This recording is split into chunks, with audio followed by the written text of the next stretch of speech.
The Hand in the Dark by Arthur J. Rees. Chapter 1. Seen in the sad glamour of an English twilight, the old moat house, emerging from the thin mists which veiled the green flats in which it stood, conveyed the impression of a habitation falling into senility, tired with centuries of existence. Houses grow old, like the race of men. The process is not less inevitable, though slower. In both, decay is hastened by events as well as by the passage of time. The moat house was not so old as English country houses go, but it had aged quickly because of its past. There was a weird and bloody history attached to the place, an historical record of murders and stabbings and quarrels dating back to Saxon days, when a castle had stood on the spot, and every inch of the flat land had been drenched in the blood of serfs, fighting under a Saxon tyrant against a Norman tyrant for the sacred catchword of liberty. The victorious Norman tyrant had killed the Saxon, taken his castle and tyrannized over the serfs during his little day, until the greater tyrant, Death, had taught him his first and last lesson of humility. After his death some fresh usurper had pulled down his stolen castle and built a moat house on the site.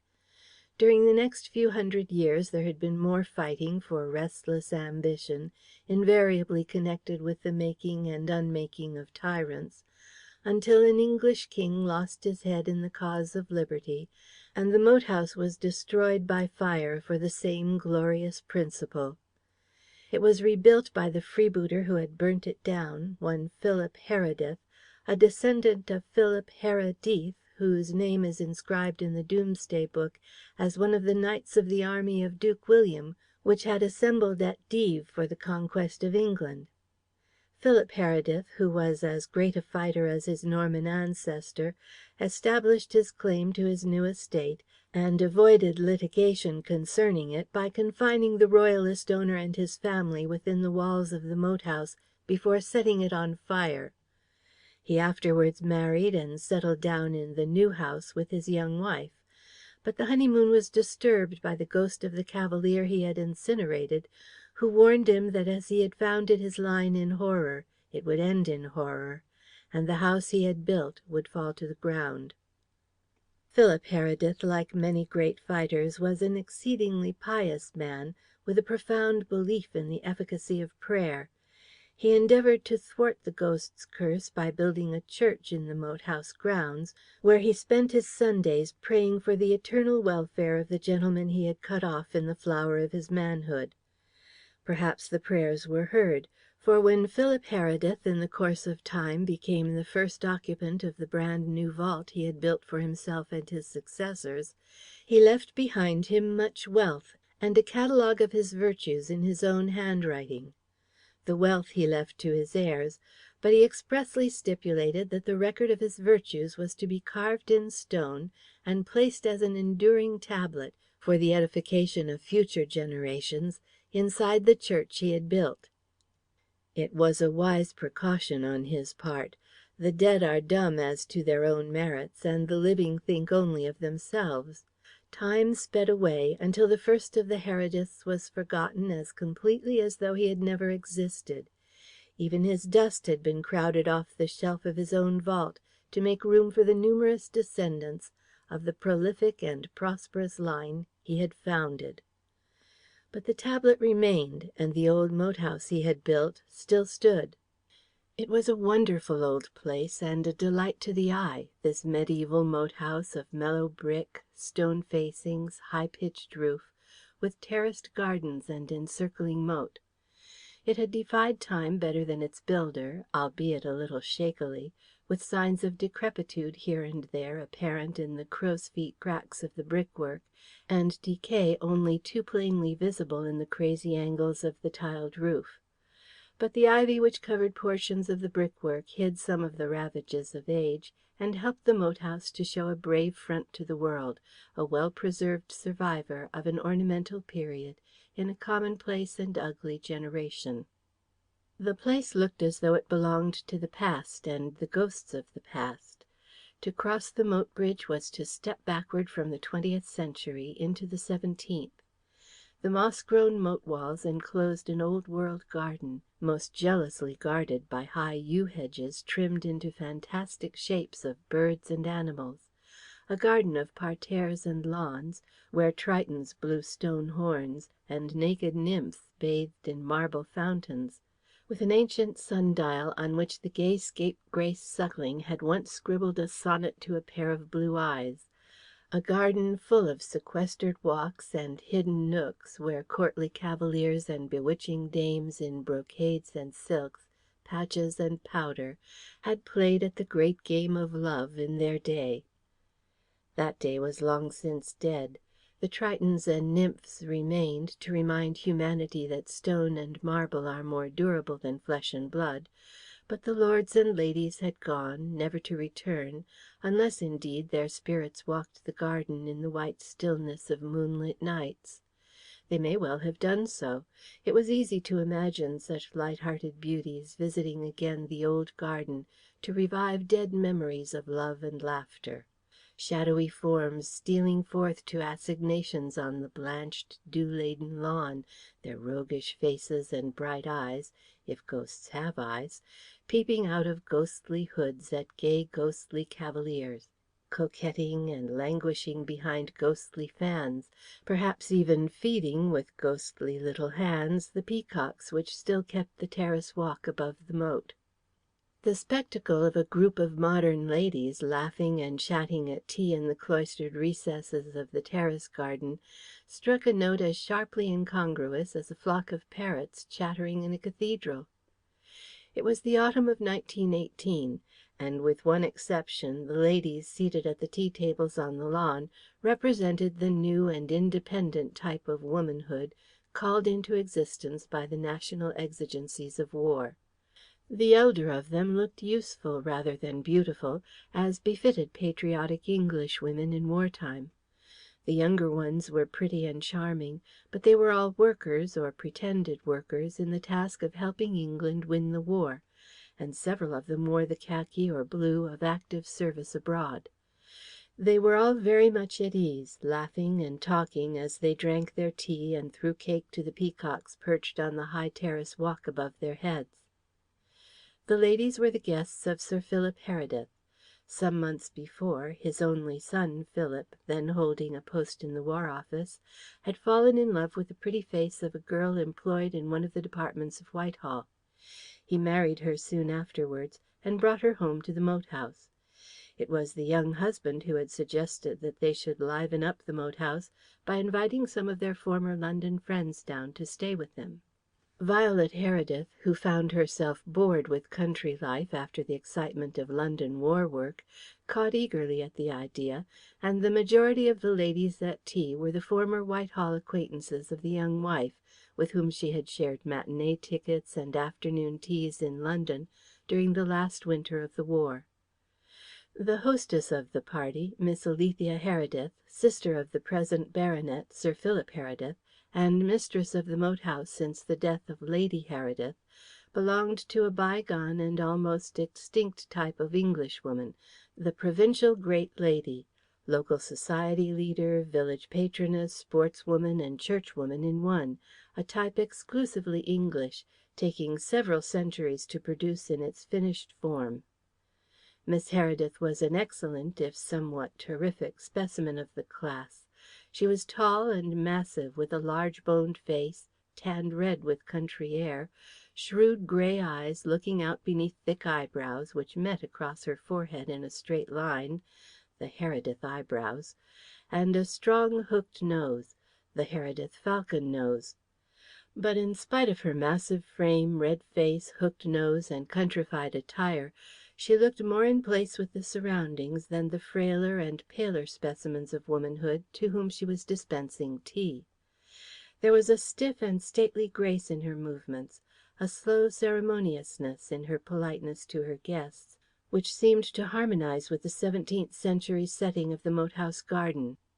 At the moment the ladies were discussing an event which had been arranged for that night, a country drive to be followed by a musical evening and dance. The invitations had been issued by the Waynes, a young couple who had recently made their home in the county. The husband was a popular novelist who had left the distractions of London in order to win fame in peace and quietness in the country. Mrs. Wayne, who had been slightly acquainted with Mrs. Heredith before her marriage, was delighted to learn that she was to have her for a neighbour. She had arranged the evening on her behalf, and had asked Miss Heredith to bring all her guests. The event was to mark the close of the house party, which was to break up on the following day. Unfortunately, Mrs. Heredith had fallen ill a few hours previously, and it was doubtful whether she would be able to join in the festivity. "I hope you will all remember that dinner is to be a quarter of an hour earlier tonight," said Miss Heredith, as she handed a cup of tea to one of her guests. "It is a long drive to the Waynes' place, so I shall order the cars for 7:30." The guests glanced at their hostess and murmured polite assent. "I'm looking forward to the visit so much," said the lady to whom Miss Heredith had handed the cup. "It will be so romantic.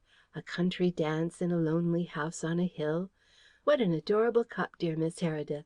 I love Chinese eggshell porcelain, but this is simply beyond anything. It's " "Whatever induced Dolly Wayne to bury herself in the country?" abruptly exclaimed a young woman with cropped hair and khaki uniform. "She loathed the country before she was married." "Mrs. Wayne is a wife, and it is her duty to like her husband's home," said Miss Heredith, a little primly. She disapproved of the speaker, whose khaki uniform, close cropped hair, crossed legs, and arms akimbo struck her as everything that was modern and unwomanly. "Then what induced Teddy Wayne to bury himself alive in the wilds? I'm sure it must be terrible living up there alone, with nothing but earwigs and owls for company." "Mr. Wayne is a writer," rejoined Miss Heredith. "He needs seclusion." "My husband doesn't," said a little fair-haired woman. "He says newspaper men can write anywhere. We know another writer, a Mr. Harland, I think his name is, who writes long articles in the Sunday newspapers." "I don't think his name is Harland, dear," interrupted another lady. "Something like it, but not Harland. Dear me, what is it?" "Oh, the name doesn't matter," retorted her friend. "The point is that he writes long articles in his London office. Why can't Mr. Wayne do the same?" "Mr. Wayne is a novelist, not a journalist. It's quite a different thing." "Is it?" responded the other doubtfully. "All writing's the same, isn't it? Harry says Mr. Harland's articles are dreadfully clever. He sometimes reads bits of them to me." "Mrs. Wayne feels a little lonely sometimes," said Miss Heredith. "She has been looking forward to meeting Violet again. It will be pleasant for both of them to renew their acquaintance." "I should think she and Violet would get on well together," remarked the young lady with the short hair. "They both have a good many tastes in common. Neither likes the country, for one thing." The other ladies looked at one another, and the speaker, realizing that she had been tactless, stopped abruptly. "How is Violet?" she added lamely. "Do you think she will be well enough to go tonight?" "I still hope she may be well enough to go," replied Miss Heredith. "I will ask her presently. Will any one have another cup of tea?" Nobody wanted any more tea. The meal was finished, but the group of ladies at the little table sat placidly talking, enjoying the peaceful surroundings and the afternoon sun. Some of the girls produced cigarette cases and lit cigarettes. There was a sound of footsteps on the gravel walk. A tall, good-looking officer was seen walking across the garden from the house. As he neared the tea tables, he smilingly raised a finger to his forehead in salute. "I've come to say good-bye," he announced. The ladies clustered around him. It was evident from their manner that he was a popular figure among them. Several of the younger girls addressed him as Dick, and asked him to send them trophies from the front. The young officer held his own amongst them with laughing self-possession. When he had taken his farewell of them, he approached Miss Heredith, and held out his hand with a deferential politeness which contrasted rather noticeably with the easy familiarity of his previous leave-taking. "I'm sorry you are compelled to leave us, Captain Nepcote," said Miss Heredith, rising with dignity to accept his outstretched hand. "Do you return immediately to the front?" "Tonight, I expect." "I trust you will return safely to your native land before long, crowned with victory and glory." Captain Nepcote bowed in some embarrassment. Like the rest of his generation, he was easily discomposed by fine words or any display of the finer feelings. He was about 28, of medium height, clean-shaven, with clear-cut features, brown hair, and blue eyes. At the first glance he conveyed nothing more than an impression of a handsome young English officer of the familiar type turned out in thousands during the war. But as he stood there talking, a sudden ray of sunlight falling on his bared head revealed vague lines in the face, and a suspicion of silver in the closely cropped hair, suggesting something not altogether in keeping with his debonair appearance. Secret trouble or dissipation, it was impossible to say which. "Will you say good-bye to Mrs. Heredith for me?" he said, after a slight pause. "I hope she will soon be better. I have said good-bye to Sir Philip and Phil. Sir Philip wanted to drive me to the station, but I know something of the difficulties of getting petrol just now, and I wouldn't allow him. Awfully kind of him. Phil suggested walking down with me, but I thought it would be too much for him." They had walked away from the tea tables towards the bridge which spanned the entrance to the moat house. Miss Heredith paused by two brass cannon, which stood on the lawn in a clump of ornamental foliage, with an inscription stating that they had been taken from the Passe-Partout, a French vessel captured by Admiral Heredith in the Indian Seas in 1804. "It is hard for Phil, a Heredith, to remain behind when all young Englishmen are fighting for their beloved land," she said softly, her eyes fixed upon these obsolete pieces of ordnance. "He comes of a line of great warriors. However," she went on, in a more resolute tone, "Phil has his duties to fulfil, in spite of his infirmity. We all have our duties, thank God. Good-bye, Captain Nepcote. I am keeping you, and you may miss your train."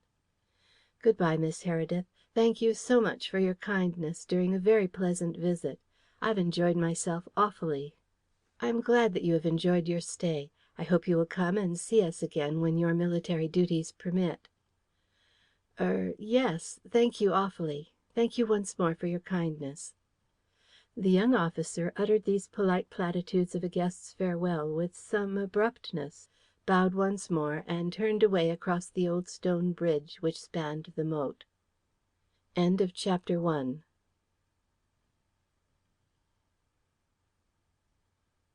Chapter 2. Miss Heredith turned her steps towards the house. The guests had dispersed while she was saying farewell to Captain Nepcote, and nothing further was expected of her as a hostess until dinner time. It was her daily custom to devote a portion of the time between tea and dinner to superintending the arrangements for the latter meal. The moat house possessed a competent housekeeper and an excellent staff of servants, but Miss Heredith believed in seeing to things herself. On her way to the house she caught sight of an under gardener clipping one of the ornamental terrace hedges on the south side of the house, and she crossed over to him. The man suspended his work as the great lady approached, and respectfully waited for her to speak. "Thomas," said Miss Heredith, "go and tell Linton to have both motors and the carriage at the door by 7:30 this evening. And tell him, Thomas, that Platt had better drive the carriage." The under gardener touched his cap and hastened away on his errand. Miss Heredith leisurely resumed her walk to the house, stopping occasionally to pluck up any weed which had the temerity to show its head in the trim flower beds which dotted the wide expanse of lawn between the moat and the house. She entered the house through the porch door, and proceeded to the housekeeper's apartments. Her knock at the door was answered by a very pretty girl, tall and dark, who flushed at the sight of Miss Heredith and stood aside for her to enter. A middle-aged woman with a careworn face and large grey eyes, dressed in black silk, was seated by the window, sewing. She rose and came forward when she saw her visitor. She was Mrs. Rath, the housekeeper, and the pretty girl was her daughter. "How are you, Hazel?" said Miss Heredith, offering her hand to the girl. "It is a long time since I saw you. Why have you not been to see us lately?" The girl appeared embarrassed by the question. She hesitated, and then, as if reassured by Miss Heredith's gracious smile, murmured that she had been so busy that she had very little time to herself. "I thought they gave you an afternoon off every week at your place of employment," pursued Miss Heredith, seating herself in a chair which the housekeeper placed for her. "Not always," replied Hazel. "At least, not lately. We've had such a lot of orders in." Do you like the millinery business, Hazel?" "Very much indeed, Miss Heredith." "Hazel is getting on nicely now," said her mother. "I am very glad to hear it," responded Miss Heredith in the same gracious manner. "You must come and see us oftener. I take a great interest in your welfare, Hazel. Now, Mrs. Rath." There are faces which attract attention by the expression of the eyes, and the housekeeper's was one of them. Her face was thin, almost meagre, with sunken temples on which her greying hair was braided, but her large eyes were unnaturally bright, and had a strange look, at once timid and watchful. She now turned them on Miss Heredith as though she feared a rebuke. "Mrs. Rath," said Miss Heredith, "I hope dinner will be served punctually at 6:45 this evening, as I arranged. And did you speak to cook about the poultry? She certainly should get more variety into her cooking." "It is rather difficult for her just now, with the food controller allowing such a small quantity of butcher's meat," observed Mrs. Rath. "She really does her best." "She manages very well on the whole, but she has many resources, such as poultry and game, which are denied to most households." When Miss Heredith emerged from the housekeeper's room a little later, she was quite satisfied that the dinner was likely to be as good as an arbitrary food controller would permit, and she ascended to her room to dress. In less than half an hour she reappeared, a rustling and dignified figure in black silk. She walked slowly along the passage from her room and knocked at Mrs. Heredith's door. "Come in," cried a faint feminine voice within. Miss Heredith opened the door gently and entered the room. It was a spacious and ancient bedroom, with panelled walls and moulded ceiling. The Jacobean furniture, antique mirrors, and bedstead with silken drapings were in keeping with the room. A girl of delicate outline and slender frame was lying on the bed. She was wearing a fashionable rest gown of soft silk trimmed with gold embroidery, and her fair hair partly covered by a silk boudoir cap. By her side stood a small table on which were bottles of eau de cologne and lavender water, smelling salts in cut glass and silver, a gold cigarette case, and an open novel. The girl sat up as Miss Heredith entered, and put her hands mechanically to her hair.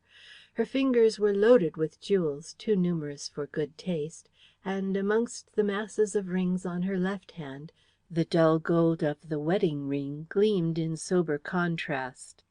Her face was pretty, but too insignificant to be beautiful. She had large blue eyes under arching dark brows, small regular features, and a small mouth with a petulant droop of the under lip. Her face was of the type which instantly attracts masculine attention. There was the lure of sex in the depths of the blue eyes, and provocativeness in the drooping lines of the petulant, slightly parted lips. There was a suggestion of meretriciousness in the tinted lips, and the pretence of colour on the charming face. The close air of the room was drenched with the heavy atmosphere of perfumes, mingled with the pungent smell of cigarette smoke. Miss Heredith took a seat by the bedside. The two women formed a striking contrast in types, the strong, rugged, practical country lady, and the fragile feminine devotee of beauty and personal adornment, who in the course of time was to succeed the other as the mistress of the moat house. The difference went far beyond externals. There was a wide psychological gulf between them. The difference between a woman of healthy mind and calm, equable temperament, who had probably never bothered her head about the opposite sex, and a woman who was the neurotic product of a modern, nerve-ridden city, sexual in type, a prey to morbid introspection and restless desires. The younger woman regarded Miss Heredith with a rather peevish glance of her large eyes. It was plain from the expression of her face that she disliked Miss Heredith and resented her intrusion, but it would have needed a shrewd observer to have deduced from Miss Heredith's face that her feeling towards her nephew's wife was one of dislike. There was nothing but constrained politeness in her voice as she spoke. "How is your head now, Violet? Are you feeling any better?" "No, my head is perfectly rotten." As she spoke, the girl pushed off her boudoir cap and smoothed back the thick, fair hair from her forehead with an impatient gesture, as though she found the weight intolerable. "I'm sorry you are still suffering. Will you be well enough to go to the Waynes to-night?" "I wouldn't dream of it. I wonder you can suggest it. It would only make me worse." "Of course I shall explain to Mrs. Wayne. That is, unless you would like me to stay and sit with you. I do not like you to be left alone." "There is not the slightest necessity for that," said Mrs. Heredith decisively. "Do go. I can ring for Lisette to sit with me if I feel lonely." "Perhaps you would like Phil to remain with you," suggested Miss Heredith. "Oh, no, it would be foolish of him to stay away on my account. I want you all to go and enjoy yourselves, and not to fuss about me. At present I desire nothing so much as to be left alone." "Very well, then." Miss Heredith rose at this hint. "Shall I send you up some dinner?" "No, thank you. The housekeeper has just sent me some strong tea and dry toast. If I feel hungry later on I'll ring. But I shall try and sleep now." "Then I will leave you. I have ordered dinner a little earlier than usual." "What time is it now?" Violet listlessly looked at her jewelled wrist watch as she spoke. "6:15. Is that the right time?" Miss Heredith consulted her own watch, suspended round her neck by a long thin chain. "Yes, that is right." "What time are you having dinner?" 7:15. "What's the idea of having it earlier?" asked the girl, propping herself up on her pillow with a bare white arm, and looking curiously at Miss Heredith. "I have arranged for us to leave for the Waynes at 7:30. It is a long drive." "I see." The girl nodded indifferently, as though her curiosity on the subject had subsided as quickly as it had arisen. "Well, I hope you will all have a good time." She yawned and let her fair head fall back on the pillow. "Now I shall try and have a sleep. Please tell Phil not to disturb me. Tell him I've got one of my worst headaches. You are sure to be back late, and I don't want to be awakened." She closed her eyes, and Miss Heredith turned to leave the room. As she passed the dressing table her eyes fell upon a handsome jewel case. As if struck by a sudden thought, she turned back to the bedside again. "Violet," she said. The girl half opened her eyes and looked up at the elder woman from veiled lids. "Yes?" she murmured. "Your necklace. I had almost forgotten. Mr. Musard goes back to town early in the morning, and he wishes to take it with him." "Oh, it will have to wait until the morning. I don't know where the keys are, and I can't be bothered looking for them now." The girl turned her face determinedly away, and buried her head in the pillow like a spoilt child. Miss Heredith flushed slightly at the deliberate rudeness of the action, but did not press the request. She left the room, softly closing the door behind her. She walked slowly along the wide passage, hung with bugle tapestry, and paused for a while at a narrow window at the end of the gallery, looking out on the terraced gardens and soft green landscape beyond. The interview with her nephew's wife had tried her, and her reflections were rather bitter. For the 20th time she asked herself why her nephew had fallen in love with this unknown girl from London who loathed the country. From Miss Heredith's point of view, a girl who smoked and talked slang lacked all sense of the dignity of the high position to which she had been called, and was in every way unfitted to become the mother of the next male Heredith, if indeed she consented to bear an heir at all.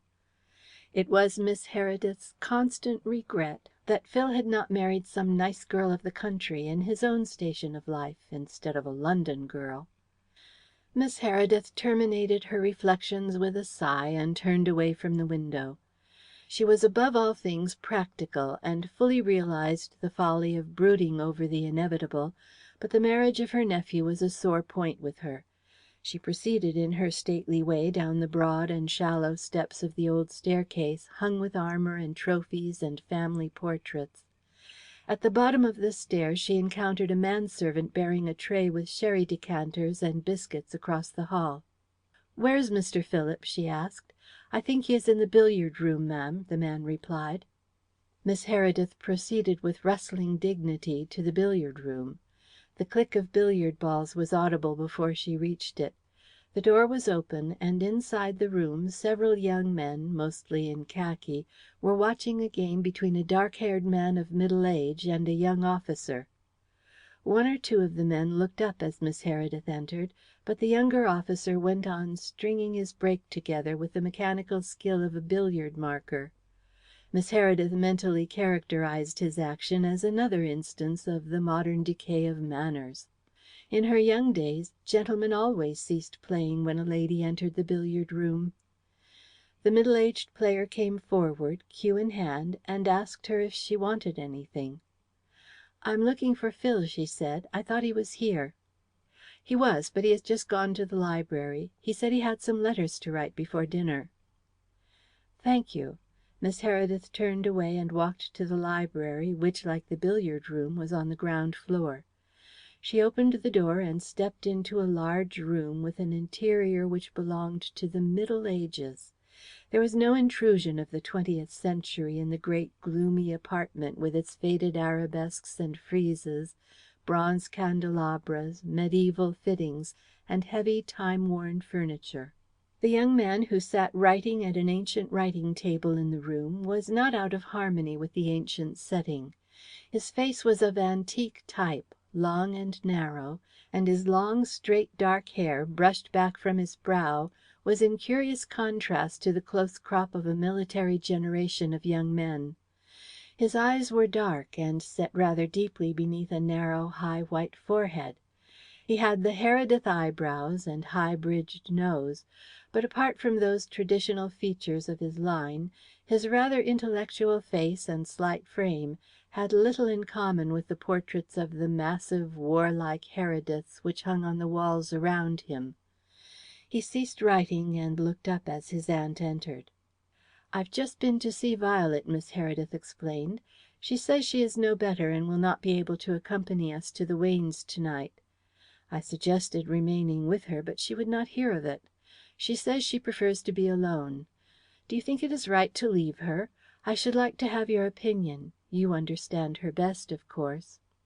"I think if Violet wishes to be alone, we cannot do better than study her wishes," replied Phil. "I know she likes to be left quite to herself when she has a nervous headache." "In that case we will go," responded Miss Heredith.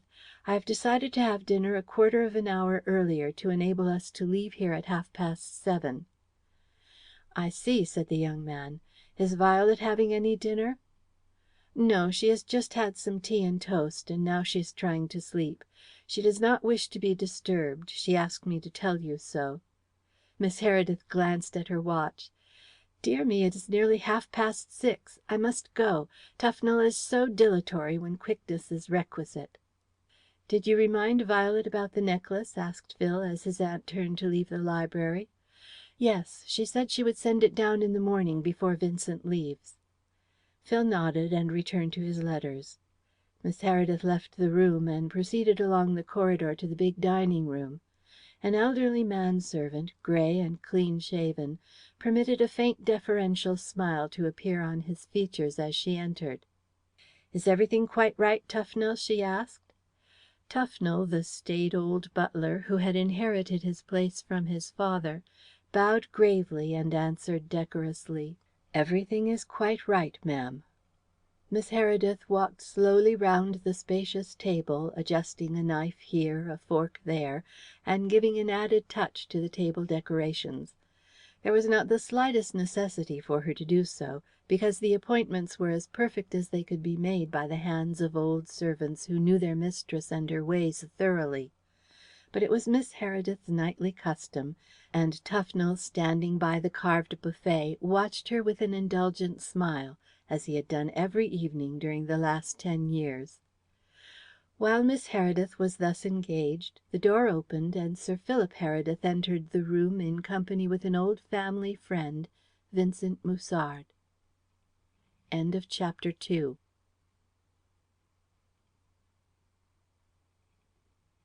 Chapter 3. Sir Philip Heredith was a dignified figure of an English country gentleman of the old type. He was tall and thin, aristocratic of mien, with white hair and faded blue eyes. His face was not impressive. At first sight it seemed merely that of a tired old man, weary of the paltry exactions of life and longing for rest. But at odd moments one caught a passing resemblance to a caged eagle, in a swift turn of the falcon profile, or in a sudden flash of the old eyes beneath the straight Heredith brows. At such times the Heredith face, the warrior face of a long line of fierce fighters and freebooting ancestors, leaped alive in the ageing features of the last but one of the race. His companion was a man of about 55. His face was brown, as though from hot suns. His close-cropped hair was silver grey, and he had the bold, clear-cut features of a man quick to make up his mind and accustomed to command. His eyes were the strangest feature of his dominating personality. They were small and black, and appeared almost lidless, with something in their dark, direct gaze like the unwinking glare of a snake. His apparel was unconventional even for wartime, consisting of a worn brown suit with big pockets in the jacket and a soft collar, with a carelessly arranged tie. On the little finger of his left hand he wore a ruby ring of noticeable size and lustre. Vincent Musard was a remarkable personality. He came of a good county family which had settled in Sussex about the same time that the first Philip Heredith had burnt down the moat house, but his family tree extended considerably beyond that period. If the name of Heredith was inscribed in the various versions of the roll of Battle Abbey to be seen in the British Museum, the name of Musard was to be found in the French roll of Les Compagnons de Guillaume à la Conquête de l'Angleterre en 1066, the one genuine and authentic list which has received the stamp of the French Archaeological Society, and is carved in stone and erected in the church of Dives on the coast of Normandy. Vincent Musard was the last survivor of an illustrious line, a bachelor, explorer, man of science, and a connoisseur in jewels. He had been intended for the Church in his youth, but had quarrelled with it on a question of doctrine. Since then he had led a roving existence in the four corners of the earth, exploring, botanizing, shooting big game, and searching for big diamonds and rubies. He had written books on all sorts of out-of-the-way subjects, such as the Flora of Chatham Islands, Poisonous Spiders, genus Latrodectua, of Sardinia, Fossil Reptilia and Moa Remains of New Zealand, and Seals of the Antarctic. But his chief and greatest hobby was precious stones, of which he was a recognized expert. His father had left him a comfortable fortune, but he had made another on his own account by his dealings in gems, which he collected in remote corners of the world and sold with great advantage to London dealers. He was intimately acquainted with all the known mines and pearl fisheries of the world, but his success as a dealer in jewels was largely due to the fact that he searched for them off the beaten track. He had explored Cooper's Creek for white sapphires, the Northern Territory for opals, and had once led an expedition into German New Guinea in search of diamonds, where he had narrowly escaped being eaten by cannibals. The passage of time had not tamed the fierce restlessness of his disposition. Although he was not quite such a rover as of yore, the discovery of a new diamond field in Brazil, or the news of a new pearl bed in southern seas, was sufficient to set him packing for another jaunt half round the world. He was the oldest friend of the Herediths, and Miss Heredith in particular had a high opinion of his qualities. Musard, on his part, made no secret of the fact that he regarded Miss Heredith as the best of living women. It had indeed been rumoured in the county a quarter of a century before that Vincent Musard and Alethea Heredith were going to make a match of it. It was perhaps well for both that the match was never made. Musard had departed for one of his tours into the wilds of the world, not to return to England until 5 years had elapsed. Their mutual attraction was the attraction of opposites. There was nothing in common except mutual esteem between a wild, tempestuous being like Musard, who rushed through life like a whirlwind, forever seeking new scenes in primitive parts of the earth, and the tranquil mistress of the moat house, who had rarely been outside her native county, and revolved in the same little circle year after year, happy in her artless country pursuits and simple pleasures. Of late years Musard had spent most of his brief stays in England with the Herediths. He had his own home, which was not far from the moat house, but he was a companionable man, and preferred the warm welcome and kindly society of his old friends to the solitary existence of a bachelor at Brandreth Hall, as his own place was named. He had recently returned to England after a year's wanderings in the southern hemisphere, and had arrived at the moat house on the previous day, bringing with him a dried alligator's head with gaping jaws, a collection of rare stuffed birds and snakeskins for Phil, who had a taste in that direction, and a carved tiki god for Miss Heredith.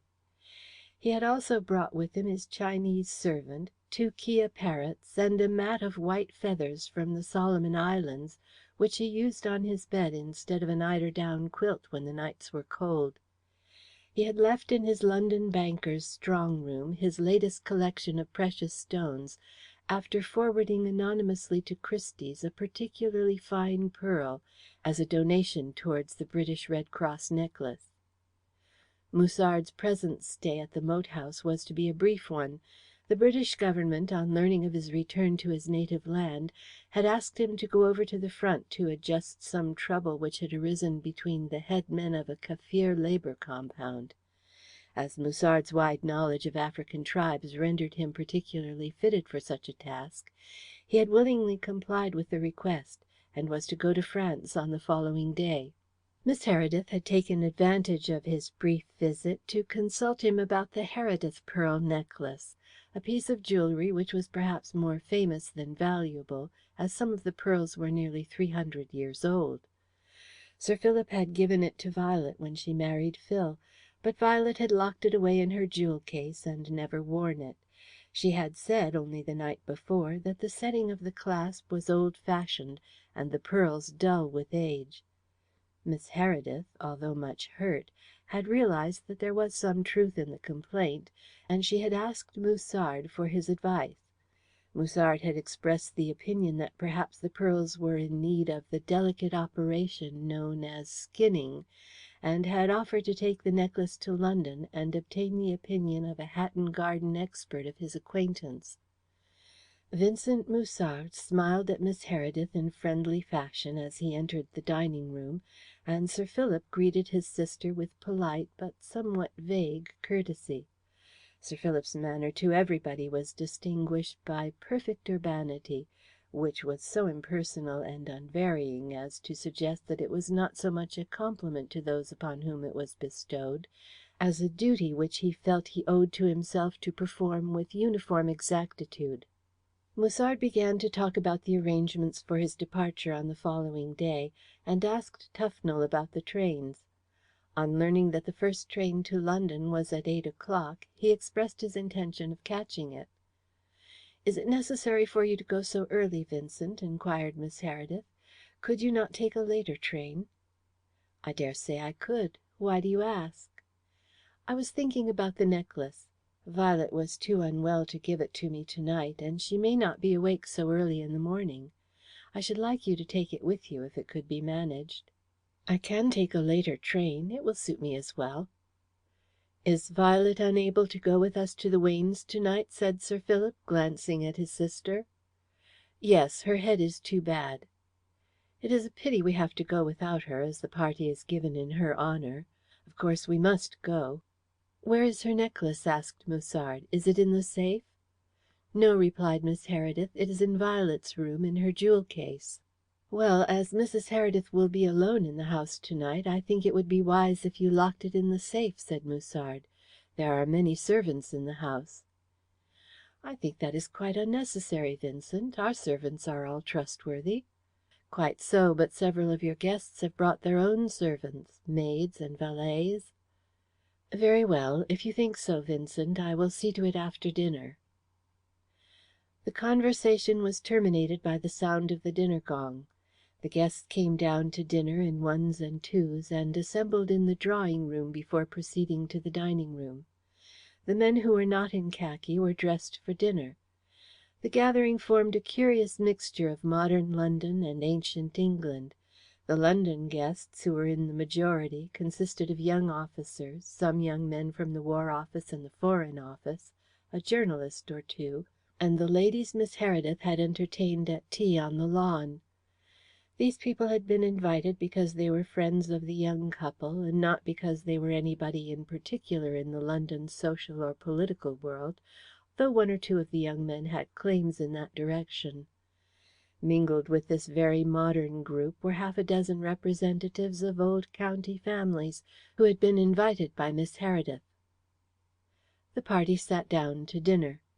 There were one or two murmurs of conventional regret when Miss Heredith explained the reason of Mrs. Heredith's vacant place, but the majority of the London guests, particularly the female portion, recognized the illness as a subterfuge and accepted it with indifference. If Mrs. Heredith was bored with her guests, they on their part were tired of their visit. The house party had not been a success. The London visitors found the fixed routine of life in a country house monotonous and colourless, and were looking forward to the termination of their visit. The life they had led for the past fortnight was not their way of life. They met each morning for breakfast at 9 o'clock. Miss Heredith was a stickler for the mid-Victorian etiquette of everybody sitting down together at the breakfast table. After breakfast the men wandered off to their own devices for killing time, some to play a round of golf, others to go shooting or fishing, generally not reappearing until dinner time. After dinner they played billiards or auction bridge, and the ladies knitted war socks or sustained themselves till bedtime with copious draughts of the mild stimulants supplied by their favourite lady novelists. At 10:30 o'clock Tufnell entered with a tray of glasses, and the guests partook of a little refreshment. At 11 Miss Heredith bade her visitors a stately good night, and they retired to their bedrooms. The great lady of the moat house was a firm believer in the axiom that a woman should be mistress in her own household, and she saw no reason why her guests should not adopt her way of life while under her roof. She was a countrywoman born and bred, believing in the virtues of an early bed and early rising, and she was not to be put out of her decorous regular way of living by Londoners who turned night into day with theatres, late suppers, night clubs, and other pernicious forms of amusement which Miss Heredith had read about in the London papers. Dinner at the moat house was a solemn and ceremonious function. In accordance with the time-honoured tradition of the family, it was served at the early hour of 7 o'clock in the big dining room, an ancient chamber panelled with oak to the ceiling, with a carved buffet, an open fireplace, Jacobean mantelpiece, and old family portraits on the walls. There were sconces on the walls, and a crystal chandelier for wax candles was suspended from the centre of the ceiling above the table. The chandelier was never lit, as the moat house was illuminated by electric light, but it looked very pretty, and was the apple of Miss Heredith's eye, as the maidservants were aware to their cost. The dinner that night was, as usual, very simple, as befitted a patriotic English household in war time, but the wines made up for the lack of elaborate cooking. Sir Philip Heredith and his sister followed their king's example of abstaining from wine during the duration of war, but it was not in accordance with Sir Philip's idea of hospitality to enforce abstinence on their guests, and the men, at all events, sipped the rare old products of the Heredith cellars with unqualified approval, enhanced by painful recollections of the thin war claret and sugared ports of London clubs. Such wine, they felt, was not to be passed by. Of the young men, Phil Heredith alone drank water, not for the same reason as his father, but because he had always been a water drinker. Under the influence of the good wine, the guests brightened up considerably as the meal proceeded. Sir Philip, in his old-fashioned way, raised his glass of aerated water to one and another of the young men. He was an ideal host, and his unfailing polished courtesy hid the fact that he was looking forward to the break-up of the party with a relief akin to that felt by the majority of his guests. Conversation had been confined to monosyllables at first, but became quite flourishing and animated as the dinner went on. Miss Heredith smiled and looked pleased. As a hostess, she liked to see her guests happy and comfortable, even if she did not like her guests. The conversation was mainly about the war, the Allies' plans and hopes and fears. Several of the young men from London gave their views with great authority, criticising campaigns and condemning generals. Phil Heredith listened to this group without speaking. Two country gentlemen in the vicinity also listened in silence. They were amazed to hear such famous military names, whom they had been led by their favourite newspapers to regard as the hope of the country's salvation, criticised so unmercifully by youngsters. "And do you think the war will soon be over, Mr. Brimley?" said a feminine voice rather loudly during a lull in the conversation. The speaker was a near neighbour and friend of Miss Heredith's, Mrs. Spicer, who was not a member of the house party, but had been invited to dinner that night and was going to the Wayneses afterwards. She was stout and fresh-faced, and looked thoroughly good-natured and kind-hearted. She addressed her question to a tall young man with prematurely grey hair, prominent eyes, and a crooked nose. His name was Brimley, and he was well known in London journalism. His portrait occasionally appeared in the picture papers as one of the young lions of Fleet Street, but his enemies preferred to describe him as one of Lord Butterworth's jackals, Lord Butterworth being the millionaire proprietor of an influential group of newspapers which, during the war, had stood for the last drop of blood and the last shilling rallying cry. As one of the foremost of this group of patriots, Mr. Brimley had let his ink flow so freely in the Allies' cause that it was whispered amongst those in the know that he was certain for a knighthood, or at least an Empire Order, in the next list of honours. Mr. Brimley looked at the speaker haughtily and made an inaudible reply. Although he was a lion of Fleet Street, he did not relish being called upon to roar in the wilds of Sussex.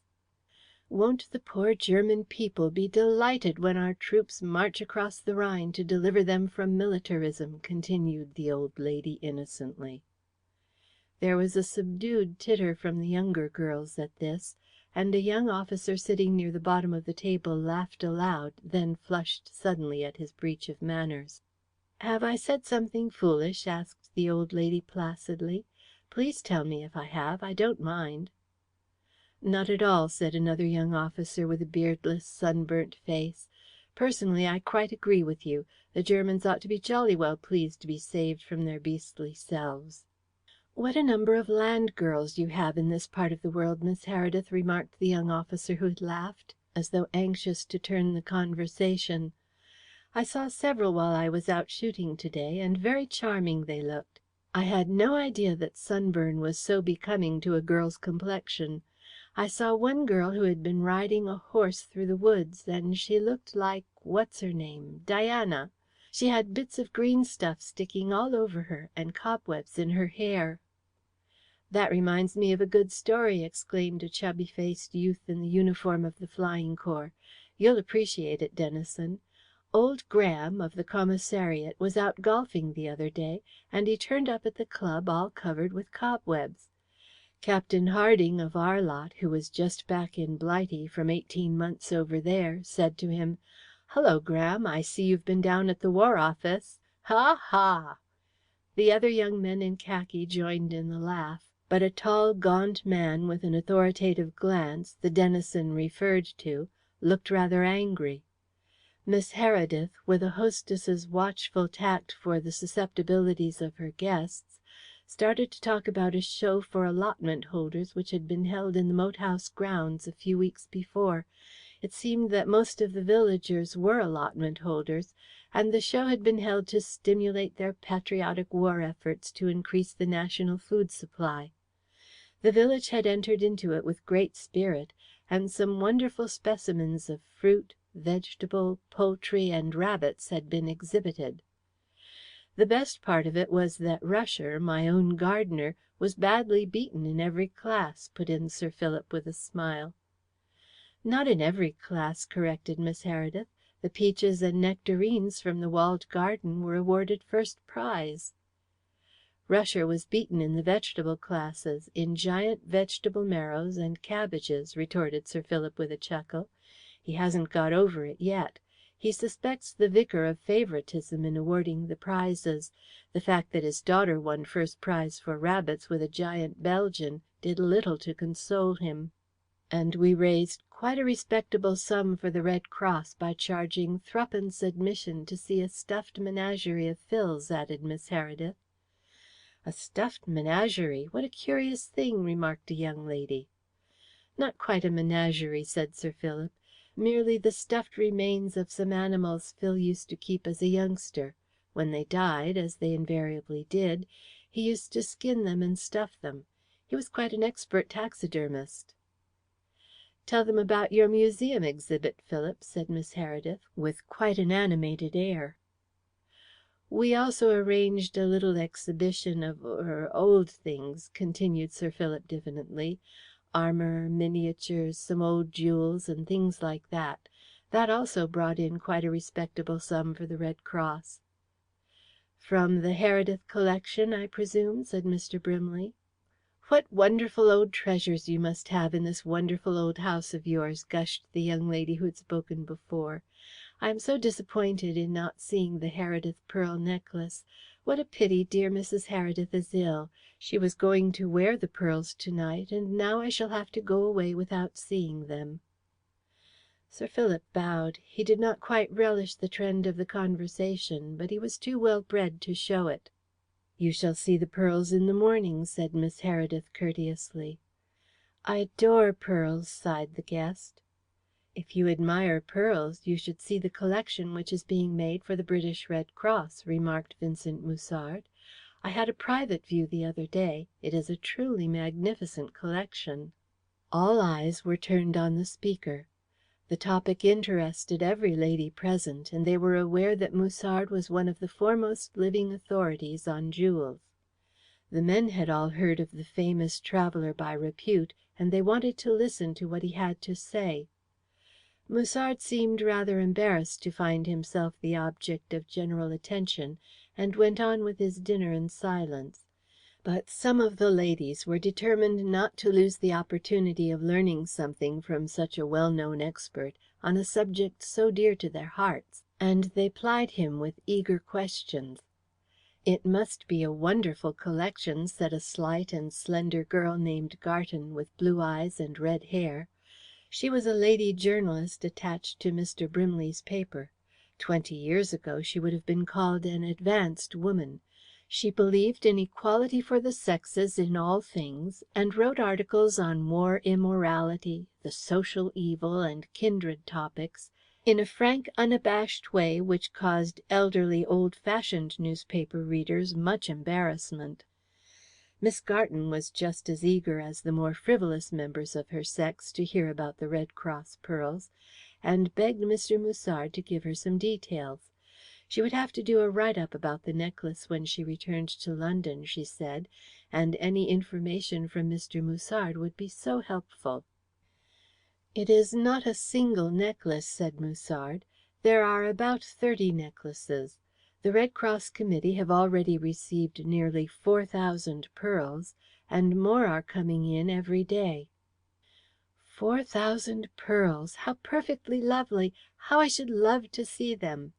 These feminine exclamations sounded from different parts of the table.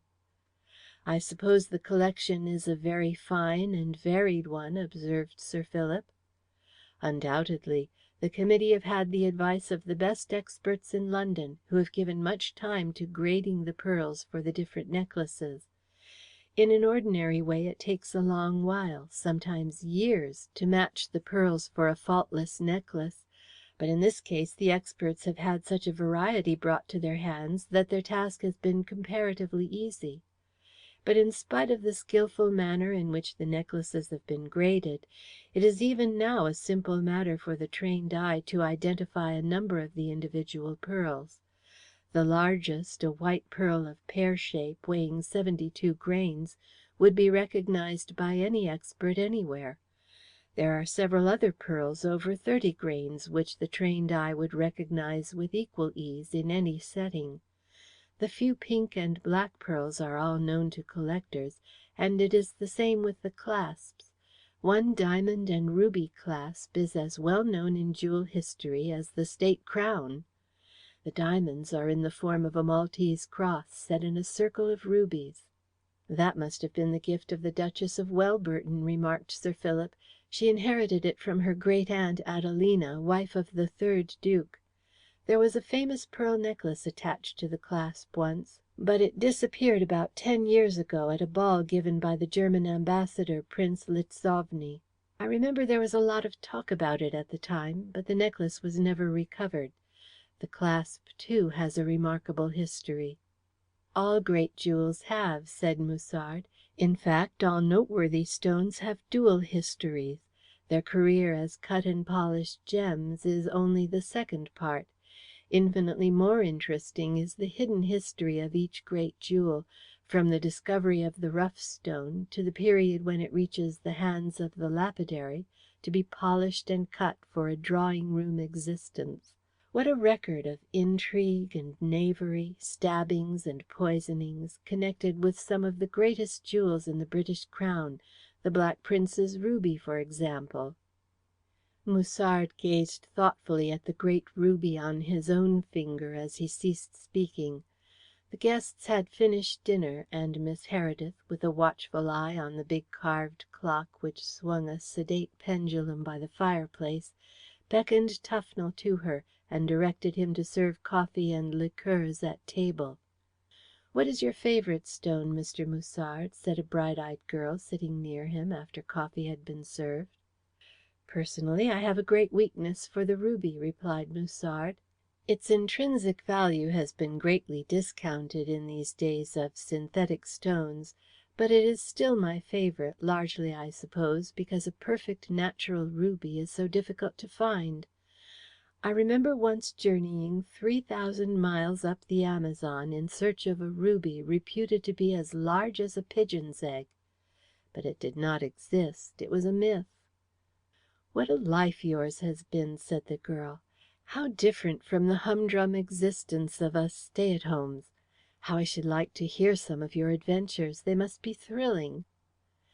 "If you want to hear a real thrilling adventure, Miss Finch, you should get Mr. Musard to tell you how he came by that ruby he is wearing," said Phil Heredith, joining in the conversation.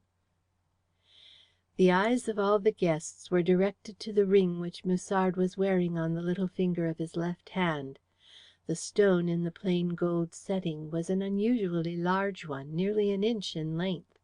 The stone had been polished, not cut, and glowed rather than sparkled with a deep, rich red, the true pigeon's blood tint so admired by connoisseurs. "Nonsense, Phil." Musard flushed under his brown skin. "Your guests do not want to hear me talk any more about myself. I've monopolized the conversation too long already." "Oh, please do tell us," exclaimed several of the guests. "Really, you know, I'd rather not," responded Musard in some embarrassment. "It's a long story, for one thing, and it's not quite how shall I express it? It's a bit on the horrible side to relate in the presence of ladies." "I do not think that need deter you," remarked one of the young officers dryly. "We are all pretty strong-minded nowadays, since the war." "Oh, we should love to hear it," said the lady journalist, who scented good copy. "Shouldn't we?" she added, turning to some of the ladies near her. "Yes, indeed," chorused the other ladies. "Do tell us." "Go ahead, Musard. You see you can't get out of it," said Phil. "Perhaps, Phil, as Mr. Musard does not think it a suitable story," commenced Miss Heredith tentatively. Her eye was fixed anxiously on the clock, which was verging on 20 minutes past 7, and she feared the relation of her old friend's experience might make them late at the Waynes'. But at that moment Tufnell approached his mistress and caught her eye. A slight shade of annoyance crossed her brow as she listened to something he communicated in a low voice, and she turned to her guests.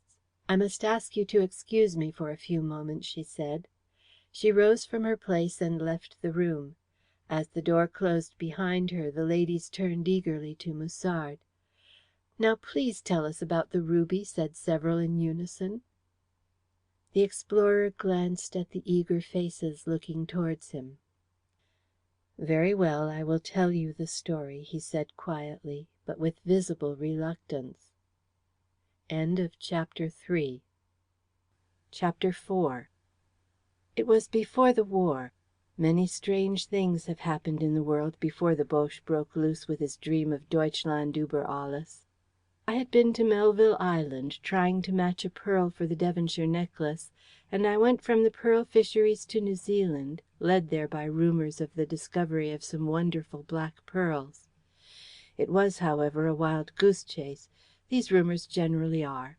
One of the experts of the New Zealand Fishery Department had been exploring the Hauraki Gulf and returned to Auckland with a number of black pearls, which he had found in an oyster bed on one of the Barrier Islands. He thought his fortune was made, though being a fishery expert he ought to have known better. They were black pearls right enough, but they came from edible oysters, and were valueless as jewels, not worth a shilling each. I put up at the Royal Hotel, Auckland, waiting for a ship to take me back to England. I had arranged to return round the Cape, to look at a parcel of diamonds which were expected to arrive at Cape Town from the fields in about 6 weeks' time. The day before I was due to sail, a rough-looking man named Moynglass, a miner, came to the hotel to see me. He had heard of me as a mining expert, and he had a business proposition which he wanted to place before me.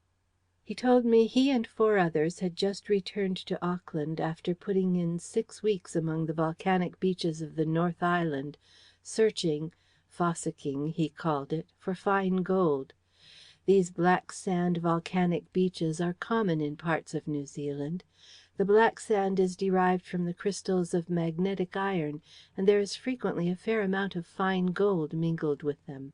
By the continued action of the surf, the heavier materials, gold and ironstone sand, are mingled together between high and low water mark, and what appears as a stratum of black sand is found on the surface or buried under the ordinary sand. The gold is usually very fine, and the trouble of sifting and collecting it is great. A man works for wages, and hard-earned wages at that, who goes in for this kind of mining. But your true miner is ever an adventurer and a gambler, and gold thus won is dearer to his heart than gold which might be earned with less effort and more regularity in the form of sovereigns. You see, there's always the chance of a big find. Moynglass and his party had met with fair success along the beaches, but they wanted more than that. Moynglass was anxious to trace the fine gold to its source and find a fortune.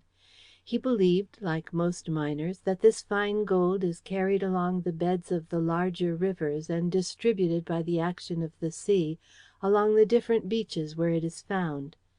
His theory was that if the drift of the gold sands could be traced to their source, a great quartz reef would be found which would make the discoverers wealthy men.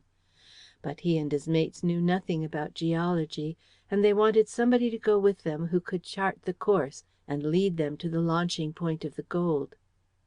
I had heard this theory before and was not impressed by it. I should probably have turned down Moynglass's proposition if, in the course of his conversation, he had not produced a sample of ruby quartz from his pocket and showed it to me. He said he had found it while exploring one of the rivers of the Urewera country. I examined the quartz attentively. It was emery rock, and embedded in the pale green mass were ruby crystals, and true Oriental rubies at that.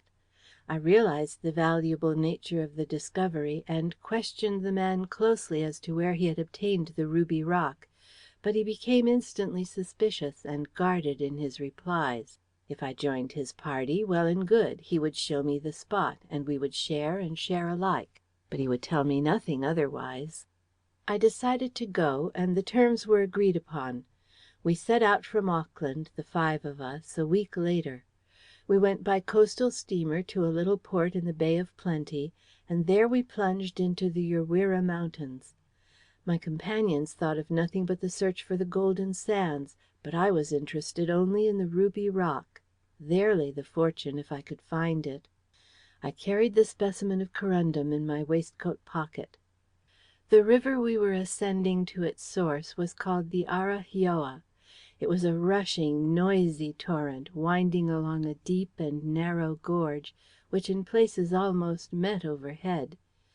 Some patches of olivine and serpentine encouraged me to think that we would find a heavy belt of the rock somewhere along the upper part of the valley, but my hopes were not realized. Day after day passed, and I found no more of it. When my companions washed the sand of likely stretches of river beach for fine gold, I examined the waste for corundum crystals, but I found no signs of them. We followed the river until we reached an inaccessible mountain gorge which seemed to bar our further progress. But by diverting our course some miles to the northward, we were able to ascend to the upper reaches of the river, and here, to my delight, I found the banks and rapids studded with great green masses of olivine rocks. I was anxious to examine these rocks, which extended up the mountain side, and my companions agreed with me that it was advisable to leave the bed of the river for the spur of the mountains, where the river apparently took its rise. We crossed the stream, and commenced a gradual but oblique ascent of the spur. But after climbing for some hours, we found our further progress stopped by a wide and deep gully, a sinister place, full of masses of dark green rocks. At the foot of one of the largest of these rocks, we came across a large hole descending almost perpendicularly into the earth. We lit our lamps and descended. After some scrambling, we found ourselves on a landing place, from which another low passage of an easier gradient led into a large cave in the solid rock. The surface underneath our feet was covered with a dust so fine that it slipped from beneath us like sand, and rose in thick clouds about us. The cave was high enough to walk upright in, and seemed to run a great distance, with many lateral passages and smaller recesses off the principal chamber. Moynglass entered one of these passages and disappeared from view. A few moments afterwards we heard him, in a very excited voice, calling us to follow him. We proceeded, stooping in Indian file down the passage, and found Moynglass in a smaller cave at the end of it, staring intently at something which was at first difficult to see in the gloom. Then, by the light of our lamps, we made out a sapling sticking up between two rocks, with a withered human hand impaled on it by a rusty sheath knife. As I was examining it, one of my companions, who had been exploring the cave, gave a cry of astonishment which caused me to look round. In a corner of the cave, revealed by his lamp, lay two skeletons side by side. The hand of one skeleton was missing, and in the eye of the other there gleamed a large, uncut ruby. We examined the skeletons and searched the cave, but found nothing to throw any light on the mystery or reveal any clue of identity. There was not a vestige of food or clothing around the remains, and not a scrap of writing, only the two crumbling skeletons, the sapling, the sheath knife, and the ruby. What had brought about such a tragedy in the dim recesses of that prehistoric cave? Who could say? Perhaps the men had been prospecting together, and one had found the ruby and hidden in the cave, where his companion had found him and cut off his right hand with some primitive idea of making his vengeance fit the crime. Then perhaps they had been unable to escape from the cave, and had died together of thirst and hunger. But what is the use of speculating? The secret must ever remain hidden in the cave where the skeletons still lie. Musard stopped abruptly and sat staring straight in front of him. His strange eyes had a fixed look, as if gazing into the distance. His brown hand rested lightly on the white tablecloth, and the great ruby on his little finger gleamed fitfully in the light. "You haven't told us all the story yet," said Phil Heredith quietly. The other looked doubtfully at the ring of intent faces regarding him. "I left that part untold for a good reason," he admitted. "It is well, I thought it a little bit too horrible to relate." "Oh, do tell us," said the lady journalist enthusiastically. "We are all dying to hear it. It is such an unusual and exciting story that it would be cruel to leave us in suspense about the end." "Very well, then," said Musard, as the other ladies chorused their approval. We left the cave, and Moynglass, who considered himself the leader of the expedition, put the ruby in his pocket. That night we camped at a wild, desolate spot not far from the edge of a cliff about 200 feet high, at the foot of which the bitter, sulphurous waters of the river flowed into a chasm. In the morning we found Moynglass lying dead on his blanket, with the rusty sheath knife he had brought away from the cave sticking in his breast. The ruby was gone, and so also was the eldest member of our party, an elderly, dark-faced Irishman named Doyne, who, the previous day, had angrily disputed Moynglass's right to carry the ruby. We searched for Doyne all that day, but could find no trace of him. The next day we tracked across a glacier-like expanse littered with large blocks of sandstone. It was a grim spot, a horrible, stony, treeless waste, which might have been the birthplace of the earth and the scene of creation. A tableland between great mountains, full of masses of rhodonite contorted into grotesque shapes of stone images. A place where our lightest whispers came shouting back out of the profound stillness from the huge castellated black rocks bristling on the edge of a precipice which slit the valley from end to end. It was there we found Doyne, staggering along the lip of the gorge. He had gone mad in the solitude, and was wandering along bareheaded, tossing his arms in the air as he walked. When I saw him, I thought of Cain trying to escape from the wrath of God after killing Abel. He saw us as soon as we saw him, and started to run. We set out in pursuit, but he fled with great speed, leaping from rock to rock like a mountain goat. He was getting away from us when he slipped and fell into the chasm with a loud cry. We found a path down the precipice and descended, and discovered him at the foot, battered to death, with the ruby clutched in his hand. That ended the expedition. The others insisted on returning to the coast without delay, and when we arrived there, they gladly sold their shares in the ruby to me. There was rather a long silence when the explorer had finished his narration. The long hand of the clock on the mantelpiece was creeping past the half hour, but the circle round the dining room table had been so enthralled by the story that nobody had noted the passage of time. "What a ghastly adventure, Mr. Musard," began one of the ladies, with a mirthless little laugh. "Did you never discover anything more about the two dead men in the cave?" "No," replied Musard. "As I said, there were no papers or any clue to throw light on their identity. The skeletons must have lain there for many years, for the bones were crumbling into decay." "You never revisited the spot?" asked Sir Philip. "I was in the Urweras 2 years later with a Maori guide, investigating copper deposits for the New Zealand Government, but I did not go back to the valley." "Would it not have been possible to give the poor things, the skeletons, I mean, Christian burial?" Mrs. Spicer asked timidly. "It was impossible to dig a grave in the solid rock. Besides, they have a sepulchre of nature's which will outlast any human grave," replied Musard. "The thing that puzzles me is how the ruby got into the skeleton's eye," remarked the lady journalist musingly. "If that was the skeleton of the man who killed the other for stealing the ruby, who placed the ruby where you found it? Obviously he could not have done it himself, for it must have been put there after death. Who, then, could it have been?" "I have no idea," said Musard, in a tone which suggested that he did not care to discuss the subject further. "May I look at the ring?" Miss Garton asked. Musard drew it off his finger and handed it to her in silence. The others wanted to see it, so it was passed from hand to hand round the table, to the accompaniment of many admiring comments on the size and beauty of the stone.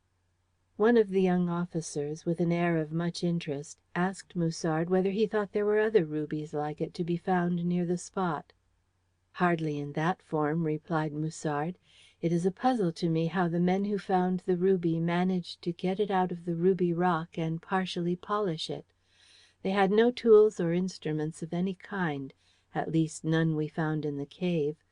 Undoubtedly there are rubies in that part of the world. It was near the valley that Moynglass found his sample of corundum with a ruby crystal in it. On our way back, at the head of the valley, I came across a belt of magnesian rocks charged with ores of copper and iron, and probably containing the matrix of ruby crystals. "I wonder you wear the things," said the chubby-faced youth of the Flying Corps, handing the ring across the table to the explorer. "Why not?" asked Musard. "Well, I wouldn't care to wear a ring found in a skeleton's head. I should expect the old bust to flop to the ground while I was doing a stunt if I had a thing like that on my finger. Aren't you frightened of being haunted by the original owner?" "Oh, I don't know," replied Musard indifferently. "There's a horrible history attached to most jewels, if it comes to that. I'm not superstitious." He replaced the ring on his finger, and added thoughtfully, "I suppose many people would regard it in that light, as a grim sort of relic. Certainly I shall never forget the valley of rocks where we found it. It was the strangest place I have ever seen, a waste, howling wilderness. And sometimes I fancy I can still hear the cry Doyne gave as he slipped or jumped from one of the black rocks into space. I remember how it came ringing back from the cliffs, 100 times repeated. It was..." He broke off suddenly as a scream pealed through the moat house, a wild, shrill cry, which, coming from somewhere overhead, seemed to fill the dining room with the shuddering, despairing intensity of its appeal. It was the shriek of a woman in terror. The ladies at the dinner table regarded one another with frightened eyes and blanched faces. "What was that?" several of them whispered together. "It came from Violet's room. My God, what has happened?" exclaimed Phil. He sprang to his feet in agitation and pushed back his chair. His face was white, his mouth drawn, and he fumbled at his throat with a shaking hand, as though the pressure of his collar impeded his breathing. Musard rose from the table and walked to where the young man was standing. "Don't get upset needlessly, Phil," he said soothingly, placing a hand on his shoulder. Sir Philip had also risen from his seat, and for the briefest possible space the three men stood thus, facing each other, as if uncertain how to act. Then the tense silence of the dining room was broken by the loud report of a firearm. "Let me go!" cried Phil shrilly, shaking off Musard's arm. He turned and limped rapidly towards the door, and as he did so his infirmity of body was apparent. One of his legs was several inches shorter than the other, and he wore a high boot. Musard reached the door before him in a few rapid strides, and Sir Philip came hurrying after his son. The rest of the male guests followed, flocking towards the door in a body. The first sight that Musard's eye fell upon as he passed through the doorway was the figure of Miss Heredith rapidly descending the staircase. By the hall light he could see that her face was pale and agitated. She walked swiftly up to her old friend and laid a trembling hand on his arm. "Oh, Vincent, I was just coming for you. Something terrible must have happened," she began in a broken, sobbing voice. "I was going upstairs to my room when I heard the scream, and then the shot. They must have come from Violet's room. Will you go up and see, Vincent?" Musard did not wait for her concluding words. He was already mounting the staircase, taking 2 or 3 of the broad, shallow stairs in his stride. Phil hobbled after him, and Sir Philip and some of the guests straggled up in their wake. End of chapter 4.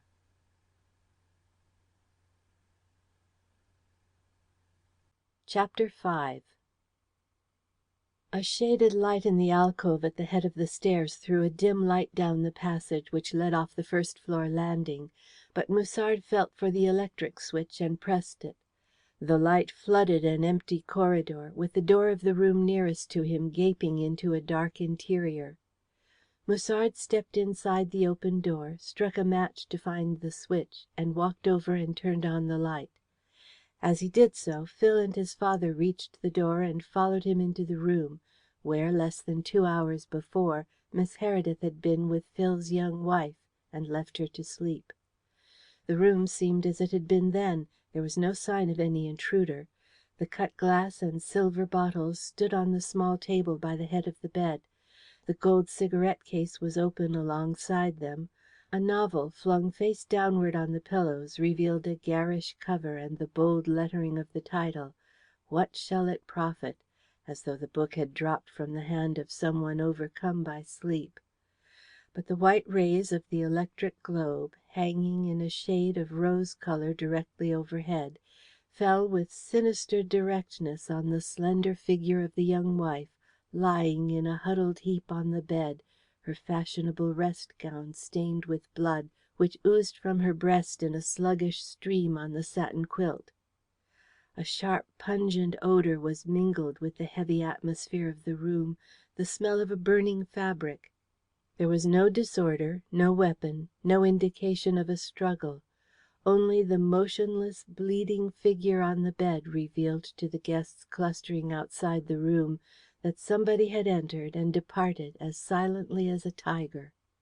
Musard went swiftly to the bedside and bent over the girl. "She has been shot," he said in a tone which was little more than a whisper. "She has been murdered!" It was Phil, pressing close behind Musard, who uttered these words. "Murdered!" he cried in an unnatural voice which was dreadful to hear.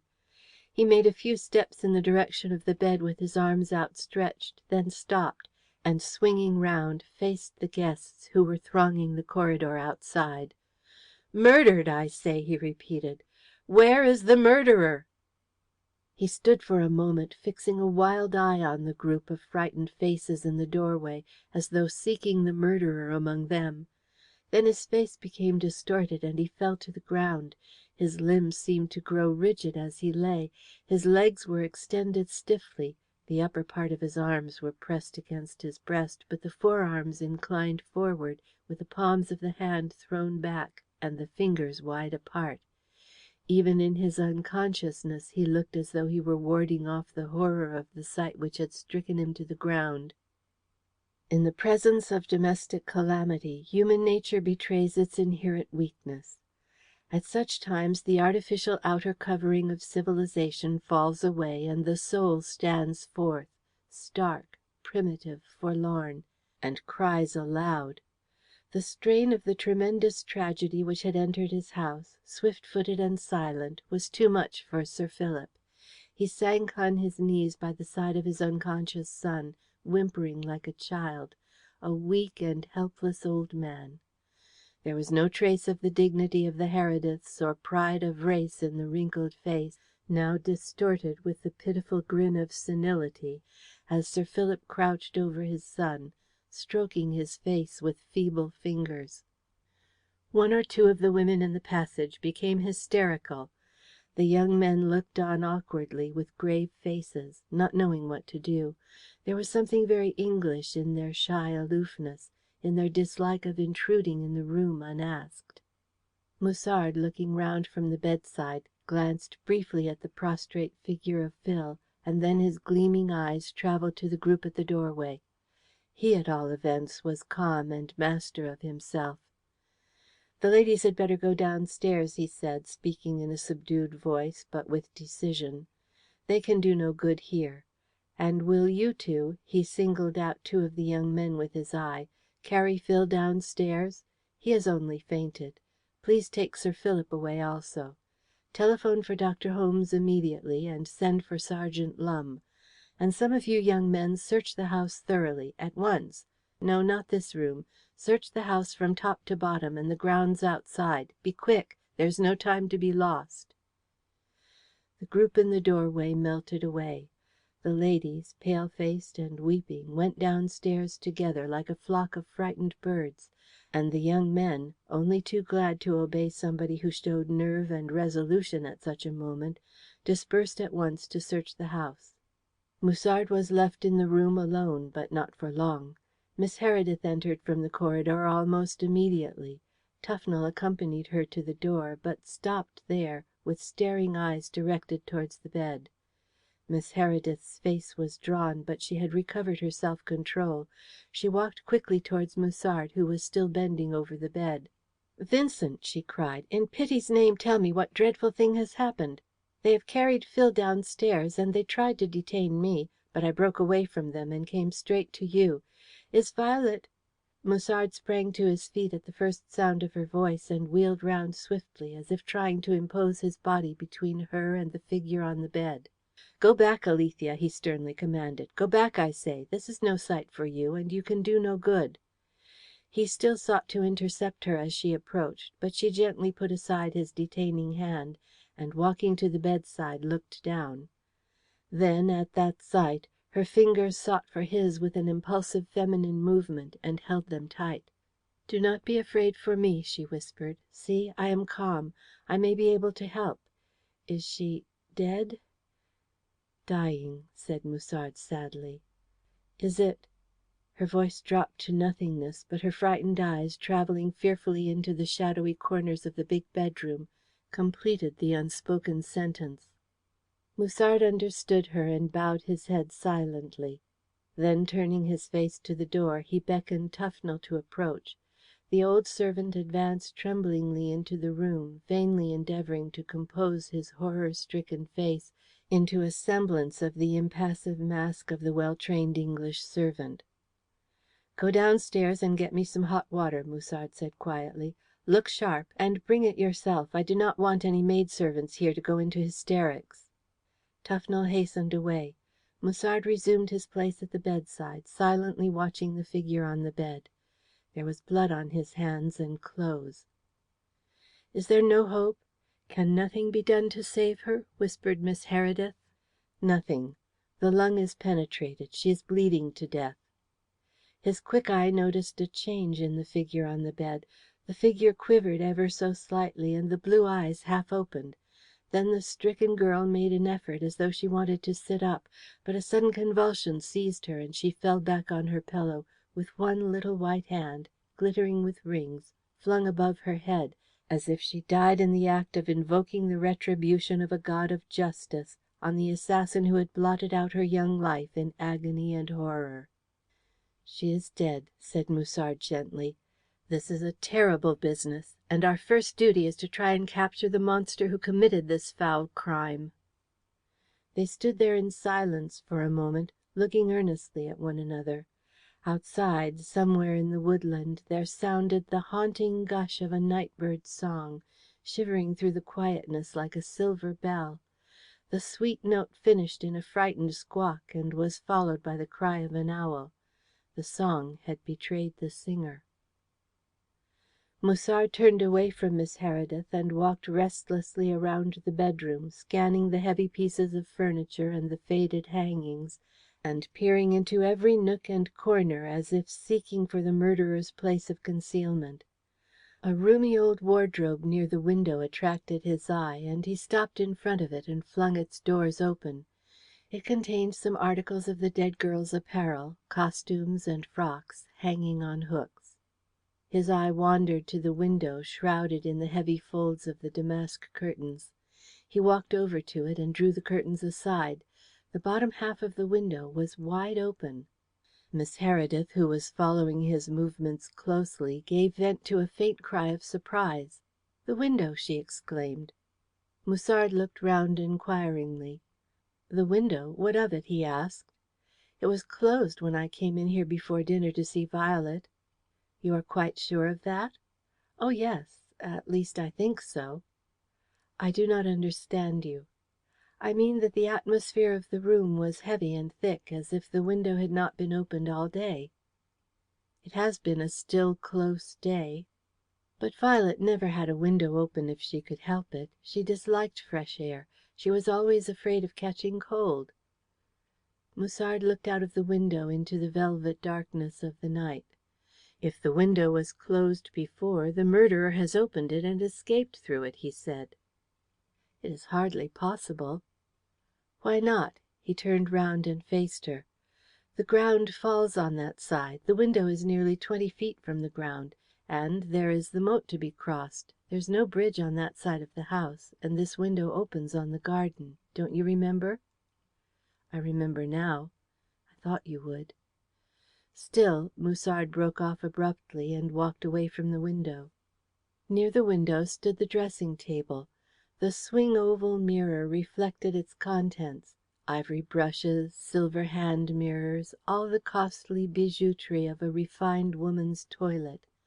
Among them stood Violet's silver jewel case.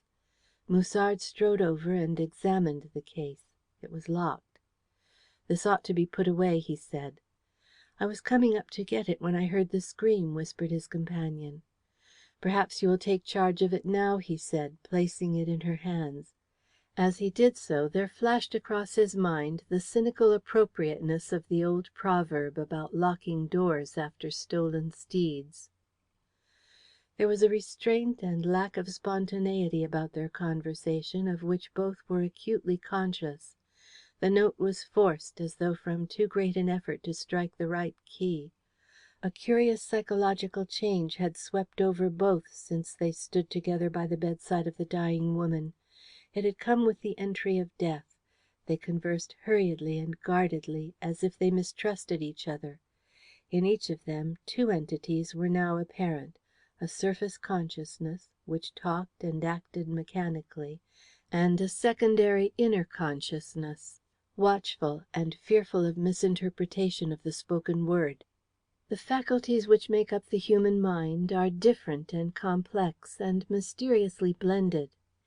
It may be that when tragedy upsets the frail structure of human life, the brute instincts of watchfulness and self-preservation come uppermost, guarding against chance suspicion or the loud word of accusation.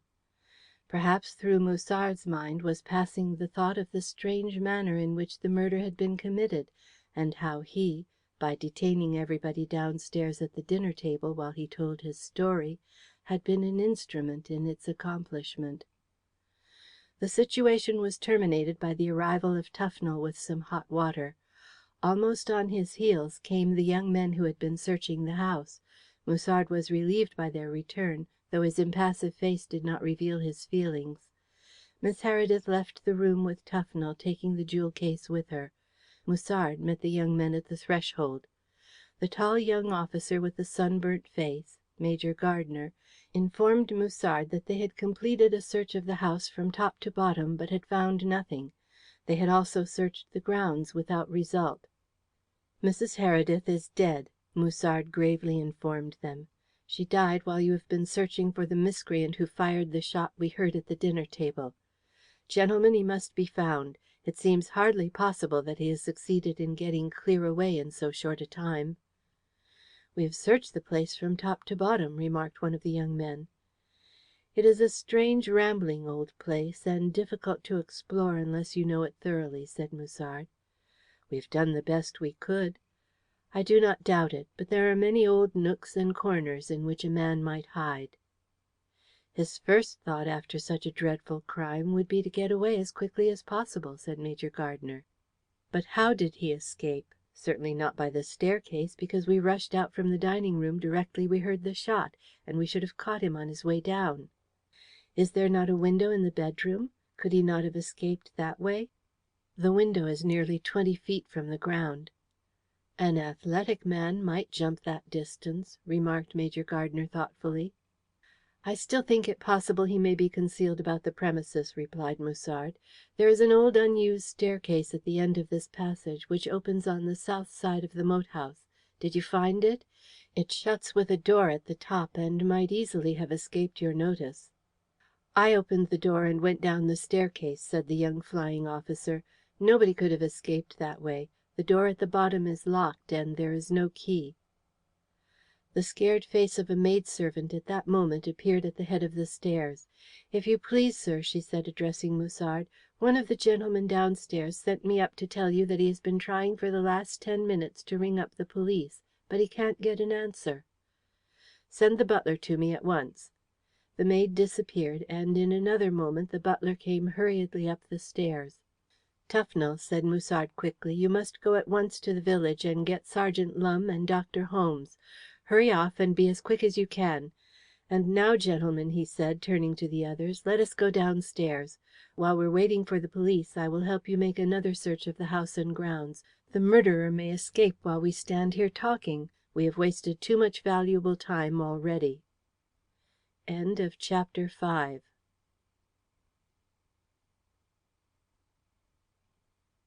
CHAPTER VI. The butler left the moat house at a brisk pace, which became almost a run after he crossed the moat bridge. His way across the park lay along the carriage drive, bordered by an avenue of tall trees, between an ornamental lake and some thick game covers, and then through the outer fields to the village. It was a soft and mellow September night, with a violet sky overhead sprinkled with silver. But a touch of autumn decay was in the air, which was heavy and still, and a white mist was rising in thick, sluggish clouds from the green, stagnant surface of the lake. The wood was veiled in blackness, in which the trunks of the trees were just visible, standing in straight, regular rows, like soldiers at attention. Tufnell hurried along this lonely spot, casting timid glances around him. He was not a nervous man at ordinary times, but like many country people he had a vein of superstition running through his phlegmatic temperament, and the events of the night had swept away his calmness. The croaking of the frogs and the whispering of the trees filled him with uneasiness, and he kept glancing backwards and forwards from the lake to the wood, as though he feared the murderer might suddenly appear from the misty surface of the one or the deep recesses of the other. He had almost reached the confines of the wood when he was startled by a loud whirr, which he recognized as the flight of a covey of partridges from a cover close at hand. What had startled them? Glancing fearfully around him, he saw, or thought he saw, the crouching figure of a man in one of the bypaths of the wood, partly hidden by the thick branches which stretched across the path a short distance from the drive. Tufnell's first impulse was to take to his heels, but he was saved from this ignominious act by the timely recollection that he was an Englishman, whose glorious privilege it is to be born without fear. So he stood still, and in a voice which had something of a quaver in it, called out, "Who is there?"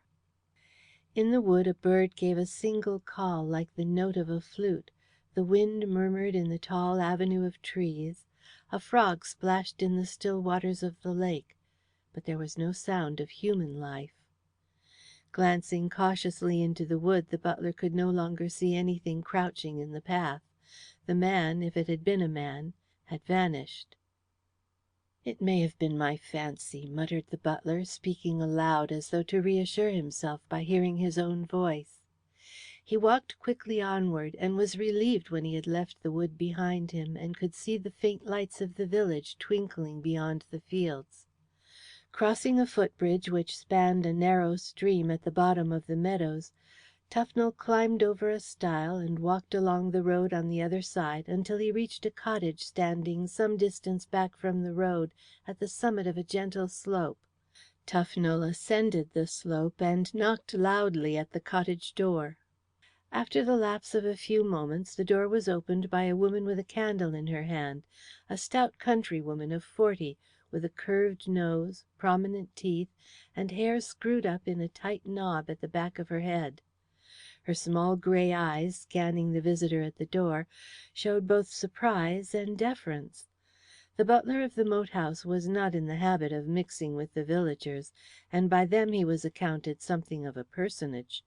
He not only shone with the reflected glory of the big house, but was respected on his own merit as a snug man, who had saved money and had a little property of his own. "Is your husband at home, Mrs. Lumbe?" he asked, in response to her mute glance of inquiry. He spoke condescendingly, like a man who recognized the social gulf between them, but believed in being polite to the lower orders. "Yes, he is in, Mr. Tufnell. Will you come inside?"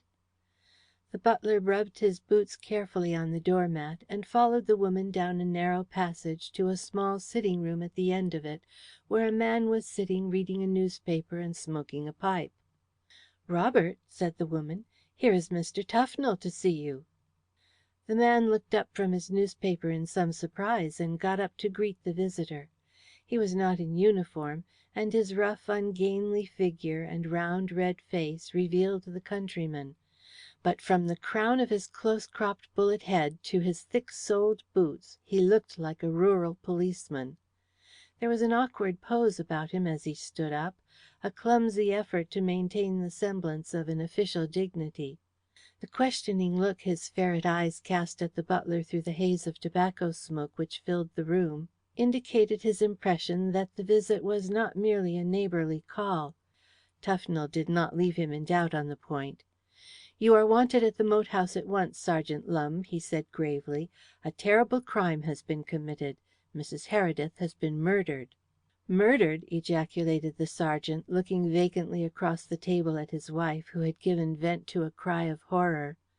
"Murdered!" he repeated, as though seeking to assure himself of the truth of the butler's statement by a repetition of the word. "Yes. She was shot in her bedroom a little while ago, while the other guests were at dinner. You must come at once." Sergeant Lumb laid his pipe on the table with a trembling hand. He was overwhelmed by the magnitude of the catastrophe, and hardly knew what to do. His previous experience of crime was confined to an occasional arrest of the village drunkard, who invariably went with him confidingly.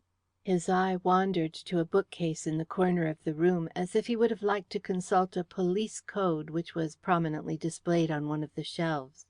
Apparently he realized the indignity of such a course in the presence of a member of the public, so he turned to Tufnell and said, "I'll go with you, but I must first put on my tunic." "Be as quick as you can," said the butler, taking a chair. Sergeant Lumb went into an inner room, where his wife followed him. Tufnell heard them whispering as they moved about. Then Sergeant Lumb hastily emerged, buttoning his tunic. There was an eager look on his face. "The wife has been saying that we ought to bring her brother along," he said. "He belongs to Scotland Yard. He's spending his holidays with us." "Where is he?" asked Tufnell, impressed by the magic of the name of Scotland Yard. "He's just stepped over to the Fox and Knot to have a game of billiards, finding it a bit lonesome here after London. Do you think we might send for him and take him with us?" "I think it would be a very good idea," said Tufnell. "But can he be got at once?" he added, with a glance at the little clock on the mantelpiece. "The sooner we return the better." "The wife can bring him while I'm changing my boots. Hurry down to the Fox, Maggie, and tell Tom he's wanted at once." "Don't tell him what it's for until you get him outside," hastily counselled the butler as the policeman's wife was departing on her errand.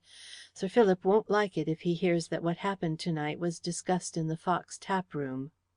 The little clock on the mantelpiece had barely ticked off 5 additional minutes when Mrs. Lumb returned in a breathless state, accompanied by a young man with billiard chalk on his coat and hands. "This is my brother, Detective Caldew," said Mrs. Lumb, between pants to the butler. "I told him about the murder, and we hurried back as fast as we could." "It's a horrible crime, and we must lose no time while there is still a chance of catching the murderer," said the young man, regaining his breath more easily than his stout sister. He brushed the billiard chalk off his clothes as he spoke. "Let us go at once." Tufnell cast a curious glance at the newcomer. He saw a man of about 35, tall, well built and dark, with a clean-shaven face and rather intelligent eyes under thick dark brows. He had some difficulty in recognizing Detective Caldew as the village urchin of a score of years before, who had touched his cap to the moat house butler as a great personage, second only in importance to Sir Philip Heredith himself. Tufnell was not aware that in the former village boy who had become a London detective he was in the presence of a young man of soaring ambition. Caldew had gone to London 15 years before with the idea of bettering himself. After tramping the streets of the metropolis for some months in a vain quest for work, he had enlisted in the Metropolitan Police Force rather than return to his native village and report himself a failure. At the end of 2 years' service as a policeman, he had been given the choice of transfer to the Criminal Investigation Department of Scotland Yard. He had gladly accepted the opportunity, and had shown so much aptitude for plain clothes work that by the end of another 2 years he had risen to the rank of detective. Caldew thought he was on the rapid road to further promotion, and had married on the strength of that belief. But another 10 years had passed since then, and he still occupied a subordinate position, with not much hope of promotion unless luck came his way. And there seemed very little chance of that. Caldew's professional experience had imbued him with the belief that the junior officers of Scotland Yard existed for no other purpose than to shoulder the blame for the mistakes of their official superiors, who divided amongst themselves the plums of promotion, rewards, and newspaper publicity. That, of course, was the recognized thing in all public departments. Caldew found no fault with the system. His great ambition was to obtain some opening which would bring him advancement and his share of the plums. He believed his opportunity had arrived that night. It had always been his dream to have the chance to unravel single-handed some great crime, a murder for choice, in which he alone should have all the glory and praise and newspaper paragraphs. He determined to make the most of the lucky chance which had fallen into his hands before anybody else could arrive on the scene. He had confidence in his own abilities, and thought he had all the qualifications necessary to make a great detective. He was, at all events, sufficiently acute to realize that opportunity seldom knocks twice at any man's door. The three men set out for the moat house. At the butler's request, Sergeant Lumb went ahead to summon the doctor, who lived on the other side of the village green, and while he was gone Caldew drew the details of the crime from his companion. Lumb rejoined them at the footbridge which led across the meadows into the Heredith estate, and they proceeded on their way in silence. Sergeant Lumb's brain, such as it was in too much of a whirl to permit him to talk coherently. Tufnell, habitually a taciturn individual, had been rendered more so than usual by the events of the night, and Caldew was plunged into such a reverie of pleasurable expectation regarding the outcome of his investigations of the moat house murder that the stages of his promotion through the grades of detective, sub-superintendent, and superintendent flashed through his mind as rapidly as telegraph poles flit past a traveller in a railway carriage. The crime which had struck down one human being in the dawn of youth and beauty, turned another into a murderer, and plunged an old English family into horror and misery, afforded Detective Caldew's optimistic temperament such extreme gratification that he could scarcely forbear from whistling aloud. But that is human nature. They passed through the wood and crossed the moat bridge. The mist was creeping out of the darkness on both sides of the moat house, casting a film across the faint light which gleamed from one or two of the heavily shuttered windows. Caldew, pausing midway on the bridge to glance at the mist spirals stealing up like a troop of ghosts, asked his brother-in-law if the moat was still kept full of water. He received an affirmative reply, and walked on again. A maidservant answered Tufnell's ring at the front door, and informed him in a whisper that Sir Philip and Miss Heredith were in the drawing-room. Thither they bent their steps, and found Musard awaiting them near the door. He nodded to Sergeant Lumb, whom he knew, and glanced interrogatively at Caldew. Lumb announced the latter's identity. "You had better come in here first," said Musard, opening the door of the drawing-room and revealing the baronet and Miss Heredith sitting within. Brother and sister glanced at the group entering the room. "This is Detective Caldew of Scotland Yard," Musard explained to them, indicating the young man. "He is staying with Lumb, who thought it advisable to bring him." "Have you told them everything?" Miss Heredith spoke to Tufnell. Her dry lips formed the words rather than uttered them, but the old retainer understood her, and bowed without speaking. "What do you wish to do first, Detective Caldew?" she added, turning to him and speaking with more composure. She was quick to realize that he would take the lead in the police investigations. A glance at Sergeant Lumb's flustered face revealed only too clearly that the position in which he found himself was beyond his official capabilities. Caldew stepped briskly forward. He was in no way embarrassed by his unaccustomed surroundings or by the commanding appearance of the great lady who was addressing him. He was a man who believed in himself, and such men are too much in earnest to be diffident. "I should like to ask a few questions first, madam," he said. "So far I have heard only your butler's version of what happened." Without waiting for a reply, he launched a number of questions and made a note of the replies in a pocket book. Musard, who assisted Miss Heredith to answer the questions, was rather impressed by the quick intelligence the detective displayed in eliciting all the known facts of the murder, but Sergeant Lumb, who remained standing near the door, was shocked to hear Caldew cross-questioning the great folk of the moat house with such little ceremony.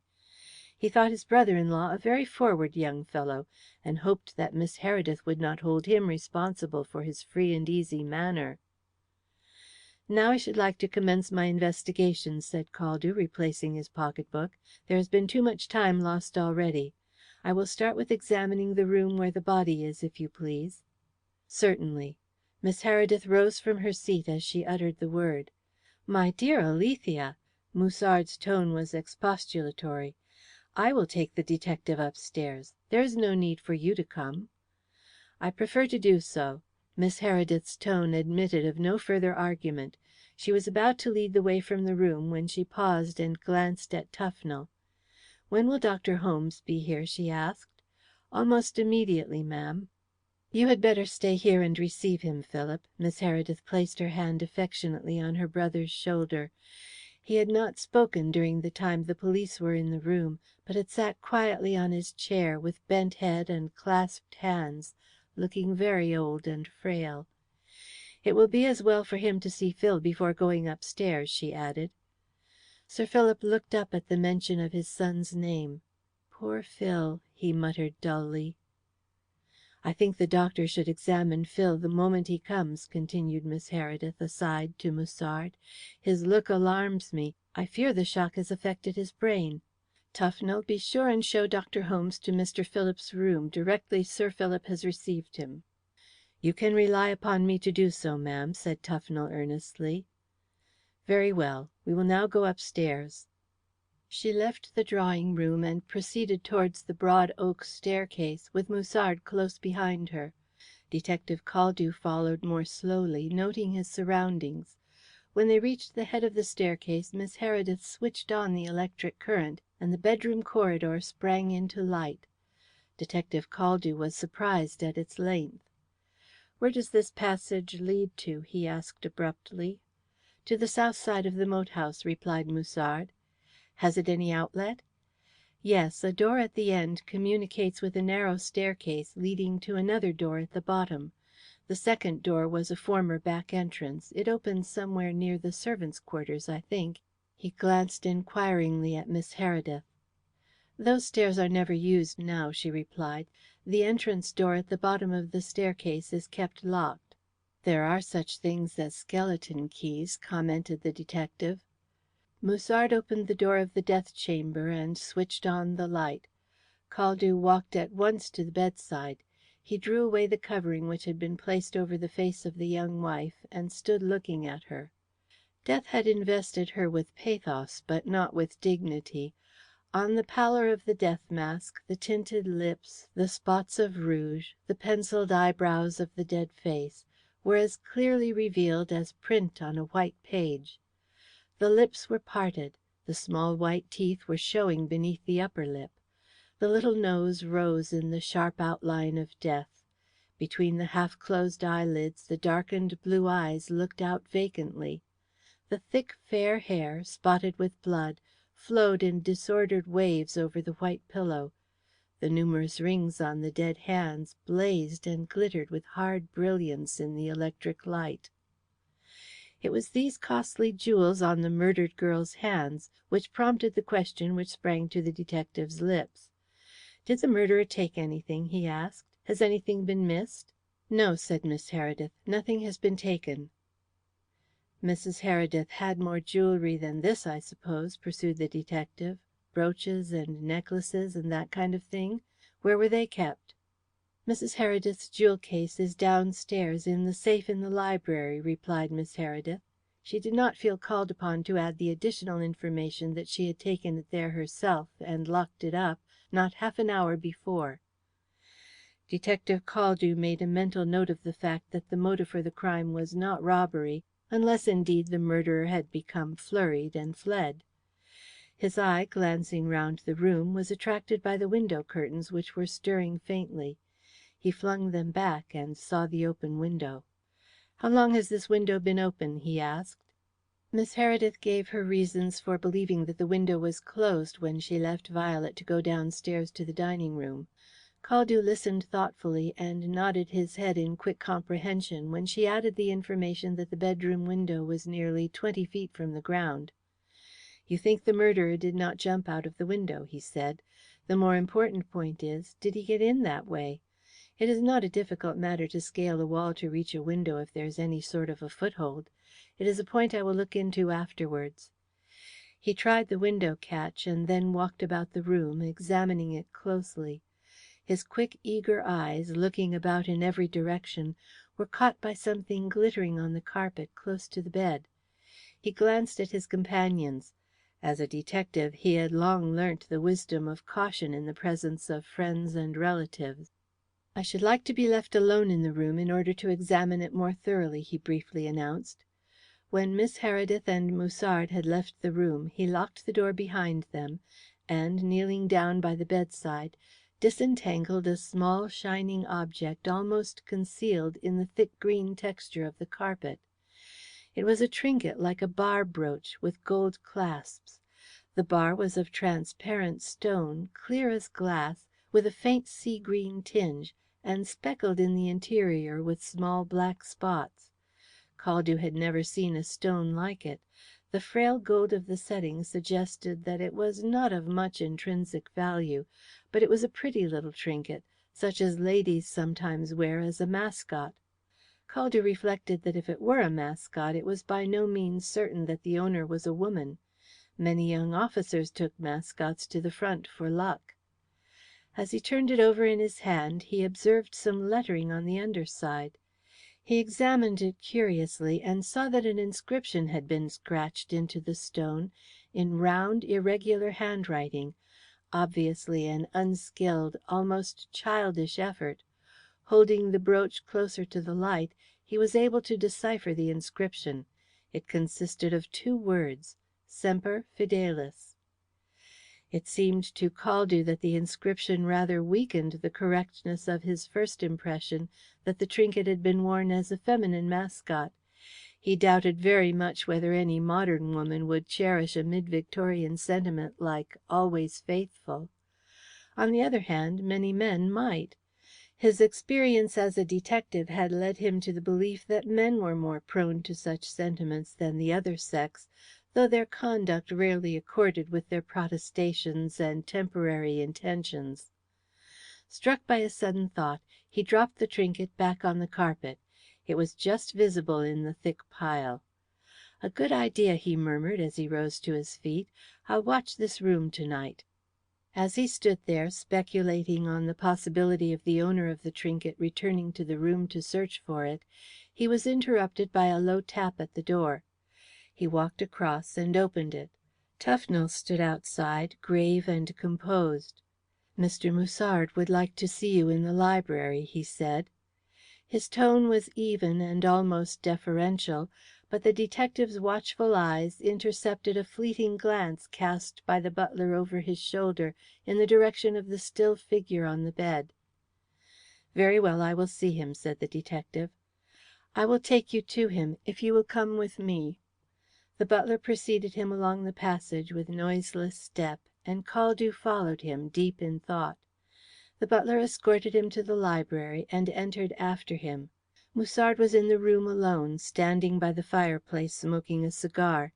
He looked up as Caldew entered. "I have just learnt something which I think you ought to know," he said. "The information comes from Tufnell. He tells me that while he was going around the house this afternoon he found the outside door of the back staircase unlocked." "Do you mean the door at the bottom of the staircase in the left wing?" asked Caldew. "Precisely." "I understood from Miss Heredith that this door was always kept locked." "So it is, as a rule. It was only by chance that the butler discovered this evening that it had been unlocked.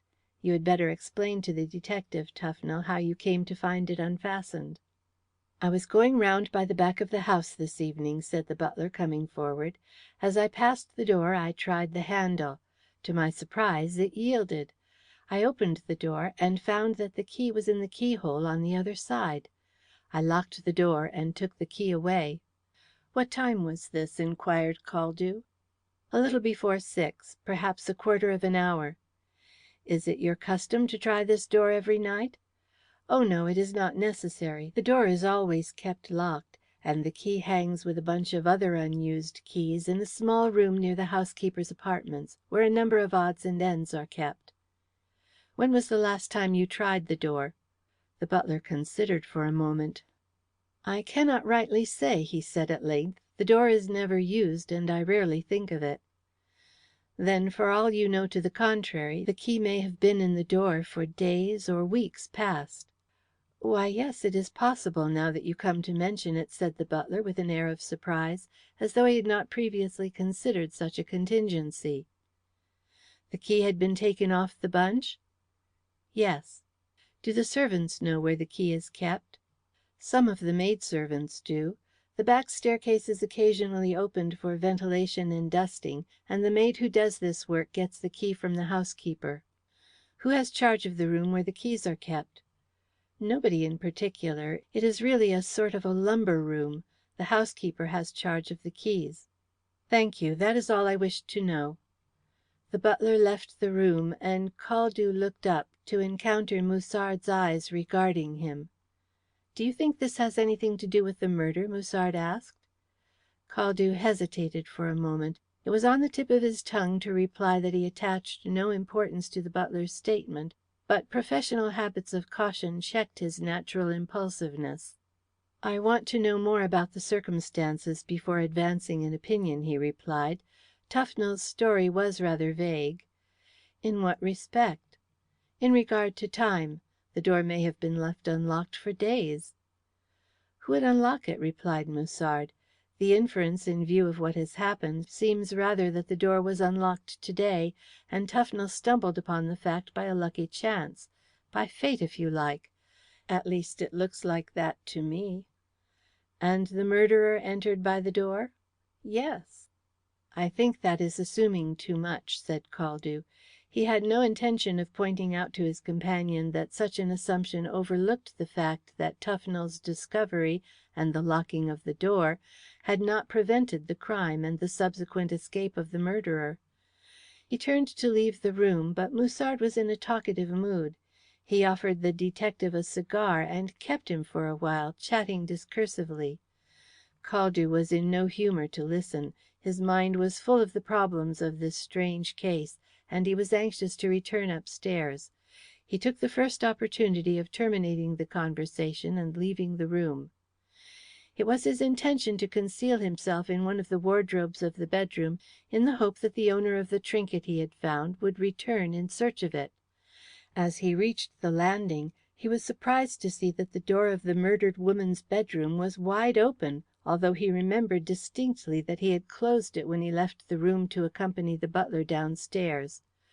With a quickly beating heart he hurried across the room to the spot where he had left the trinket.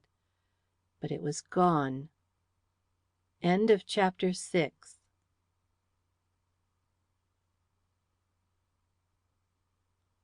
Chapter 7.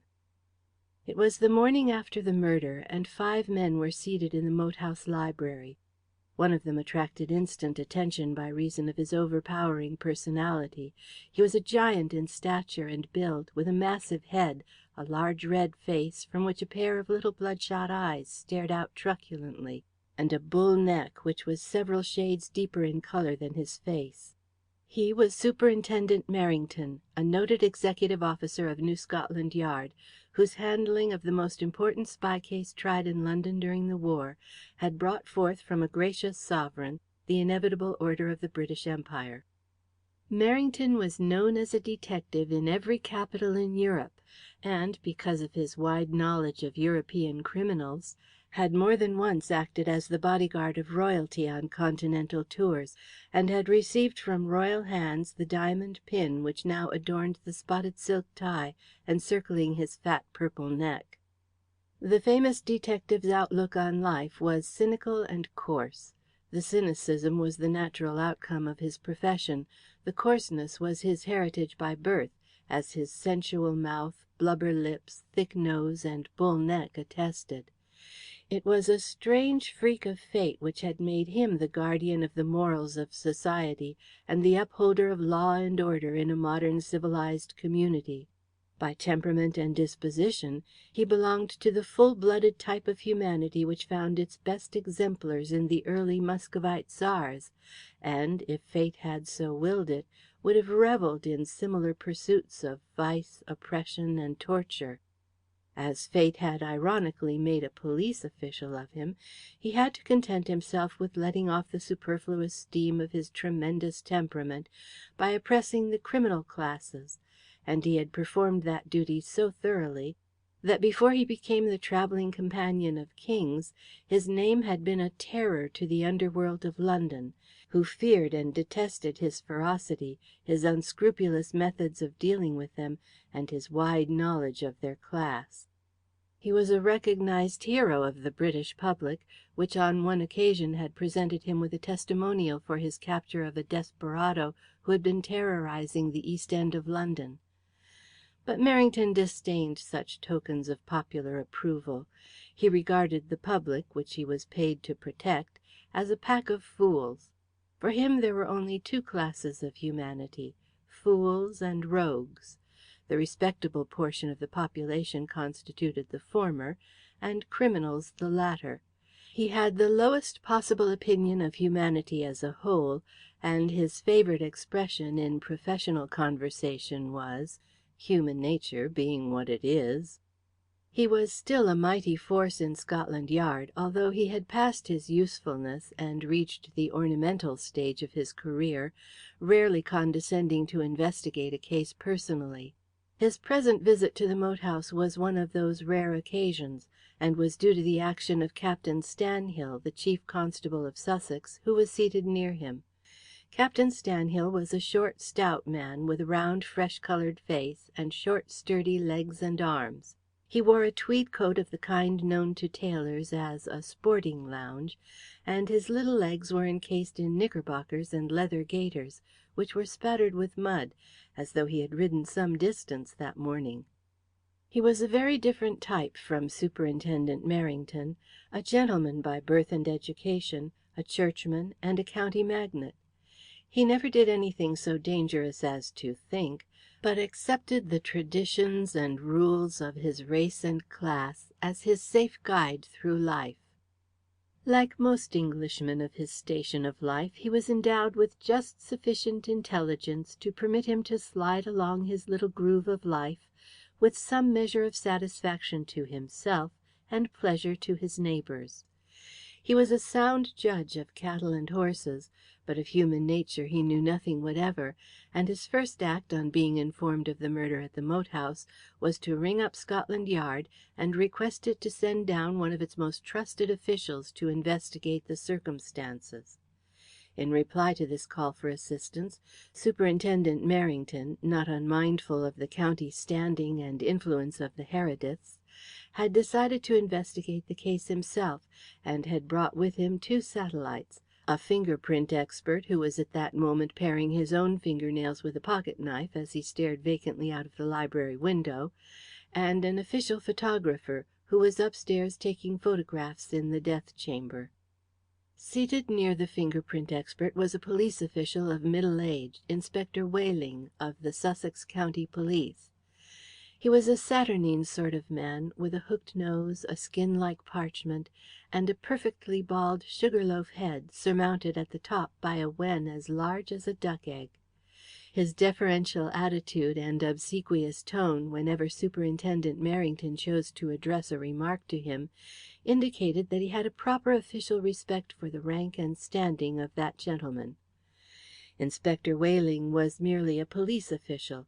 He had no personal characteristics whatever, unless a hobby for breeding Belgian rabbits, and a profound belief that Mr. Lloyd George was the greatest statesman the world had ever seen, could be said to constitute a temperament. The fifth man was Detective Caldew, who had just completed a narrative of the events of the previous night for the benefit of his colleagues, but more especially for Superintendent Merrington, in whose hands lay the power of directing the investigations of the crime. It was by no wish of Detective Caldew that Superintendent Merrington had been brought into the case.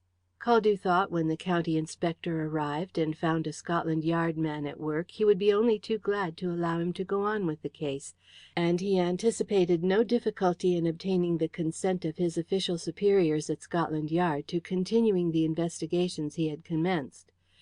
But Inspector Wayling, when notified of the crime by Sergeant Lumb, had telephoned to the Chief Constable for instructions. The latter, distrustful of the ability of the county police to bring such an atrocious murderer to justice, had begged the help of Scotland Yard, with the result that Superintendent Merrington and his assistants appeared at the moat house in the early morning before the astonished eyes of Caldew, who was taking a walk in the moat house garden after a night of fruitless investigations.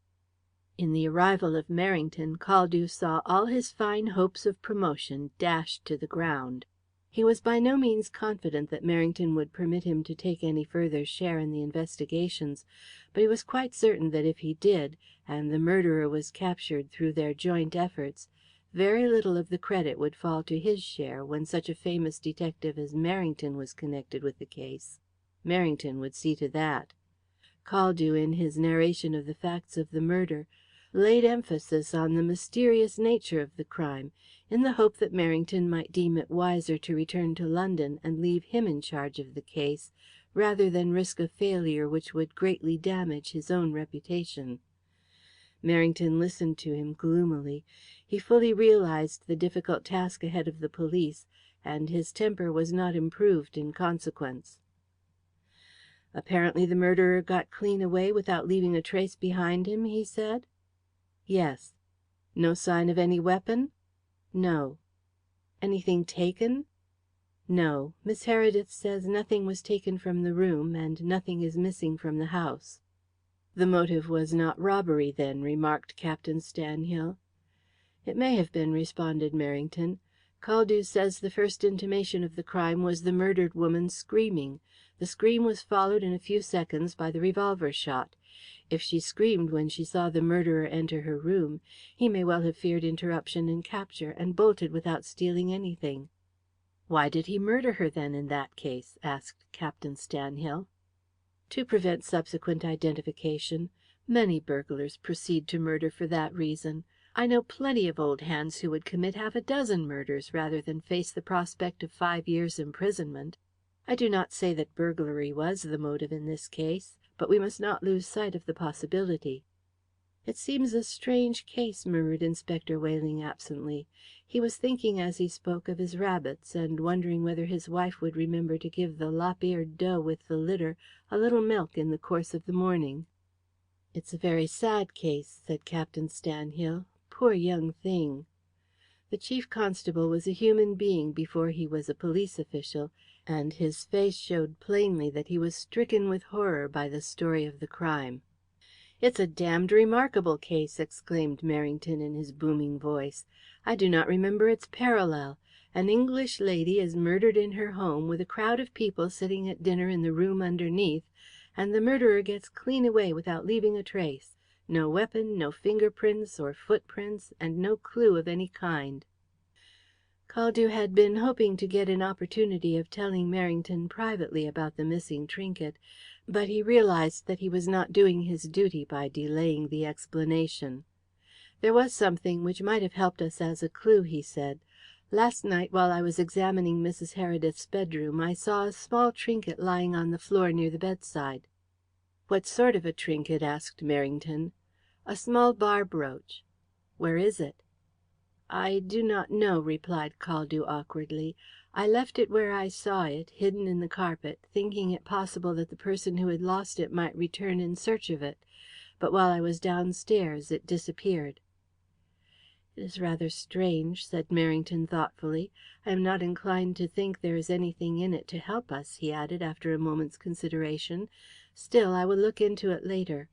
Why did you leave the trinket in the room, Caldew?" "I thought it possible that if the owner had anything to do with the crime, he, or she, might return for it," said Caldew. "So I left it where I found it, and watched the room from the end of the passage."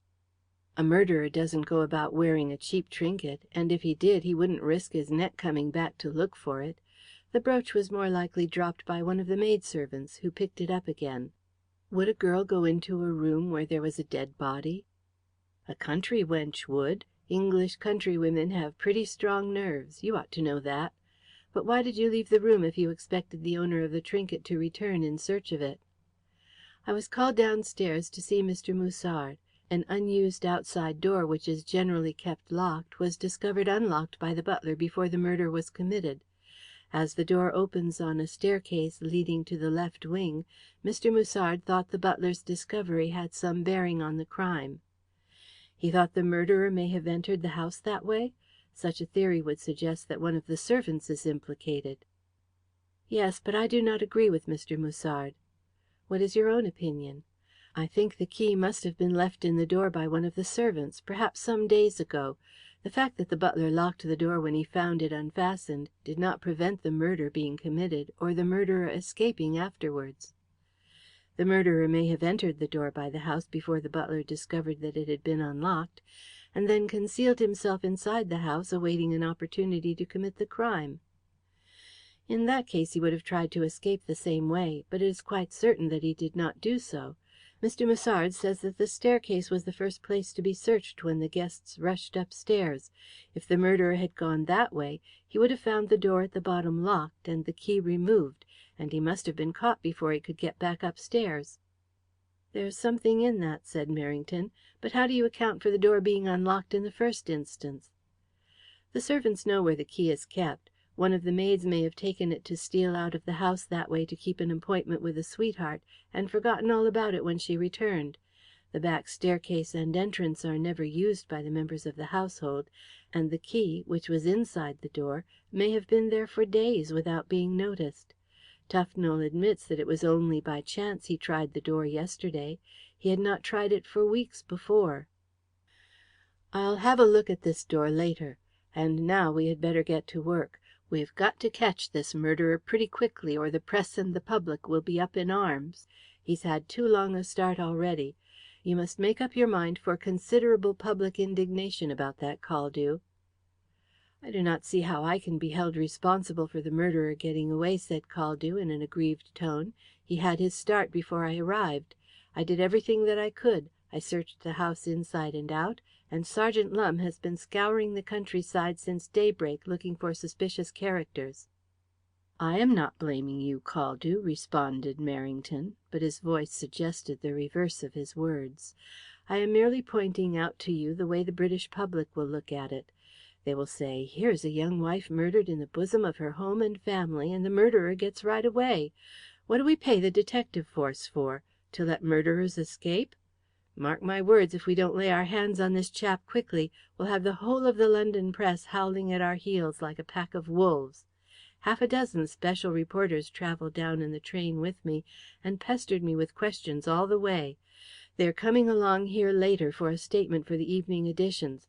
But never mind the journalists. Let us get to work without further loss of time. Have you made a list of all the guests who have been stopping in the house?" "Not yet. Here is a sketch plan of the moat house interior and the grounds, which you may find useful." "Thanks. You had better prepare a list of the guests before they leave. They are sure to get away as fast as possible, and we may want to interview some of them later on. Now we had better have a look at the body." They went upstairs to the bedroom. There they found a young man with a freckled face and a snub nose, packing up a photographic apparatus. He was the photographer, and he had been taking photographs of the dead body. "Finished?" inquired Merrington.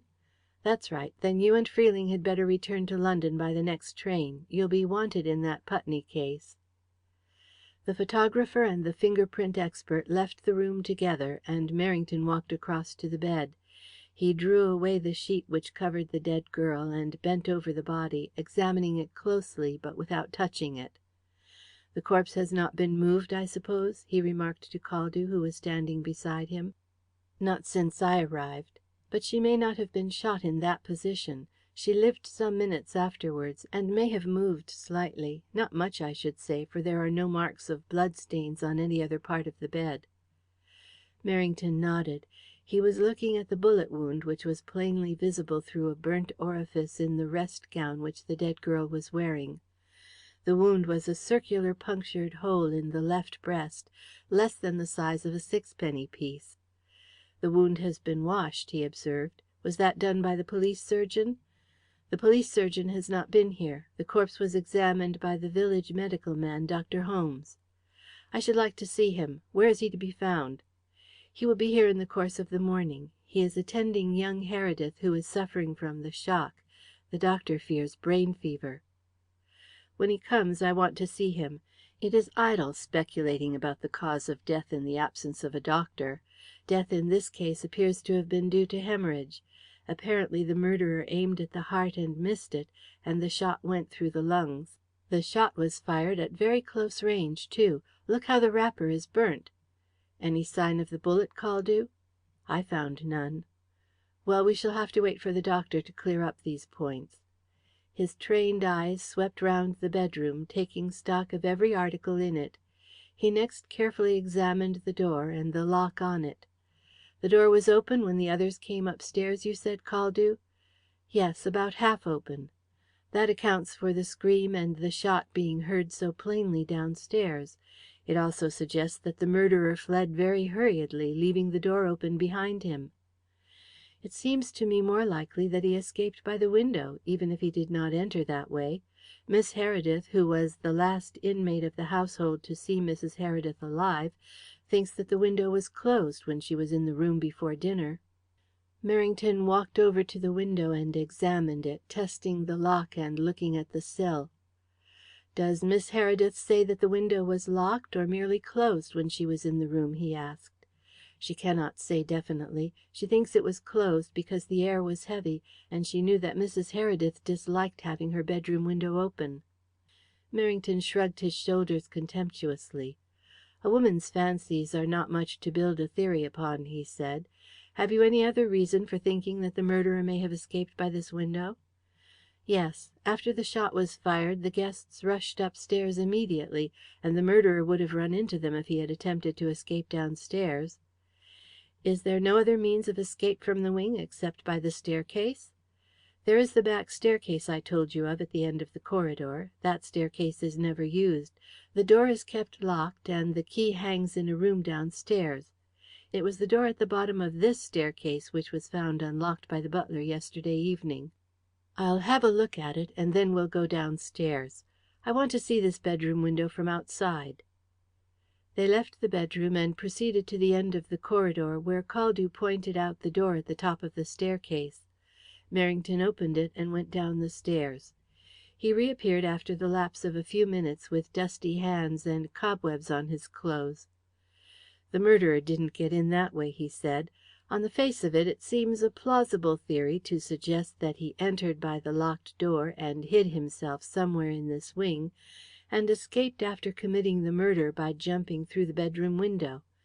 But it is impossible to get over your point that if he had entered by the door he would have tried to escape by the same means, not knowing that the door had been locked in the meantime.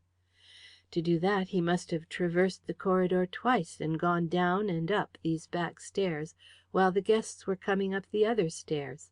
He couldn't have done it in the time. He would have been caught, cut off before he could get back. Look at this steep flight of stairs and the length of the corridor.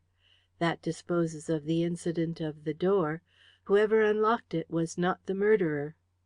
Merrington retraced his steps along the corridor. As he walked, his eyes roved restlessly over the tapestry hangings and velvet curtains, and took in the dark nooks and corners which abound in old English country houses. "Plenty of places where a man might hide," he muttered, in a dissatisfied voice. At the head of the front staircase he paused and looked over the balusters, as though calculating the distance to the hall beneath. Then he descended the stairs. It still wanted half an hour to breakfast time.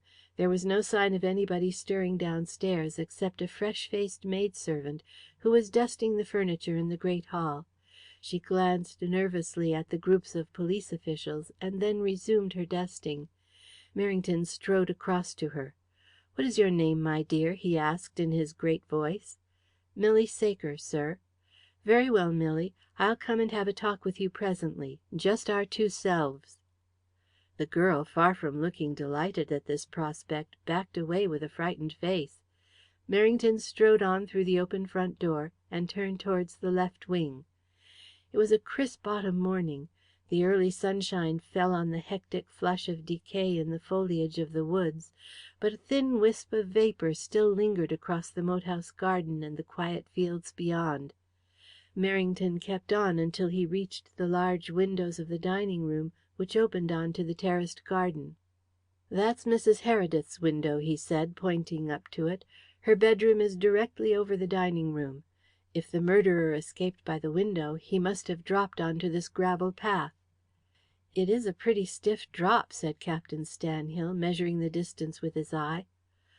"Oh, I don't know," replied Merrington. "He'd let himself down 8 feet with extended arms, and that would leave a drop of only 10 feet or thereabouts. Not much for an athletic man. But if he dropped, he must have left footprints." "There are none. I have looked," said Caldew. The information did not deter Merrington from examining the path anew. He got down on his hands and knees to scrutinize the gravel and the grass plot more thoroughly. "Nothing doing here either," he said, as he scrambled to his feet. "There are neither footprints nor marks such as one would expect to find if a man had dropped out of the window. What are you looking at, Wayling?"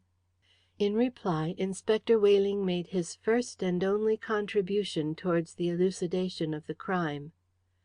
"Could not the murderer have climbed up to the bedroom by that creeper?" he asked, pointing to a thin trail of Virginia creeper which stretched up the wall almost as high as the window. Merrington tested the frail creeper with his great hand. His sharp tug detached a mass of the plant from the brickwork.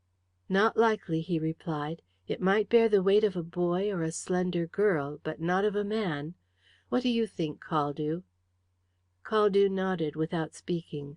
Wayling's remark had started a train of thought in his mind, but he had no intention of revealing it to a man who plainly did not intend to confer with him on equal terms, or disclose his own theory of the murder, if he had formed one. "Let us get inside again," said Merrington, in his masterful way. He turned back towards the house, and the others followed.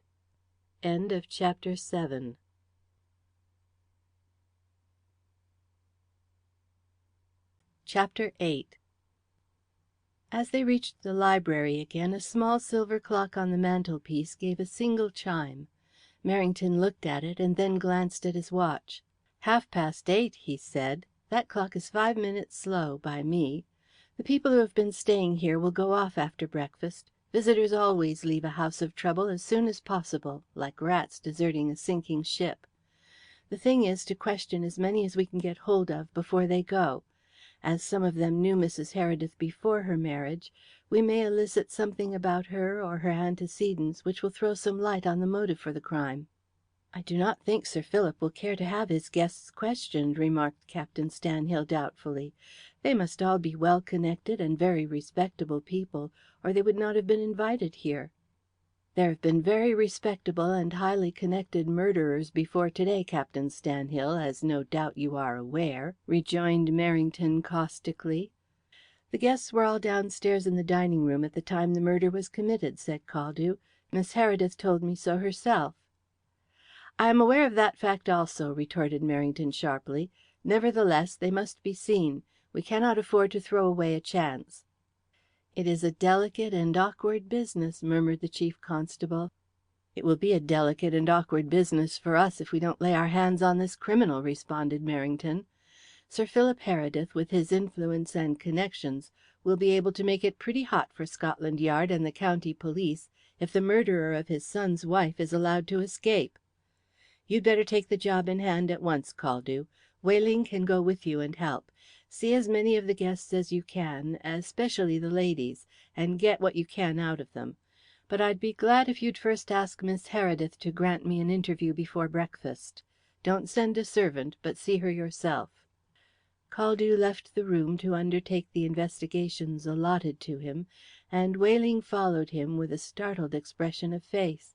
He felt overweighted by the magnitude of the task which had been thrust upon him, and doubted his ability to discharge it properly. "Miss Heredith will be able to give us more information than Sir Philip," remarked Merrington in a friendly tone to Captain Stanhill, as the door closed behind the subordinate officials. "A woman is generally more observant than a man, particularly if anything underhand has been going on." Captain Stanhill cast a puzzled glance at his companion. As a simple-minded English gentleman, he was quite unable to penetrate the obscurity of expression which masked the meaning of the last remark. Merrington caught the look, but had formed too poor an opinion of his companion's understanding to explain himself further. Besides, he liked mystifying people. "I'm going to put the servants through their facings straight away," he continued. "If there is anything to be learnt, we are more likely to find it out from them than the guests. Trust the back stairs for knowing what's going on upstairs. Servants want skilful handling, though. You've got to know when to bully and when to coax. Half measures are no good with them." Captain Stanhill did not reply. He wandered round the spacious library, glancing at the rows of books in their oaken shelves. Superintendent Merrington, while awaiting the arrival of Miss Heredith, drew forth the plan of the moat house which Caldew had sketched, and studied it closely. The moat house had only 2 stories, but it was a rambling old place, and covered a considerable area of ground, facing 3 sides of the county. The principal portion, consisting of the old house which had been burnt down and rebuilt, faced the north. The 2 wings had been added later. The front door opened into a spacious entrance hall which in former times had been the dining room. At the end of the hall was the grand staircase adorned by statues, armour, and the Heredith arms carved in panel. The principal rooms, with the exception of the dining room, were all on the ground floor of the main building, but corridors led off the entrance hall to the newer wings at each side, extending on the right side to the billiard room, conservatory, greenhouses, and orangery, and on the left side to the dining room, Miss Heredith's private sitting room, and Sir Philip's study. Merrington carefully studied the arrangements of this wing as depicted on Caldew's sketch plan. The upper portion was reached by a staircase which opened off the corridor almost opposite the dining room door, and ran, with one turning, to a landing which was only a few feet away from the door of the bedroom in which Mrs. Heredith was murdered. Next to this room was a dressing room and a spare bedroom. The remainder of the wing consisted of 2 bathrooms, a linen room, and Miss Heredith's bedroom, which was at the south end of the wing. The rooms all faced the west side of the house, and were lit by windows opening on the terraced gardens. They were entered by a corridor which ran the whole length of the wing, terminating in the door which opened on the unused back staircase. Before Meredith had finished his scrutiny of the plan, the door opened, and Miss Heredith entered the library. She looked pale and worn, and there were dark rings under her eyes which suggested a sleepless night, but her face was composed, though grave. Captain Stanhill advanced and shook hands with her, uttering a few words of well-bred sympathy as he did so, and then introduced Superintendent Merrington. "Superintendent Merrington has been kind enough to come down from Scotland Yard at my request to give us the benefit of his skill in investigating this terrible crime," he said simply. "I desired an interview with you in order to ask a few questions," said Merrington, coming to the point at once. Miss Heredith bowed. "Were all the blinds down in the dining room last night during dinner?" asked Merrington. Captain Stanhill looked quickly at his colleague. He failed to see the purpose of the question. "I think so," replied Miss Heredith, after a moment's reflection. "I cannot say for certain, as I was out of the room during the latter portion of the dinner, but I can easily ascertain." She touched a bell, which was answered by a maidservant. "Tell Mr. Tufnell I wish to speak to him," she said. The girl went away, and Tufnell appeared a moment afterwards. "Were all the blinds drawn in the dining room during dinner last night, Tufnell?" "Yes, ma'am. I pulled them down myself before sounding the gong." "Thank you, Tufnell." "I understand that you were not present at the dinner table when the shot was fired?" said Merrington, when the butler had left the room. "No, I was not." "May I ask why you left the table?" The question was put suavely enough, but a half uttered protest from Captain Stanhill indicated that he, at least, realized the sting contained within it. But Miss Heredith, looking at Merrington with her clear grey eyes, replied calmly, "I was called out of the room to speak to our chauffeur. He had been ordered to have an extra vehicle in readiness to convey our guests to an evening entertainment, and he wished to consult me about it." "Why did you not return to the dining room?" "Because dinner was nearly finished when I left the room." "Where were you when the shot was fired?" "I was on the stairs, on the way to my room, when I heard the scream. I was hastening back to the dining room as quickly as possible, but before I reached it the shot rang out." "Surely these questions are unnecessary, Merrington," exclaimed Captain Stanhill. "Any one would think I mean, there's not the slightest idea in our minds that Miss Heredith at least, I meant to say " Captain Stanhill floundered badly as he realized that his remarks were capable of a terrible interpretation which he did not intend, and broke off abruptly. "I am very glad that Superintendent Merrington has asked these questions," said Miss Heredith coldly. Merrington bowed a grim acknowledgment. He still had many questions he wanted to ask Miss Heredith, and he proceeded to put them in his own masterful way, very much as though he were examining a witness in the police court, Captain Stanhill thought, but in reality with a courtesy and consideration quite unusual for him. It was his best manner. His worst, Captain Stanhill was to see later. As a matter of fact, it was impossible for Merrington to be gentle with anybody. He had spent so many years of his life probing into strange stories and sinister mysteries that he had insensibly come to regard the world as a larger criminal court, made up of tainted and adverse witnesses whom it was his privilege to cross-question. He questioned Miss Heredith searchingly about the young bride. According to an eminent expert in jurisprudence, the tendency to believe the testimony of others is an inherent instinct implanted in the human breast by the Almighty. If that be so, it is to be feared that the seed had failed to germinate in Merrington's bosom, for his natural tendency was to look upon his fellow creatures as liars, particularly when they were of good social standing, with that hatred of notoriety which is characteristic of their class. Merrington had this fact in mind as he interrogated Miss Heredith closely about the circumstances of her nephew's marriage. He hoped to extract from her something which her English pride might lead her to conceal, something which might throw a light on the motive for the murder. Miss Heredith answered him with a frankness which even Merrington grudgingly realized left nothing to be desired. She was apparently only too anxious to help the police investigations to the best of her ability, but what she had to tell amounted to very little.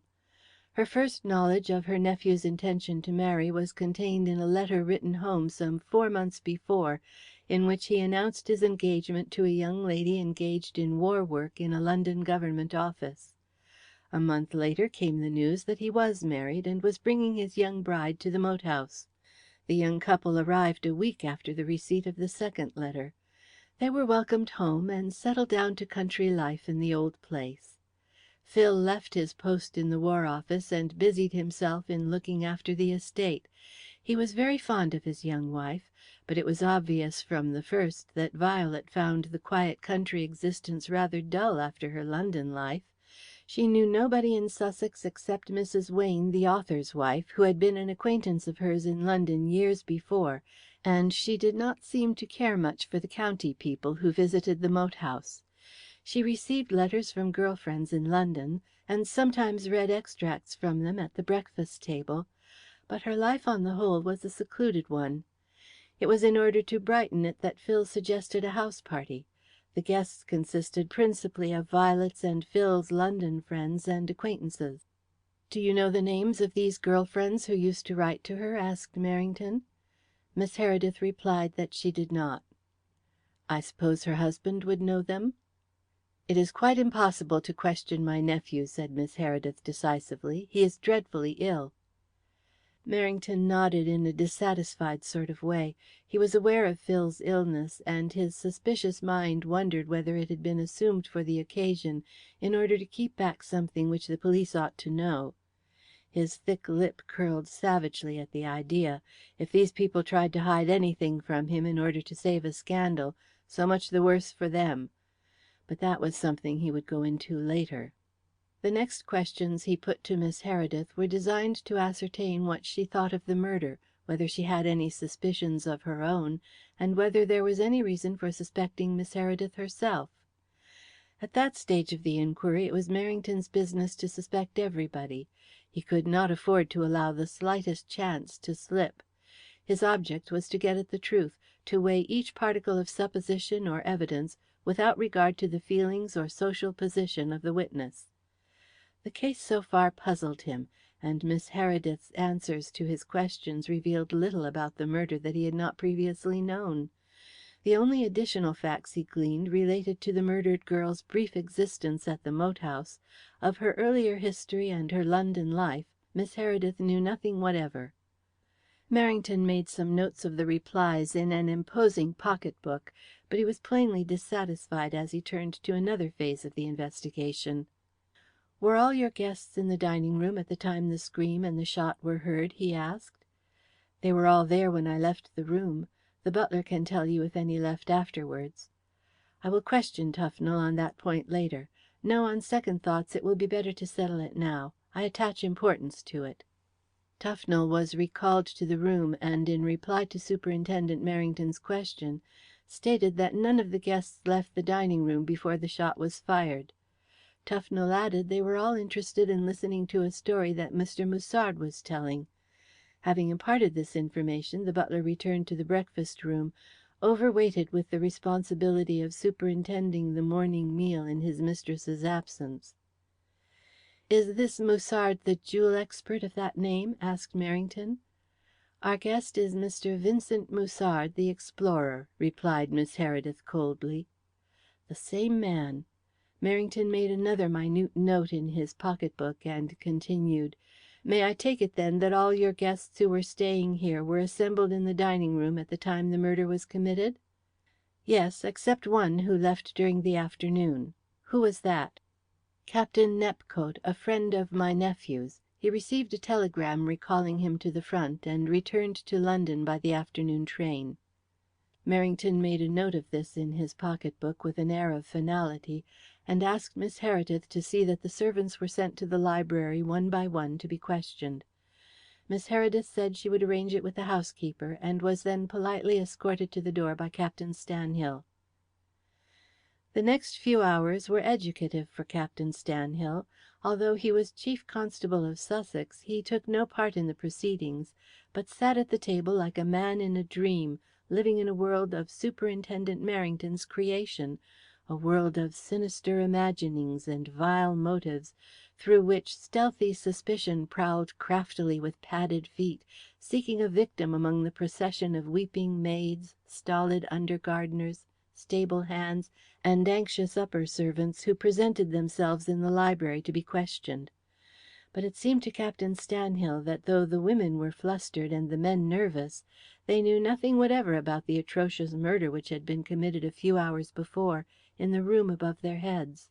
Merrington also seemed to be aware that he was getting no nearer the truth with his traps, his questions, and his bullying, and he grew so angry and savage as the day wore on that he reminded Captain Stanhill of a bull he had once seen trying to rend a way through a mesh. As the morning advanced, Merrington's face took on a deeper tint of purple, his fierce little eyes grew more bloodshot, and between the intervals of examining the servants he mopped his perspiring head with a large handkerchief. The significance of one fact he did not realize until afterwards. The last of the inmates of the moat house to come to the library was the housekeeper, Mrs. Rath, who presented herself at his request in order to acquaint him with the details of the domestic management of the household. Mrs. Rath entered the room with a nervous air. Her white face contrasted oddly with her black dress, and her hands shook slightly, in spite of her effort to appear composed. Merrington stared at her careworn face and hollow grey eyes with the perplexed sensation of a man who is confronted with a face familiar to him, but is unable to recall its identity. "Where have I seen you before?" he blurted out. The housekeeper raised frightened eyes, ringed with black, to his truculent face, but dropped them again without speaking. Merrington did not repeat his question.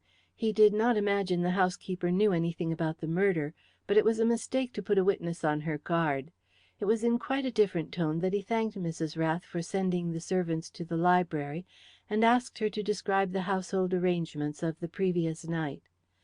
Mrs. Rath, who had been palpably nervous after his first question, became reassured and more at her ease, and answered him intelligently. "And where were you at the time of the murder, Mrs. Rath?" pursued Merrington, when he had drawn forth these details. "I was in my sitting room." "Did you hear the scream and the shot?" "I heard the scream, but not the shot." "How was that?" "My sitting room is a long way from Mrs. Heredith's room. Perhaps that is the reason." Merrington looked at the position of the housekeeper's room on the plan of the moat house which Caldew had drawn. As she said, it was a considerable distance to her room, which was in the old portion of the house, near the rear, and on the ground floor. "Were you alone in your room?" he asked. "No, my daughter was sitting with me." To a quick ear it may have seemed that the answer was a trifle long in coming. Merrington shook his head irritably. Really, it seemed impossible to reach the end of the people who were in this infernal moat house at the time of the murder.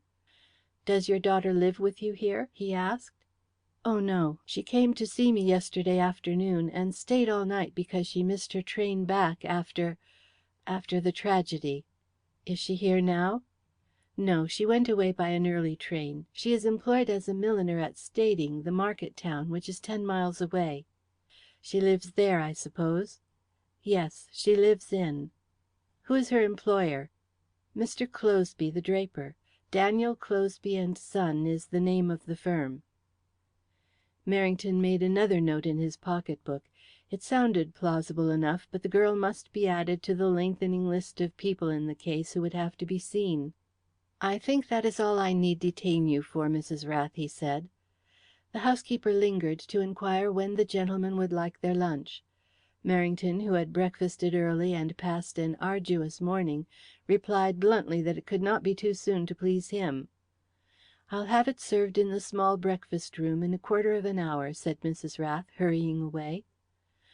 Her whole bearing as she departed indicated such an air of irrepressible relief at having passed through a trying ordeal that all Merrington's former doubts of her revived. "I'd give something to remember where I've seen that infernal woman before," he ejaculated, slapping his thigh emphatically. "What infernal woman?" asked Captain Stanhill, who had come to the conclusion that he did not like Superintendent Merrington or his style of conversation. "Why, that woman who has just left the room, the housekeeper. I've seen her before somewhere, in very different circumstances, but I cannot recall where. I recollect her face distinctly, particularly her eyes. I flatter myself I never forget a pair of eyes. Confound it, where the devil have I seen her?" Captain Stanhill turned away indifferently, and the conversation was terminated by the appearance of Detective Caldew, who appeared in the doorway as Mrs. Rath left the room. "Dr. Holmes is waiting in the drawing room if you wish to see him," he announced. "Bring him here," commanded Merrington curtly. He had a great notion of his self-importance, and had no intention of dancing attendance on a mere country practitioner. Caldew went away and shortly reappeared with a little man whom he introduced as Dr. Holmes. The doctor was a meagre shrimp of humanity, with a peevish expression on his withered little face, as though he were bored with his own nonentity. He was dressed in faded clothes, and carried a small black bag in one hand and a worn hat in the other. If he had any idea of airing a professional protest at being compelled to wait upon the police, the thought vanished as his eye took in the stupendous stature of Superintendent Merrington, who towered above him like a mastiff standing over a toy terrier. "Sit down, doctor," he curtly commanded. "I want to ask you a few questions about the death of Mrs. Heredith. You examined the body, I understand?" Dr. Holmes bowed, put on a pair of gold-rimmed spectacles in order to see Superintendent Merrington better, and waited to be questioned. "I understand you were summoned to the moat house last night, doctor, after Mrs. Heredith was murdered, and examined the body. What was the cause of death?" "The cause of death was a bullet wound," pronounced the doctor oracularly. "I am aware of that much," answered Merrington irritably. "But a bullet wound is not necessarily fatal. Mrs. Heredith lived some time after her death, so it is certain that the bullet which killed her did not penetrate the heart. What is the nature of the injuries it inflicted?" Death in Mrs. Heredith's case was the result of a bullet passing through the left lung. It passed between the second and third ribs in entering the body, traversed the lung, causing a great flow of blood, which filled the air passages. Then the cause of death was hemorrhage? Yes, there was very severe internal hemorrhage. The face and the left-hand side of the neck were covered with blood. There had also been bleeding from the mouth and nose. Mr. Musard, who accompanied me to the room, told me he had washed it away while Mrs. Heredith was dying, in an endeavour to staunch the flow. She was quite dead when you saw her? Oh, yes, judging by the warmth of the body and by the fact that blood had ceased to flow, I should say that death had taken place about 40 minutes before. What time did you reach the moat house? It would be about 20 minutes past 8. Sergeant Lumbe called at my house at 10 minutes past the hour. I made a note of the time, and I went immediately. It is about 10 minutes' walk to the moat house from the village." "Was the main blood vessel of the lung broken?" asked Captain Stanhill, who had been following the doctor's remarks with close attention. "The aorta? It is difficult to say from an external examination. Mr. Musard tells me that Mrs. Heredith died about 5 minutes after he reached the room. The aorta is a very large vessel, and if it were burst, bleeding to death would be very rapid." "Could the wound have been self-inflicted?" asked Merrington. Dr. Holmes pursed his lips. "I can form no definite opinion on that point," he said. "By the direction of the bullet, I should say not." "Have you found the bullet?"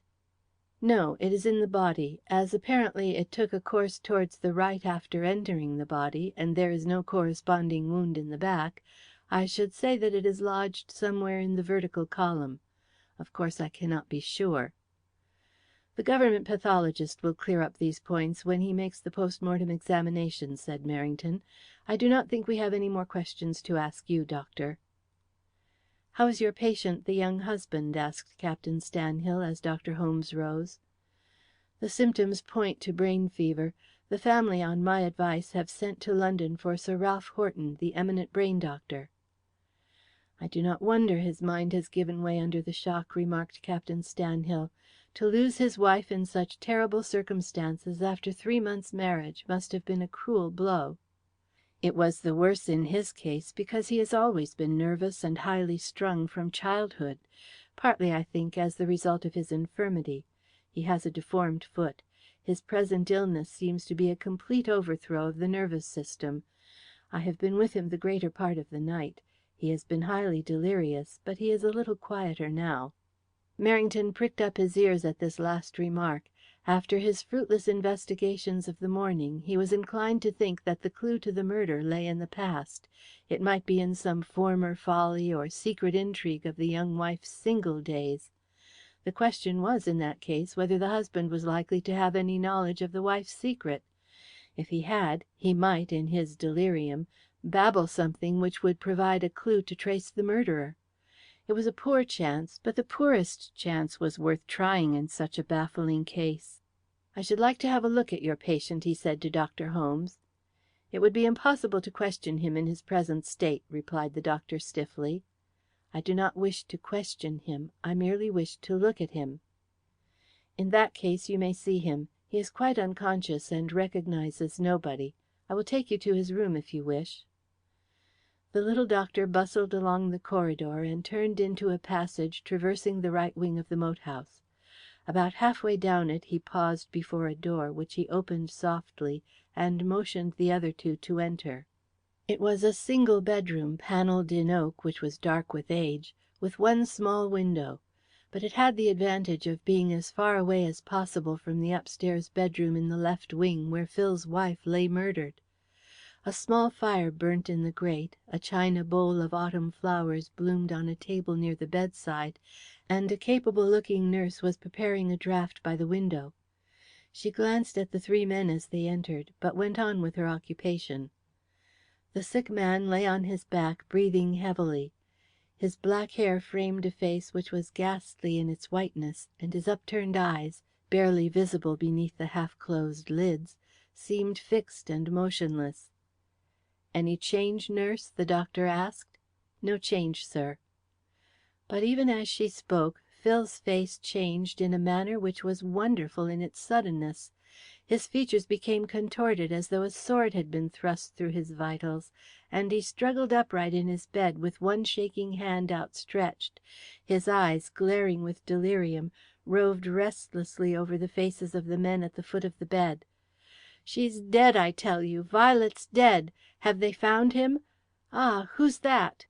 Once again he uttered his young wife's name and fell back on the pillow, motionless as before, but with one arm athwart his face, as though to cover his eyes. "I shall be glad if you will leave the room," said the little doctor gravely. "Your presence excites him." He hurried round to the bedside and bent over his patient.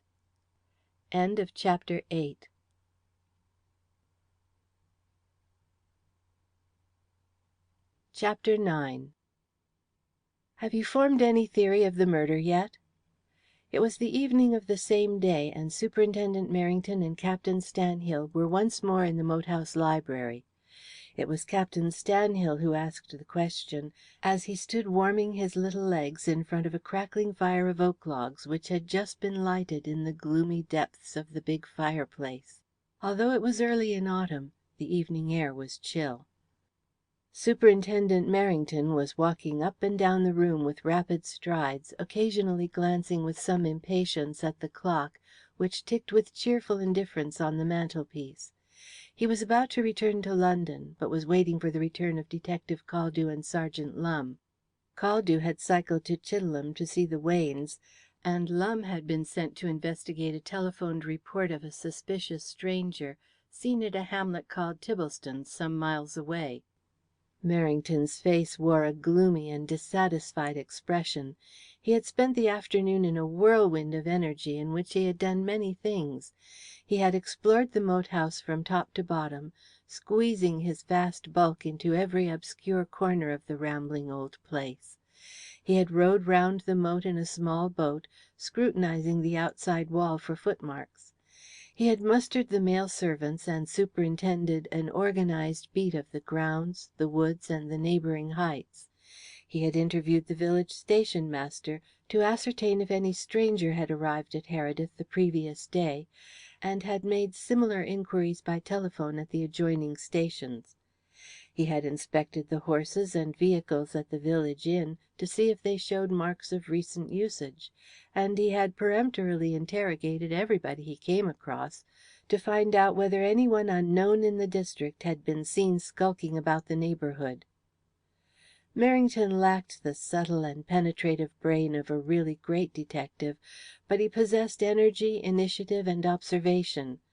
These qualities had stood him in good stead before, but in this case they had brought nothing to light. The mystery and meaning of the terrible murder of the previous night were no nearer solution than when he had arrived to take up the case 10 hours before.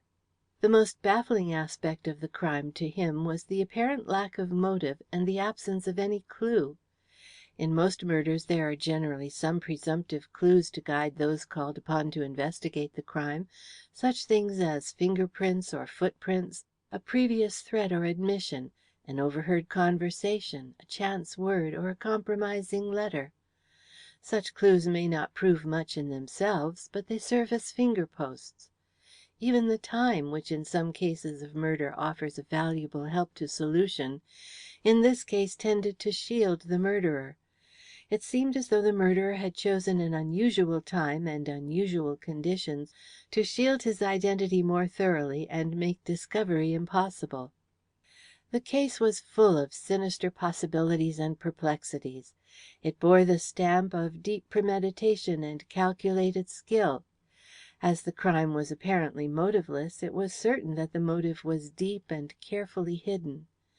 The only definite conclusion that Merrington had reached was that the murderer would have to be sought further afield, probably in London, where the dead girl had lived all her life.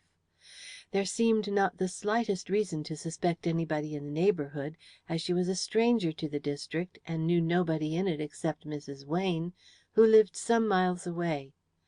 It was unfortunate that her husband, who was the only person able to give any information about her earlier life, was too ill to be questioned. On hearing Captain Stanhill's question, Merrington paused abruptly in his impatient pacing of the carpet, and glanced at him covertly from his deep set little eyes. If he had consulted his own feelings, he would have told the Chief Constable that it was not the time to air theories about the crime. But in his present position it behooved him to walk warily and not make an enemy of his colleague. If there was to be an outburst of public indignation because the murderer in this case had not been immediately discovered and brought to justice, it would be just as well if the county police shared the burden of responsibility. Merrington realized that he could best make Captain Stanhill feel his responsibility by taking him fully into his confidence. He was aware that he had practically ignored the Chief Constable in the course of the day's investigations, and it was desirable to remove any feeling that treatment may have caused. Superintendent Merrington had the greatest contempt for the county police, but there were times when it was judicious to dissemble that feeling. The present moment was one of them. Captain Stanhill, on his part, cherished no animosity against his companion for his cavalier treatment of him. He realized his own inexperience in crime detection, and had been quite willing that Superintendent Merrington should take the lead in the investigations, which he had assisted to the best of his ability. He thought Merrington rather an unpleasant type, but he was overawed by his great reputation as a detective, and impressed by his energy and massive self-confidence. The Chief Constable had not asserted his own official position, because he was aware that he was unable to give competent help in such a baffling case. He was, above all things, anxious that the murderer of Violet Heredith should be captured and brought to justice as speedily as possible, and he had no thought of his personal dignity so long as that end was achieved. The abstract ideal of human justice is supposed to be based on the threefold aims of punishment, prevention, and reformation. But the heart of the average man, when confronted by grievous wrong, is swayed by no higher impulse than immediate retribution on the wrongdoer. Captain Stanhill was an average man, and his feelings, harrowed by the spectacle of the bleeding corpse of the young wife, and the pitiful condition to which her murder had reduced her young husband, clamoured for retribution, swift, complete, and implacable, on the being who had committed this horrible crime. And he hoped that the famous detective would be able to assure him that his desire was likely to have a speedy attainment. That was why he asked Merrington whether he had formed any theory about the crime. "It would be too much to say that I have formed a theory," replied Merrington, in response to Captain Stanhill's question. "It is necessary to have clues for the formation of a theory, and in this case we are faced with a complete absence of clues." "Do you not think that the trinket found by Detective Caldew in Mrs. Heredith's bedroom has some bearing on the murder?" said Captain Stanhill. "I attach no importance to it. There were a number of persons in the bedroom after the murder was committed, and any one of them might have dropped the ornament, or it may have been lost there days before by a servant and escaped notice." "But it was picked up again during Caldew's absence from the room. Do you not regard that as suspicious? Detective Caldew, when he was relating the incident to us this morning, seemed to think that the trinket belonged to the murderer, who took the risk of returning to the room to recover it for fear it might form a clue leading to discovery." "Caldew reads too much into his discovery," replied Merrington, with an indulgent smile. "Like all young detectives, he is inclined to attach undue importance to small points. As I told him, I cannot imagine a murderer taking such a desperate risk as to return to the spot where he had killed his victim in order to search for a trinket he had dropped. Caldew may have concealed the brooch so effectually in the thick folds of the velvet carpet that he could not find it again when he looked for it on his return to the room.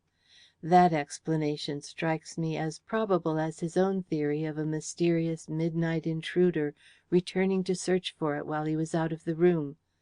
The trinket may have some connection with the crime, or it may not, but as I have not seen it, I prefer to leave it out of my calculation altogether. This case is going to be difficult enough to solve without chasing chimeras. But to return to your question. Although I have not actually formed a theory, my preliminary investigations of the circumstances have led me to arrive at certain conclusions and to exclude possibilities I was at first inclined to adopt. I will go over the case in detail, and then you will see for yourself the conclusions I have formed, and understand how I have arrived at them. In the first place, the greatest problem of this murder is the apparent lack of motive. There seems to be no reason why this young lady should have been killed. She had only recently been married, and apparently married happily, to a wealthy young man of good family, who was very much in love with her. It is obvious that money difficulties have nothing to do with the crime. Her husband is the only son of a wealthy father, and he is able to give his wife everything that a woman needs for her happiness and comfort. She is cherished, petted, and loved, and has a beautiful home. Who, therefore, had an object in putting an end to this young woman's life in her own home, in circumstances and conditions attended with the utmost possibility of discovery and capture? The perpetrator of the deed must have acted from some very strong motive or impulse to venture into a country house full of people at a time when everybody was indoors in order to kill his victim. In a seemingly purposeless murder like this, a certain amount of suspicion gathers round the other members of the household. Human nature being what it is, one should never take anything for granted, but should always be on the watch for hidden motives. But in this case the members of the household, with the exception of Miss Heredith, were downstairs in the dining room at the time the murder was committed. Miss Heredith left the room a few minutes before the shot was heard. You will recall that she volunteered that statement to us this morning. It occurred to me at the time that that may have been bluff, to put us off the scent. Clever criminals often do that kind of thing. My suspicions against her were strengthened by the additional fact that Miss Heredith did not like her nephew's wife. She masked the fact beneath a well-bred semblance of grief and horror, but it was plain as a pikestaff to me. But after thinking over all the circumstances, I came to the conclusion that she had nothing whatever to do with it." "Such a possibility is inconceivable!" exclaimed Captain Stanhill. "A lady like Miss Heredith would never commit murder." "It was not for that reason that I excluded her from suspicion," replied Merrington drily. "The points against her were really very damaging. She was out of the dining room when the scream was heard, and when the others rushed out of the dining room on hearing the shot, the first thing they saw was Miss Heredith descending the staircase of the wing in which her nephew's wife had been murdered. Fortunately for Miss Heredith, she was almost at the bottom of the staircase when she was seen. The guests streamed out of the dining room directly the shot was heard, therefore it is impossible that Miss Heredith could have shot Violet Heredith and then reached the bottom of the stairs so quickly. She is able to establish an alibi of time by, perhaps, half a minute.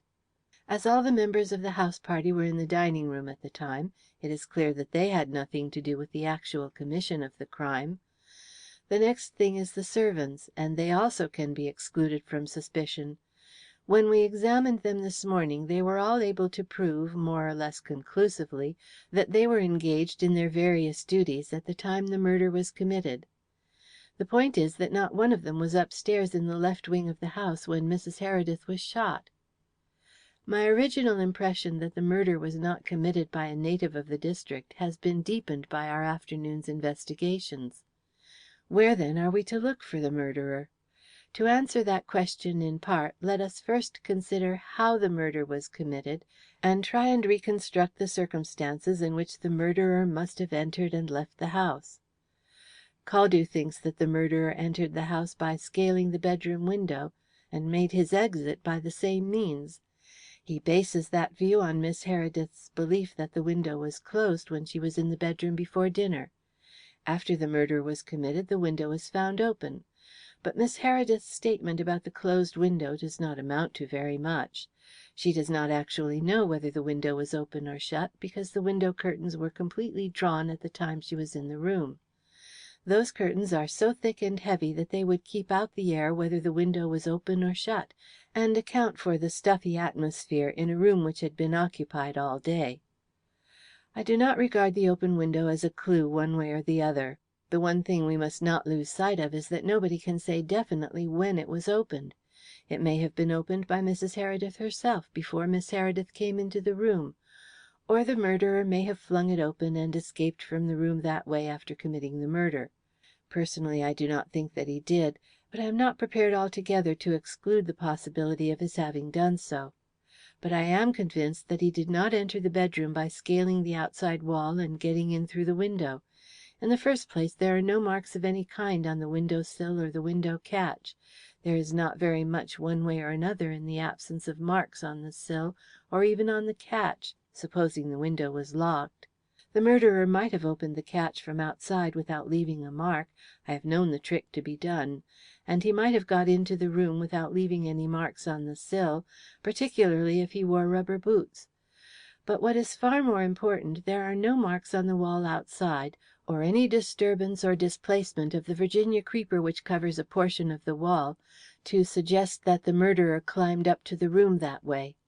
I think it is certain that if he had done so, he would have left his marks on the one or the other. The wall is of a soft old brickwork which would scratch and show marks plainly, and the Virginia creeper would break away.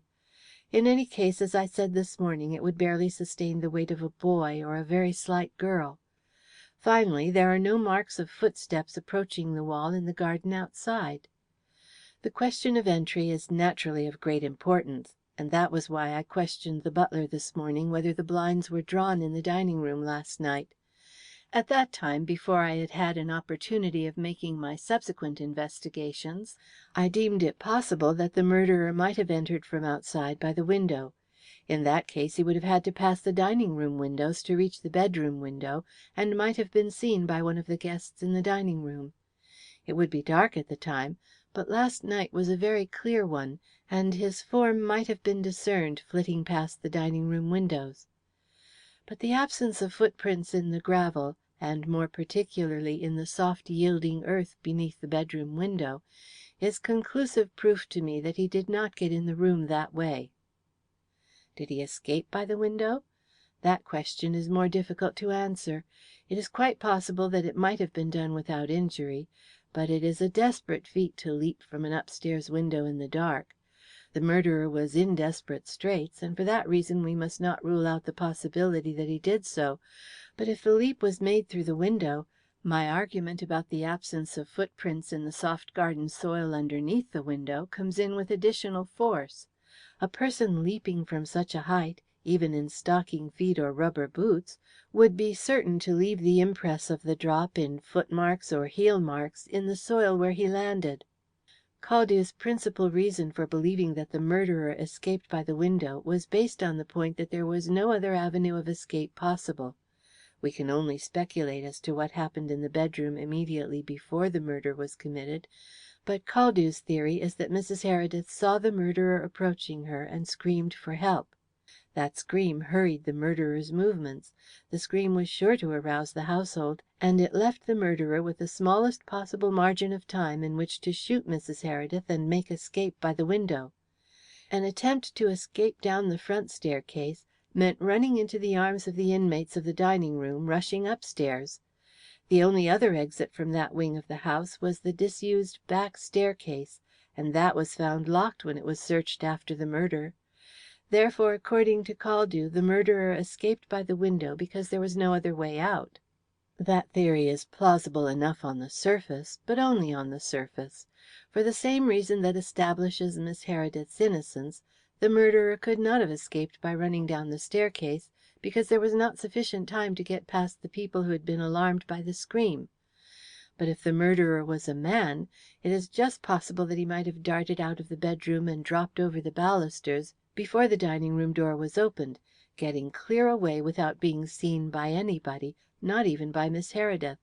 An examination of the staircase of the left wing has convinced me that this feat was possible. The staircase has a very sharp turn in the middle, which has the effect of hiding the top of the staircase from the bottom, and the bottom from the top. The leap is not so dangerous as the one from the window, because it is not so high. It is probably 6 feet less, allowing for the flooring beneath and the higher window opening above. The spot by the foot of the staircase where the murderer might have dropped is well screened, even from the view of anybody near the bottom of the staircase, by some tall tree shrubs in tubs and some armour. But there is another and likelier way by which the murderer might have escaped. I saw the possibility of it as soon as I examined the upstairs portion of the wing in which the murder had been committed. There are several places where the murderer could have hidden until chance afforded the opportunity of escape. He would avoid seeking shelter in any of the adjoining bedrooms, because he would realize that they would be searched immediately the murder was discovered. But there are excellent temporary places of concealment behind the tapestry hangings, or in the thick folds of the heavy velvet curtains at the entrance of the corridor, or in the small press or wardrobe which is built right over the head of the stairs. Suppose that the murderer, after firing the shot, dashed out into the corridor with the idea of escaping down the stairs. He hears the guests coming upstairs and realizes that he is too late. He instinctively looks round for some place to hide, sees the curtains, and slips behind them. From their folds he watches the guests troop along the corridor to the murdered woman's bedroom. He could touch them as they passed, but they cannot see him. Then, while they are all congregated round the doorway of Mrs. Heredith's bedroom, he emerges on the other side of the curtains, slips down the staircase, and gets out of the house without meeting anybody. "But all the guests did not go upstairs," observed Captain Stanhill, who was following his companion's remarks with close attention. "Some stayed in the dining room. Tufnell the butler made that quite clear when you were examining him this morning." "Yes, a few hysterical females cowering and whimpering with fear as far away from the door as possible," retorted Merrington contemptuously. "The butler made that clear also." "But the servants would also have heard the scream and the shot," pursued Captain Stanhill earnestly. "Is it not likely that some of them would have been clustered near the foot of the staircase, wondering what had happened?" "No," replied Merrington. "Servants are even more cowardly than they are curious. They would be too frightened to congregate at the foot of the staircase, for fear the murderer might come leaping downstairs and discharge another shot in their midst. It is possible, however, that the murderer remained hidden upstairs for some time longer, perhaps until the butler left the house to go to the village for the police, and Musard took all the male guests downstairs to make another search of the house. He would then have an exceedingly favourable opportunity of slipping away unobserved. It is true that the upstairs portion of the wing was searched before that time arrived, but the search was conducted by amateurs who knew nothing about such a task and would probably overlook such hiding places as I have indicated." It appeared to Captain Stanhill that Superintendent Merrington, instead of always adopting his theory of fitting the crime to the circumstances, was sometimes in danger of reversing the process. "From what you say, it seems to me that it is very difficult to tell how the murderer escaped," he remarked. "It is even more difficult to say how the murderer, after entering the moat house, found his way to Mrs. Heredith's bedroom in order to murder her. The house is a big rambling place, consisting of a main building and two wings. It would be impossible for you or me or any other stranger to find our way about it without previous knowledge of the place, unless we had a plan. How, then, did the murderer accomplish it? How did he know that Mrs. Heredith slept in the left wing? How did he know that he would find her alone in that wing while everybody else was downstairs at the dinner table?" Again it seemed to Captain Stanhill that Merrington's detective methods had a tendency to multiply difficulties rather than clear them up. "Perhaps he was provided with a plan of the house," he suggested. "That answers only one of my points. In my consideration of this aspect of the case, two possible solutions occurred to me. It is impossible for any of the guests to have committed the crime, because they were all downstairs at the time, but it is just possible one of them may have instigated it." "It is incredible to me that a guest staying in a gentleman's house could plot such a crime," said Captain Stanhill. "Nothing is incredible in crime," replied Merrington. "I've no illusions about human nature. It is capable of much worse things than that. Strange things can happen in a big country house like this, filled with a large party of young people of both sexes. Flirtations, intrigues, and worse still." "But not murder as a general rule," commented Captain Stanhill, with a trace of sarcasm in his mild tones. "You cannot lay down general rules about murder.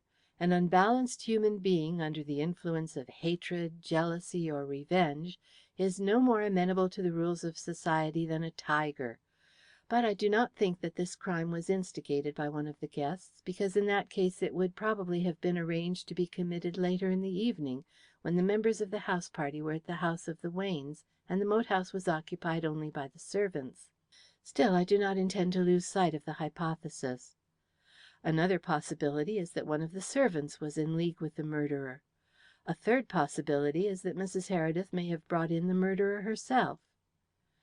"What do you mean?" "She may have had a lover, and the lover may have murdered her."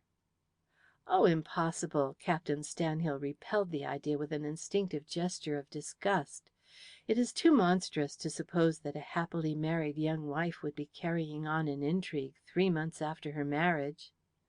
"More monstrous things happen every day, human nature being what it is," retorted Merrington coolly. "You must remember that we know practically nothing about her. The people who knew her in London left the house before they could be questioned. Miss Heredith and her brother have no knowledge of her past, and her husband is too ill to tell us anything.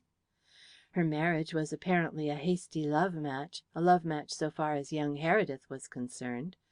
So far we have only two slender facts to guide us in our estimate of her, which are contained in the 2 letters in which young Heredith announced his marriage to his people. According to those statements, she was an orphan who was earning her living as a war clerk in the Government department in which young Heredith held his appointment. That does not carry us very far. During her brief life at the moat house she seems to have been reticent about her earlier life. Miss Heredith is not the type of woman to have questioned her, and apparently she vouchsafed no information. An examination of her boxes and her writing table has brought to light nothing in the way of writing or correspondence to help us. Such a girl, a bachelor girl in London in war time, may have had passages in her past life of which her husband knew nothing, passages which may have an important bearing on her murder. Not until we have a thorough knowledge of her antecedents and her past life can we hope to pierce the hidden motives which have led to this murder. It is there, in my opinion, that we must seek for the clue to this strange murder, and it is to that effort I shall devote my energies as soon as I return to London. Until those facts are brought to light, we are merely groping in the dark. End of chapter 9.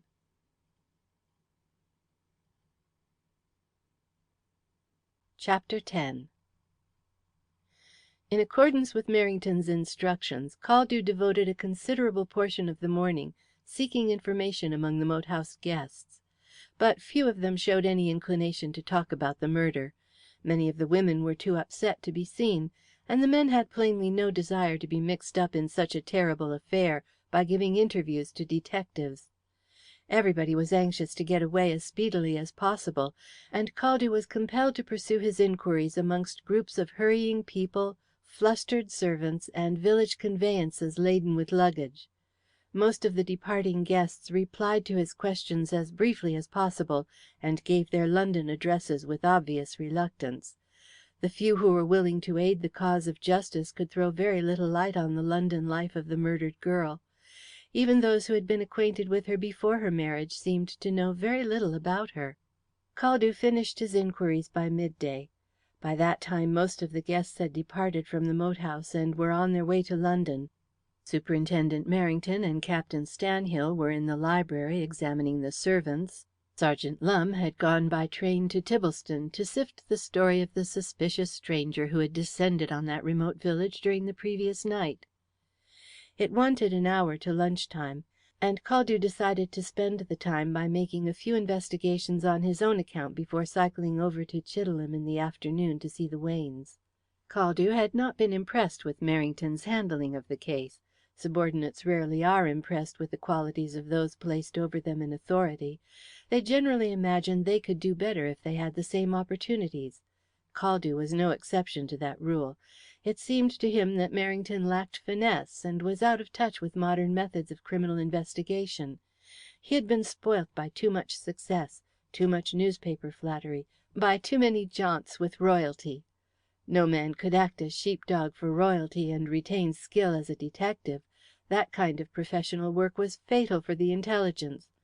Merrington had a great reputation behind him, and his knowledge of European criminals was probably unequalled, but his methods of investigating the moat house murder suggested that he was no longer one of the world's greatest detectives, if indeed he had ever deserved recognition in their ranks. Caldew recalled that his fame rested chiefly on his wide experience, rather than on the more subtle deductive methods of modern criminology.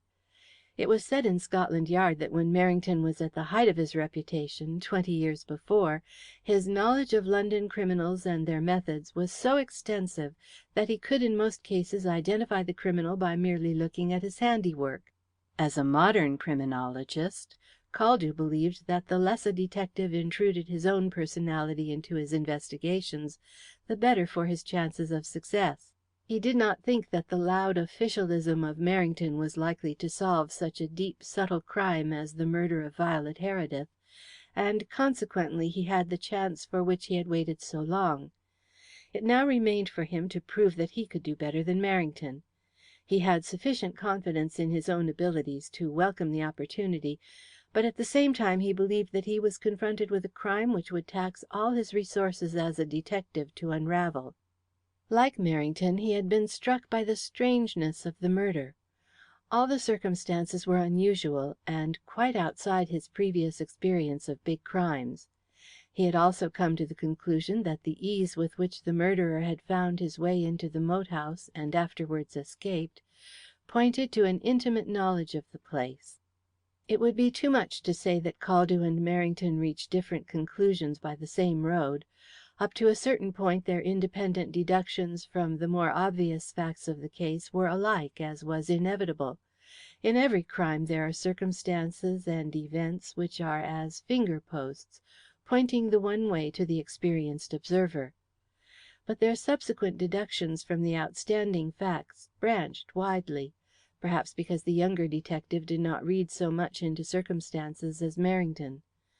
From the same facts they had reached different theories about the murder. Merrington, by a process of minute and careful deductions which he had placed before the Chief Constable, had convinced himself that the key to the murder and the murderer was to be found in London. Caldew believed that the solution of the mystery lay near the scene of the events, and perhaps in the house where the murder was committed. Caldew was aware that he could give no satisfactory reason for holding that belief, apart from the point that the murder had been committed by somebody who knew the moat house sufficiently well to get in and out of the place without being seen. But that point was open to the explanation that the criminal might have provided himself with a plan of the house. Nevertheless, the impression had entered his mind so strongly that he could not have shaken it off if he had tried. But he did not try. He had sufficient imagination to be aware that intuition in crime detection is sometimes worth more than the most elaborate deductions. For the rest, all his speculations about the crime were affected by the trinket he had found in the bedroom on the night of the murder. But the discovery and subsequent disappearance of that clue, as he believed it to be, had not led him very far as yet. He felt himself in the position of a paleontologist who is called upon to reproduce the structure of an extinct prehistoric animal from a footprint in sandstone. The vanished trinket was a starting point, and no more. It was a possible hypothesis that the person who had dropped the stone and entered the death chamber in search of it was the murderer, but so far it was incapable of demonstration or proof. As an isolated fact, it was useless, and brought him no nearer the solution of the mystery. But on the other hand, it was an undoubted fact, and for that reason was dependent upon other facts for its existence. It was his task to find out who had dropped the trinket in the bedroom and subsequently returned for it during his own brief absence downstairs. To establish those essential kindred facts was, he believed, to lay hands on the murderer of Violet Heredith. Caldew walked thoughtfully from the moat house down to the village, intent on commencing his own independent investigations into the crime. If the solution of the mystery lay near the scene, as he believed, it was possible that some clue might be picked up among the villagers, to whom the daily doings of the folk in the big house were events of the first magnitude, and who might presumably be supposed to know anything which was likely to throw light on the obscure motive for the crime. It was for that reason he directed his footsteps towards the fountainhead of gossip in an English village, the inn. He flattered himself he would be able to extract more local information from the patrons of the place than any other detective could hope to do. To begin with, he was a Sussex man and a native of the village, and since his return, after so many years' absence, he had spent his evenings at the inn renewing old associations and talking to the companions of his boyhood. A week's renewed village life had taught him the ways of the place, and the wartime drinking customs of the inhabitants. Constrained by recent legislation to compress their convivial intercourse into extremely limited periods, the village tradesmen and a fair proportion of the surrounding farm labourers and shepherds had fallen into the habit of assembling at the inn at midday, to discuss the hard times and drink the sour weak war beer forced on patriotic Britons as an exigent war measure. Caldew entered a side door which opened into a small snuggery divided from the tap room by a wooden partition.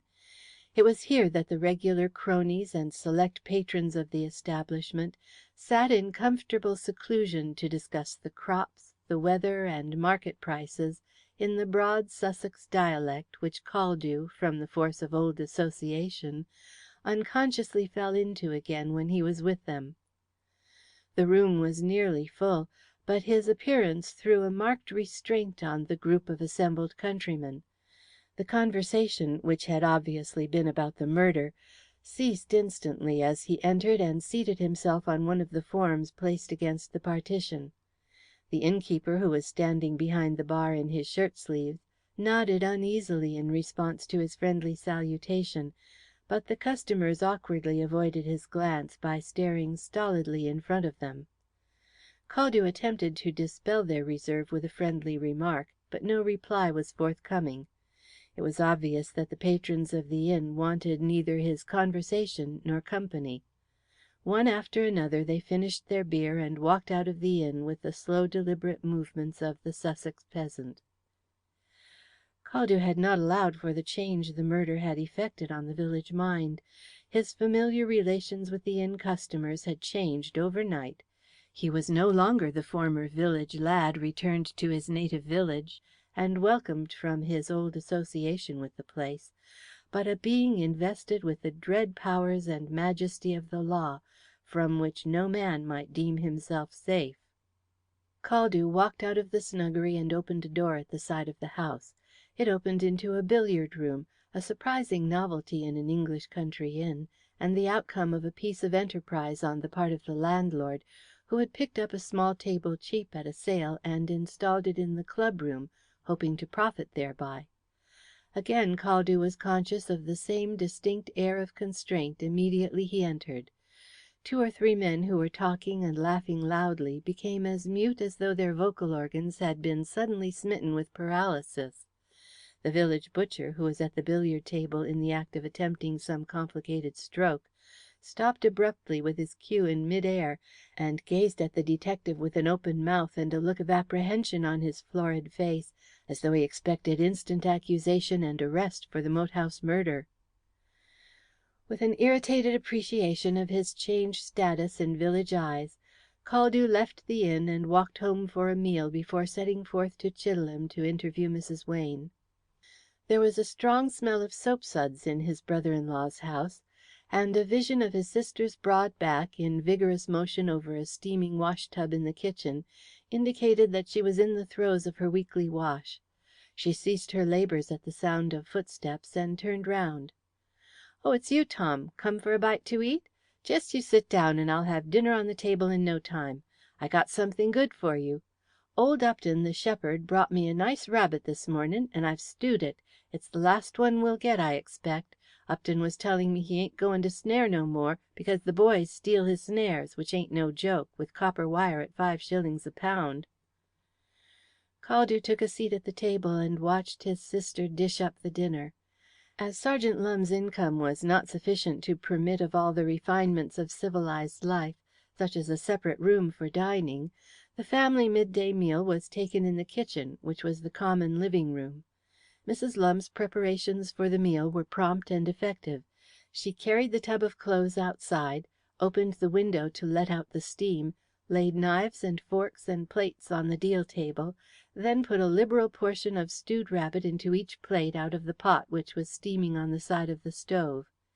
Dinner was then ready, and brother and sister commenced their meal. Caldew ate in silence, and his sister glanced at him wistfully at intervals. She had no children of her own, and she had a feeling of admiration for the brother she had mothered as a boy, who had gone to the great city and become a London detective. From her point of view he had achieved great fame and distinction, and she cherished in her work box some newspaper clippings of crime cases in which his name had been favourably mentioned by friendly reporters. She hoped he would be successful in finding the moat house murderer. She would have liked to question him about the case, but she stood a little in awe of him and his London ways. "What's the best way to Chidelham, Kate?" asked Caldew, as he rose from the table. "There used to be a footpath across by Dormer's farm, which cut off a couple of miles. Is it still open?" "It's still open, Tom. Old Dormer tried to get it closed, and went to law about it, but he lost. Be you going across to Chidelham?" "Yes, I shall ride over on my bicycle this afternoon. Do you know where the Waynes live?" "The Waynes? Oh, you mean the writing chap that bought Billings' place. Their house stands by itself a mile out of the village, just afore you come to Green Patch Hill." "Thanks. I know Billings' place very well, but I wasn't aware that he had sold it. I'd better be getting along. It's a long ride." "What you be going there for, Tom?" asked Mrs. Lumbe, with keen curiosity. "About this case?" "Yes," replied Caldew shortly. "Have you found out anything yet, Tom?" pursued his sister earnestly, her curiosity overcoming her awe of her clever brother. "Jem was telling me before he went to Tibblestone that a terrible great detective come down from Lunnon this morning, and was stirring things up proper. Jem says he's a detective what travels about with the King, and he's got letters to his name because of that. Is he on the tracks of the murderer yet, Tom?" "No, and he's not likely to, as far as I can see," said her brother, a little bitterly. "Dear, dear, that's a pity, for it's a terrible thing, and an awful end for the young lady. Jem came home all of a tremble like last night, with a ghastly sight of her corpse, and I had to give him a drop of spirits to help him to sleep. We was a talking about it in bed, and wondering who could have done it. Nobody hereabouts, for I'm sure there's nobody in the village would hurt a fellow creature. Besides, the folk at the big house is too respected for a living soul to think of harming them." "They're popular with everybody, are they?" said Caldew, sitting down again, with the realization that he was likely to gather as much information about the Heredith family from his sister as he could obtain anywhere else. "Oh, yes," replied his sister. "It's only natural they should be. Sir Philip is a good landlord, and he and Miss Heredith are very generous to folk." "Is Philip Heredith well liked in the district?" "He's been away so long that folk don't know much about him. But I never heard anybody say anything against him. He's different from Sir Philip, but he seems gentle and kind." "He used to be a quiet and solitary little chap years ago," remarked Caldew. "I remember climbing a tree in Monk's Hill Wood for a bird's nest for him. He couldn't climb himself because of his lameness." "It doesn't seem like a Heredith to be small and lame," said Mrs. Lumbe thoughtfully. "I've heard those who ought to know declare that Miss Heredith never forgave his mother for bringing him into the world with a lame foot. The servants at the big house say Mr. Phil has always been terrible sensitive about his lameness. That's what made him so lonely in his ways, though he was rare fond of animals and birds. We was all taken aback when we heard of his marriage. He always seemed so shy of the young ladies. The only girl I ever knowed him to take any notice of was Hazel Rath. I've met them walking through the woods together." "Who's Hazel Rath?" "The daughter of the moat house housekeeper. She came to the moat house with her mother nearly 10 years agone. She was a pretty little thing. Miss Heredith was very fond of her, and sent her to school. Mr. Philip was fond of her too, in his way, though of course there could never 'a been anything between them. But nobody hereabouts ever expected him to marry a London young lady." "Why not?" asked Caldew. "The Herediths have always married in the county, as far back as can be counted. It was thought Miss Heredith would make a match between Mr. Philip and the daughter of Sir Harry Ravenworth, of the Wilcotes. The Ravenworths are the second family in the county, and well to do. 'Twould have been a most suitable match, as folks here agreed. But 'twas not to be, more's the pity." Caldew nodded absently. His original interest in his sister's talk was relapsing into boredom because it seemed unlikely to lead to anything of the slightest importance about the murder. "The young lady he did marry was not a real lady, so I've heard say," continued Mrs. Lumbe, placidly pursuing the train of her reflections. "She didn't come much into the village, but when she did she walked about as though she were bettermost, and everybody else dirt beneath her feet. But I have heard that she had to earn her own living in London before Mr. Philip fell in love with her pretty face. If that's the truth, she gave herself enough airs afterwards, and did all she could to make Miss Heredith feel she'd put her nose out of joint, as the saying is." "What do you mean by that?" asked Caldew sharply, with all his senses alert again. "Well, you know, Tom, Miss Heredith has been the mistress of the moat house and the great lady of the county since Lady Heredith died. But when Mr. Philip brought his young wife down from London, that was all changed. The young lady soon let her see that she wasn't going to be ruled by her, and didn't care for her or her ways. They do say it was a great trial to Miss Heredith, though she tried not to let anybody know it." "Where did you learn this?" Caldew asked abruptly. "Lord, Tom, how short you pick me up! Milly Saker, who's parlour maid at the moat house, told me in the strictest confidence, because she knew I wouldn't tell anybody. And I wouldn't tell anybody but you, Tom. She told me from the very first that she didn't think the two ladies would get on together. They were so different, Milly said, and she was certain Miss Heredith didn't think the young lady good enough to marry into the Heredith family." "Did she tell you if they had ever quarrelled?" "I asked her that, and she said no. Miss Heredith is always the lady, and she wouldn't lower herself by quarrelling with anybody, least of all with anybody she did not consider as good a lady as herself. But Milly says she was sorely tried at times. Milly thought it would end up in her leaving the moat house and marrying her old sweetheart, Mr. Musard, who's just returned from his foreign travels. Perhaps you've seen him." "Yes, I've seen him," said Caldew. "So he is her old sweetheart, is he?" "So folk used to say," returned Mrs. Lumbe. "I remember there was some talk of a match between them when I was a girl, but nothing came of it. It's my opinion that Miss Heredith must have refused him then because of his wild ways, and he took to his travels to cure his broken heart. But they still think a lot of each other, as is plain for everybody to see, and go out for walks together arm in arm. So perhaps it will all come right in the end."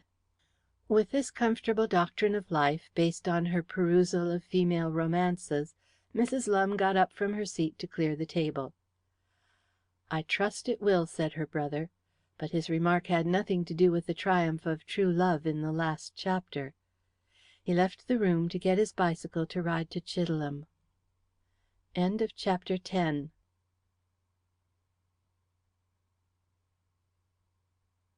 Chapter 11.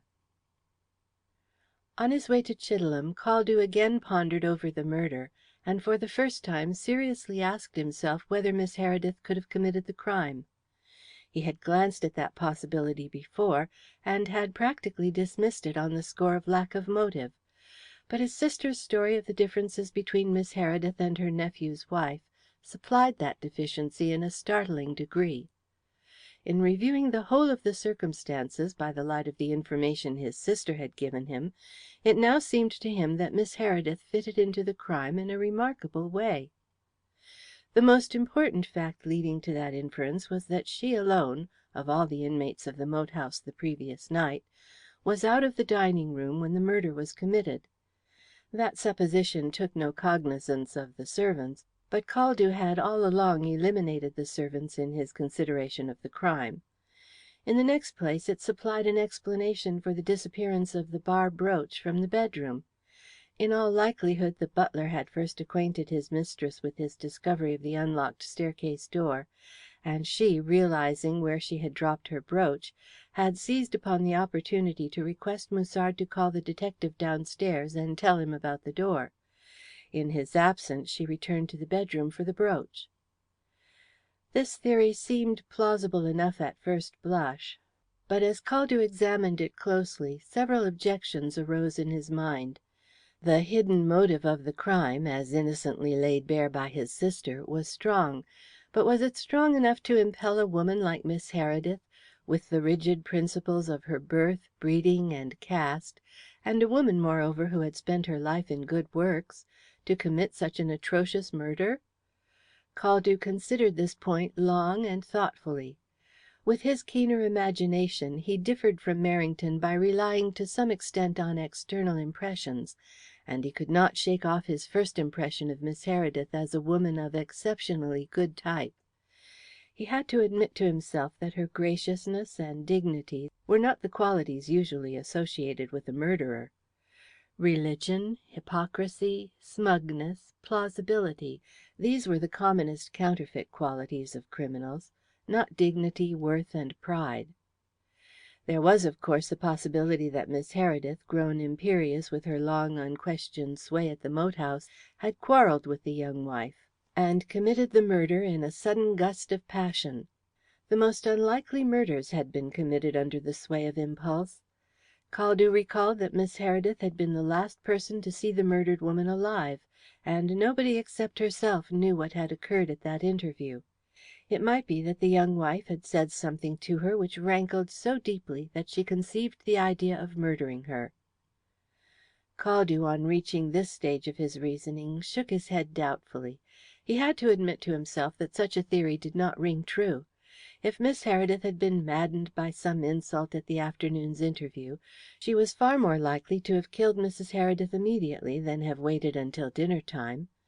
And if she had committed the murder, why had she gone about it in the manner likeliest to lead to discovery, openly leaving her guests a few minutes before, and allowing herself to be seen afterwards descending the staircase? Even the veriest neophyte in crime usually displayed some of the caution of self-preservation. But Caldew was too experienced in criminal investigation to reject a theory merely because it was contrary to experience. There existed presumptions for suspicion of Miss Heredith which at least warranted further inquiry, and thinking over these presumptions, he arrived at the additional conclusion that the theory of her guilt could also be made to account for the puzzle of the open window in Mrs. Heredith's bedroom. Caldew believed that the open window had some bearing on the crime. His first impression had been that the murderer had entered and escaped by that means. The Virginia creeper to which Wayling had directed attention that morning had strengthened that belief, in spite of Merrington's opinion that the plant would not bear a man's weight. But now it seemed to him that Miss Heredith might have opened the window for the purpose of throwing the revolver into the moat so that it should not be found. He determined to investigate that possibility as soon as he returned to the moat house. He reached his destination only to learn that Mr. and Mrs. Wayne had motored over to the moat house to pay their condolences to the family. He remounted his bicycle and rode back as fast as he could, chagrined to think that he had wasted the best part of an afternoon in a fruitless errand. It was evening when he reached Heredith again, and rode through the woods towards the moat house. It looked deserted in the gathering twilight. A fugitive gleam of departing sunshine fell on the bronze and blood-red chrysanthemums in the circular beds, but the shadows were lengthening across the lawn, and the mist from the green waters of the moat was creeping up the stained red walls. His ring at the front door was answered by the pretty parlour-maid who had been dusting the hall before breakfast. He recognized in Milly Saker a village playmate of nearly 20 years ago, and he recalled that it was she who had told his sister of the difference which had existed between Miss Heredith and her nephew's wife. Milly greeted the detective with a coquettish smile of recognition. "How are you?" she said. "You wouldn't look at me this morning. You seemed as if you didn't want to recognize old friends."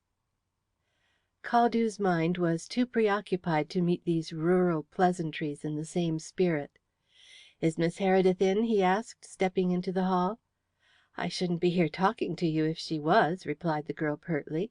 "She's gone to the village in the motor car to meet Mr. Musard. She's just got a telegram to say he's coming back." "I thought he was going to France," said Caldew. "Well, he's not. The telegram says he's not. So Miss Heredith's gone to meet him by the evening train. Tufnell's out, too. I don't know where he's poked to, but I shan't cry my eyes out if he never comes back." "Have Mr. and Mrs. Wayne been here?" "Yes. They drove over in their car and saw Miss Heredith and Sir Philip. They weren't here very long." "Where are Superintendent Merrington and Captain Stanhill?"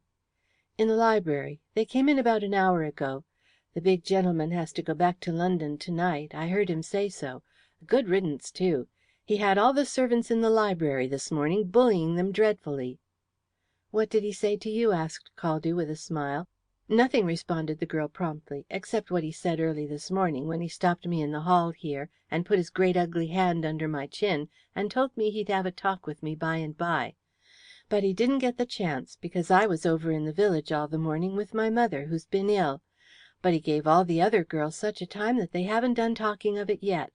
Gwennie Harden, who sleeps with me, says he must have thought one of us murdered Mrs. Heredith, and the cook was so angry with the questions he asked her that she was going to give a month's warning on the spot. But old Tufnell talked her over, saying that it was only done in the way of duty, no personal reflection being intended. Tufnell begged her pardon for what she'd had to put up with, and the cook granted it, and there the matter ended. But they do say that Mrs. Rath, that's the housekeeper, came out of the library looking fit to drop.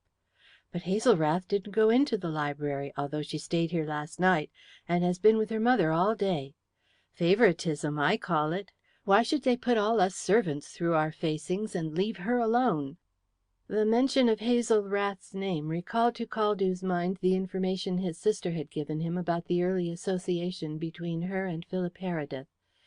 But the import of that statement, and the significance of the piece of news Milly Saker had just given him, were not made clear to him until later.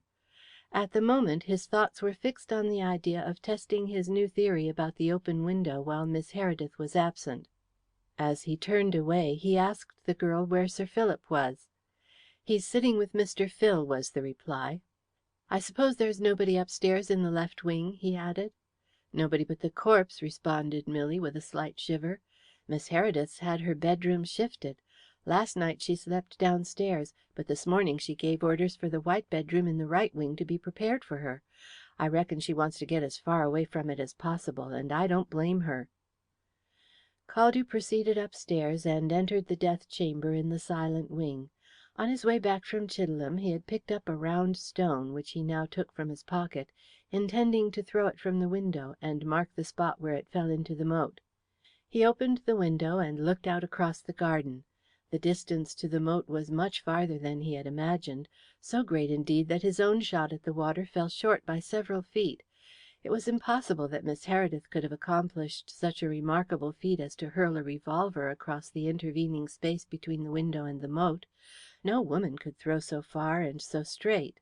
This unforeseen obstacle rather disconcerted Caldew at first, but on looking out of the window again it seemed to him, by the lay of the house, that the window of Miss Heredith's bedroom was closer to the moat than the window at which he was standing. As Miss Heredith had transferred her bedroom to the other wing, he decided to go into the room and see if he were right. He still clung to his new idea that the revolver had been thrown into the moat, although his altered view that it might have been thrown from Miss Heredith's window meant the abandonment of his other assumption that the disposal of the revolver by that means accounted for the open window in Mrs. Heredith's bedroom. Caldew realized as he left the room that the question of the open window still remained to be solved. What he did not realize was that he was distorting the facts of the case in order to establish the possibility of his own theory. The door of the room which Miss Heredith had occupied was ajar. He pushed it open and entered. There was within that deserted and desolate air which a room so quickly takes on when the occupant has vacated it.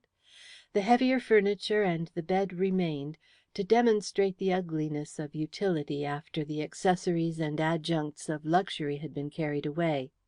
The blind was down, and the room in partial darkness. Caldew went to the window, raised the blind, and looked out. The distance to the moat was appreciably nearer, compared with the window of the room he had just left, but the distance was still considerable. As Caldew turned from the window, with the reluctant conviction that he had been nursing an untenable theory, a last ray of sunshine shot through the open window, causing the dust he had raised by his entrance to quiver and gyrate like a host of mad bacilli dancing a jig.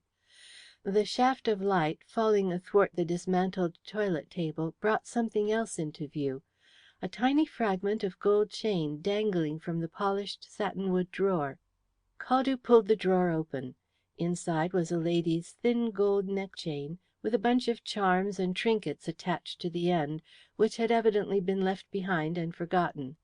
He glanced at the chain carelessly, and was about to replace it in the drawer, when his eye was arrested by one of the trinkets.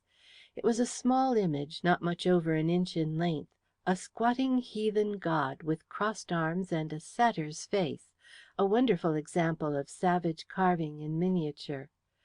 It was not the perfection of the carving or the unusual nature of the ornament which attracted Caldew's attention, but the material of which it was composed, a clear, almost transparent stone, with the faintest possible tinge of green.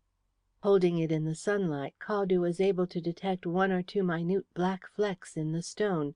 There was no doubt about it. The image was of the same peculiar material as the trinket he had seen in the murdered woman's room the previous night. As he stood there examining the charm, the murmur of voices not far away fell on his ears. Looking cautiously out of the window, he saw Musard and Miss Heredith walk round the side of the house to the garden, deep in earnest conversation. Caldew backed away to an angle where he was not visible from beneath, and watched them closely. Musard was talking, occasionally using an impressive gesture, and Miss Heredith was listening attentively with a downcast face and eyes which suggested recent tears. As she passed beneath the window at which he was watching, she raised a handkerchief to her face and sobbed aloud. Caldew wondered to see the proud and reserved mistress of the moat house show her grief so freely in the presence of Musard, until he remembered what his sister had told him of their supposed early love for each other. And with that thought came another. It must have been Musard, the explorer, the man who had wandered afar in strange lands in search of precious stones, who had brought to the moat house the peculiar stone of which the missing brooch and the little image had been fashioned.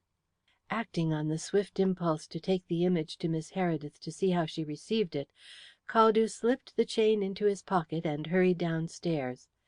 At the bottom of the staircase he was stopped by Tufnell, who had evidently been waiting for him to descend. The usually imperturbable dignity of the butler was for once ruffled, and he looked slightly flushed and dishevelled. "I've been down to the village looking for you," he said in a querulous tone. The majesty of the law had not vested Caldew with any dignity in the old butler's eyes. He saw in him only the village urchin of a score of years ago, whose mischievous pranks on the Heredith estate had been a constant source of worry to him. The detective appreciated the estimation in which the old man held him, and the fact did not tend to lessen his own irritation. "What did you want me for?" he curtly asked. "I did not want you, but the gentlemen in the library do. Superintendent Merrington thought you had been a long time away, and he sent me down to the village to look for you. He is anxious to return to London. You'll find him in the library." The butler's cool assumption that it was Merrington's privilege to command and Caldew's duty to obey nettled the latter considerably. He felt that Merrington had, in his offensive way, deliberately asserted his official authority in order to humiliate him in his native place. Acting on the impulse of anger, he replied, "I have some things to attend to before I can see him. You can tell him so if you like." He walked away towards the hall door, conscious that the butler was standing stationary by the stairs watching him. When he got outside he turned his steps towards the garden, but brief as had been the interval since he had seen Musard and Miss Heredith conversing together by the sundial, it had been sufficient to bring the conversation to a conclusion. Miss Heredith was no longer to be seen, and Musard was sauntering along the gravel walk, smoking a cigar. Had they seen him at the window and broken off their conference in consequence? It looked as if this were so. Miss Heredith must have entered the house by another door, because if she had gone in by the front door he must have encountered her. Caldew would have retraced his steps if Musard had not looked up and, seeing the detective, waited for him to approach. Caldew walked towards him, wondering whether Miss Heredith had missed her chain of charms and had gone upstairs to find it. In that case, he reflected grimly, the position of the previous night was reversed, and this time it was she who was forestalled. It was an ironical situation, truly, but he was to some extent the master of it. Musard nodded to the detective and proffered his cigar case. Caldew accepted a cigar and admired the case, which was made of crocodile skin, worked and dressed in a manner altogether new to him. He had never seen anything like it in London tobacconists' shops, and he said so. "Native manufacture," replied Musard, selecting a fresh cigar. "My Chinese boy shot the crocodile which provided it. It's a rare thing for a Chinese to be a good shot with a modern English rifle, but my boy would carry off anything at Bisley. He never misses. It was lucky for me that he didn't that time, because the brute came along to bag me while I was swimming in a river. Suey, hearing me call, ran out from the tent with my rifle and shot him from the bank. He got him right through the eye. The eye and the throat are the only two vulnerable spots in a crocodile. A bullet will rebound off the head as off a rock." "Where did this happen?" asked Caldew, in an interested tone. His own knowledge of crocodiles was confined to the fact that he had once seen a small one in a tank at the Zoological Gardens. "In Zambesi. There are plenty of them there in the rivers and mango swamps. Some hunters stake a dog overnight by the river bank, and the animal gives them warning of the approach of the reptiles by howling with terror. It is rather cruel to the dog." "Undoubtedly," said Caldew. "How are you getting on with your investigations in this case?" continued Musard, abruptly changing the conversation. Caldew was instantly wary, and stiffened into the attitude of official reserve, wondering why Musard should seek to question him about the murder. "I'm an old friend of the Herediths," continued Musard, as though divining the other's thoughts. "This murder is a very terrible thing for them. I am afraid it may mean Sir Philip's death blow. He is old and feeble, and the shock and his son's illness have had a very bad effect on him. I should have gone to France to day for the War Office, but I arranged for somebody to go in my place in order to remain with the family in their hour of trial. Have you found out anything which leads you to suppose you are on the track of the murderer?" "I am afraid I cannot tell you anything about the investigations," replied the detective cautiously. "I am not in charge of the case, you know." "I understand," rejoined the other with a nod. "Perhaps I should not have asked you. My anxiety must be my excuse." He uttered this apology so courteously and pleasantly that Caldew felt momentarily ashamed of his own rigidly official attitude. But his instincts of caution quickly reasserted themselves, and he told himself that in this sinister case it was his business to be on guard and talk to nobody. The situation was terminated by the reappearance of Miss Heredith from a door at the side of the house. The detective was a little surprised to see her again, for he had conceived the idea that she had gone indoors to avoid meeting him. She went eagerly to Musard without noticing him. "Oh, Vincent!" she exclaimed, and the look of relief on her face was unmistakable. "Sir Ralph Horton is just leaving. He says that Phil has passed the crisis, and there is no need for him to stay any longer. Phil still needs great care and attention, but Sir Ralph says it will be quite safe to leave him in Dr. Holmes's hands. There is no fear for his brain, thank God." "This is good news," said Musard. "Have you told Sir Philip?" "Not yet. I thought it better to defer it until after dinner. I want you to tell him then." Miss Heredith turned as though to re-enter the house, but Caldew, who had been hovering a few paces away within earshot of this dialogue, approached her with the gold chain in his hand. "Excuse me, Miss Heredith," he said. "One of the maids told me that you no longer occupied the room upstairs in the left wing, so I took the liberty of going in there to see if it was possible for the murderer to have escaped by clambering from the window of one room to another. And while I was there I found this chain. It was hanging out of a drawer of the toilet table near the window, and as it had obviously been forgotten, I thought I had better restore it to you." He held it out to her as he finished speaking, keenly watching her face for some sign of confusion or trepidation. But Miss Heredith received the chain calmly, and thanked him for returning it. Caldew was disappointed at the failure of his test, but he essayed a further shot. "I noticed a very peculiar little image among the charms on the chain," he said hesitatingly. "I have never seen anything like it before, and I couldn't help wondering where it came from." It was a clumsy trap, and he realized it, but he was too anxious to achieve his end by more subtle methods. There was nothing in Miss Heredith's calm countenance to suggest that she was alarmed or uneasy at his curiosity. She turned to Musard. "Mr. Caldew means the strange little image you gave me when you arrived, Vincent. What is it?" She held out the chain, and the explorer took it in his big brown hand. He separated the image from the other charms with his forefinger and turned it over carelessly. "That is a tiki," he said. The explanation conveyed nothing to Caldew. "I have never heard the word before," he said. "What is a tiki?" "It is the Maori word for the creator of man, and is also taken to represent an ancestor," Musard explained. "The Maoris are to some extent ancestor worshippers, and adorn their pas and temples with large wooden images of immense size, supposed to represent some renowned fighting ancestor.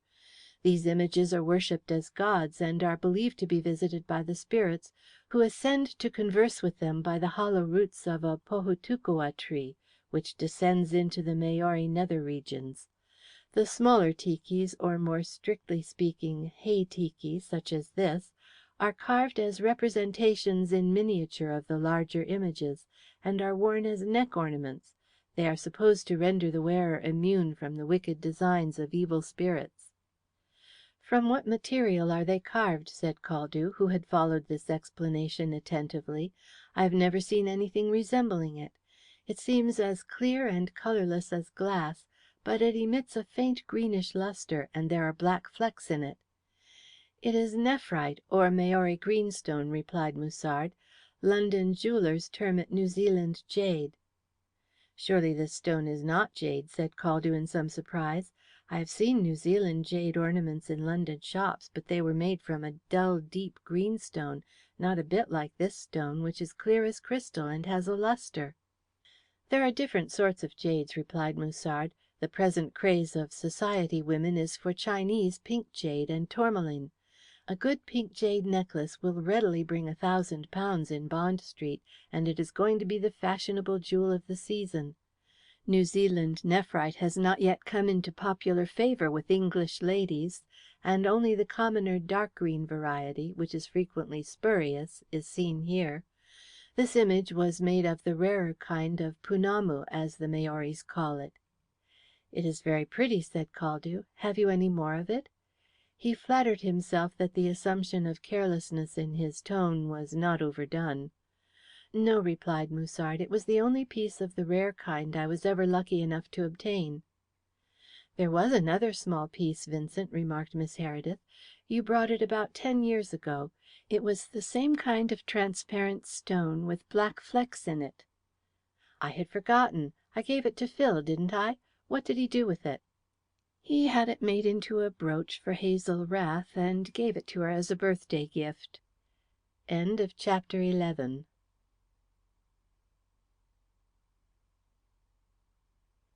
Chapter 12.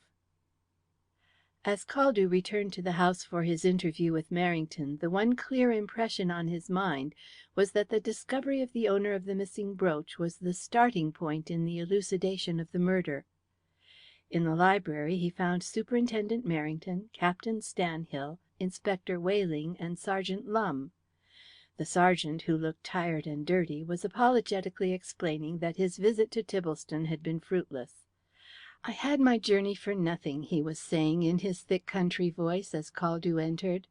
"I had a wild goose chase all over the place, and then it turned out that this chap Mr. Hawkins telephoned about was only a canvasser for in memoriam cards for fallen soldiers.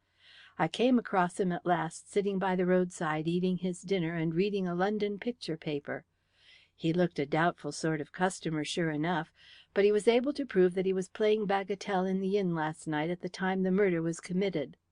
Superintendent Merrington dismissed this information with a nod, and turned to Caldew. "Did you interview Mrs. Wayne?" he asked. "They were not in," was the reply. "I was told they had motored to the moat house. Did you see them?" Superintendent Merrington frowned. He had not seen the Waynes, and he had not been informed of their visit. It was another addition to the sum of untoward incidents which had happened to him since his arrival at the moat house, and he felt very dissatisfied and wrathful. "I'm returning to London by the next train, Caldew," he said in his authoritative voice. "Official business of importance demands my immediate presence. I will have some inquiries made at Scotland Yard about the people who have been staying here. In the meantime, you had better remain on the spot and continue your inquiries under the Chief Constable." "I shall be very glad of Detective Caldew's help in unravelling this terrible mystery," Captain Stanhill remarked courteously. Caldew drew several conclusions from his chief's speech. Merrington was puzzled about the case, but had no intention of taking him into his counsel. Merrington believed that the murderer had got clear away, and therefore further local investigation was useless, but he deemed it advisable to keep a Scotland Yard man on the scene to watch for possible developments, because he placed no reliance on the county police. It was apparent that Merrington thought the murderer had come from a distance, and he was going to seek him in London. But he was leaving nothing to chance. He was retaining control of the investigations at both ends in order to monopolize the glory of the capture. If the murderer escaped, Caldew and the county police could be made the scapegoats for public indignation. But while paying the involuntary tribute of swift anger towards these astute tactics of his departmental chief, Caldew realized with satisfaction that he was in possession of a piece of valuable information which might upset his calculations. "There are several people in the district whom it will be advisable to interview," continued Merrington, hastily consulting his notes. "In the first place, you must make another effort to see the Waynes. Mrs. Wayne may be able to give us some valuable information about Mrs. Heredith's earlier life. And I think you should see the station master of Weydene Junction. The murderer may have walked across county to the junction rather than face the greater risk of subsequent identification by taking the train at one of the village stations on this side of it. And you had better see the housekeeper's daughter and get a statement from her. I do not suppose she knows anything about the crime, but she was here last night, and she had better be seen. She is employed as a milliner in the market town of Stading." "Do you mean Hazel Rath?" inquired Caldew in some surprise. "Yes, she is the daughter of the housekeeper. She stayed here last night with her mother, but left to go back to her employment by the first train this morning." "There must be some mistake about that. I understand she is still in the house." "Who told you so?" "One of the maidservants." "We had better have the maid in and question her. What is her name?" "Milly Saker." Merrington touched the bell and told the maidservant who answered it to send in Milly Saker. The girl came in almost immediately, looking half defiant and half afraid. Merrington glanced at her keenly. "You're the girl I saw dusting the hall this morning," he said. "Why did you not come in with the other servants to be examined?" "Because I wasn't here," answered the girl pertly. "Where were you?" "Down in the village at my mother's place." "Who gave you permission to go?"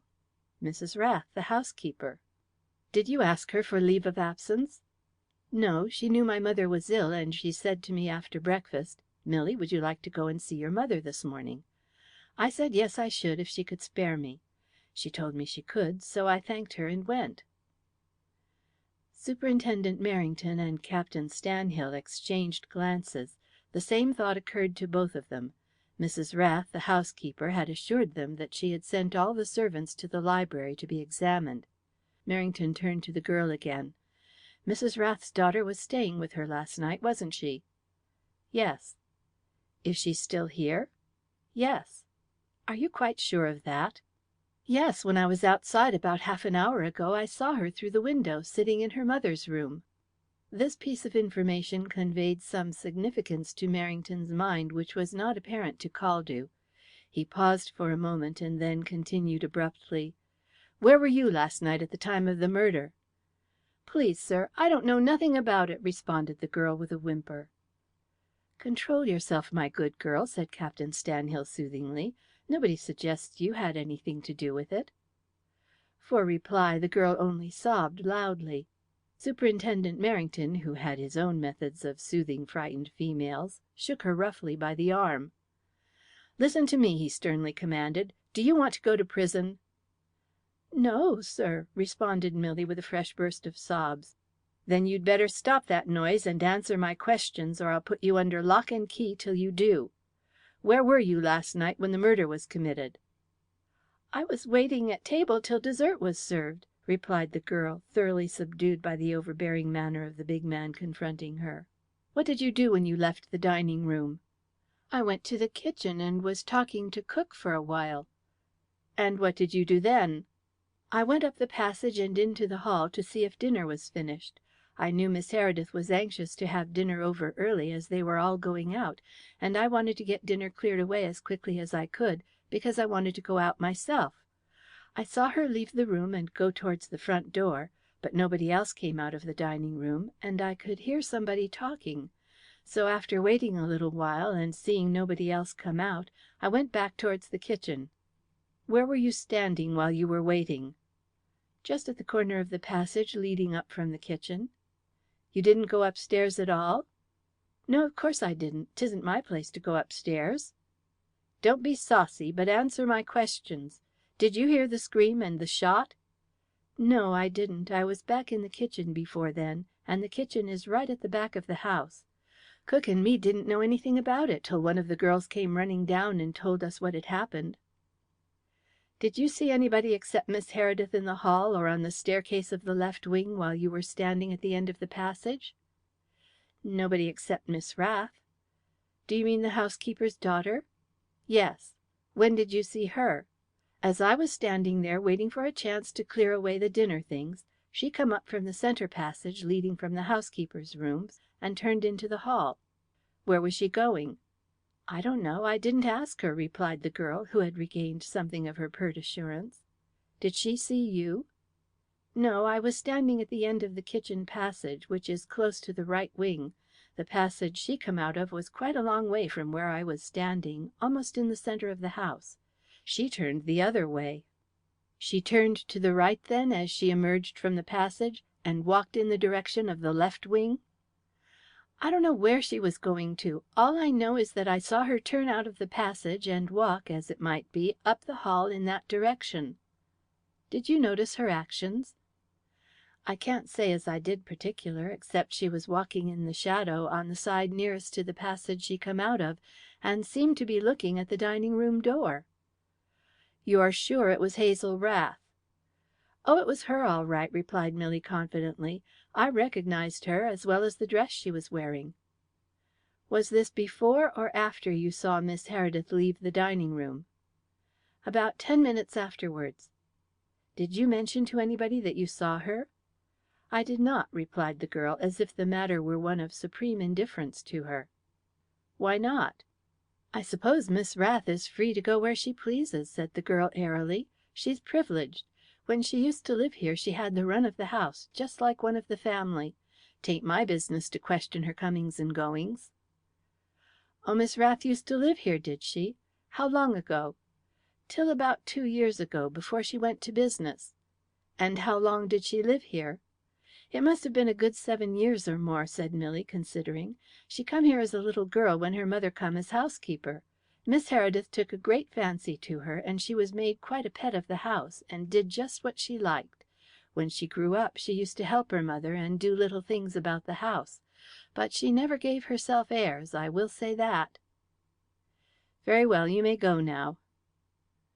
"Caldew," said Merrington quickly, as the door closed behind the girl, "go and find the housekeeper and send her in here, and then keep an eye on her daughter, and do not let her out of your sight until I send for you.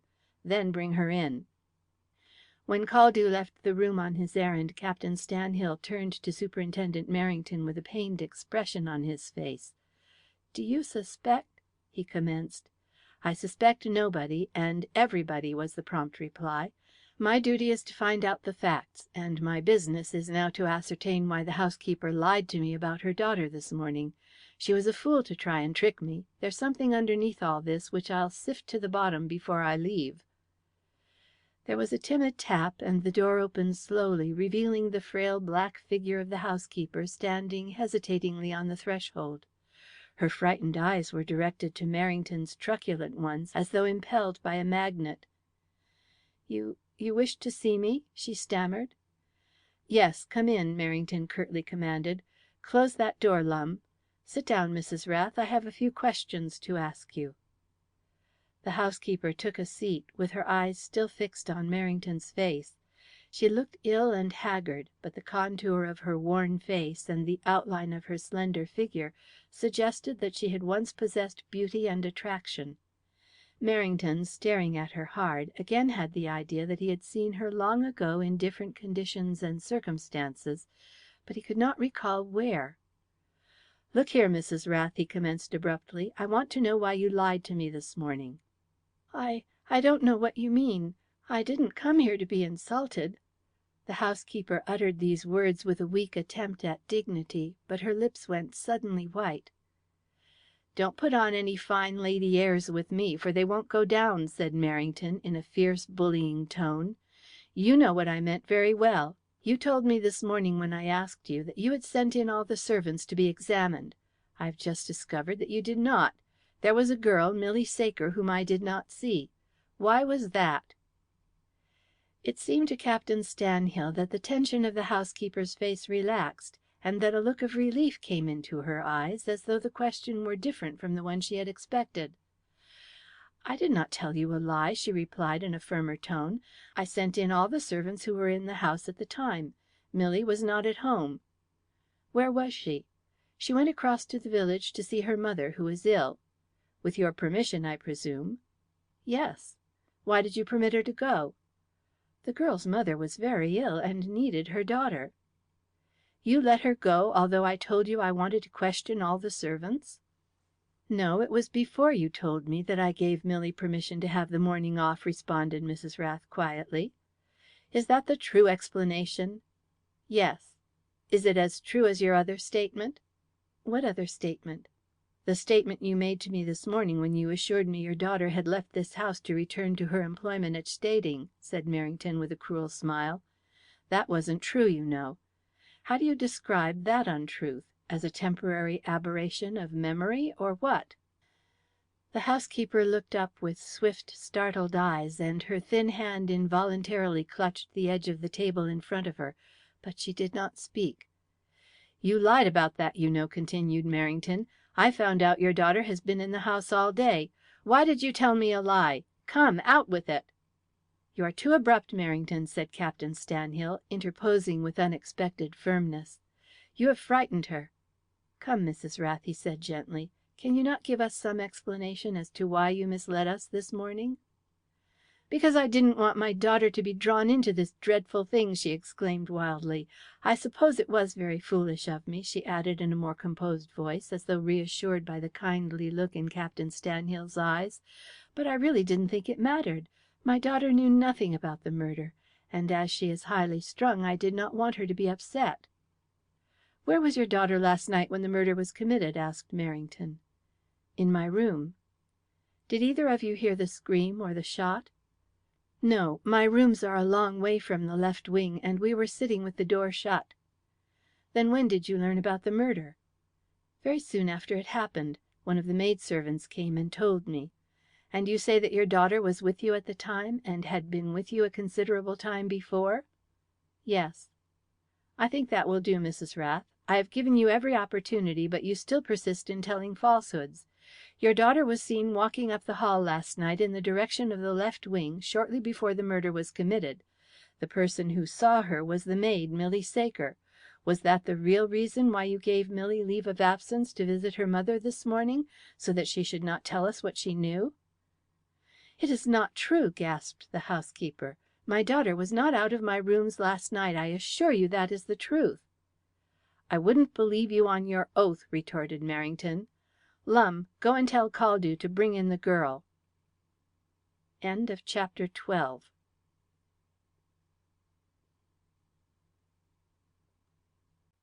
XIII.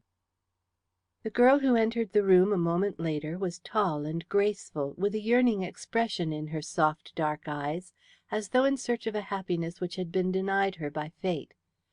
Her appearance was one of unusual refinement. She had not a trace of the coarse and blowsy look so common in English country girls. There was nothing of rustic lumpishness in her slim figure, and there was more than mere prettiness in her exquisite small features, her thick dark hair, her clear white skin with a tracery of blue veins in the temples. Her high-bridged nose and firm chin suggested some force of character, but that suggestion was counteracted by her wistful, tender mouth with drooping underlip.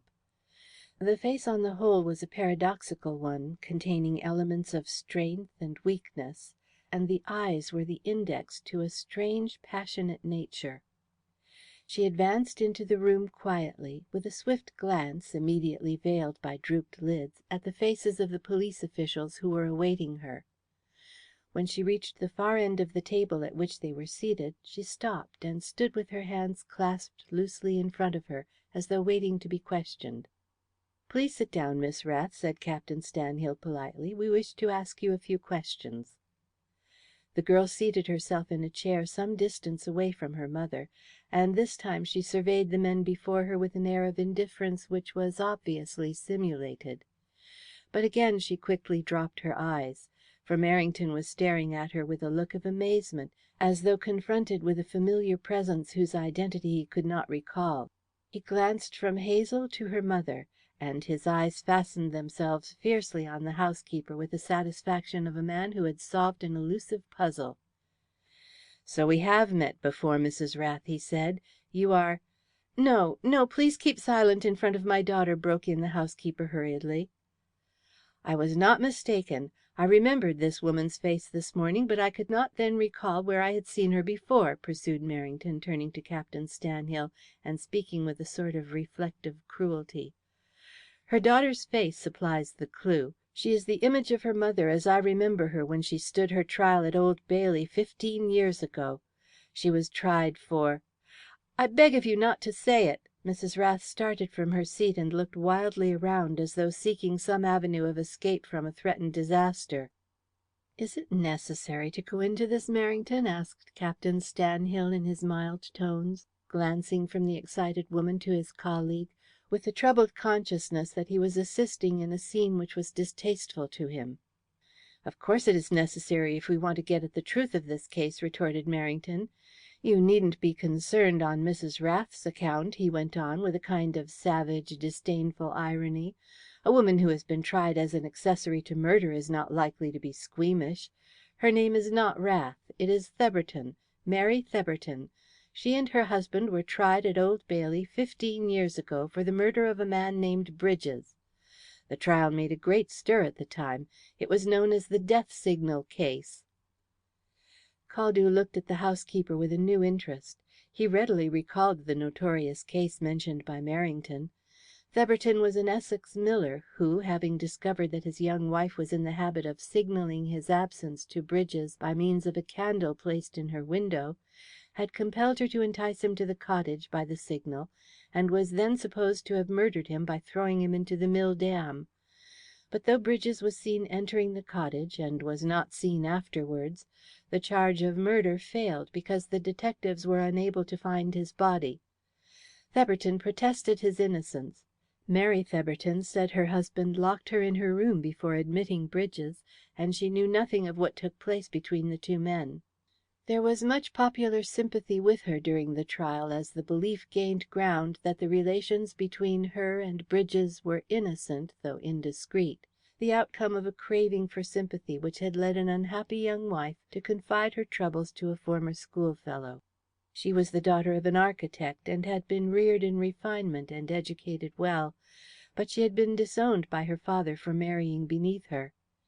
Her husband ill-used her, and her story was that she had sought the assistance of an old schoolfellow in order to go to London to earn a living for herself and her little daughter. When the trial was over, Theberton emigrated, and his wife disappeared, although there was some talk of putting on foot a public subscription for her. This was the end of the death signal case, for the mystery of the disappearance of Bridges was never solved. Caldew wondered by what strange turn of fortune's wheel the woman before him had come to be housekeeper at the moat house. It was certain that Miss Heredith knew nothing of the black page in her past, because Miss Heredith, in spite of her kind heart and rigid church principles, was the last person to appoint anybody with a tainted name to a position of trust in her household. She was too proud of the family name to do such a thing. The fact that the housekeeper had held the post so long without discovery was proof of the ease with which identity could be safely concealed from everything except chance. Although her nervous demeanour suggested that she had been walking on a razor edge of perpetual suspense in her quiet haven, ever dreading detection, it seemed to Caldew that she might have gone undiscovered to her grave but for a trick of fate in selecting Superintendent Merrington to investigate the moat house murder. Fate, after its cruel fashion, had left her on her razor edge for quite a long while before toppling her over, and Caldew reflected that he had been made the instrument of her fall. But what lay beyond the exposure of the housekeeper's identity? Why had she deceived Merrington about her daughter's presence in the house? Was it only the fear that Merrington would recognize her in her early likeness to her daughter? Or were her falsehoods intended to deceive the detectives about Hazel's movements at the time of the murder? What would the girl say? The situation was full of strange possibilities. While these reflections were passing through Caldew's head there was silence in the room, broken only by the clock on the mantelpiece, ticking loudly, with pert indifference to human affairs. Merrington, after dragging the hidden and forgotten tragedy to light, remained quiet, watchfully noting the effect on mother and daughter. The mother stood without a word or gesture, her hand stiffened in arrested protest, like a woman frozen into silence. The girl's look was directed towards her mother with the fixity of gaze of a sleeper awakened in the horror of a bad dream. At least in their stillness they were both in accord. Then Hazel glanced wonderingly at the faces of the others in the room, with the fatigued indifference of a returning consciousness seeking to regain its bearings. This phase passed, and in the sudden wild burst of tears which followed was the belated realization of the meaning of her mother's exposure, the shame, the agony, the disgrace which it implied. With a quick movement she rose from her seat, walked across to her mother, and caught hold of her hand. "Mother!" she said. But her mother turned away from her, and, sinking in her chair, covered her face in her hands with a shamed gesture, like a woman cast forth naked in the light of day. "Never mind your mother just now," said Merrington, as the girl bent over as though to soothe her. "Please return to your seat and answer my questions." Hazel turned round at the sound of his voice, but stood where she was, regarding him anxiously. "You stayed here last night with your mother, I understand," Merrington continued. "Yes." "When did you arrive here?" "Yesterday afternoon." "From where?" "From Stading, by train. I had an afternoon off, and I came to see my mother." "How long is it since you visited her previously?" "It must be about 3 months," said Hazel, after a short reflection. "Do you always allow 3 months to elapse between your visits?" "No." There was a trace of hesitation in the response. "You used to come oftener?" "Yes." "How often?" "Nearly every week." This time the hesitation before the reply was plainly apparent. "Why did you allow so long a time to elapse between this visit and the last one, when you had previously been in the habit of seeing your mother nearly every week?" Hazel again hesitated, as though at a loss for a reply. "I have been so busy," she murmured at length. "Is this your first visit to the moat house since Mrs. Heredith came here to live?" "Yes." The response was so low as to be almost inaudible. Caldew, who was the only person in the room with a deeper knowledge to divine the drift of these questions, realized with something of a shock that Merrington, with fewer facts to guide him, had reached his absolute conclusion about the events of the last half hour, while he had wandered perplexedly in a cloud of suspicions. The mental jump had been too great for him, but Merrington had not hesitated to take it. Caldew waited eagerly for the next question. It was some time in coming, and when it did come it was not what Caldew expected. As though satisfied with the previous answers he had received, Merrington branched off on another track. "How did you spend last night?" he asked abruptly. "I do not understand you." There was the shadow of fear in the girl's dark eyes as she answered. "I will put it more plainly, then. How did you occupy the time between your arrival at the moat house and bedtime?" "I spent it with my mother in her rooms." "Were you there all the time?" It seemed to Caldew that the elder woman's attitude was that of a listener. Though she still kept her face buried in her hands, her frame slightly moved, as though she were listening to catch the reply. "Yes." The word was spoken hurriedly, almost defiantly, but the girl's eyes wavered and fell under Merrington's direct glance. "May I take it, then, that you were in your mother's room at the time Mrs. Heredith was murdered?" This time Hazel did not reply audibly, but a faint movement of her head indicated an affirmative. "What would you say if your mother admits that you left her room before the murder was committed, and that she did not see you until afterwards?"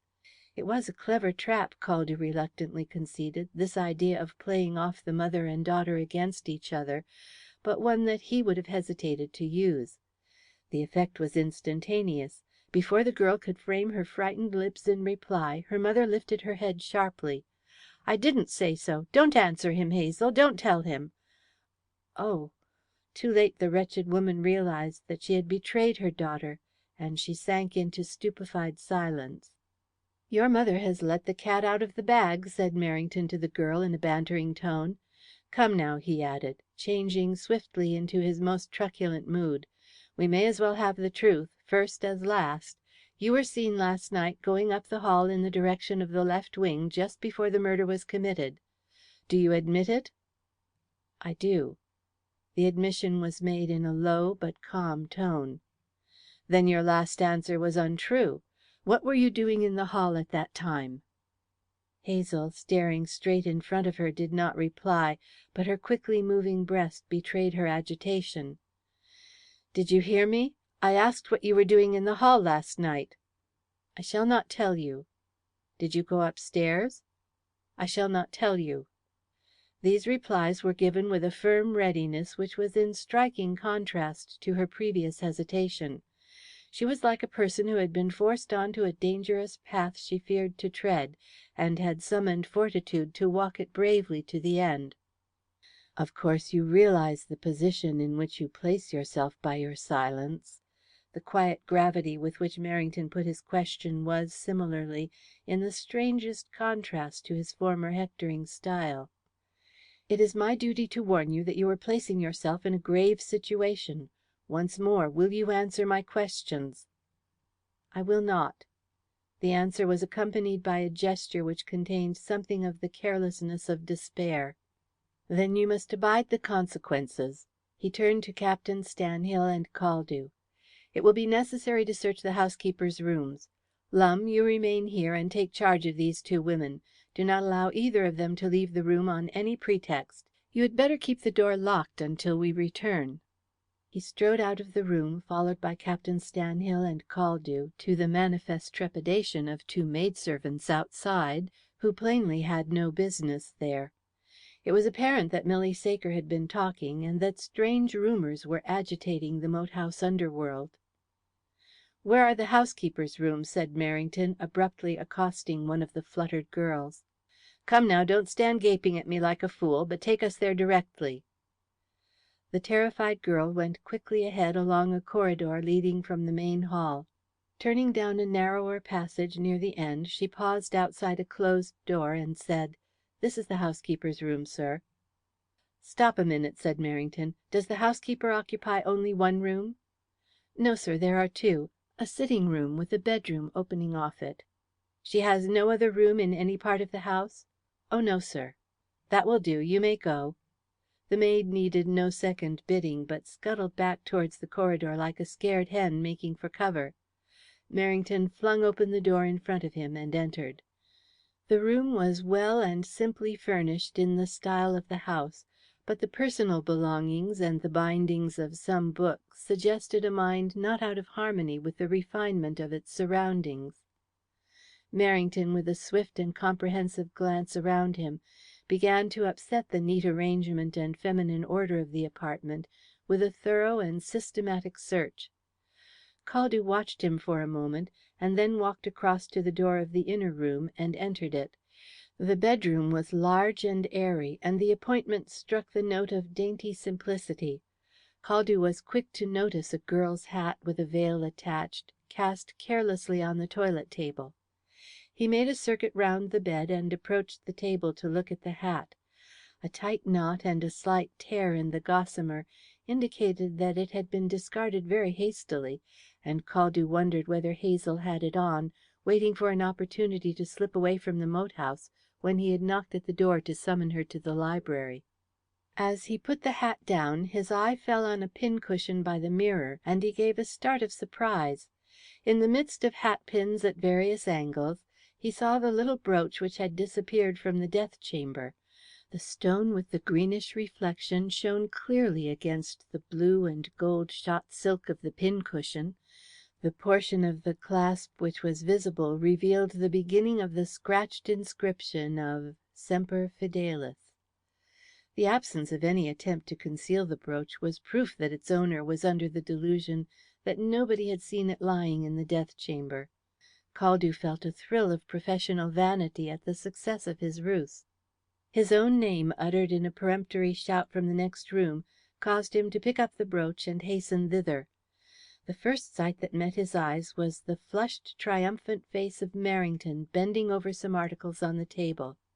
Caldew's view of the objects was obscured by Captain Stanhill, who was also examining them, but he guessed by the attitude of both men that a valuable find had been made. He advanced eagerly to the table and saw, lying between them, a small revolver and a handkerchief. The white cambric of the handkerchief was stained crimson with blood. The room was in great disorder. Superintendent Merrington, in the impetuosity of his search, had reduced the previous order to chaos in the course of a few minutes. Drawers had been opened and their contents strewn about the floor, rugs and cushions had been flung into a corner of the room, and the doors of a cabinet had been forced. Even the pictures on the wall had been disarranged, and some of the chairs were knocked over. "Where did you find these things?" asked Caldew, picking up the revolver and examining it. "In that gimcrack thing over there."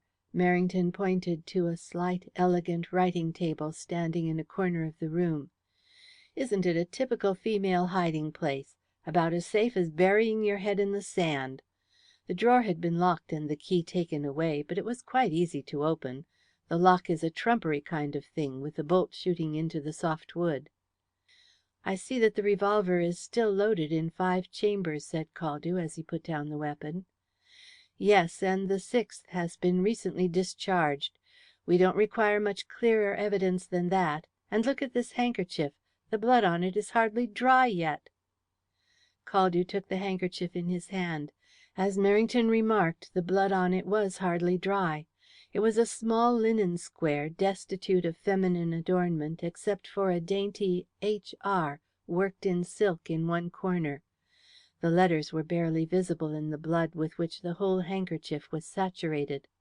"I wonder how she got the blood on the handkerchief," said Caldew. "Did she try to stop the bleeding after shooting Mrs. Heredith?" "It would be just like a woman to do so," grunted Merrington. "Women are fond of crying over spilt milk, especially when they have spilt it themselves. However, that's neither here nor there. The point is that this is the girl's handkerchief, and this is the revolver with which she shot Mrs. Heredith." "But what was her motive for committing such an atrocious crime?" asked Captain Stanhill in bewilderment. "Jealousy," responded Merrington promptly.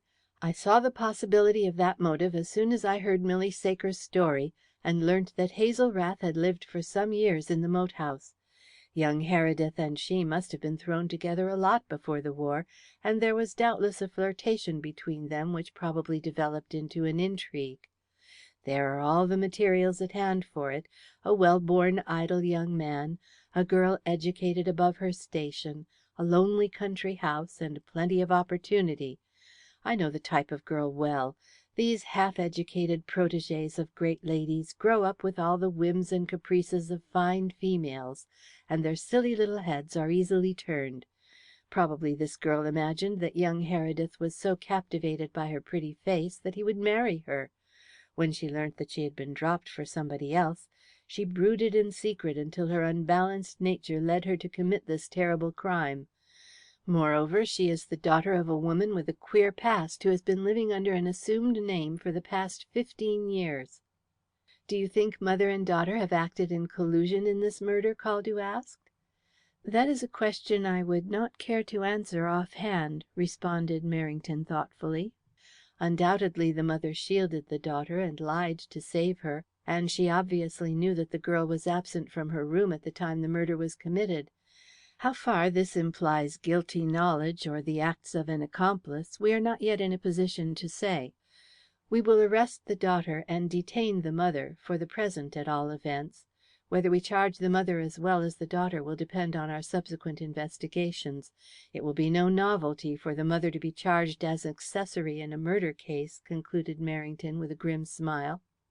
"We have no direct evidence that the girl went upstairs last night," said Caldew, with a reflective air. "Milly Saker did not see her going upstairs, and apparently nobody saw her coming away." "No direct evidence, it is true, but the presumptive evidence is so strong that it is hardly needed. In the first place, Milly Saker saw her going down the hall in the direction of the left wing just before the murder was committed. Next day, this morning, The housekeeper sent Milly Saker out of the way before she could be questioned by the police. That act suggests two inferences. First, Mrs. Rath, as she calls herself, had some inkling that Milly Saker saw her daughter in the hall on the previous night, and secondly, that Mrs. Rath feared, in the light of subsequent events, to let it be known that her daughter was seen walking down the hall before the murder was committed. From these inferences we may conclude that, even if the mother had no actual knowledge of the crime, she believed that her daughter was guilty. Her subsequent actions to day confirm that theory in every respect. And of course the recovery of this revolver and the girl's handkerchief in her mother's rooms, where she slept last night, is the strongest possible proof that the girl shot Mrs. Heredith." "Of course there can be no doubt of that. It would be impossible to find a stronger case of circumstantial evidence," said Caldew earnestly. "But here's a piece of direct evidence. Look here." He produced the little brooch from his pocket and placed it on the table beside the revolver and the handkerchief. "This is the brooch I told you about. It is the brooch I saw in Mrs. Heredith's room, which disappeared while I was downstairs. I found it stuck in a pincushion in the next room, beside the girl's hat. She must have realized that she dropped it in the murdered woman's bedroom, and seized the opportunity to return for it while I was out of the room. That is a piece of direct evidence that she was in Mrs. Heredith's bedroom." "So you were right about the brooch. I owe you an apology for that, Caldew," said Merrington. He placed the little trinket in his big hand and turned it over with his finger. The inscription on the back caught his eye, and he held it closer to read it. "Semper Fidelis!" he exclaimed. "The words are typical of the girl. The wishy-washy sentiment would appeal to her, and she's of that partly educated type which thinks a Latin tag imposing. I wonder who gave it to her. Oh, I have it. It was probably a gift from young Heredith, and she added the inscription on her own account so as to enhance the value of the gift and keep her faithful always." Once more Caldew reluctantly admitted to himself that Merrington's deductions were more swift and vigorous than his own, but he was secretly annoyed to think that the other had gained, partly by guesswork, the solution of a clue which had caused him so much thought and perplexity. "The brooch is no more direct evidence than the revolver and handkerchief," continued Merrington. "The girl, unless she is a born fool, is not likely to admit ownership of any one of them. She would be putting the rope around her own neck to do so." "I realize that," replied Caldew, "but I think she might be trapped into giving away that she owns the brooch. Women are very impulsive where the loss of ornaments is concerned, and then their actions are instinctive. I've frequently noticed it." "And how do you propose to find out?" asked Merrington. "By asking her." "You'll get nothing out of this girl for the asking," replied Merrington. "She runs deeper than that, or I am very much mistaken. However, ask your own questions by all means, after I have questioned her about the revolver and the handkerchief. Let us get back to the library." They returned to the library. Sergeant Lumb opened the door in response to their knock, his face furrowed with the responsibilities of office. Mother and daughter were sitting where they had left them, but the elder woman had regained some measure of composure, and was staring drearily in front of her. She did not look at the police officials as they entered, but Hazel glanced towards them, and her eyes fell on the revolver and handkerchief which Merrington carried in his hand. It seemed to Caldew that her face remained unmoved. Merrington walked over to her. "You must consider yourself under arrest on a charge of murdering Mrs. Heredith," he said, in quiet, almost conversational tones. "This revolver and this handkerchief were found in your mother's sitting room. If you have any explanation to make, you may do so, but it is my duty to warn you that any statement you make now may be used in evidence against you later on." "I have nothing to say," replied the girl simply. "You decline to say how this revolver came into your possession, or make any explanation about the bloodstains on this handkerchief?" "Yes." "Do you also refuse to tell us what you have done with the brooch you were wearing last night?" added Caldew. The girl, with an impulsive, instinctive gesture, hastily put her hand on the neck of her blouse. Then, realizing that she had unconsciously betrayed herself, she let it fall slowly to her side. End of chapter 13.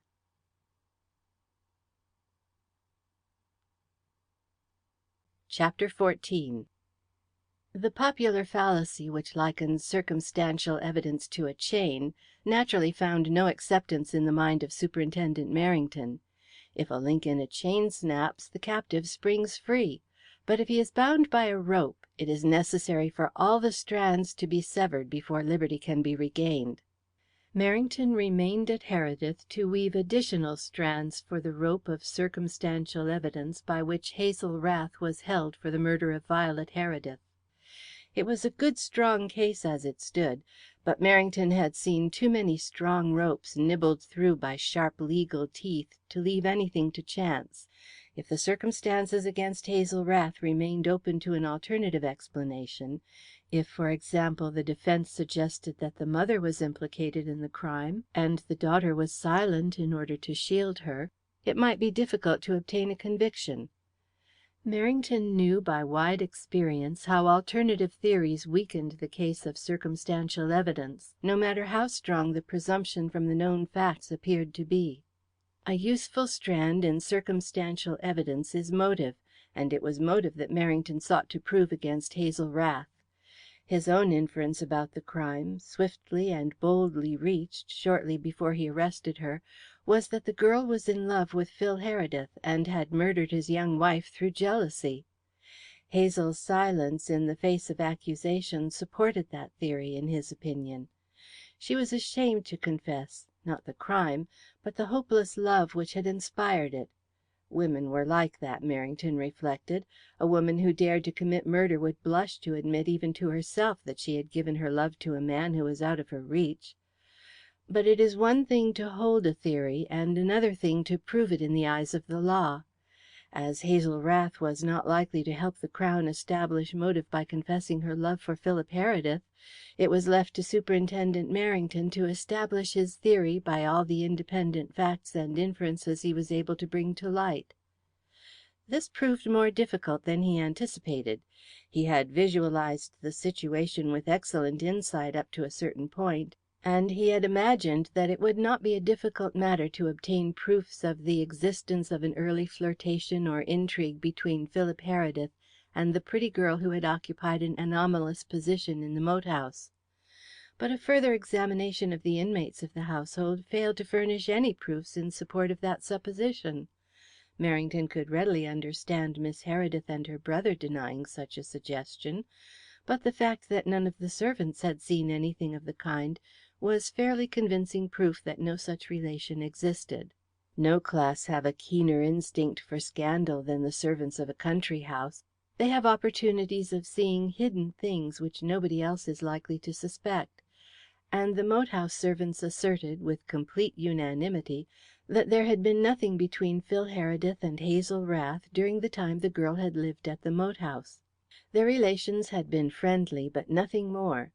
There was no record of secret looks, stolen kisses, or surprised meetings to support the theory of a mutual flirtation or furtive love. It was impossible to doubt that Phil Heredith's attitude to the girl who had occupied a dependent position in his home had been actuated by no warmer feeling than a sort of brotherly regard. Merrington, versed by long experience in forming an estimate of character from second-hand opinion, was forced to the conclusion that Phil Heredith was not the type of young man to betray the innocence or trifle with the feelings of a young and unsophisticated girl. The servant's testimony revealed him as gentle and courteous, but shy and reserved, not fond of company, and immersed in his natural history pursuits. Merrington, however, had less difficulty in proving to his own satisfaction that Hazel Rath had been secretly in love with Phil Heredith almost since the days of her childhood. There was, to begin with, the greenstone brooch which Caldew had picked up in the bedroom after Mrs. Heredith had been murdered. The members of the household were in the custom of making the girl little presents on her birthday anniversary, and Phil had given her the piece of greenstone, set in a brooch, on her birthday 6 years before. There was no secret about it. The gift had been chosen on the suggestion of Miss Heredith, who told Merrington the facts. What was unknown was the addition of the inscription Semper Fidelis, which must have been scratched on the brooch subsequently by the girl herself as a girlish vow of love and fidelity of the giver. Detective Caldew might have ascertained these facts and shortened the police investigations by the simple process of asking Miss Heredith about the brooch in the first instance.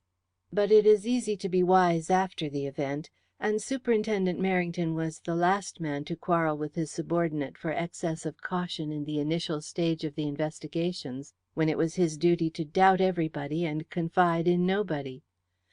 Moreover, Merrington could not forget that he himself had completely underestimated the importance of that clue when Caldew had drawn his attention to it. A search of Hazel's bedroom at Stading brought to light additional testimony of the love which was likely to destroy her. Merrington and Caldew, ruthlessly turning over the feminine appointments of this dainty little nest, had unearthed from the bottom of the girl's box a square parcel tied with ribbon. The packet contained letters and postcards from Phil, principally picture postcards from different continental places he had visited after leaving Cambridge. There were 3 letters, 2 schoolboy epistles asking the girl to look after the pets he had left at home, and 1 short note from the university announcing the dispatch of a volume of poems as a birthday gift. There was also a Christmas card, dated some years before, inscribed to "Dear Phil, with love, from Hazel." The girl had kept it, perhaps, because she was too shy to bestow it on the intended recipient, but its chief value in Merrington's eyes was the similarity between the written capital F and the same letter in the scratched inscription on the green stone brooch. With these discoveries Merrington was satisfied. In Hazel Rath's secret love for Phil Heredith, the Crown was supplied with the motive for the murder of Phil Heredith's wife. In Merrington's opinion, the supposition of motive was strengthened by the fact that the murder was committed during Hazel's first visit to the moat house since the arrival of the young bride, because until Phil's marriage it had been the girl's custom to visit the moat house once a week. Miss Heredith informed Merrington that she had questioned the girl on the afternoon of the murder about the sudden cessation of her visits, and Hazel had replied rather evasively. Merrington formed the opinion that she had stayed away because she could not bear to see the woman whom Phil had made his wife. Then, realizing that her prolonged absence was likely to be remarked upon, she went across on the day of the murder to see her mother. Merrington did not think that the murder was premeditated. His belief was that when the girl found herself back in the surroundings where she had spent such a happy childhood in association with Phil Heredith, she was seized with a mad fit of jealousy against her successful rival, and under its influence had rushed upstairs and murdered her. Merrington had also come to the conclusion that her mother knew nothing about the crime until afterwards, and then she had endeavoured to shield her daughter by lying to the police and sending Milly Saker out of the way. Merrington was unable to account for Hazel's possession of the revolver with which Mrs. Heredith had been killed. The girl maintained her stubborn silence after her arrest, and refused to answer any questions about the weapon or anything connected with the crime. The police assumption was that she had obtained the revolver from the gun room of the moat house shortly before the murder was committed. The gun room was underground. It had originally been the crypt of the Saxon castle which had once stood on the site where the moat house was built, and was entered by a short flight of steps not far from the passage which led to the housekeeper's rooms. It was rectangular in shape, and, like the majority of gun rooms in old English country mansions, contained a large assortment of ancient and modern weapons.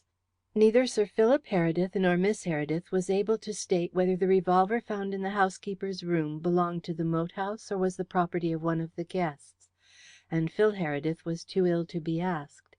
As expert evidence at the inquest definitely determined that the bullet extracted from the murdered woman had been fired from the revolver, Merrington did not attach very much importance to the question of ownership. But before his departure for London he arranged that Caldew should return to the moat house later with the revolver for Phil's inspection, in the hope of settling the point before the trial. Miss Heredith had undertaken to let the detectives know when her nephew was well enough to be seen, but as time went on she doubted whether he would ever recover. Although the delirium which had followed his seizure had passed away, he was slow in regaining health, and remained in bed, listless and indifferent to everything, sometimes reading a little, but oftener lying still, staring at the wall. He was passive and quiet and obedient as a child. He seemed to have no recollection of the events of the night of the murder, and his aunt did not dare to recall them to his mind. It was for Phil's sake, and for him only, that she was able to preserve her own courage and calmness through the sordid ordeal of the lengthy inquest and the empty pomp of the funeral of the young wife. Her own heart was bruised and numb within her with the horrors which had been heaped upon her. She was like one who had seen a pit open suddenly at her feet, revealing terrible human obscenities and abominations wallowing nakedly in the depths. It was a poignant shock to her that human nature was capable of such infamy. Her startled virgin eyes saw for the first time in the monstrous passion of sex a force which was stronger than her own most cherished beliefs. If a sweet and gentle girl like Hazel Rath, who had been brought up under her own eye to walk uprightly, could be swept away in the surge of tempestuous passion to commit murder, where did faith and religion stand? Almost as much as the effect of the murder did she fear the result of this second revelation on her nephew. The knowledge that the person accused of killing his wife was a girl who had lived in his own home for years was bound to have an additionally injurious effect on his strange and sensitive temperament. Nobody knew that temperament better than Miss Heredith. It was not the Heredith temperament. It had been the heritage of his mother, a strange, elfin, wayward creature who had died bringing Phil into the world. Like all sisters, Miss Heredith had wondered what her brother had seen in his wife to marry her. Phil had all along been a disappointment to his father. He had come into the world with a lame foot and a frail frame, and the Herediths had always been noted for masculine strength and grace. Instead of growing up with a scorn for books and an absorbing love of sport like a true Heredith, Phil had early revealed symptoms of a bookish, studious disposition, reserved and shy, with little liking for other boys or boyish games. His one hobby was an interest in natural history. He devoted his pocket money to the purchase of strange pets, which he kept in cages while they lived, and stuffed when they died. Miss Heredith had disapproved of this hobby, but had suffered it in silence, on the principle that a Heredith could do no wrong, until one winter's morning she had been frightened into her first and only fit of hysterics by discovering a large spotted snake coiled snugly on some flannel garments she was making for the wife of the curate, in anticipation of that unfortunate lady's fifth lying in. Investigation brought to light the fact that the snake had been surreptitiously purchased by Master Phil from a Covent Garden dealer. He had kept it in a box in the stables, but, finding it torpid with cold one night, he had put it in his aunt's work-basket for the sake of the warmth. When Miss Heredith recovered from her hysterics, she had seen to it that Phil was packed off to school almost as quickly as the snake was packed off to the Zoological Gardens. After Phil's college days, his father's influence had obtained for him a government post which was to be the forerunner of a diplomatic career, if Phil cared for it. That was before the war, which upset so many plans. In his capacity of assistant departmental secretary, Phil had nothing particular to do, and an ample allowance from his father to spend in his leisure time. Many young men in these circumstances, thrown on their own resources in London with plenty of money to spend, would have lost no time in going wrong. But Phil's temperament preserved him from those temptations which so many young well-born men find irresistible. He had a disdain for the stage, he did not care for chorus girls, he disliked horse racing, and he did not drink. He sought distractions in another way, and rumours of those distractions filtered in due course down to his family home in Sussex. It was whispered that Phil was queer, that his old passion for petting reptiles and lower animal forms had merely been diverted into another channel. He had become a Socialist, and he had been seen consorting with the lower orders at East End meetings with other people sufficiently respectable to have known better. It was even stated that he had supported an Irish revolutionary countess, who had discovered the first Socialist in Jesus Christ and wanted to disestablish the Church of England, by taking the chair for her when she announced these tenets to the rabble in Hyde Park one fine Sunday afternoon. A Heredith, a Socialist and Nonconformist! These were bitter blows to Miss Heredith, a woman soaked in family and church tradition, but she bore the shock with uncompromising front, and was able to make the shortcomings of Phil's mother a vicarious sacrifice for the misdeeds of the son. But the bitterest blow to Miss Heredith's family pride was the news of Phil's marriage. Till then she had pinned her faith, like a wise woman, in the reformative influence of a good marriage. Although a spinster herself, she was aware that there was no better method of reducing the showy, nettlesome paces of youth to the sober jog trot of middle age than the restraining influence of the right kind of yoke fellow. The qualities Phil most needed in a wife were those possessed by a sober-minded, unimaginative, placid girl of conventional mould. Such maidens are not unknown in rural England, and Miss Heredith had not much difficulty in picking upon one in the county sufficiently well born to mate with the Herediths. Miss Heredith perfected her plan in detail, and had even gone to the length of drafting the letter which was to bring Phil down from London to be matrimonially snared, when the news came that he had snared himself in London without his aunt's assistance. She did not like his wife from the first, and it was equally certain that Phil's wife did not like her. It was a marvellous thing to Miss Heredith that a shallow, worldly girl like Violet should have captured the heart of a young man like her nephew so completely as to cause him to alter his ways of life for her. Phil loved nature and books and solitary ways. His wife detested such things. Phil, in his eagerness to please her and banish her apparent boredom with country life, had suggested asking some people from London, with whom at one time he would have had very little in common. Perhaps his London life had changed him, but if so, it was a change for the worse for a young man, and a Heredith, to be so much under the thumb of his wife as to give up his own habits of life at her behest. But Phil was so much in love that he had done so cheerfully and willingly. Violet's lightest wish was his law. These thoughts, and others like them, passed and repassed through Miss Heredith's mind as she sat, day after day, in her nephew's sick room. It was her custom to take her needlework there of an afternoon, and relieve the nurse for 2 or 3 hours.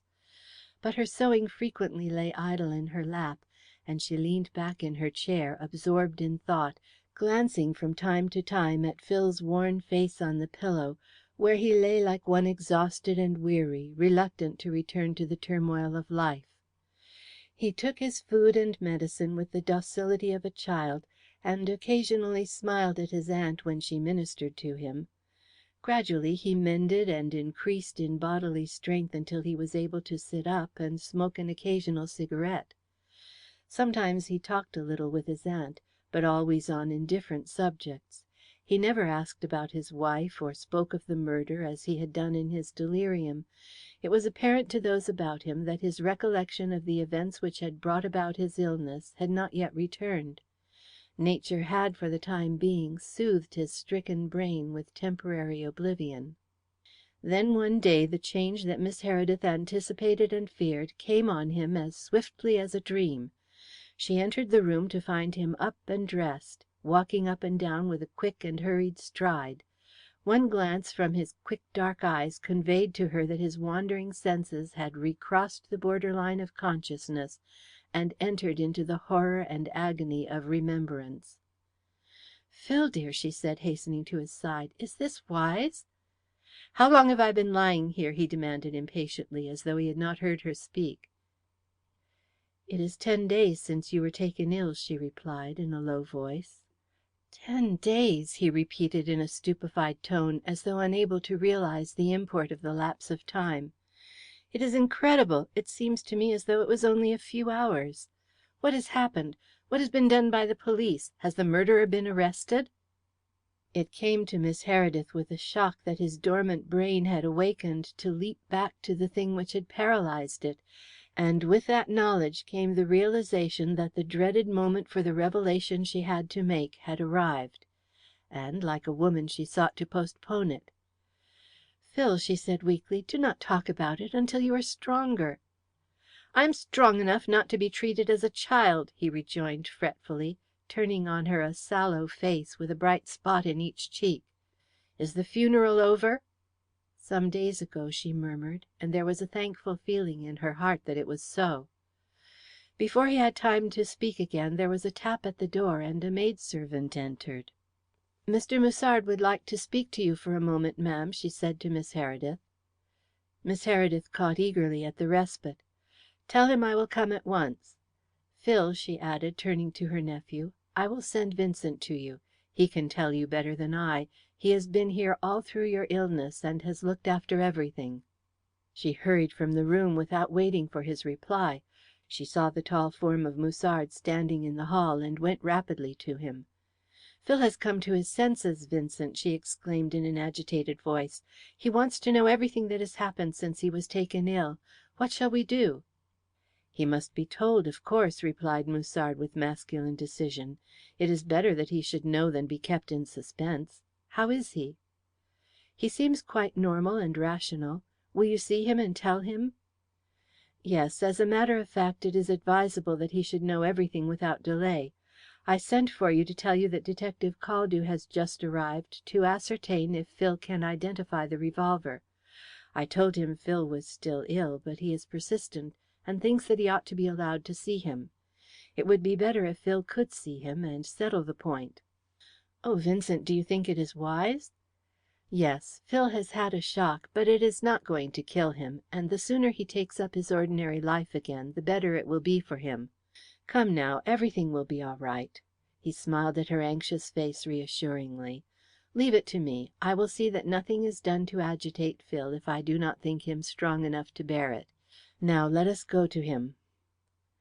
The bedroom door was open, and Phil was standing near it as though awaiting their appearance. He held out his hand to Musard, who was surprised by the strength of his grip. He eyed the young man critically, and thought he looked fairly well, considering the ordeal he had passed through. "I'm glad to see you better, Phil," he said. "How do you feel? Not very fit yet?" "I am all right," responded Phil quickly. "Now, Musard, I want you to tell me all that has happened since I have been lying here. I am completely in the dark. Has anybody been arrested for the murder of my wife?" He spoke in a dry, impersonal tone, as though of some occurrence in which he had but a remote interest. But Musard was too keen a judge of men to be deceived by his apparent calmness. He thought that it was better for him to learn the truth at once. "Yes, Phil," he said quietly, "there has been an arrest. Hazel Rath has been arrested for the murder of Violet." "Who?" The tone of detachment disappeared. The interrogation was flung at Musard's head with a world of incredulity and amazement. "Hazel Rath, the housekeeper's daughter." "In the name of God, why?" "Gently, laddie. Sit down and take it quietly. I'll tell you all." Phil controlled himself with a painful effort, and took a chair near the bedside. "Go on," he said hoarsely. Musard seated himself on the edge of the bed at his side, and entered upon a narration of the circumstances which had led to the arrest of Hazel Rath. Phil listened attentively, but the expression of amazement never left his face. When Musard finished he was silent for a moment, and then impetuously broke out, "I feel sure Hazel Rath did not commit this crime." Musard was silent. That was a question upon which he did not feel called upon to advance an opinion. Miss Heredith was too moved to speak. "Why do you not say something?" exclaimed Phil, turning on her angrily. "Surely you do not think Hazel guilty?" "Oh, Phil," responded his aunt piteously, "it seems hard to believe, but what else can we think? There was the revolver and the handkerchief found in her mother's room, and the little green stone brooch you gave her was picked up in Violet's bedroom." "Why do they think she has killed her? Tell me that." Musard, in his narration of the facts, had omitted mention of the supposed motive, but now he made a gesture to Miss Heredith to indicate that she had better tell Phil. "It was because the police believe that Hazel was in love with you, Phil," she falteringly said. "They think she murdered Violet in a fit of jealousy." "Hazel in love with me?" He echoed the phrase in mingled scorn and amazement. "That is preposterous. If the police have nothing better than that to go on " "They have," interrupted Musard. "They are going on the clues I have mentioned the brooch, the handkerchief, and the revolver." "Where did Hazel get the revolver?" It is thought she got it from the gun room." "There are no revolvers in the gun room," rejoined Phil quickly. "We have no revolvers unless father bought one recently. What make is it?" "The ownership of the revolver is a point the police have not yet been able to settle," returned Musard. "It is only an assumption on their part that Hazel got it from the gun room. They thought it either belonged to the house or was left behind by one of the guests. Neither your aunt nor I knew, and Sir Philip was unable to settle the point. The police thought you might know. As a matter of fact, one of the detectives engaged in the investigations has just arrived from London and brought the revolver with him to see if you can identify it." "I should like to see him. Where is he?" "In the library. I will bring him in." Musard left the room and quickly returned with Caldew, who entered with a businesslike air. "This is Mr. Heredith," said Musard. "I trust you are better, Mr. Heredith," said the detective smoothly. "I am sorry to trouble you so soon after your illness, but there is a point we would like to settle before the trial of the woman who is charged with murdering your wife. We want, if possible, to establish the ownership of the weapon with which the murder was committed." He produced a revolver from the pocket of his light overcoat as he spoke. "In view of the evidence, the identification of the weapon does not matter much one way or another, but it is as well to fix the point if we can. The girl refuses to say where she obtained the revolver. Indeed, she remains stubbornly silent about the crime, and refuses to say anything about it. That doesn't matter very much either, because the evidence against her is so strong that she is bound to be convicted. Can you tell me anything about the revolver, Mr. Heredith? Do you recognize it?" Phil was turning the revolver over in his hands, examining it closely. "Yes," he said, "I recognize it. It belongs to Captain Nepcote." "Captain Nepcote? Who is he?" "He is a friend of my nephew's who was staying here, but left the afternoon of the day the murder was committed," said Miss Heredith. "He was recalled to the front, I understand. I gave his name to Superintendent Merrington as one of the guests who had been staying here." "How do you identify the revolver as his property?" asked Caldew, turning to Phil. "By the bullet mark in the handle. The day before my wife was killed it was raining, and some of the guests were down in the gun room shooting at a target with Nepcote's revolver. He showed us this mark in the handle, and said that it had saved his life in France. He was leading his men in a night raid on the German lines, and a German officer fired at him at close range, but the bullet glanced off the handle of the revolver." "Then there can be no doubt Hazel Rath got it from the gun room," said Caldew, returning the weapon to his pocket. "Captain Nepcote must have left it behind him there, and that is where Hazel Rath found it." "No, no, that seems impossible," said Phil. "Well, I think it is quite possible," replied Caldew. "Is it your opinion, then, that Miss Rath is guilty?" demanded Phil, with a note of sharp anger in his voice. "Phil," said Miss Heredith, "you must not excite yourself." But the young man took no notice of his aunt's gentle remonstrance. His eyes were fixed on the detective. "I have not the least doubt of it," was the detective's cold response. "I must say I think you have made a terrible mistake," Phil said, striding about the room in a state of great agitation. "Hazel would not, she could not, have done this thing." He wheeled sharply around as though struck by a sudden thought. "Are the jewels safe?" he added. "Yes," said Miss Heredith. "We found Violet's jewel case locked, so I put it away in the library safe." "The question of robbery does not enter into the crime," remarked Caldew. "The motive, as we have established it, is quite different." "I have been told of the motive you allege against this unhappy girl," said Phil indignantly. "That idea is utterly preposterous. Again I say I believe that you have made a blunder. I do not think Hazel would handle a revolver. She was always very nervous of firearms." "That is quite true," murmured Miss Heredith.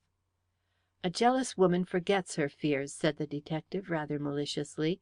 "She didn't stop to think of that when she wanted to use the revolver." "And where did she get it from?" asked Phil quickly. Caldew shrugged his shoulders, but remained silent. "You still persist in thinking that she obtained the revolver from the gun room?" Phil continued. "Yes, I do." "Do you not intend to make any further inquiries? You had better see Nepcote about the revolver. I will give you his address." "Captain Nepcote left here to go to the front, and we have not heard from him since," Miss Heredith explained to the detective. In a calmer moment Caldew might have realized the expediency of Phil's suggestion, but his professional dignity was affronted at what he considered the young man's attempt to interfere in the case and direct the course of the police investigations. It was the desire to snub what he regarded as a meddlesome interposition in his own business which prompted him to reply: "It is a matter of small importance one way or the other. It is sufficient for the Crown case to know the owner of the revolver. The point is that the murder was committed with it, and it was subsequently found in the girl's possession." "I have nothing more to say to you," said Phil. "Are you convinced now, Phil?" asked Miss Heredith sadly, when Caldew had taken his departure. "It was hard for me to believe at first, but everything seems so certain." "I am not at all convinced," was the stern reply. "On the contrary, I feel sure that some terrible mistake has been made. I would stake my life on the innocence of Hazel Rath. How can you, who have known her so long, believe she would do a deed like this? The detective who has just left us is obviously a fool, and I am not satisfied that all the facts about Violet's death have been brought to light. I am going to London at once to bring another detective to inquire into the case. You know more about these things than me, Musard. Can you tell me of a good man?" "If you are determined to bring in another detective, you cannot do better than get Colwyn," replied Musard. "Colwyn, the famous private detective? He is the very man I should like. Where is he to be found?" "He has rooms somewhere near Ludgate Circus. I will write down the address. I think he will come, if he is not otherwise engaged." "Why should he refuse?" demanded Phil haughtily. "I will pay him well." "It is not a question of money with a man like Colwyn, and I advise you not to use that tone with him if you want his help." "Very well," said Phil, pocketing the address Musard had written down. "I will catch the 6:30 evening train up. Aunt, you might tell them to give me something to eat in the small breakfast room. I do not want to be bothered getting dinner in town." "Phil, dear, you mustn't dream of going to London in your present state of health," expostulated Miss Heredith tearfully. "Why not leave it until you are stronger? Vincent, try and persuade him not to go." "Phil is the best judge of his own actions in a matter like this," replied Musard gravely. "At least let Vincent go with you, Phil," urged his aunt. "I want nobody to accompany me," replied Phil, speaking in a tone he had never used to his aunt before. "I will go and get ready. Tell Linton to have the small car ready to drive me to the station." Chapter 15.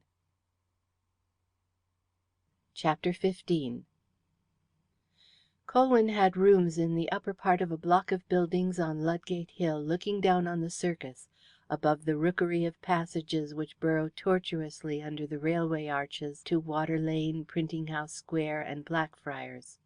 It was a strange locality to live in, but it suited Colwyn.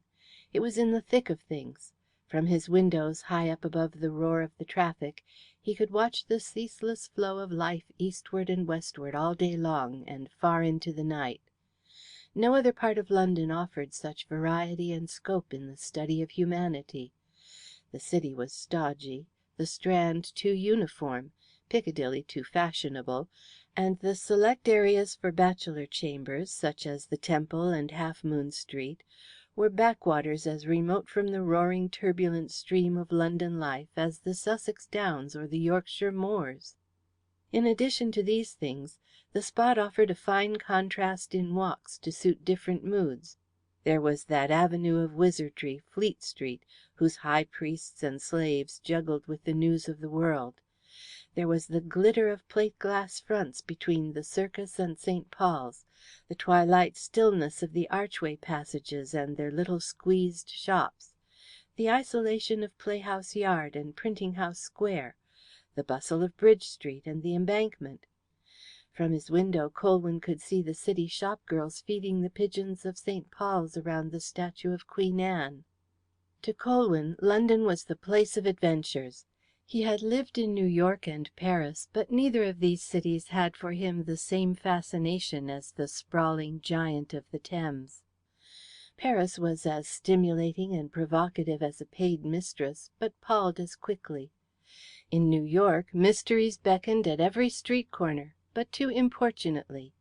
Neither city was sufficiently discreet for Colwyn's reticent mind. But London! London was like a woman who hid a secret life beneath an austere face and sober garments.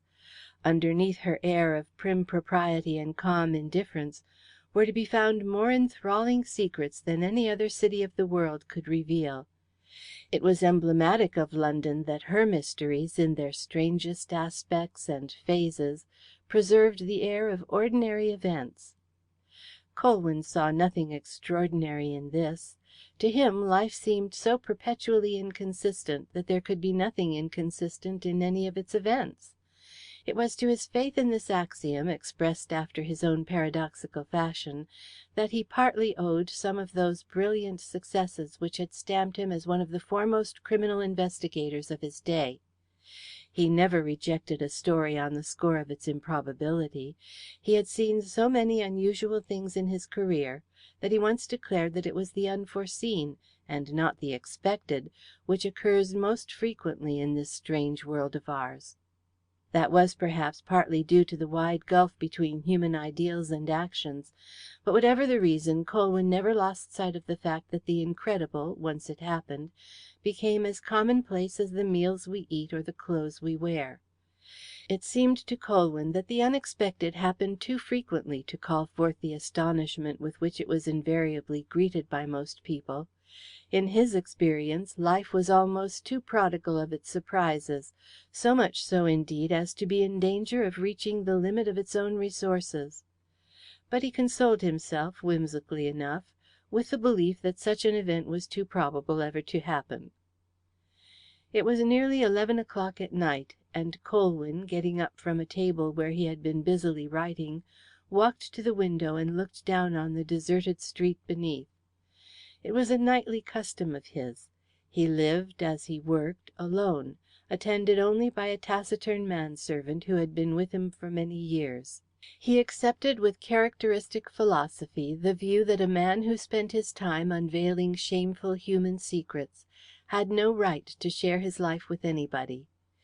Even the articles of furniture of his lonely rooms, if endowed with any sort of entity, might have worn a furtive air in their consciousness of the secrets they had heard whispered in their owner's ears by those who had sought his counsel and assistance in their trouble and despair.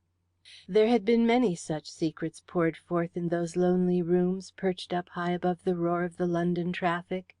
It was the confessional of the incredible. As Colwyn stood at the window, the electric bell of the front door rang sharply through the empty building. Looking down into the street, he saw the figure of a man in the doorway beneath. He glanced at his watch. It was late for a visitor. He walked to the lift at the end of the passage and descended. As he did so, the bell in his rooms once more pealed forth beneath the pressure of an impatient hand. The visitor, revealed by the light in the hall, was a young man muffled in a thick overcoat for protection against the sharp autumn wind which was blowing along the rain-splashed street. He stepped inside the door as Colwyn opened it, and glancing at the detective from a pair of dark eyes just visible beneath the flap of his soft felt hat, said, "Are you Mr. Colwyn?" "Yes. What can I do for you?" "I am afraid it is a very late hour for a visit," said the other, brushing the raindrops off his coat as he spoke, "but I should be very glad if you could spare me a little time, late as it is. I have come from the country to see you." Colwyn nodded without speaking. Strange adventures had come to him at stranger hours.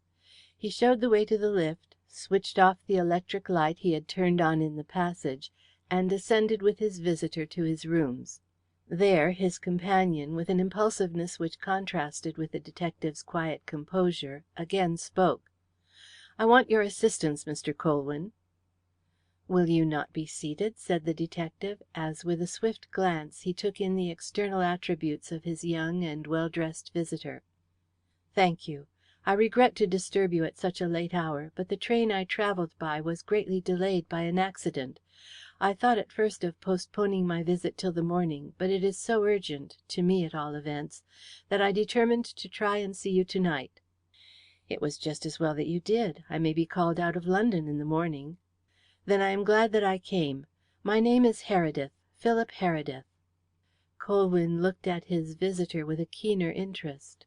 The London newspapers were full of the particulars of the moat house crime, and had published intimate accounts of the Heredith family, their wealth, social position, and standing in the county.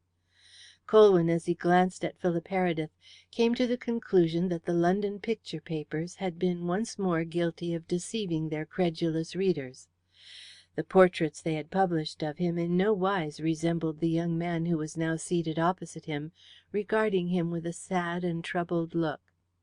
"I have heard of your great skill and cleverness in criminal investigation, Mr. Colwyn," continued Phil earnestly, "and wish to avail myself of your help.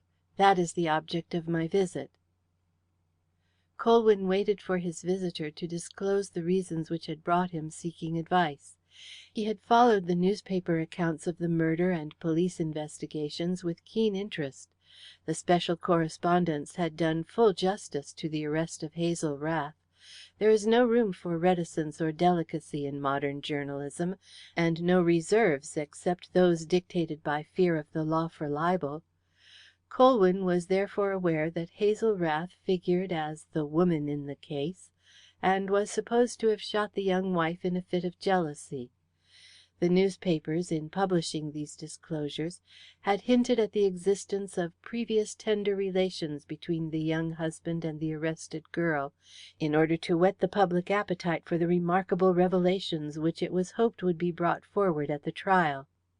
"I have come to consult you about the murder of my wife," continued Phil, speaking with an evident effort.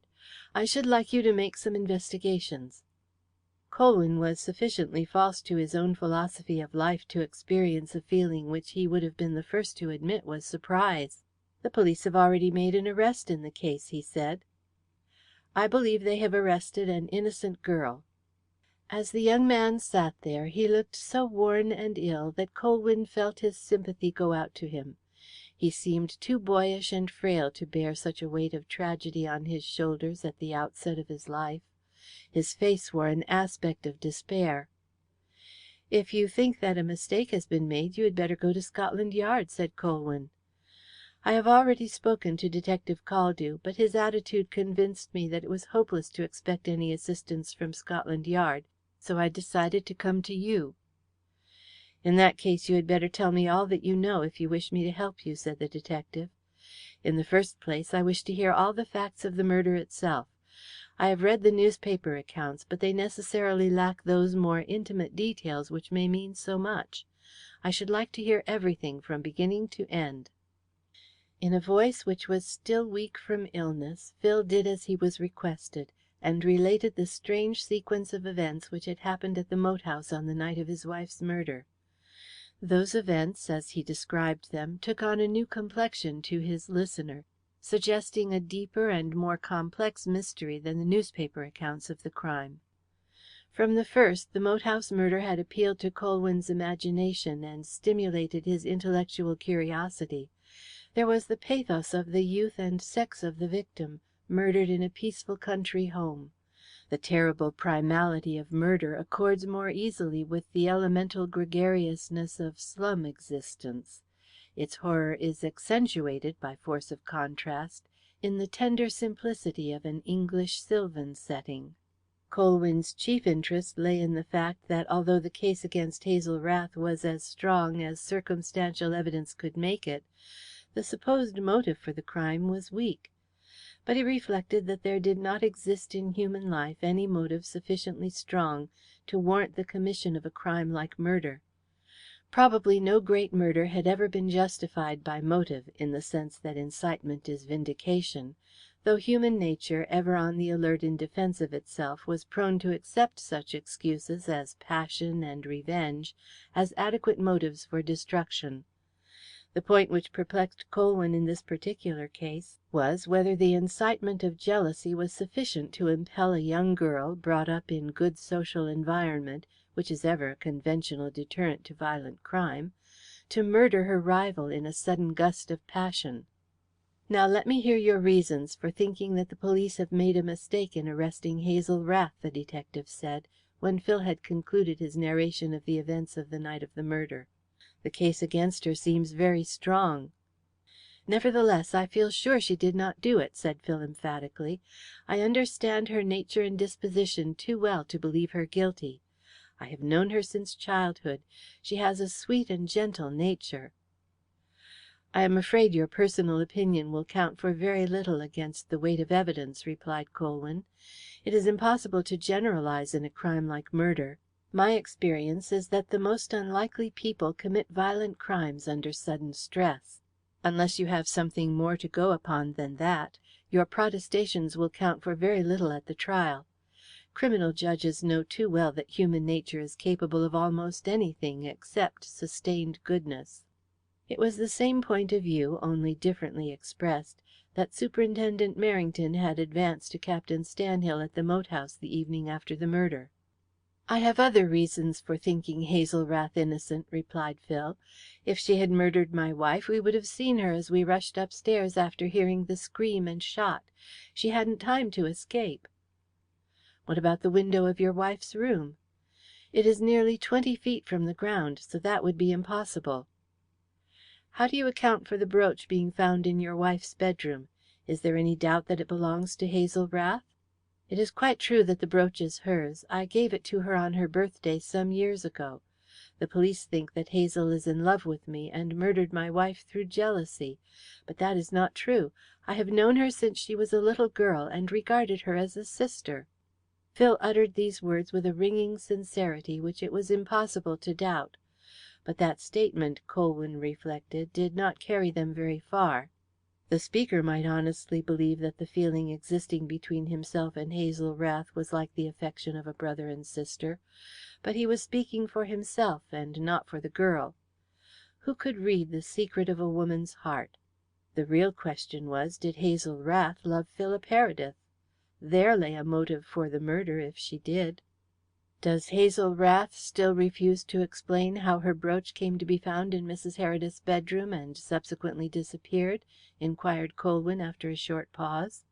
"I understand that she persists in remaining silent," returned the young man.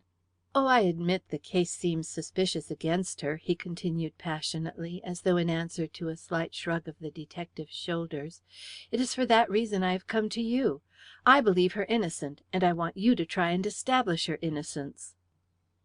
"I am afraid I must decline, Mr. Heredith." A sympathetic glance of Colwyn's eyes softened the firm tone of the refusal. "Apart from your own belief in Miss Rath's innocence, you have very little to go upon." "There is more than that to go upon," said Phil. "There is the question of the identity of the revolver. Hazel is supposed to have obtained it from the gun room." "I know that from the newspaper reports." "Yes, but you do not know that the detectives have not been able to establish the ownership of the weapon until to day. They were under the impression that it belonged to the moat house, but neither my father nor my aunt was able to settle the point. Detective Caldew visited the moat house to day to see if I could identify it. I immediately recognized it as the property of Captain Nepcote." "Who is Captain Nepcote?" "He is a friend of mine. I knew him in London before I was married. He was a friend of my wife's also. He was one of our guests at the moat house until the day of the murder." "Did he leave before the murder was committed?" "Yes, some hours before." "Then how did Hazel Rath obtain possession of his revolver?" "That is what I do not know. I must tell you that the day before the murder some of our guests spent a wet afternoon amusing themselves shooting at a target in the gun room. They were using Captain Nepcote's revolver. When I told Detective Caldew this, he came to the conclusion that Nepcote must have left it there after the shooting, and Hazel Rath found it when she went to look for a weapon." "I see. And what is your own opinion?" "I do not believe it for one moment." "Why not?" "For one thing, it strikes me as unlikely that Nepcote would forget his revolver when leaving the gun room. In any case, the police are taking too much for granted in assuming, without inquiry, that he did. Caldew told me that the question of the ownership of the revolver did not affect the case against Hazel Rath in the slightest degree. Do you know whether the revolver was seen by anybody between the time of Captain Nepcote's departure and its discovery in Hazel Rath's possession?" "I understand that it was not." "Do you know whether Captain Nepcote took it from the gun room after the target shooting?" "That I cannot say. I left the gun room before the shooting was finished." "Let me see if I thoroughly understand the position," said Colwyn. "In your narrative of the events of the murder, you stated that all the members of the household and the guests were in the dining room when the murder was committed. Nepcote was not there because he had returned to London during the afternoon. Nevertheless, it was with his revolver that your wife was shot." "That is correct," said Phil. "If Nepcote did not leave his revolver in the gun room, the police theory would be upset on an important point, and the case would take on a new aspect. Have you any suspicions that you have not confided to me?" "I cannot say that I have any particular suspicions," the young man replied. "I do not know what to think, but I should like to have this terrible mystery cleared up. I have not seen Nepcote since the day of the murder to ask him about the revolver. He said good bye to me before he left, and I understood that he had received a wire from the War Office recalling him to the front. After the murder I was taken ill, as I have told you, and it was not until to day that I was informed of what happened during my illness." "I am inclined to agree with you that the case wants further investigation," said Colwyn. "Then will you undertake it?" asked Phil. The feeling that he was face to face with one of the deepest mysteries of his career acted as an irresistible call to Colwyn's intellect. He consulted the leaves of his engagement book. "Yes, I will come," he said. Phil glanced at his watch. "I'm afraid we can hardly catch the last train to Heredith," he said. "We will drive down in my car," said Colwyn. "Please excuse me for a few moments." He left the room and returned in a few moments fully equipped for the journey. "Let us start," he said. His tone was decided and imperative, his movements quick and full of energy. That was wholly like him, once he had decided on his course. CHapter 16.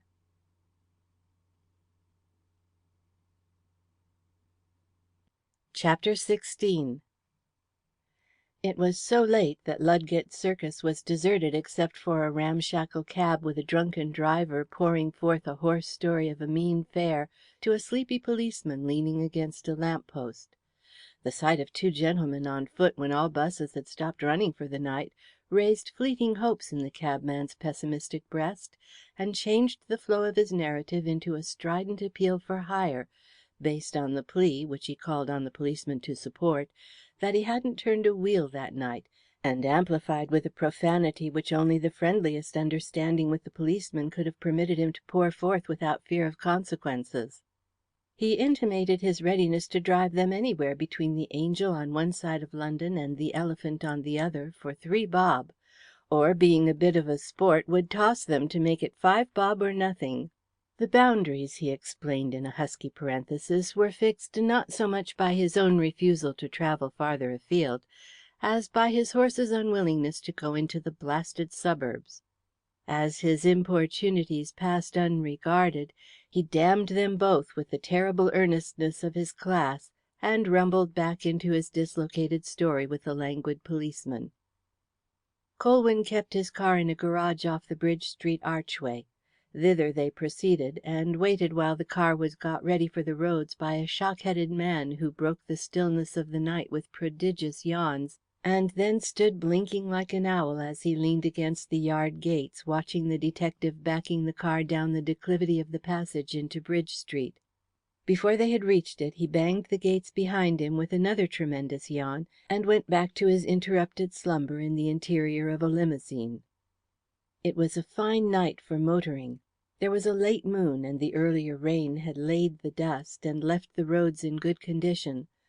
Colwyn cautiously threaded the crooked tangle of narrow streets and sharp corners between Blackfriars and Victoria, but as the narrow streets opened into broader ways he increased the speed of his high-powered car, and by the time London was left behind for the quiet meadows and autumn-scented woods, they were racing along the white country roads at a pace which caused the roadside avenues of trees to slide past them like twin files of soldiers on the double.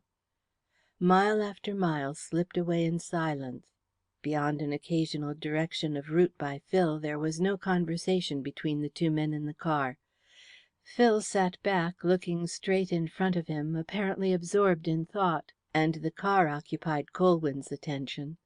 When they reached the heights above Heredith, Phil pointed to the green flats beneath and the old house in a shroud of mist. "That is the moat house," he said. "The carriage drive is from the village side." And with that brief indication that they were nearing their journey's end, he once more settled back into silence. Colwyn brought the car down from the rise into the sleeping village, and a few minutes later he was driving up the winding carriage way between the rows of drooping trees. On the other side of the woods the moat house came into view.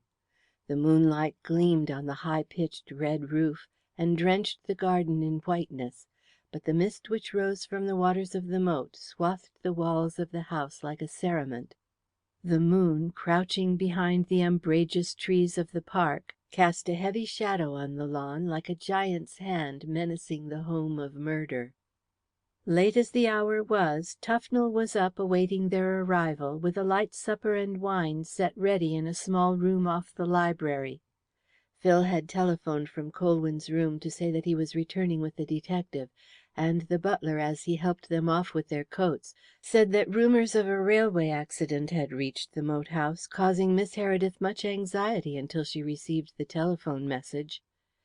Colwyn and Phil sat down to supper, with the butler in assiduous attendance. The meal was a slight and silent one. Phil kept a host's courteous eye on his guest's needs, but showed no inclination for conversation, and Colwyn was not the man to talk for talking's sake. When they had finished, Phil asked the butler which room Mr. Colwyn was to occupy. "Miss Heredith has had the room next to Sir Philip's prepared, sir." "No doubt you are tired, Mr. Colwyn, and would like to retire," Phil said. "Thank you, I should. I travelled from Scotland last night, and had very little sleep." "In that case you will be glad to go to bed at once. I will show you to your room," said the young man, rising from the table. "Please do not bother," replied Colwyn, noting the worn air and white face of the other. "You look done up yourself." "Miss Heredith was anxious that you should retire as soon as you could, sir, so as to get as much rest as possible after your journey," put in the butler, with the officious solicitude of an old servant. "Then I shall leave you in Tufnell's care," said Phil, holding out his hand as he said good night. He went out of the room, and Colwyn was left with the old butler. "Is it your wish to retire now?" the latter inquired. "I shall be glad to do so, if you will show me to my bedroom." The butler bowed gravely and escorted Colwyn upstairs to his bedroom. "This is your room, sir. I hope you will be comfortable." "I feel sure that I shall," replied Colwyn, with a glance round the large handsome apartment. "Your dressing room opens off it, sir." "Thank you. Good night." "Good night, sir." The butler turned hesitatingly towards the door, as though he wished for some excuse to linger, but could think of nothing to justify such a course. He walked out of the room into the passage, and then turned suddenly, the light through the open doorway falling on his sharpened old features and watchful eyes. "What is it? Do you wish to speak to me?" said Colwyn, with his pleasant smile. A look of perplexity and doubt passed over the butler's face as he paused irresolutely in the doorway. "I merely wished to ask, sir, if there is anything else I can get for you before I go." His face had resumed its wonted impassivity, and the words came promptly, but Colwyn knew it was not the answer he had intended to make. "I want nothing further," he said. The butler bowed and hurried away. Colwyn stood for a few moments pondering over the incident. Then he went to bed and slept soundly. He was awakened in the morning by the twittering of birds in the ivy outside his window. The mist from the moat crept up the glass-like steam, but through it he caught glimpses of a dappled autumn sky, and in the distance a bright green hill, with a trail of white clouds floating over the feathery trees on the summit. As he watched the rapid play of light and shade on the hill, he wondered why the moat house had been built on the damp, unwholesome flatlands instead of on the breezy height. When he descended later, he found Tufnell awaiting him in the hall to conduct him to the breakfast table. In the breakfast room Sir Philip, Miss Heredith, and Vincent Musard were assembled. The baronet greeted Colwyn with his gentle, unfailing courtesy, and Musard shook hands with him heartily. The fact that Phil had brought him to the moat house was in itself sufficient to ensure a gracious reception from Miss Heredith, But as soon as she saw Colwyn she felt impelled to like him on his own account. It was not the repose and simplicity of his manners, or his freedom from the professional airs of ostentatious notoriety which attracted her, though these things had their weight with a woman like Miss Heredith by conveying the comforting assurance that their guest was at least a gentleman. There was more than that. She was immediately conscious of that charm of personality which drew the liking of most people who came in contact with Colwyn. In the strong, clear-cut face of the great criminologist there was the abiding quality of sympathy with the sufferings which spring from human passions and the tragedy of life. But if his serenity of expression suggested that he had not allowed his own disillusionment with life to embitter his outlook or narrow his vision, his glance also suggested a clear penetration of human motives which it would be unwise to try to blind. Miss Heredith instinctively realized that Colwyn was one of those rare human beings who are to be both feared and trusted. "You will not see my nephew until later," she explained to him as they sat down to breakfast. "He is far from strong yet, and he has had so little sleep since his illness that I am always glad when he is able to rest quietly. I looked in his room a few minutes ago, and he was sleeping soundly, so I darkened the room and left him to sleep on." Colwyn expressed his sympathy. His quick intelligence, gauging his new surroundings and the members of the household, had instantly divined the sterling qualities, the oddities and class prejudices which made up the strong individuality of the mistress of the moat house. He saw, for all her dignified front, that she was suffering from a shock which had shaken her to her inmost being, and he respected her for bearing herself so bravely under it. The breakfast progressed in the leisurely way of the English morning meal. The tragedy which had darkened the peaceful life of the household nearly a fortnight before was not mentioned. Colwyn appreciated the tact of his hostess in keeping the conversation to conventional channels, leaving it for him to introduce the object of his visit in his own time. Only at the conclusion of the meal, as Miss Heredith was leaving the apartment, did she tell him that she hoped he would let her know if there was anything he required or wished her to do. He thanked her and said there was nothing just then. Later it would be necessary for him to go over the house, under her guidance, if she could spare the time. She replied that she could do so after lunch, if that would be suitable, and went away. Sir Philip followed her, and Colwyn and Musard were left alone. "Shall we have a cigar in the garden?" said Musard. He wished to know more of the man of whom he had heard so much by repute, and he believed that tobacco promoted sociability. He also desired to find out whether Colwyn's presence at the moat house meant that Phil had succeeded in impressing him with his own belief in the innocence of Hazel Rath. Colwyn willingly agreed. He realized the difficulties of the task ahead of him, and he welcomed the opportunity of hearing all he could about the murder from somebody who knew all the circumstances. Phil's personal knowledge of the facts did not extend beyond the point where he had fallen unconscious in the bedroom, and a talk with Musard offered the best available substitute for his own lack of first-hand impressions. The garden basked in the warmth of a mellow autumn sunshine which had dispersed the morning mist. In the air was the scent of late flowers and the murmurs of bees. The bright eyes of blackbirds and robins peeped out from the ornamental yews, and the peacocks trailed their plumes over the sparkling emerald lawns. But Colwyn and Musard had no thought of the beauty of the morning or the charm of the old world garden as they paced across the lawn. It was Musard who broached the subject which was engrossing their minds.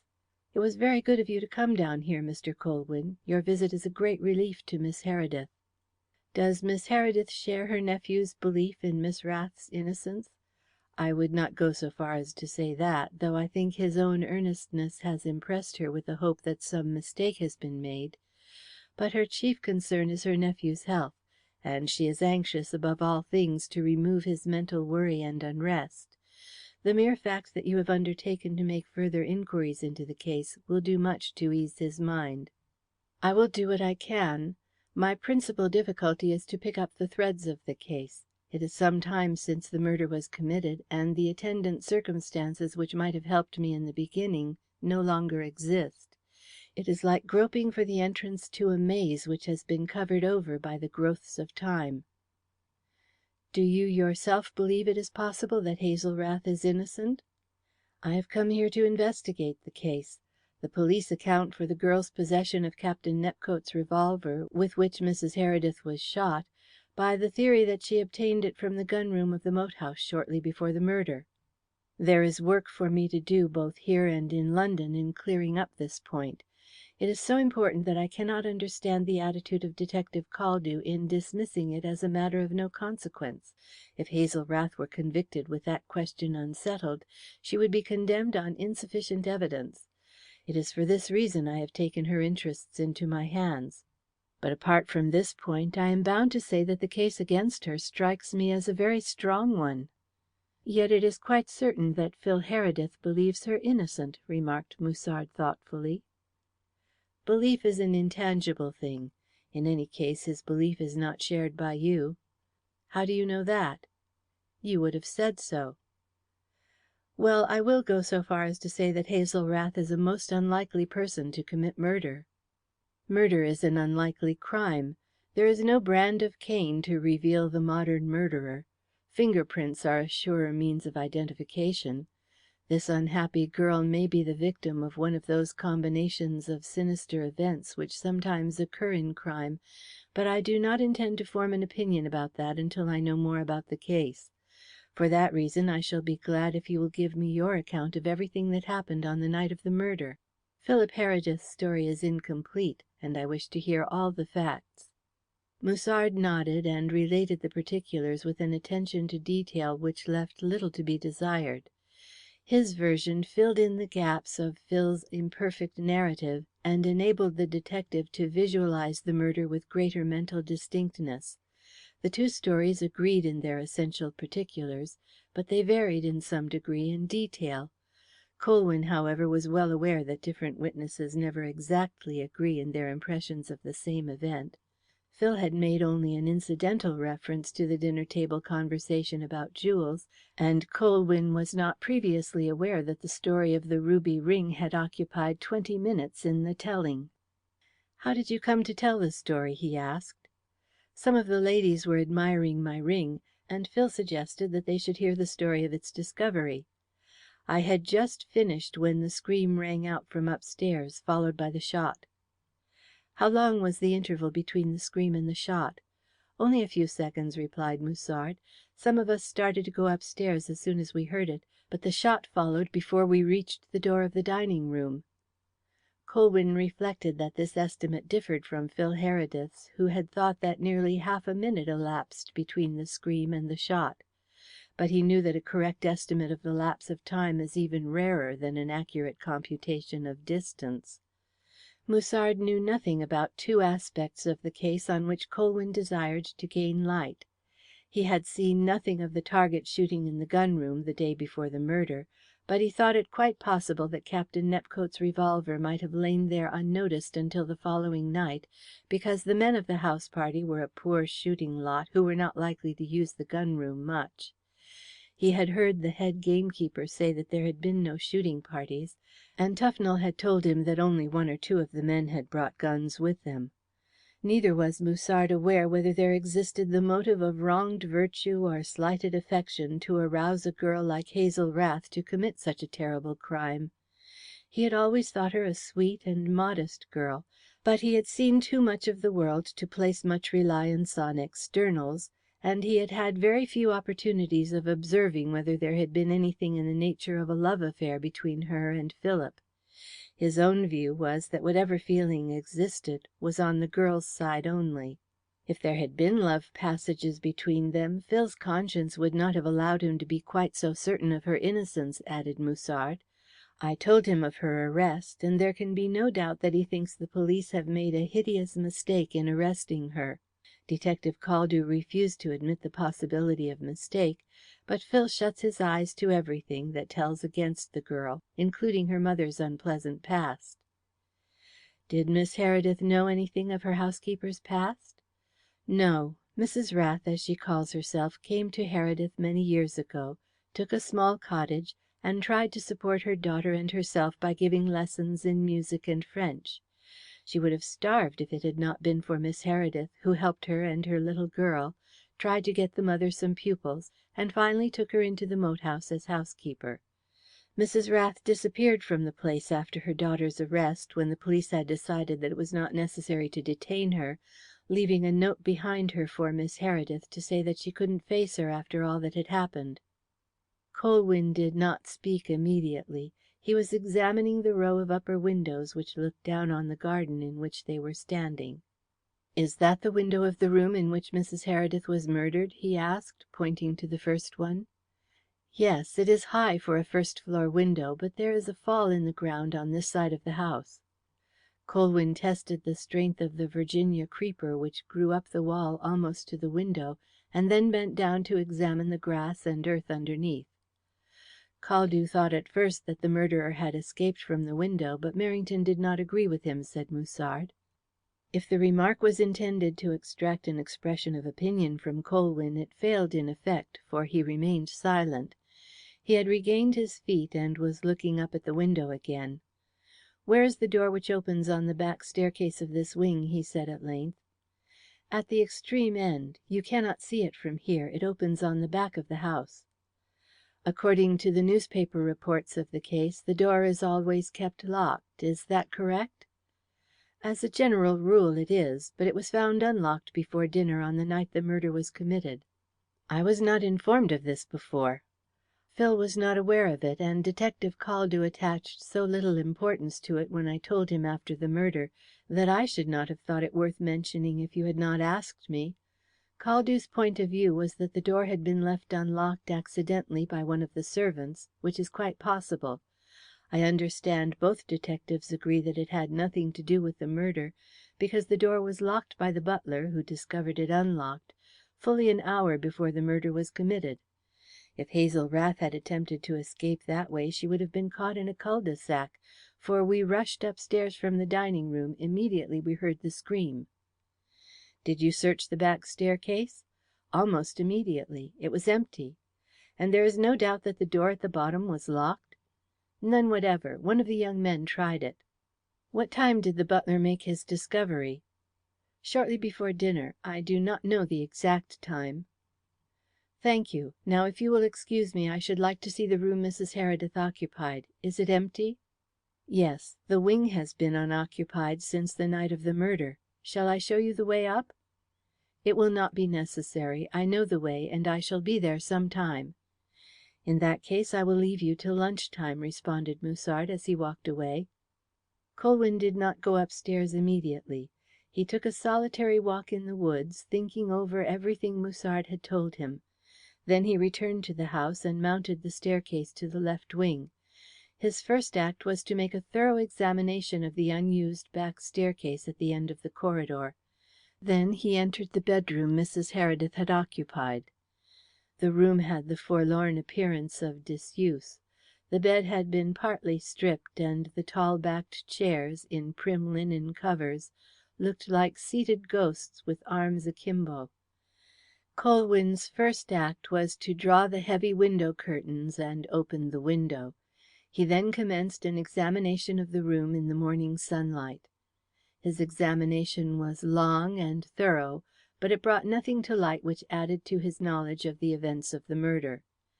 The time went on, and he was still engrossed in his scrutiny, when the door opened and Phil entered the room. End of chapter 16.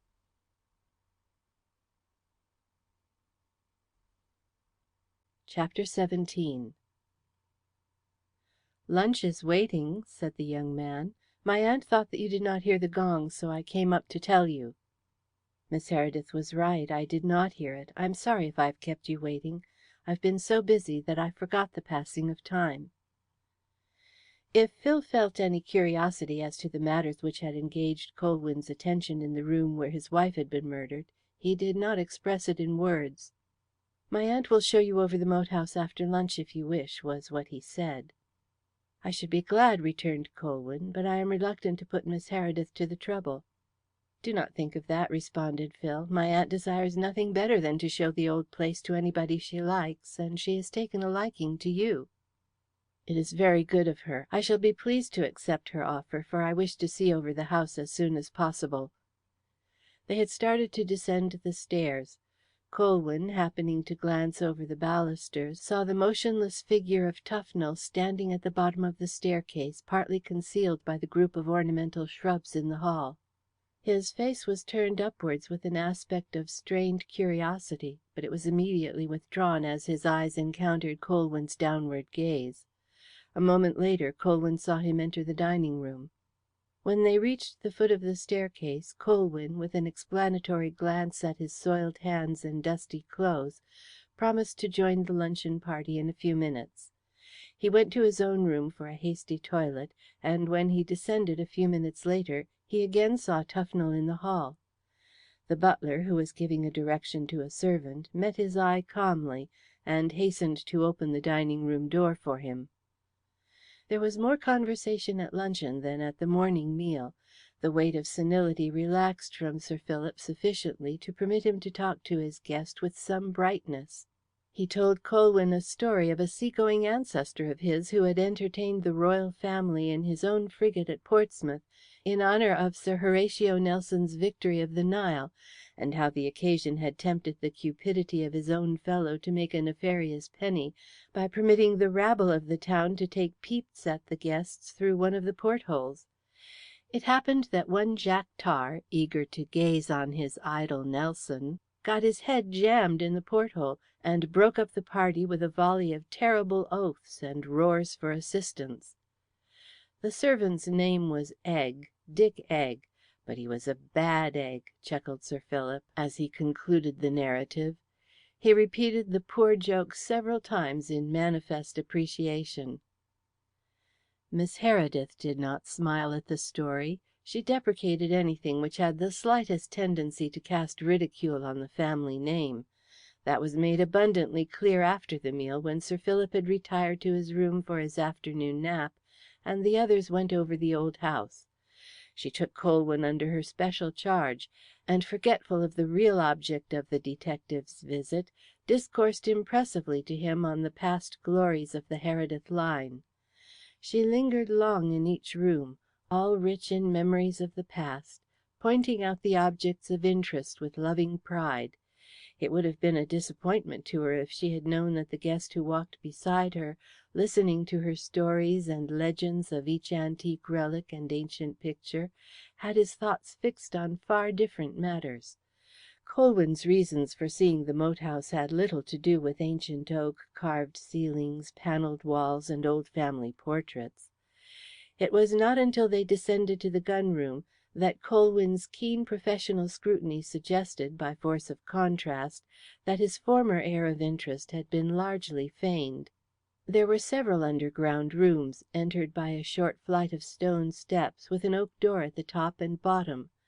The two principal rooms were the armoury, full of armour, spears, lances, and bows, and the gun room adjoining.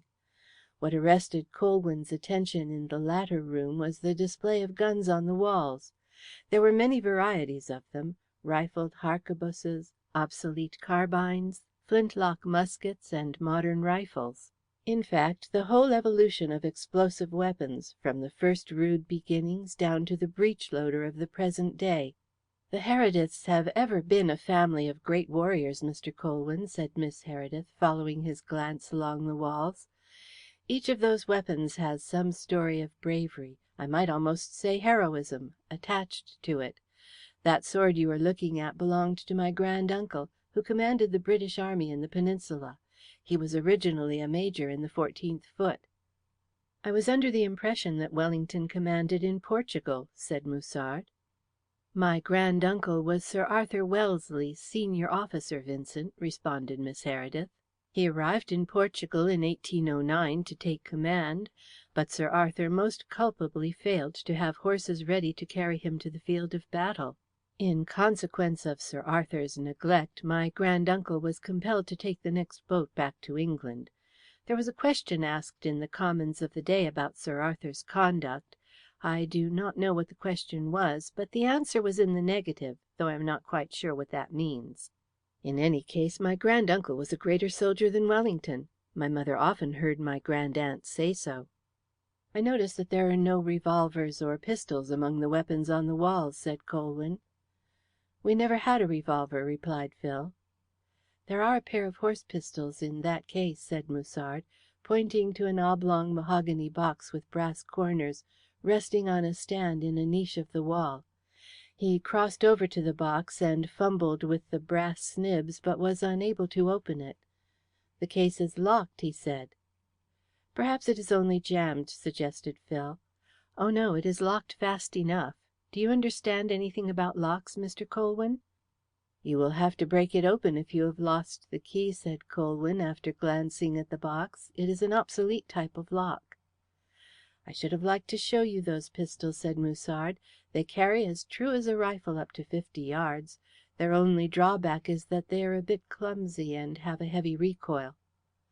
"I wonder where the key is," remarked Miss Heredith. "I must ask Tufnell about it." "Will you tell me where the revolver practice took place that afternoon?" said Colwyn, turning to Phil. "They were firing from behind the bagatelle board at a target fixed over there," said Phil, pointing to the far wall. "Who proposed the game?" "Nepcote. It was a very wet afternoon, and everybody had to stay indoors. He suggested after tea that it would be a good way of killing the time before dinner. Several of the men and 2 or 3 of the girls thought it a capital idea, and a sweepstake was arranged. They asked me for a revolver, but I told them we had not one. One of the officers offered his army revolver, but that was objected to as too heavy and dangerous for indoor shooting. Then Nepcote said that he had a light revolver in his bag, and he went upstairs to get it. He came downstairs with it in his hand, and those who were taking part in the sport went downstairs to the gun room. I went with them for a while, but I did not stay long." "Captain Nepcote's revolver is not an army weapon?" "Oh, no, it is a very small and slight weapon, nickel plated with 6 chambers. It is so light as to resemble a toy." "With a correspondingly light report, I presume. The sound of the target practice would not be heard upstairs?" "It would be an exceedingly loud report that penetrated to the upper regions through that door," interjected Musard, pointing to the oak door with iron clamps which gave entrance to the gun room. "Besides, there is another door at the top of the stairs. If they were both shut you might fire off every weapon in the place without anybody upstairs hearing a sound." Colwyn had listened to Phil's account of the target shooting with the closest attention. He remained silent for some moments, as though he were pondering over every point in it.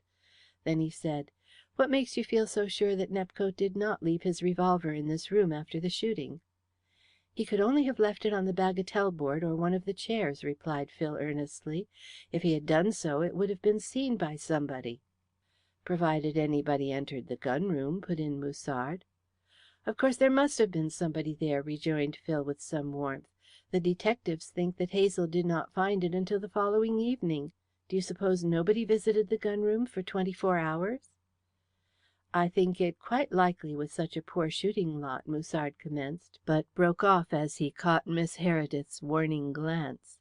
"All right, laddie," he said soothingly. "Perhaps you are right after all." "I have no doubt I am right," exclaimed Phil excitedly. "Do you not think I am right, Mr. Colwyn?" "I think that what you have said about the likelihood of the revolver having been seen is quite feasible," responded the detective. "But there is nothing to be gained by discussing that possibility at the present moment. Shall we go upstairs again, Miss Heredith?" he added, turning to her. She turned on him a grateful glance for his tact and forbearance, and hastened to lead the way from the gun room. The few words between Phil and Musard had not only brought sharply back to her all the past horror and agony of the murder, but had caused a poignant renewal of her apprehensions about her nephew's health. She realized that he was a changed being, moody and irritable, and liable to sudden fits of excitement on slight provocation. She felt that Musard had been rather inconsiderate to forget Phil's illness and cause him to get excited by differing from him. Her concern was not lessened by intercepting a strange glance which Phil cast at Musard when they reached the library. Before she had time to reflect on what it meant, Phil turned to her and asked her where she had put Violet's jewel case. "I told you yesterday, Phil, that I brought it downstairs and locked it up," replied Miss Heredith, with a glance at the safe in the corner of the room. "I've been keeping the keys until you got better." "Then you might let me have them now," said the young man. "I should like to see if the jewels are all right." "Why, Phil, of course they are all right," his aunt replied.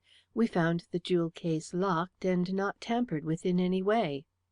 "Was Mrs. Heredith's jewel case in her bedroom the night she was murdered?" asked Colwyn. "Yes," responded Miss Heredith. "We found it on her toilet table, where she usually kept it." "Did it contain valuable jewels?" "It contained a necklace of pearls which was given to poor Violet by Sir Philip," was the reply. "It is an old family necklace." "Then I agree with Mr. Heredith that the jewel case should be opened."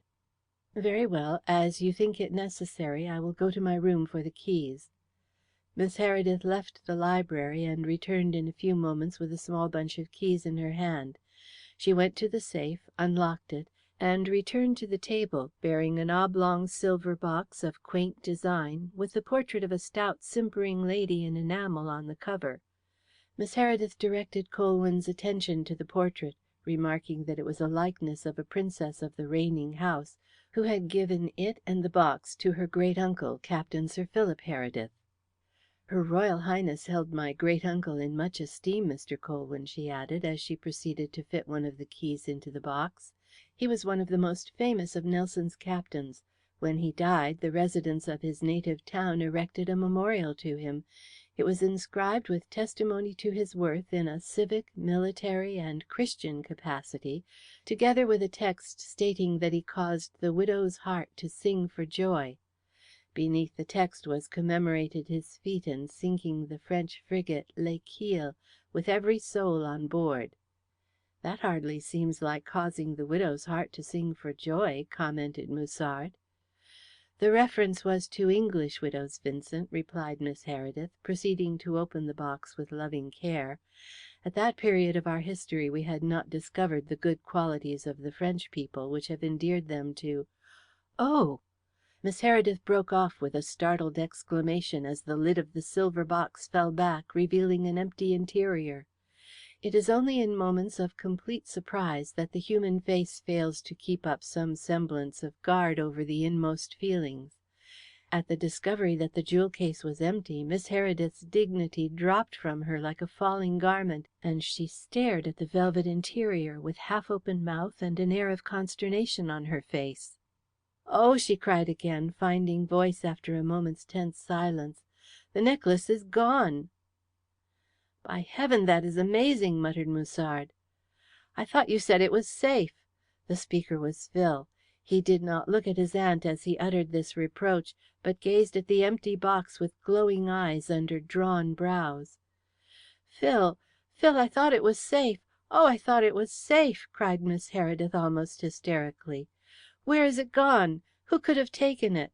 The box was locked when we saw it upstairs, and the day after the funeral I found Violet's keys at the back of the drawer where she always kept them." "The box may have been locked when you found it, but it seems equally certain that it was also empty," said Colwyn. He alone of the excited group was cool enough to estimate the awkward possibilities of this discovery. "How was it that the detectives did not open the jewel case on the night of the murder, so as to make quite sure that the necklace had not been stolen?" "I took the necklace downstairs and locked it away before the police arrived," said Miss Heredith tearfully. "When Detective Caldew came he asked me if anything was missing from Violet's bedroom, and I told him no. Of course I did not dream of anything like this. Oh, how I wish now that I had opened the jewel case at the time. But I never thought. I tried the case and found it locked, so I thought it had not been touched." "Really, I am more to blame than Miss Heredith," interposed Musard hurriedly. "I saw the jewel case first, and I should have thought of having it opened." "It is a pity you did not inform the detectives about the case," said Colwyn. His face was grave as he realized how completely the police had been led astray in their original investigations by the misunderstanding which had concealed an important fact. "But first let us make sure that the jewel case was empty when it was brought downstairs. How many people have access to this safe, Miss Heredith?" Is there more than one key?" "There is only one key," she replied, "and that has been in my possession since the night of the murder." "That disposes of that possibility, then. What about Mrs. Heredith's bunch of keys? Have they also been in your possession since she was killed?" "Yes. I kept them in an upstairs drawer, which was locked." "Can you tell me when you last saw the necklace?" Miss Heredith reflected for a moment. "Not for some time," she said. "Violet did not care for it, and rarely wore it." "The necklace was of pink pearls," Musard explained. "Their value was more historical than intrinsic, for they had become tarnished with age, and the setting was old fashioned. It was for that reason Mrs. Heredith did not like it. I was going to take the pearls to London the following day to arrange to have them skinned and reset. When I went into poor Violet's room that night to see if she felt well enough to go to the Waynes', I asked her for the necklace," said Miss Heredith. "She replied that she would give it to me in the morning. If she had only given it to me then she might have been alive to day." "I should like to hear more about this," said Colwyn. "Please tell me everything." In response Miss Heredith related to the detective all that had passed between the young wife and herself in the bedroom before dinner on the night of the murder. Colwyn listened attentively, with a growing sense of hidden complexities in the crime revealed at the 11th hour. He saw that the case took on a new and deeper aspect when considered in conjunction with the facts which had been so innocently ignored. When Miss Heredith had finished, he asked her when it was first decided to send the necklace to London for resetting. "It was the night before the murder," Miss Heredith replied. "Sir Philip suggested that Violet should wear the necklace to the dance on the following night, but Violet said that the pearls were really too dull to be worn. Mr. Musard agreed with her, and offered to take it to London and have it cleaned and reset by an expert of his acquaintance. Mr. Musard had to return to London on the morning after the dance, so that was the reason why I went into Violet's room before dinner on the night of the party to ask her for the necklace." Colwyn considered this reply in all its bearings before he spoke. "The best thing I can do is to return to London without delay and bring these additional facts before Scotland Yard," he said. "They have been misled, unwittingly, but gravely misled, and it is only right that they should be informed at once. I know Merrington, and I will make a point of seeing him personally and telling him about the discovery of the missing necklace." The little group heard his decision in a silence which suggested more than words were able to convey. It was Phil who finally uttered the thought which was in all their minds. "Are you satisfied that Hazel Rath is innocent?" "I cannot say that," responded the detective quickly. "The loss of the necklace does nothing to lessen the suspicion against her, unless it can be proved that she had nothing to do with its disappearance. Perhaps not even then. But all the facts must be investigated anew. The necklace must be traced, and the point about the revolver cleared up. But there is nothing more to be done here at present. The field of the investigation now shifts to London. I will get ready for the journey, if you will excuse me." "I hope you will continue your own investigations, Mr. Colwyn," said Phil earnestly. "I am more than ever convinced of Hazel Rath's innocence, but I have small faith that the police are likely to establish it, even if they attempt to do so. I was not impressed with the skill of Detective Caldew, or his attitude when I told him I believed Hazel Rath to be innocent." "I will continue my investigations in conjunction with Scotland Yard, if it is your wish," the detective replied. End of chapter 17.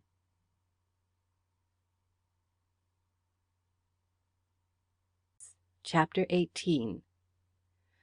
Colwyn was upstairs in his bedroom preparing for his return journey to London when a meek knock and an apologetic cough reached his ears. He turned and saw Tufnell standing at the half-open door. The face of the old butler wore a look of mingled determination and nervousness, the expression of a timid man who had braced himself to a bold course of action after much irresolute deliberation. "I beg your pardon, sir," he said, and his trepidation was apparent in his voice. "But might I that is to say, could you spare me a few minutes' conversation?" "Certainly," replied the detective. "Come inside, Tufnell. What is it?" The butler entered the room and carefully closed the door behind him. "I'm sorry to interrupt you, sir," he said, "but I have just heard Miss Heredith give orders for your car to be got ready for your return to London, and I knew there was no time to be lost. It's about the murder, sir." He brought out the last words with an effort. "Go on," said Colwyn, wondering what further surprise was in store for him. "It's about something that happened on that night. I wanted to tell you before, but I didn't like to.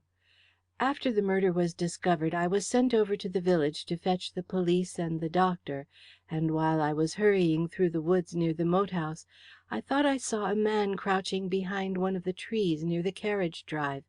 He seemed to be looking towards me. When I looked again he was gone." "And what did you do?" "I called out, but received no answer, so I hurried on." Colwyn scrutinized the butler with a thoughtful, penetrating glance. The butler bore the look with the meek air of a domestic animal who knows that he is being appraised. "Am I the first person to whom you have told this story?" the detective asked, after a pause. "Yes, sir." "Why did you not inform the police officers when they were investigating the case?" "For several reasons, sir. It seemed to me, when I came to think it over, that it must have been my fancy, and then it passed out of my mind in the worry and excitement of the house.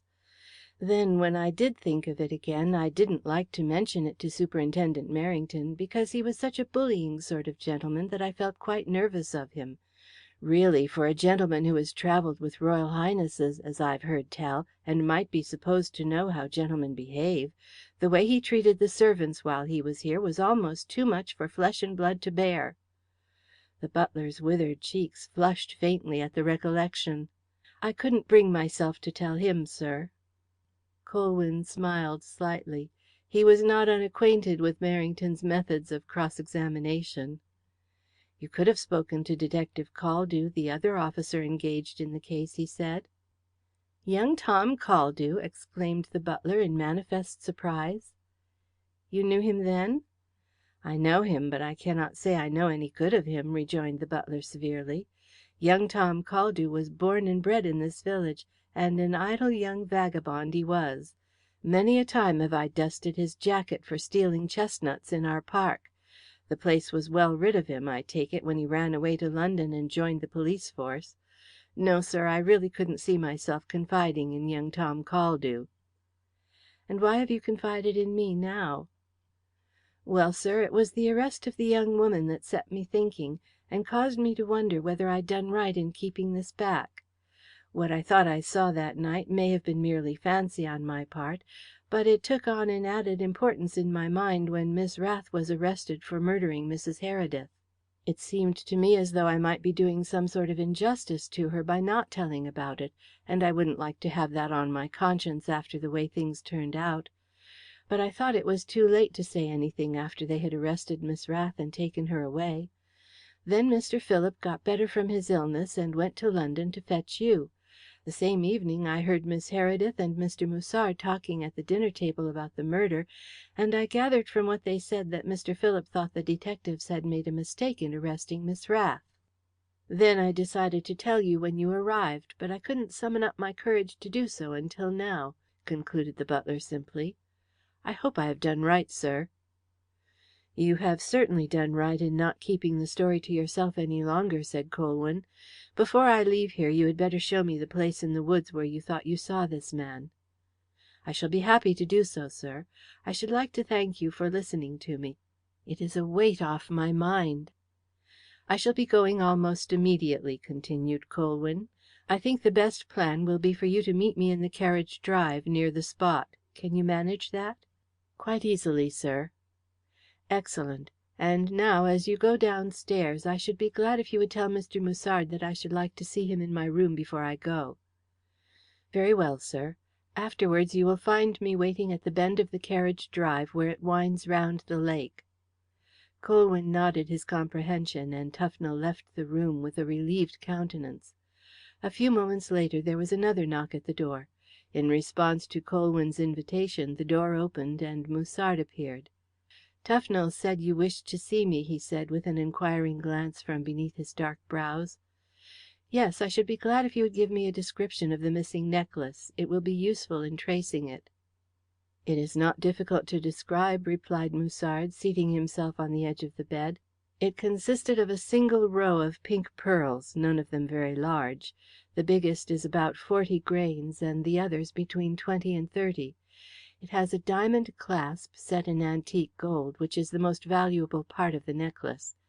Do you know anything about jewels?" "A little." "Then you are aware that blue and red diamonds are the most valuable of stones. This diamond is a blue one, not very large, but a particularly fine stone." "Of course the necklace is well known to jewel experts?"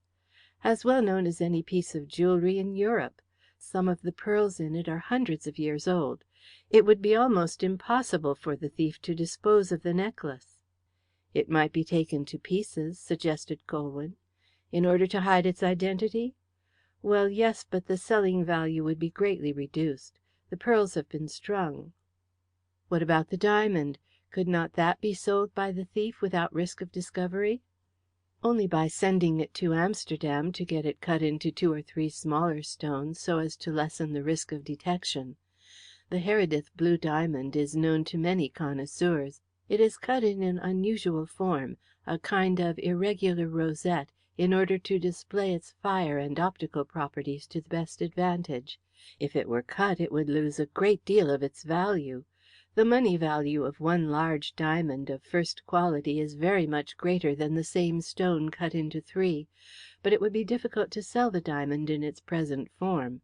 The chances are that it would be recognized in Hatton Garden if it were offered for sale there." "But if the diamond fell into the hands of somebody with a knowledge of precious stones, he might keep it close for a while and then dispose of it abroad, in America, for instance," returned Colwyn. "That trick has been performed with better known stones than the Heredith diamond. In fact, it strikes me as possible to sell the whole necklace that way. The disposal of the necklace depends largely upon who stole it, upon whether it has fallen into experienced or inexperienced hands. There are jewel dealers who ask no awkward questions if they can get things at their own price." "Quite so," assented Musard, casting a quick glance at his companion's face. "It would be a risk, though. The thief might pick the wrong man. I can give you the addresses of 2 or 3 men in Hatton Garden who should be able to tell you if the necklace has been offered there. They know everything that is going on in the trade." "I shall be glad to have them." Musard scribbled several names and addresses on a leaf of his pocket book, tore it out, and handed it to the detective. "There is a curious coincidence about the loss of this necklace," he remarked casually as he rose to go. "It is another example of the misfortune which attaches to the possession of a blue diamond." "Are you thinking of the Hope blue diamond? That certainly has a sinister history." "That is the most notorious instance, but all blue diamonds are unlucky. I could tell you some gruesome stories connected with them. The previous wearer of the Heredith necklace, Philip's mother, died in giving birth to him. Incidentally, there is a curious legend attached to the moat house in the form of a curse laid on it by the original builder, who was burnt alive in the old house. He prophesied that as the house of the Herediths was founded in horror, it should end in horror. These old family curses sometimes come home to roost after a long lapse of time, though modern cynicism affects to sneer at such fancies. Of course there may be nothing in it, but we have had more than enough horror in the moat house recently, and poor Mrs. Heredith had a blue diamond in her room when she was murdered. But I must not keep you any longer, Mr. Colwyn. If there has been any miscarriage of justice in this terrible case, I trust you will be successful in bringing it to light." He lingered after shaking hands, as though he would have liked to continue the conversation. Apparently not finding sufficient encouragement in the detective's face to do so, he turned and left the room, and Colwyn resumed his preparations for departure. When they were completed, he too went downstairs, carrying his bag. Miss Heredith and Phil were waiting to bid farewell to him. As Miss Heredith said good-bye, she looked into his face with the perplexed expression of a simple soul seeking reassurance from a stronger mind in the deep vortex of extraordinary events into which she had been plunged beyond her depth. Phil looked white and ill, and the hand which he gave into the detective's cool, firm grasp was hot and feverish. While his aunt murmured those conventional phrases under which women seek to cover the realities of life as they bedeck corpses with flowers, Phil stood aside with the impatient air of one scornful of the futility of such things. As Miss Heredith ceased speaking, he took a step forward, his dark eyes fixed eagerly and searchingly on Colwyn. "You will lose no time?" he said. "You will find out everything?" "I have already promised you that I will continue my investigations," replied Colwyn. The quiet sincerity of his words was the indication of a mind which despised the weakness of mere verbal emphasis. "Lose no time. Spare no money," said Phil rapidly. His words and utterance contrasted forcibly with the stillness and composure of the man he was addressing. "Think what it means. Let me know everything that happens. Send me telegrams. Follow this thing out night and day. I depend on you." Phil," remonstrated Miss Heredith. "Mr. Colwyn has already promised to do all he can. You must be patient." "Patience! My God, don't talk to me of patience," retorted her nephew fiercely. "I shall have no patience nor peace till this thing is settled." Miss Heredith looked at him sadly. His breach of good manners in uttering an oath in her presence hurt her worse than a blow, but her heart sickened with the realization that it was but another manifestation of the complete change in him which had been brought about by his wife's murder. Colwyn brought the scene to a close. "Of course I shall communicate with you," he said to Phil as he took his departure. Phil accompanied him to his car, and stood under the portico watching him as he drove away. Colwyn glanced back as he crossed the moat house bridge. The young man was still standing in the open doorway, looking after him. The next moment the bend of the carriage way hid him from view. Colwyn encountered Tufnell at the next bend of the drive, waiting for him on the path under the trees which bordered the edge. The detective pulled up his car and stepped out. "It was just off here, sir, that I thought I saw the figure that night," said the butler. He plunged into a leafy avenue which led off the path at right angles, and followed it into the wood until he reached the mossy trunk of a great oak, which flung a gnarled arm horizontally across the narrow walk, as though barring further intrusion into its domain. Tufnell stopped and turned to the detective. "It seemed to me as though a man was crouching just about here, sir," he said in a whisper, as if he feared that the intruder might still be hiding there and overhear his words. Colwyn carefully examined the spot. The moss and grass where he stood grew fresh underfoot, with no marks to suggest that they had been trodden on recently. But close by, behind the horizontal branch of the great oak, was a tangled patch of undergrowth and brambles, broken and pressed down in places, as though it had been entered by a human being. As Colwyn was looking at this place, his eye was attracted by a yellow speck in the background of green. It was a tiny fragment of khaki caught on one of the bramble bushes.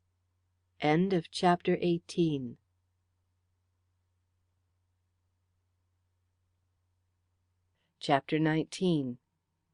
Superintendent Merrington sat in his office at Scotland Yard, irascible with the exertions of a trying day which had made heavy inroads upon his temper and patience.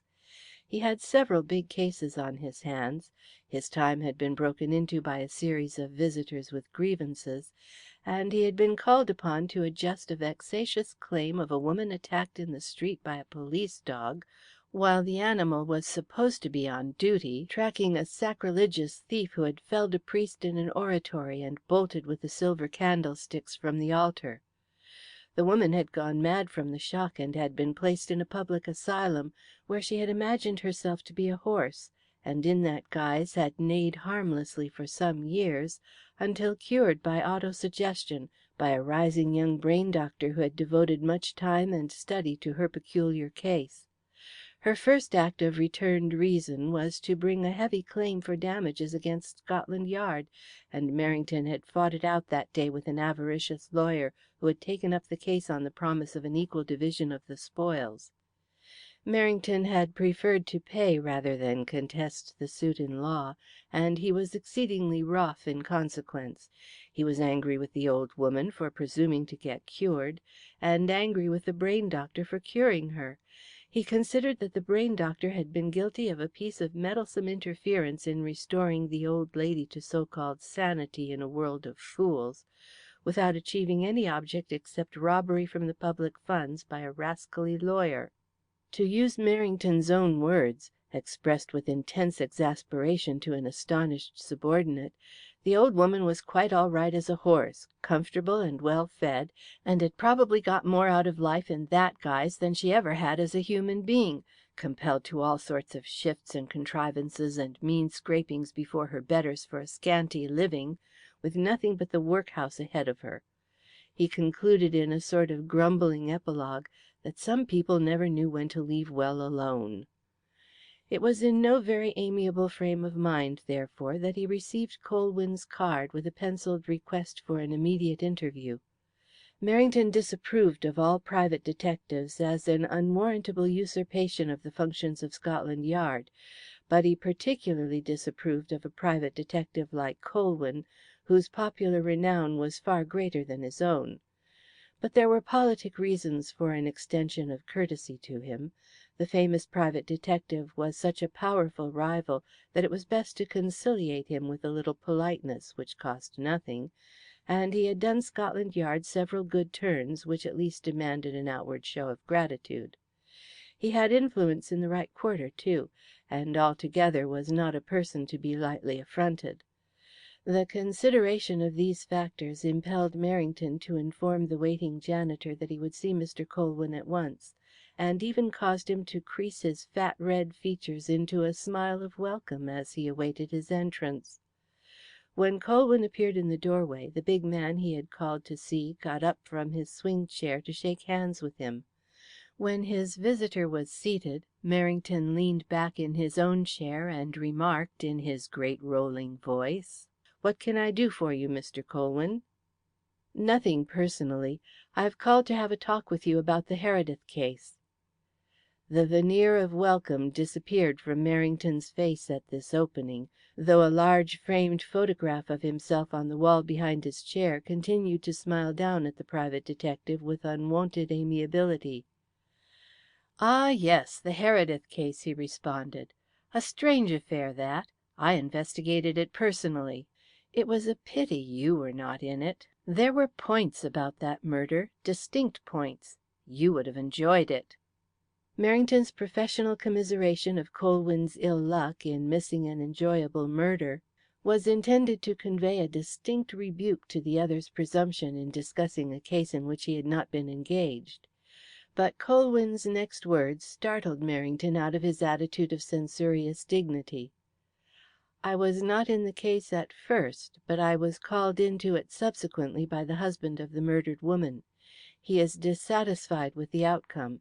He thinks a mistake has been made in arresting the girl Hazel Rath."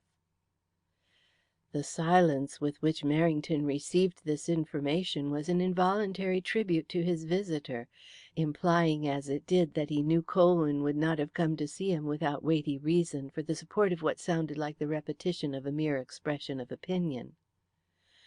"I was reluctant to interfere until Mr. Heredith told me something which suggested that one of your men was in danger of underestimating an important clue," continued Colwyn. "That decided me. I went back with Mr. Heredith in my car the night before last.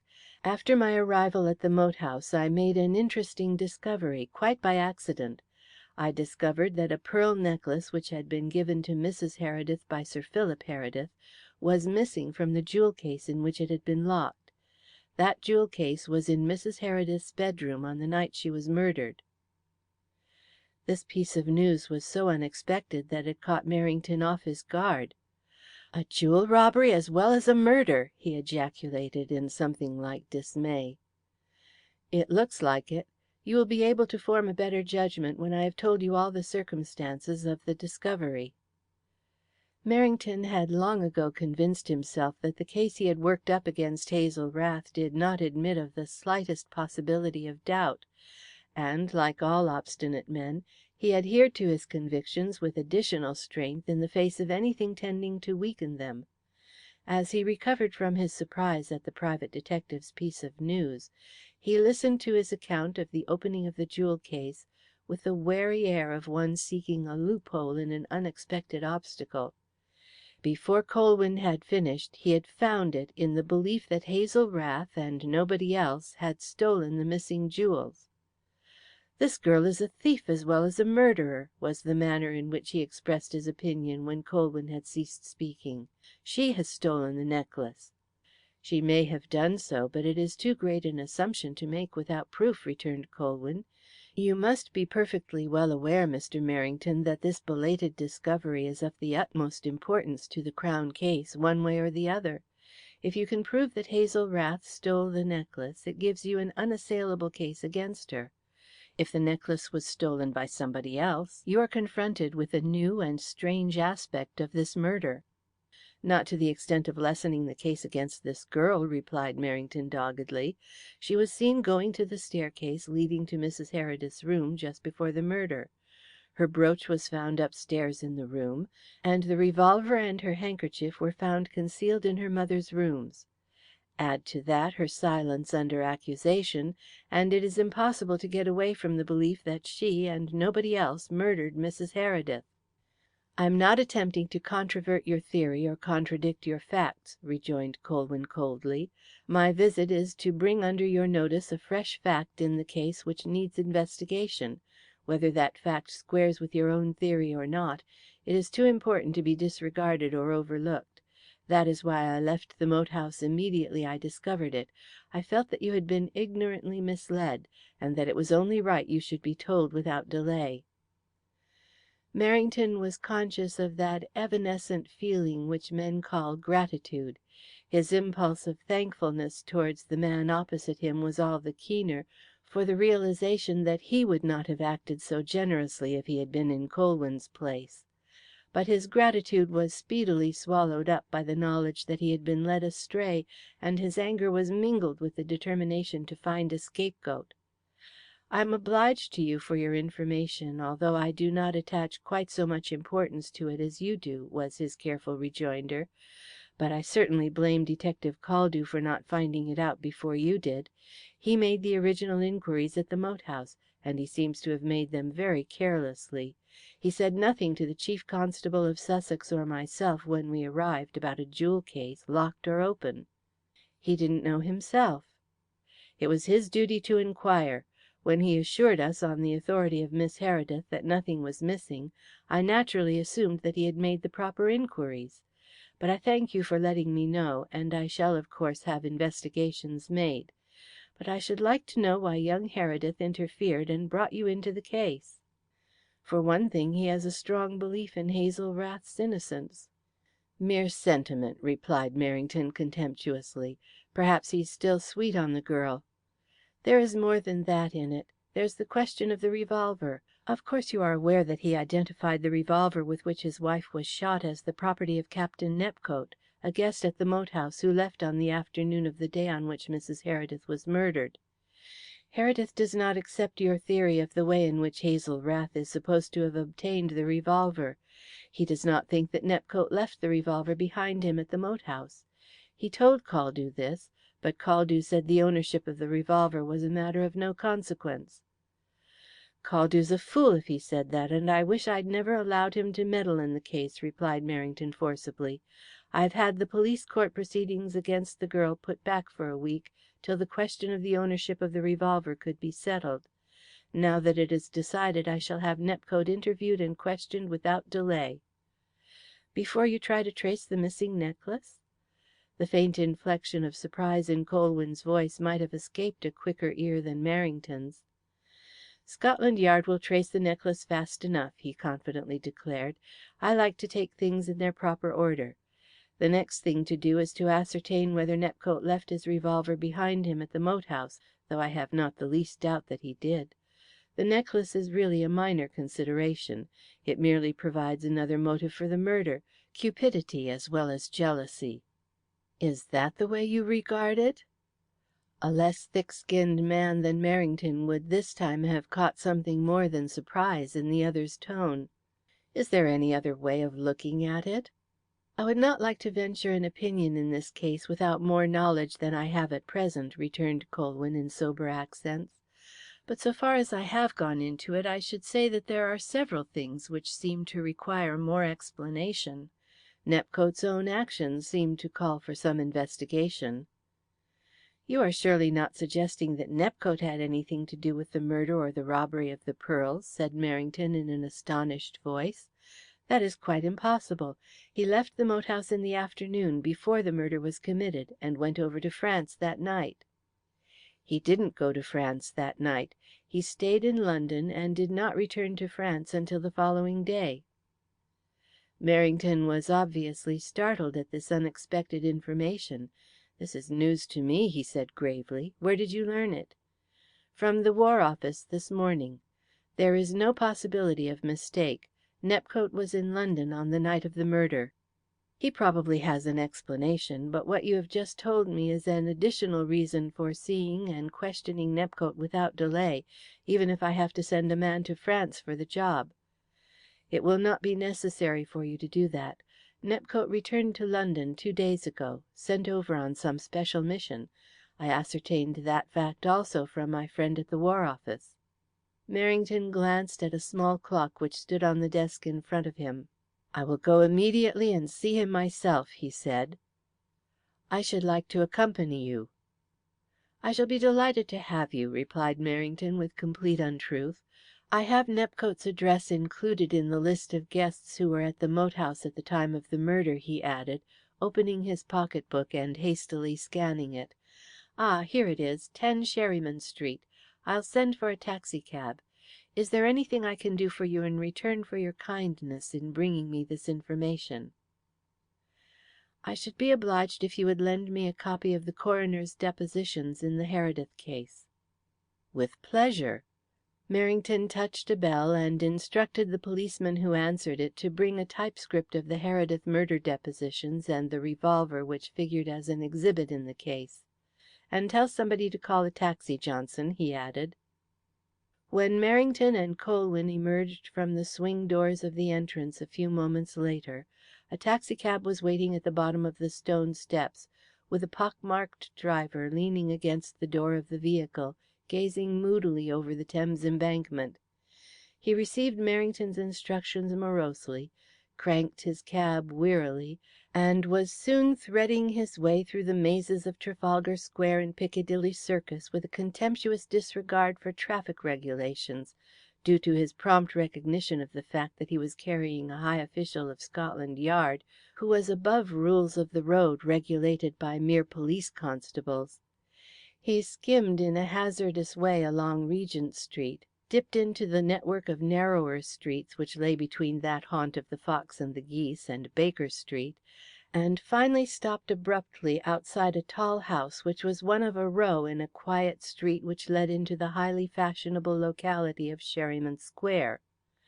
Sherryman Street, in which the taxicab had stopped, was an offshoot and snobbish mean relation of Sherryman Square, which housed a duke, an ex-prime minister, and a fugitive king, to say nothing of several lesser notabilities, such as a High Court judge or two, several baronets, and a wartime profiteer whose brand new peerage had descended in the last heavy downpour of kingly honours. Because of their proximity to these great ones of the earth, the inhabitants of Sherryman Street assumed all the airs of exclusiveness which distinguished the residents of the superior neighbourhood, and parasitical house agents spoke of it with great respect because one end opened into the rarefied atmosphere of the square. It was true that the other end was close to a slum, and there was a mews across the way, but these were small drawbacks compared to the social advantages. Sherryman Street was full of gaunt, narrow houses with prim fronts and narrow railed windows, let in segments, flats, and bachelor apartments. Number 10 was as like its fellows as one drab soul resembles another. Superintendent Merrington's ring at the doorbell brought forth an elderly woman with an expressionless face surmounted by a frilled white cap. She informed them in an expressionless voice that Captain Nepcote's apartments were on the second floor. Having said this much, she disappeared into a small lobby room off the entrance hall, leaving them free to enter. A knock at the entrance door of the second floor flat brought forth a manservant whose smart bearing and precision of manner suggested military training. He cautiously informed Superintendent Merrington, in reply to his question, that he was not sure if Captain Nepcote was at home, but he would go and see. "Who shall I say, sir?" he asked, in unconscious contradiction of his statement. Merrington stopped further parleying by impatiently pushing past the servant into the room. "Go and tell your master I want to see him," he said, seating himself. The servant looked angrily at the burly figure on the slender chair, and then, as though realizing his inability to eject him, he left the room without further speech. The room they had entered was furnished in a style which suggested that its occupier had sufficient means or credit to gratify his tastes, which obviously soared no higher than racehorses and chorus girls. Pictures of the former adorned the wall in oak, the latter smirked at the beholder from silver frames on small tables. The room was handsomely furnished in a masculine way, although there was the suggestion of a feminine touch in the vases on the mantelpiece and some clusters of flowers in a bowl. The door opened to admit a young man, who advanced towards his visitors with a questioning glance. His appearance, though military, was far from suggesting the sordid warfare of the trenches. He was well groomed and handsome, and wore his spotless uniform with that touch of distinction which khaki lends to some men. "Good afternoon," he said, and waited for them to announce the object of their visit. "Are you Captain Nepcote?" Merrington asked. "My name is Nepcote," was the response. "May I ask who you are?" His glance included both his visitors. "My name is Merrington," responded that officer, answering for himself. "Superintendent Merrington of Scotland Yard. This is Mr. Colwyn, a private detective," he added as an afterthought.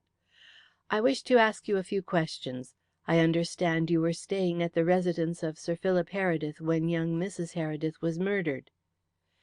"That is not quite accurate," replied the young man. "I left the moat house on the afternoon of the day that the murder was committed, and returned to London."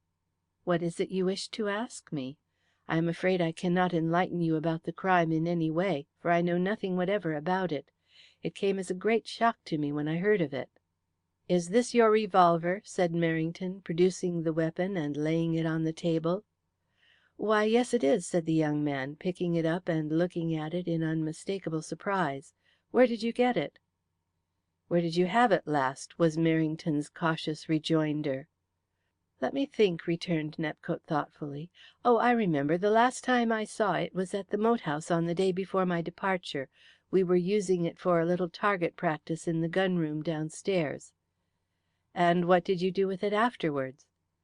"That I cannot tell you," responded Nepcote. "I have no recollection of seeing it since. I have never thought about it." "Nor missed it?"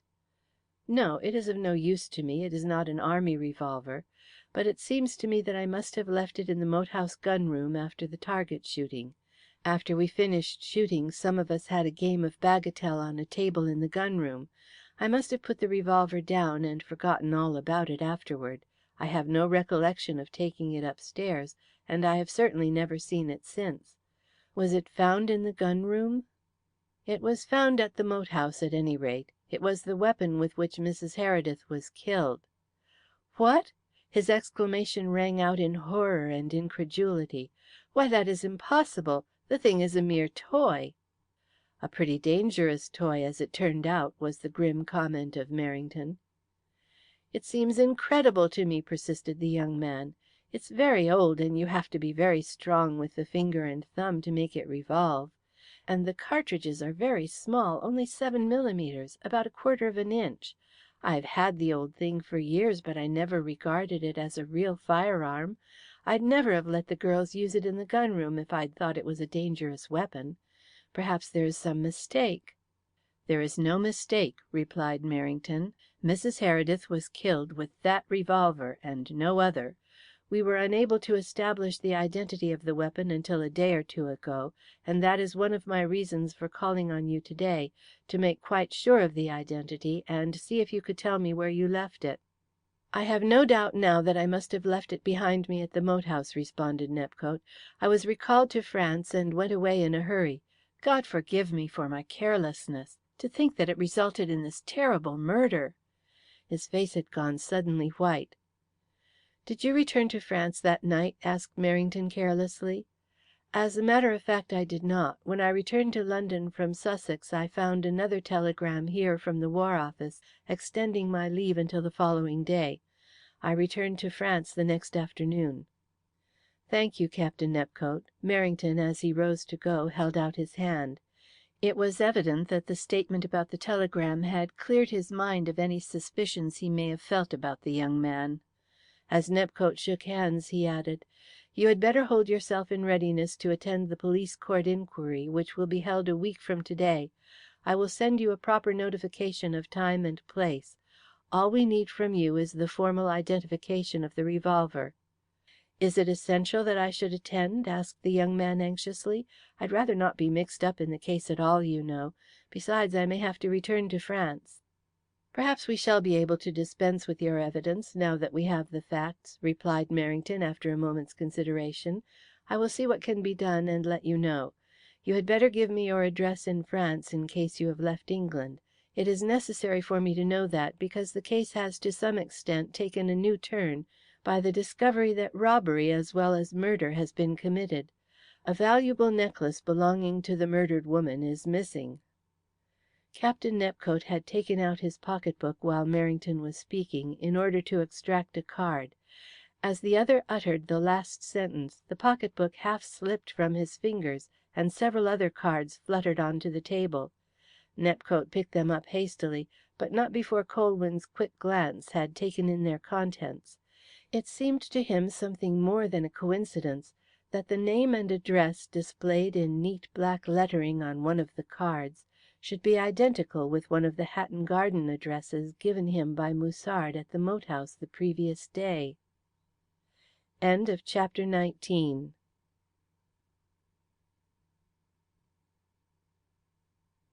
Chapter 20. Colwyn spent a couple of hours that night reading the depositions he had obtained from Merrington, and next morning he studied them afresh with a concentration which the incessant hum of London traffic outside was powerless to disturb. He was well aware that a report was a poor substitute for original impressions, but in the typewritten document before him lay the facts of the Heredith case so far as they were known. It was a clear and colourless transcription of the narrative of the witnesses, set down with a painstaking regard for the value of departmental records, and chiefly valuable to Colwyn because it contained the expert evidence which sometimes reveals, with the pitiless accuracy of science, what human nature endeavours to hide.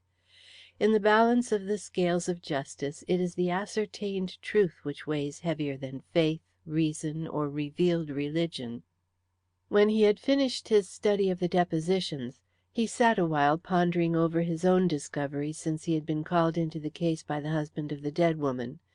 These discoveries, due apparently to chance, invested the murder with a complexity which stimulated all the penetrative and analytical powers of his fine mind, because they brought with them the realization that he was face to face with one of those rare crimes where the solution has to be unravelled from a tangle of false circumstances, which, by their seeming plausibility, make the task of reaching the truth one of peculiar difficulty. As Colwyn sat motionless, with his chin resting on his hand, brooding over the sullen secretive surface of this dark mystery, the feeling grew upon him that the murder had been preconceived with the utmost cunning and caution, and that the facts so far brought to light, including his own discoveries, did not penetrate to the real design. The one conviction in his mind at the moment was that the man he and Merrington had interviewed on the previous afternoon had some connection with the mystery, and that an investigation of Nepcote's actions was the first step towards the solution of the murder.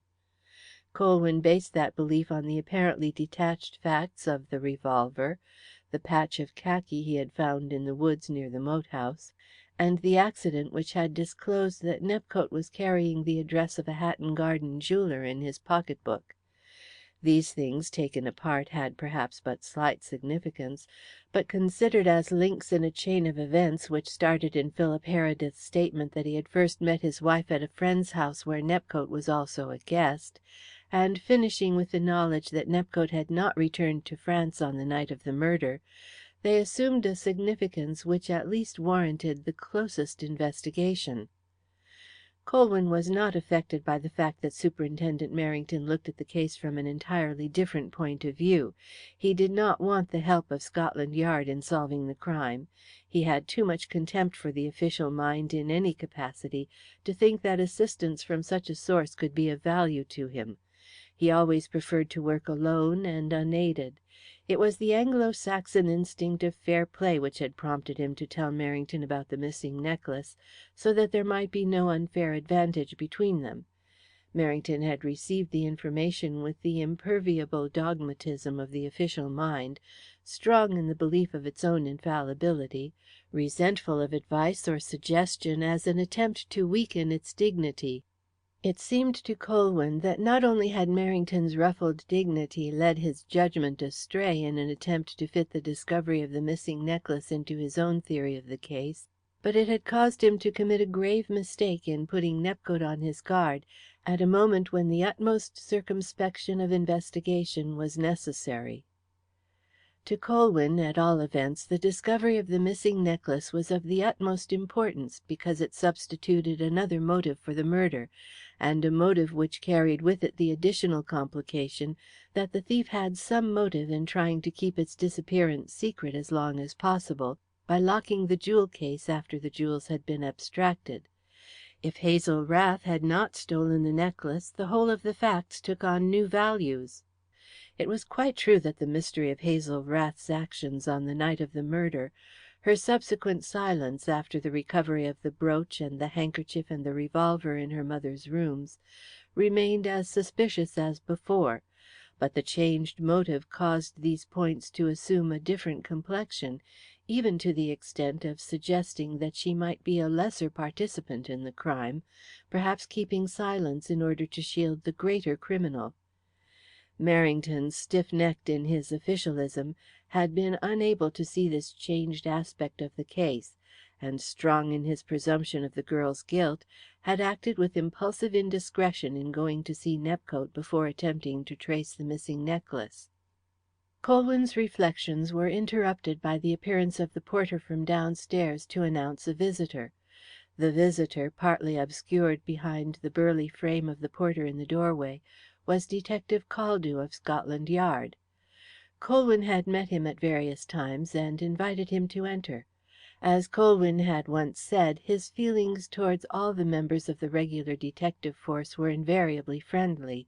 It was not their fault, but the fault of human nature, that they were sometimes jealous of him. So he made Caldew welcome and offered him a cigar. Caldew accepted the cigar and the proffered seat a little nervously. His was the type of temperament which is overawed in the presence of a more successful practitioner in the same line of business. He had long envied Colwyn his dazzling successes, but at the same time he had sufficient intelligence to understand that many of those successes stood in a class which he could never hope to attain. At the present moment Caldew's feelings were divided between resentment at Colwyn's action in conveying information to Scotland Yard which had earned him a reprimand from Superintendent Merrington, and the anxious desire to ascertain what the famous private detective thought of the Heredith case. "Merrington has sent me round for the copy of the depositions he lent you yesterday." It was thus he announced the object of his visit. "Have you finished with it?" It was apparent from this statement that Superintendent Merrington's gratitude for information received might now be considered as past history. Colwyn, reflecting that it had lasted as long as that feeling usually does, congratulated himself on his forethought in having made a copy of the report. He handed the copy before him to his visitor. "I'm obliged for the loan of it," he said. "It makes interesting reading.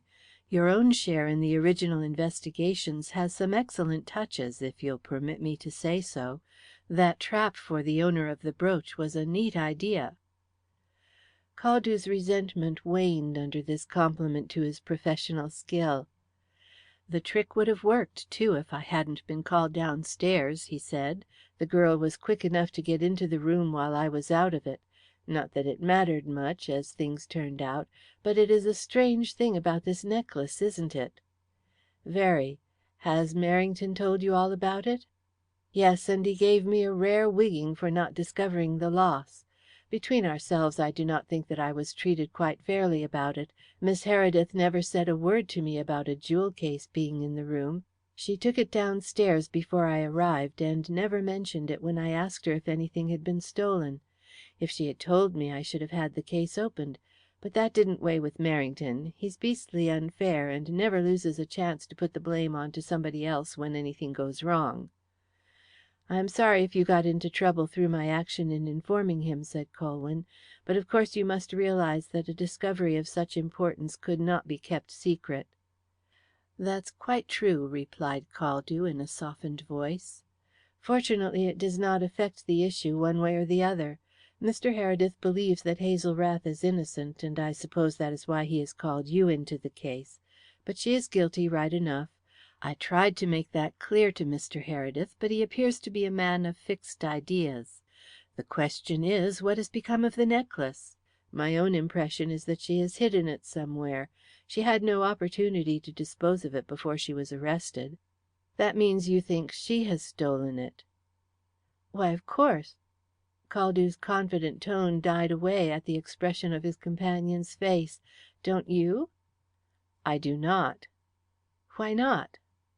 "For one thing, the jewel case was locked. How did the girl know where the key was kept?" "She might have got the knowledge from her mother.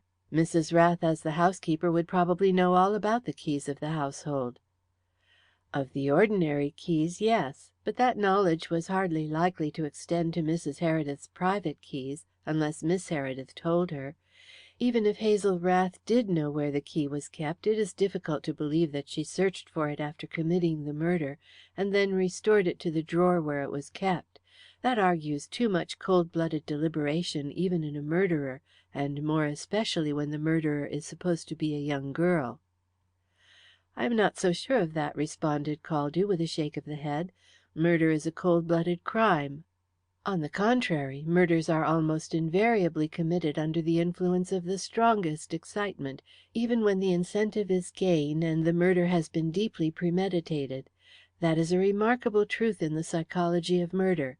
But the important fact about the theft of the necklace is that even if Hazel Rath knew where the key of the jewel case was kept, she had not time to obtain it from the drawer on the other side of the bed, steal the necklace, restore the key to its place, and escape from the room before the guests from downstairs entered the bedroom. If Hazel Rath was indeed the murderess, time was of paramount importance to her. She must have realized that the scream of her victim would alarm the household downstairs, and that some of the men must have started upstairs before the subsequent shot was fired." Caldew was silent for a space, cogitating over these points with a troubled look which contrasted with his previous confident expressions of opinion about the case. His inward perturbation was made manifest in the question, "Do you also share Mr. Heredith's view that Hazel Rath is innocent?" "I cannot say. The facts against her are very strong." "Of course they are strong," exclaimed Caldew eagerly, as though clutching this guarded expression of opinion as a boy for his own sinking conviction. "They are so strong that it is quite certain she committed the murder." Colwyn remained silent. A statement which was merely an expression of opinion did not call for words. Caldew, always impressionable, became uneasy under his companion's silence, and that uneasiness was tinctured in his mind with such a dread of the possibility of mistake that it flowed forth in impulsive words. "I wish you would tell me what you really think of the case, Mr. Colwyn. I have been waiting for years for the chance of handling a big murder like this, and now that it has come my way I should like to pull it off. It means a lot to me," he added simply. Colwyn reflected that he had already given away more information about the Heredith case than his judgment approved or his conscience dictated. But his kindly nature prompted him to help the anxious young man seated in front of him, who had so much more than he to gain by success. "I think there is more in this case than you and Merrington have yet brought to light," he said. "I suppose there is, if it is proved that Hazel Rath did not steal the necklace. But have you found out anything else besides the loss of the necklace?" Colwyn did not reply directly. He was glancing over the depositions again. "There are one or two curious points here," he remarked, as he turned over the leaves. "In the first place, the ammunition expert who was called at the inquest to give evidence about the bullet extracted from the body testified that in weight and in length it corresponded with the 7 mm bullet made for a pinfire revolver. The bullet had undoubtedly been fired from the revolver which you found in Mrs. Rath's rooms. Bullets for English revolvers are not graded in millimetres, but there appears to be sufficient demand for this size to cause British firms to manufacture them.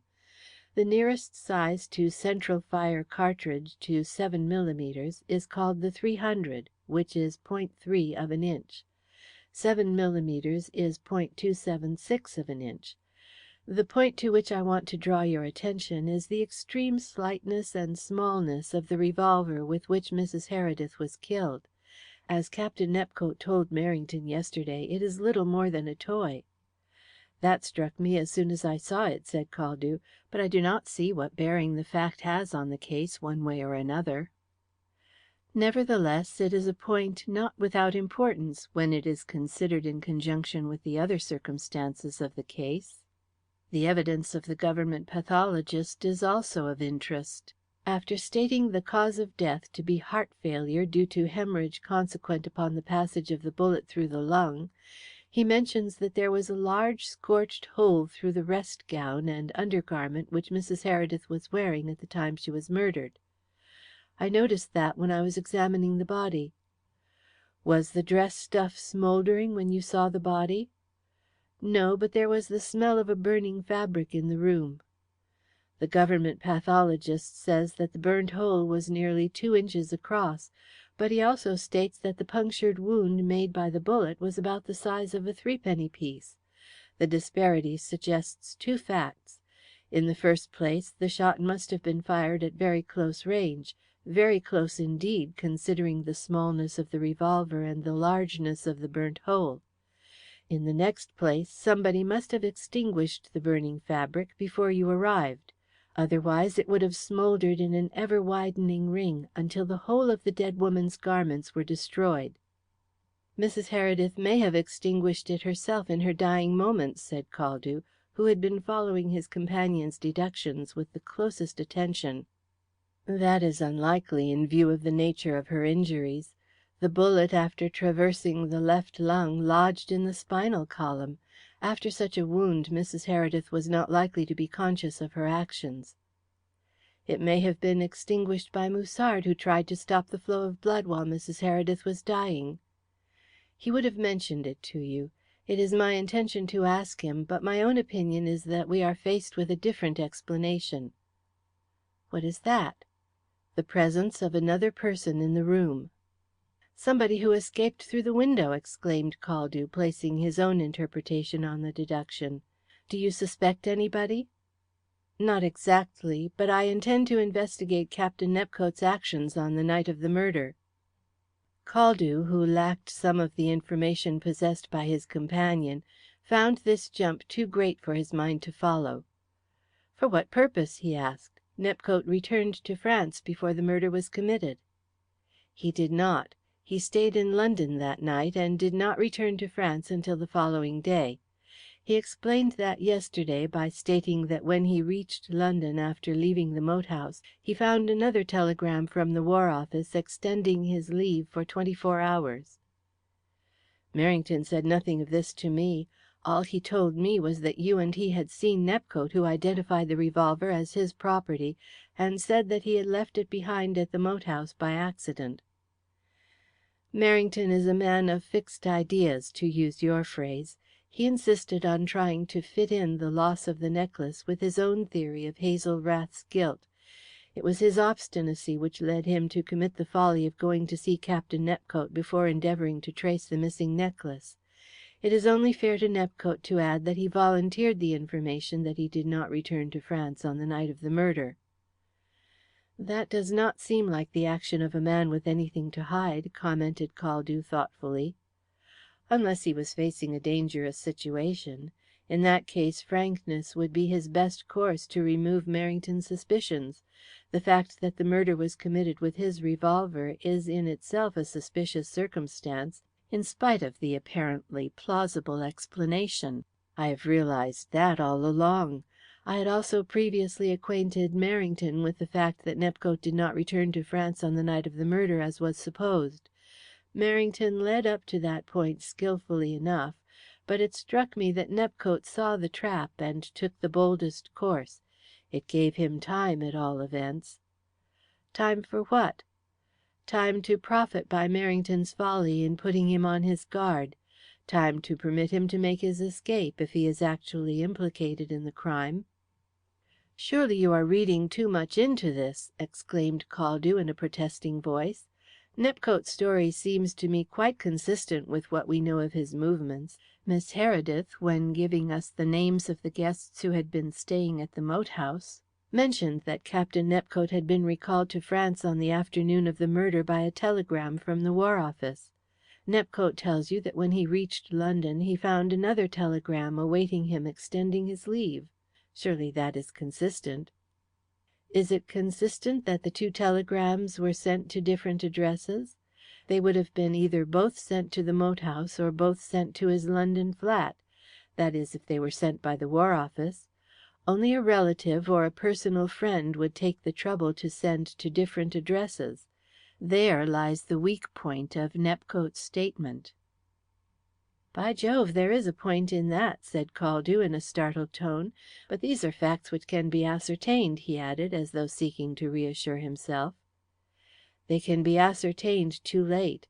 I have already set inquiries on foot, but it takes some time to gain any information about official telegrams. Nepcote has plenty of time to take advantage of Merrington's blunder if there is any occasion for him to do so. No matter what his explanation is, the fact remains that he was in England, and not in France, on the night the murder was committed, and I propose to find out how he spent the time.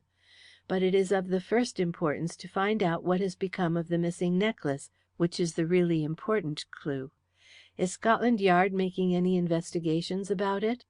"Yes, Merrington has put me on to that because I let you score the point over him of discovering that it was missing. I am sure he hopes I will fall down over the job of tracing it. I shouldn't be surprised if I did, too. It's no easy thing to get on the track of missing jewellery, especially if it has been hidden. I have not even got a description of the necklace to help me." "I can give you a description, and perhaps help you in the work of tracing it." "Can you? That's awfully good of you." Caldew's face showed that he meant his words. "Have you any idea where it is?" "I have at least something to guide me in commencing the search something which, curiously enough, I owe to Merrington's blunder in visiting Nepcote before he looked for the necklace. We will go across to Hatton Garden, and I will put my idea to the test."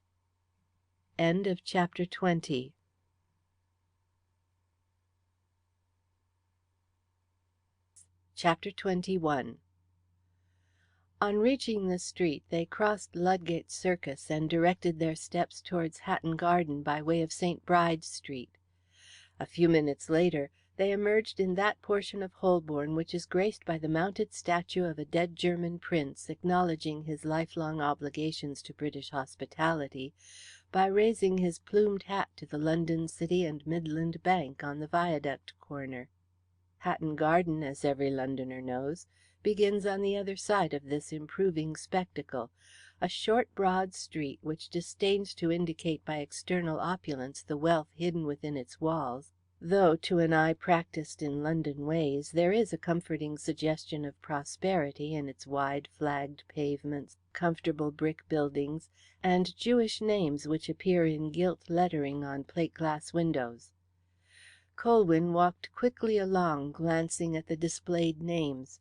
He had almost reached the Clerkenwell end of the garden when his eye was caught by the name of Austin Wendover, dealer in Oriental stones, gleaming in white letters on the blackboard indicator of a set of offices hived in a building on the corner of a side street.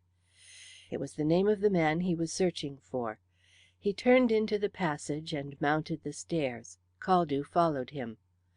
On the landing of the first floor another and smaller board gave the names of those tenants whose offices were at the back of the building.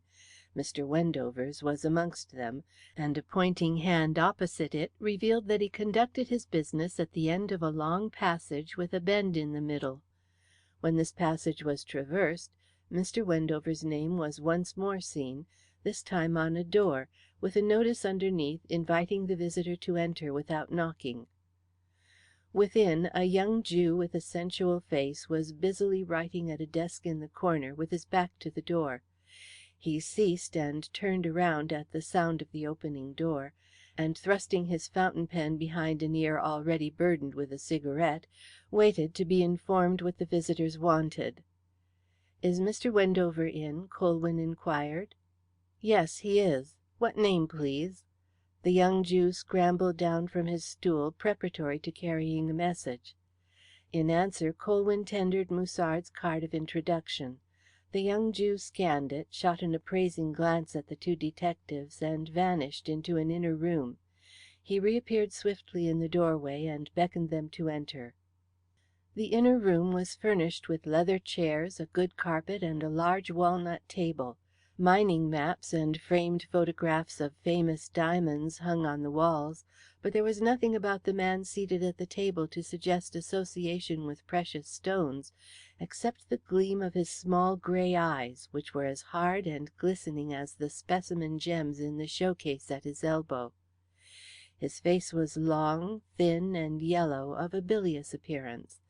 His gaunt frame was clothed in black, and his low white collar ended in front in two linen tags, fastened with a penny bone stud instead of the diamond which might have been expected. This device, besides dispensing with a necktie, revealed the base of a long, scraggy neck, with a tuft of grey hair pushing its way up from below and falling over the interstice of the collar, matching a similar tuft which dangled pendulously from the diamond merchant's nether lip. Altogether, as Mr. Austin Wendover sat at his table with his long yellow hands clasped in front of him, waiting for his visitors to announce their business, he looked not unlike a Methodist pastor about to say grace, or a Garden City apostle of culture for the masses, preparing to receive a vote of thanks for a lecture on English prose at a Workers' Mutual Improvement Society. Even his name suggested, to the serious mind, the compiler of an anthology of British war poets, or the writer of a book of nature studies, rather than the material wealth, female folly, late suppers, green rooms, frivolity and immorality brought before a vivid imagination by the mere mention of the word diamonds. "My name is Colwyn. My friend is Detective Caldew of Scotland Yard," said Colwyn, in response to Mr. Wendover's glance of interrogation. "We are in search of a little information, which we trust you will give us." "That depends upon what ye want to know." This reply, delivered in an abrupt and uncouth manner, suggested that the diamond merchant's disposition was anything but a cut and polished one. "Quite so. You have heard of the Heredith murder, I presume?" The diamond merchant nodded his head without speaking, and waited to hear more. "The Heredith necklace of pink pearls was stolen from Mrs. Heredith's room on the night that she was murdered, and we are endeavouring to trace it." "And what has that got to do with me?" "I have reason to think that the necklace may have been offered or sold in Hatton Garden. It may have been submitted to you." "What do ye mean by coming to me with such a question? What does Mr. Musard mean by sending ye here? Does he think I've turned receiver of stolen property at my time of life? I'm surprised at him." "My dear Mr. Wendover, Mr. Musard had no such thought in his mind. We simply came to you for information. Mr. Musard gave me your address as a reputable dealer of stones who would be likely to know if this necklace had been offered for sale in Hatton Garden." "Well, it has not been offered to me. I've handled no pearls for 12 months." "Would you know the Heredith necklace if it were offered to you?" "I would not, and I've already told ye it was not offered to me." Colwyn was nonplussed and disappointed, But the recollection of Nepcote's furtive glance and hasty concealment of the diamond merchant's card on the previous night prompted him to a further effort. "It is possible the necklace may have been broken up and the stones offered separately," he said. "The clasp contained a large and valuable blue diamond." "I tell ye I know nothing about it. I very rarely buy from private persons. It's not my way of doing business." "We have reason to suspect that the necklace was offered for sale by a young military officer, tall and good looking, with blue eyes and brown hair slightly tinged with grey at the temples." "That description would apply to thousands of young officers. They're a harum-scarum lot, and dissipation soon turns a man's hair grey. I have had some of them here trying to sell family jewels for money to throw away on painted women. There was one who called some days ago in a half intoxicated condition. He clapped me on the back as impudent as you please, and calling me a thing, a dear old thing, which is one of their slang phrases, asked me what he could screw out of me for a good diamond. I sent him and his diamond off with a flea in the ear." Mr. Wendover's gummy lips curved in a grim smile at the recollection. "Can you describe him more particularly?" asked Colwyn, with sudden interest. "I paid no particular attention to him, and I wouldn't know him again if he were to walk in the door. It was almost dark when he came, and my eyes are not young. But he was not the man you're after. It was days before the murder." "Did he give you his name?" "He did not, and I wouldn't tell ye if he did. What's it to do with the object of your visit? You're a persistent sort of young fellow, but I'm not going to let ye hold a general fishing inquiry into my business. There are two kinds of foolish folk in this world. Those who babble of their affairs to their womenfolk, and those who babble of them to strangers. I have no womenfolk, thank God, so I cannot talk to the futile creatures." "Then I shall not ask you to break the other half of your maxim on my account," said Colwyn, rising with a smile. "It would be no good if ye did," responded Mr. Wendover, with a reciprocatory grin which displayed two yellow fangs like the teeth of a walrus. "My business conscience is already pricking me for having said so much. He that holds his own counsel gives away nothing, except that he holds his counsel. Ye might do worse than lay that to your heart, Mr. Colwyn, in your walk through life. There's 50 years' experience behind it. Good bye to ye, Mr. Colwyn, and ye, young man. I wish ye both luck in your search, but my advice is, try the pawn shops." At the pressure of his thumb on the table, the young Jew appeared from the next room, as if summoned by a magic wand, to let the visitors out. "That's a queer old bird," said Caldew as they walked away. "Do you think he has told us the truth?"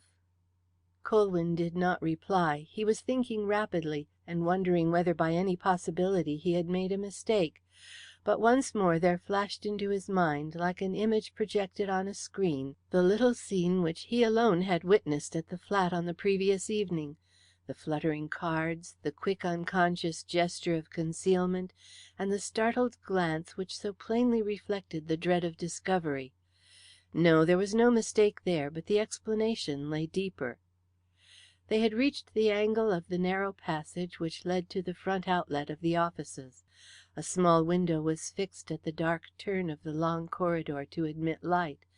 Colwyn chanced to glance through this window as he reached it, and his quick eye took in the figure of a man standing motionless in a narrow alley of the side street below. He was almost concealed behind an archway, but it was apparent to the detective that he was watching the corner building. As Colwyn looked at him, he slightly changed his position, and his face came into view. With a quick imperative gesture to his companion, Colwyn ran swiftly along the remainder of the corridor and down the flight of stairs into Hatton Garden. Caldew followed more slowly, puzzled by the other's strange action. When he reached the doorway, Colwyn was nowhere to be seen, so he waited in the entrance. After the lapse of a few minutes, he saw Colwyn returning from the direction of Clerkenwell. "He has got away," he said, as he reached Caldew. His voice was a little breathless, as though with running. "He? Who?" Colwyn drew him into the empty entrance hall before he answered. "Nepcote. He was waiting outside. I saw him through the upstairs window. He either followed us here or has been waiting to see if we came. I should have foreseen this." A flicker of unusual agitation on Colwyn's calm face increased Caldew's mental confusion. "I don't understand," he stammered. "He Nepcote why should he be watching us?" "Because he penetrated the truth last night. He knew he was in danger." "But why should he follow us here?" "He accidentally dropped some cards from his pocket book when giving Merrington an address at his flat last night, and one of them was Wendover's business card. Merrington did not see it. It would have conveyed nothing to him if he had. But I did. Nepcote knew that I saw it, and must have realized that I suspected him. He has been watching my rooms, and followed us here, or he has been hanging around this place to see if I called on Wendover." "Even now I do not see the connection. If Wendover told us the truth, Nepcote has not been to him with the necklace. Then what did it matter to Nepcote whether you came here or not?" "Nepcote may have been the man who offered the diamond to Wendover." "That is impossible. Wendover says that man called some days before the murder." "Still, it may have been Nepcote." "That goes beyond me," said Caldew, with a puzzled look. "What are you implying?" "Nothing at present. Every step in this case convinces me that we are faced with a very deep mystery. It isn't worth while to hazard a guess, because guessing is always unsatisfactory." "Perhaps we had better try and get a little more out of Wendover," said Caldew. "That would be merely waste of time. He has not got the necklace, and he is unable to describe the man who offered him the diamond. I believe now that it was Nepcote, but that doesn't matter one way or another. It is far more important to know that he came here to day to watch for us. That implies that he has reason to fear investigations about the necklace. The inference to be drawn is that Nepcote is responsible for the disappearance of the necklace, and is therefore deeply implicated in the murder." "Perhaps it was not Nepcote that you saw," suggested Caldew. He felt that the remark was a feeble one, but he was bewildered by the sudden turn of events, and in a frame of mind which clutches at straws. "Put that doubt out of your mind," said Colwyn. "I saw his face distinctly. He had disappeared by the time I got down. The alley where he was standing commanded a view of the entrance of this building. I ascertained that by standing in the same spot. His flight is another proof, though that was not needed, of his guilty knowledge and complicity in this murder. Why should he run away? According to his own story last night, he had nothing to fear. But now, by his own actions, he has brought the utmost suspicion on himself." "I suppose it is no use searching about here for him," remarked Caldew, glancing gloomily out of the doorway. "Not in the least. The neighbourhood is a warren of alleys and side streets from here to Gray's Inn Road." "Then I shall go up to his flat at once," said Caldew. "He has not had time to go back." "He will not return to his flat. We have seen the last of him until we catch him. He has had 2 warnings, and he is not likely to be guilty of the folly of waiting to see whether lightning strikes thrice in the same spot. He will get away for good this time if he can. Nevertheless, it is worth while going to the flat. We may pick up some points there." Colwyn uttered these last words in a lower tone at the sight of 2 office girls descending the staircase with much chatter and laughter. "Let us go, then." They travelled by bus from Gray's Inn Road as far as Oxford Circus, and walked along a number of quiet, secluded streets, the backwaters of the West End, in order to reach Sherryman Street from the lower end, which, with a true sense of the fitness of things, was called Sherryman Street Approach. If the approach had not been within a stone's throw of Sherryman Square, it might have been called a slum. It had tenement houses with swarms of squalid children playing in the open doorways. Its shops offered East End food, mussels and whelks, 2-eyed steaks, reeking fish and chips, and horsemeat for the cheap foreign element. There were several public houses with groups of women outside drinking and gossiping, all wearing the black shawls which are as emblematic of the lower class London woman as a chasuble to a priest, or a blue tattooed upper lip to a high caste Maori beauty. A costermonger hawked frozen rabbits from a donkey cart, with a pallid woman following behind to drive away the mangy cats which quarrelled in the road for the oozing blood which dripped from the cart's tail. An Italian woman, swarthy, squat, and intolerably dirty, ground out the Marseillaise from a barrel organ with a shivering monkey capering atop. waving a small Union Jack, and impatiently rattling a tin can for coppers. To turn from this squalid quarter into Sherryman Street was to pass from the east to the west end of London at a step. It was as though an invisible line of demarcation had been drawn between the lower and upper portion of the street, and held inviolate by the residents of each portion. There were no public houses or fish shops in Sherryman Street, no organ grinders, costermongers, unclean children, or women in black shawls. It had quiet, seclusion, clean pavements, polished door knockers, and white curtains at the windows of its well-kept houses, which grew in dignity to the semblance of town mansions at the square end. Number 10 showed a blank, closed stone exterior to the passer-by, like an old grey secretive face. As they approached it, Colwyn, with a slight movement of his head, drew his companion's attention to the upper windows which belonged to Nepcote's flat.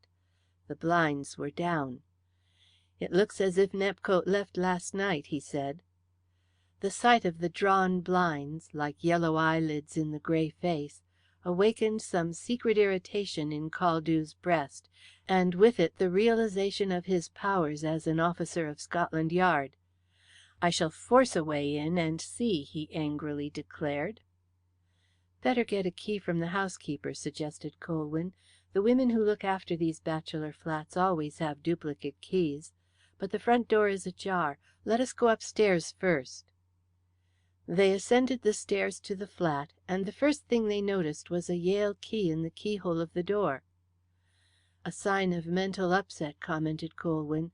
"At such moments people forget the little things." They opened the door and entered. The front room was much as Colwyn had seen it the previous night. The flowers drooped in their bowl, the chorus girls smirked in their silver settings, the framed racehorses and their stolid trainers looked woodenly down from the pink walls. "Nepcote does not seem to have taken anything away with him," remarked Caldew, looking into the bedroom. "The wardrobe is full of his uniforms, but the bed has not been occupied." "Here is proof that he has fled," said Colwyn, flinging back the lid of the desk which stood in the sitting room. It was filled to the brim with a mass of torn papers. "Anything compromising?" asked Caldew, eagerly approaching to look at the litter. "No, only bills and invitations. Any dangerous letters have been burnt there." He pointed to the grate, which was heaped with blackened fragments. "He's made a good job of it, too," he added, as he went to the fireplace and bent over. "There's not the slightest chance of deciphering a line. But it would be as well to search his clothes. He may have forgotten some letters in the pockets." Caldew took the hint and disappeared into the inner room, leaving Colwyn examining the contents of the grate. He returned in a few minutes to say that he had found nothing in the clothes except a few Treasury notes and some loose silver in a trousers pocket. "That looks as if he had bolted in such a hurry that he forgot to take his change with him," said Colwyn. "It is another interesting revelation of his state of mind, because there is very little doubt that he returned to the flat this morning after leaving it last night." "How do you arrive at that conclusion?" "By the burnt letters in the grate. They are still warm. He was in such a state of fear that he dared not sleep in the flat last night, but he returned this morning to burn his letters and change into civilian clothes.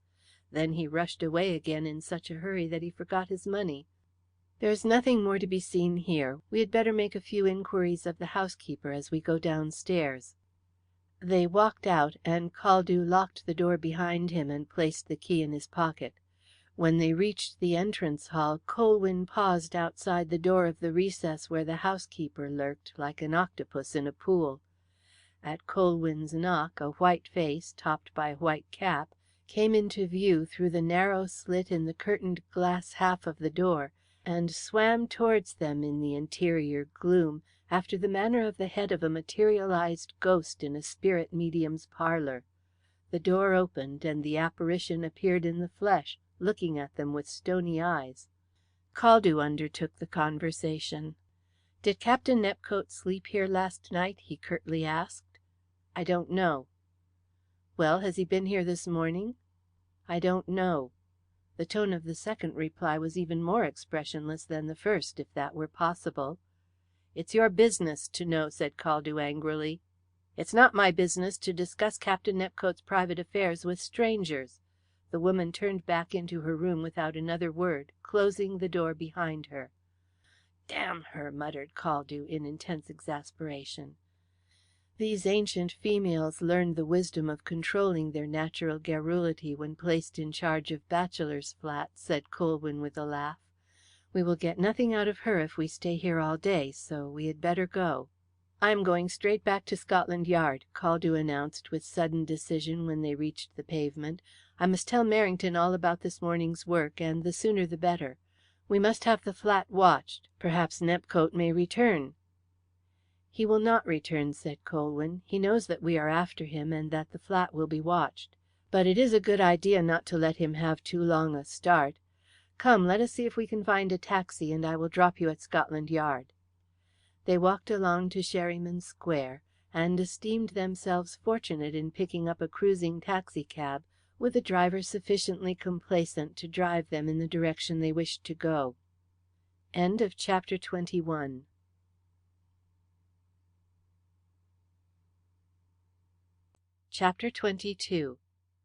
It was to Merrington's credit as an official that he suppressed his feelings as a man on hearing Caldew's story, and did everything possible to retrieve the situation once he was convinced that Nepcote had fled. Any lingering doubts he may have had were scattered on learning, after confidential inquiry at Whitehall, that Captain Nepcote had not put in an appearance at the War Office that day, and had neither requested nor been granted leave of absence from his duties.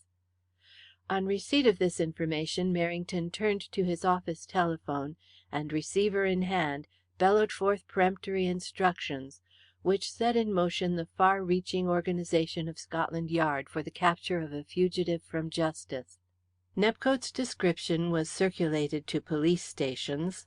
Detectives were told off to keep an eye on outgoing trains and the docks, and the entrances to the tubes and underground railways were watched. After enclosing London, Merrington made a wider cast, and long before nightfall he had flung around England a net of fine meshes through which no man could wriggle. But it is difficult even for Scotland Yard to lay quick hands on a fugitive in the vast city of London, as Merrington well knew. While waiting for the net to close over his destined captive, he decided, in the new strange turn of the case, to investigate the whole of the circumstances afresh. Inquiries set afoot in London with the object of discovering all that could be learnt of Nepcote's career and Violet Heredith's single life occupied an important share in Scotland Yard's renewed investigations into the Heredith murder. Caldew was sent to Heredith to look for new facts.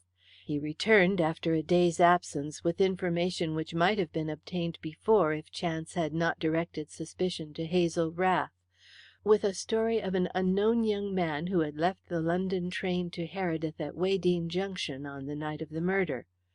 The story, as extracted from an unintelligent ticket collector, threw no light on the identity of the stranger, beyond a statement that he had worn a long, light trench coat, beneath which the collector had caught a glimpse of khaki uniform as the gentleman felt for his ticket at the barrier. On that slight information, Caldew had pursued inquiries across a long 2 miles of country between Weydene and the moat house, and had deemed himself fortunate in finding a farm labourer who, on his homeward walk that night, had been passed by a young man in a long coat making rapidly across the fields in the direction of Heredith. The labourer had stared after the retreating figure until it disappeared in the darkness, and had then gone home without thinking any more of the incident. Caldew was so impressed by the significance of the second appearance of the man in the trench coat that he had timed himself in a fast walk over the same ground from Weydene to the moat house, and was able to cover the distance in half an hour. On the basis of these facts, he pointed out to Merrington that if Nepcote was the man who left the train at Weydene at 7 o'clock, he had time to walk across the fields and reach the moat house by 7:30, which was 10 minutes before the murder was committed. Merrington admitted the possibility, but refused to accept the inference. He was forced by recent events to accept the theory of Nepcote's implication in the mystery, but he was not prepared to believe without much more definite proof that he was the murderer. He was still strong in his belief that Hazel Rath was the person who had killed Mrs. Heredith, whatever the young man's share in the crime might be. The discovery about the man in the trench coat was all very well as far as it went, and perhaps formed another clue in the puzzling set of circumstances of the case, but it did not carry them very far, and certainly did nothing to lessen the weight of evidence against the girl who was charged with the murder. Merrington was forced back on the conclusion that the most important step towards the solution of the mystery was to lay hold of Nepcote, and to that end he directed his own efforts and that of the service of the great organization at his command. As the days went on, he supplemented his original arrangements for Nepcote's arrest with guileful traps. The female dragon who guarded masculine reputations at 10 Sherryman Street was badgered into cold anger by pretty girls who sought with tips and blandishments to glean scraps of information about the missing tenant. Scented letters in female handwriting marked "Important" appeared in the letter racks of Nepcote's West End clubs. Merrington even inserted an advertisement in the personal column of the Times, setting forth a touching female appeal to Nepcote for a meeting in a sequestered spot. At the end of 3 days, with no sign of Nepcote in that period, Merrington was compelled to make application to the Sussex magistrates for another adjournment of the police court proceedings, on the ground that fresh information needed investigation before Scotland Yard could proceed with the charge against Hazel Rath. An additional week was granted with reluctance by the chairman of the bench, a nonconformist draper with political ambitions, who seized the opportunity to impress the electors of a constituency he was nursing for the next general election by making some spirited remarks on the sanctity of British liberty, which he coupled with a scathing reference to the dilatory methods of Scotland Yard. He let it be understood that the police must be prepared at the next hearing to go on with the charge against the prisoner, or withdraw it altogether. In the face of these awkward alternatives, Merrington pursued the quest for Nepcote with vigour. The men working immediately under his instructions were spurred into an excess of energy which brought about the detention of several young men who could not adequately explain themselves or their right to liberty in the great city of London. But none of these captures turned out to be Nepcote. Merrington believed he was hiding in London, but at the end of 5 days he still remained mysteriously at liberty in spite of the constant search for him. He seemed to have disappeared as completely as though he had passed out of the world, and merged his identity into a chiselled name and a banal aspiration on a tombstone. In the angry consciousness of failure, Merrington was not blind to the fact that he had only his own impetuosity to blame for allowing Nepcote to slip through his fingers. His mistake was due to his dislike of private detectives, and his unbelief in modern deductive methods of crime solution. His own system, which is the system of Scotland Yard, was based on motive and knowledge. If he found a strong motive for a crime, he searched for the person to whom it pointed. If there was no apparent motive, he fell back on his great knowledge of the underworld and its denizens to fit a criminal to the crime. The system has its measure of success, as the records of Scotland Yard attest. Merrington had brought both methods to bear in his handling of the Heredith case. When his original investigations failed to reveal a motive for the murder, he determined to return to London to ascertain what dangerous criminals were at liberty who might have committed the murder. His own view then was that the murder was the work of an old hand who had entered the moat house to commit burglary, and had murdered Mrs. Heredith to escape identification. The isolation of the moat house, the presence of guests with valuable jewels, the time chosen for the crime, and the scream of the victim, tended to confirm him in this belief. Caldew's chance discovery about Hazel Rath, and the subsequent events which arrayed such strong circumstantial evidence against her, brought the other side of the system uppermost, and set Merrington seeking for a motive which would accord with the presumption of the girl's guilt. Having found that motive, he was satisfied that he had done his duty, and he thought very little more about the case. It was his tenacious adhesion to conservative methods which caused him to blunder in his treatment of Colwyn's information about the missing necklace. He rarely acted on impulse. His habitual distrust of humanity was deep, and to it was wedded a wariness which was the heritage of long experience. But his obstinate conviction of Hazel Rath's guilt led him to make a false move in his effort to square the loss of the necklace with the evidence against the girl. His own poor opinion of human nature hindered him from seeing, as Colwyn had seen, any inconsequence between such widely different motives as maddened love and theft. That was one of those subtle differentiations of human psychology in which his coarse-grained temperament was at fault. It is probable that Merrington's dislike of private detectives contributed to obscure his judgment at a critical moment. He was unable to see that Colwyn, by reason of his intellect and practical capacity, stood in a class apart and alone.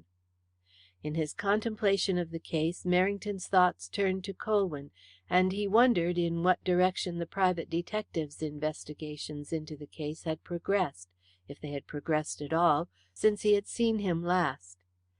In a chastened mood, he reflected that Colwyn had not only given him a warning which was annoyingly different from other advice in being well worth following, but had acted generously in informing him of the missing necklace when he might have kept the discovery to himself in order to score a point over Scotland Yard and place one of the Yard's most distinguished officials in an awkward position.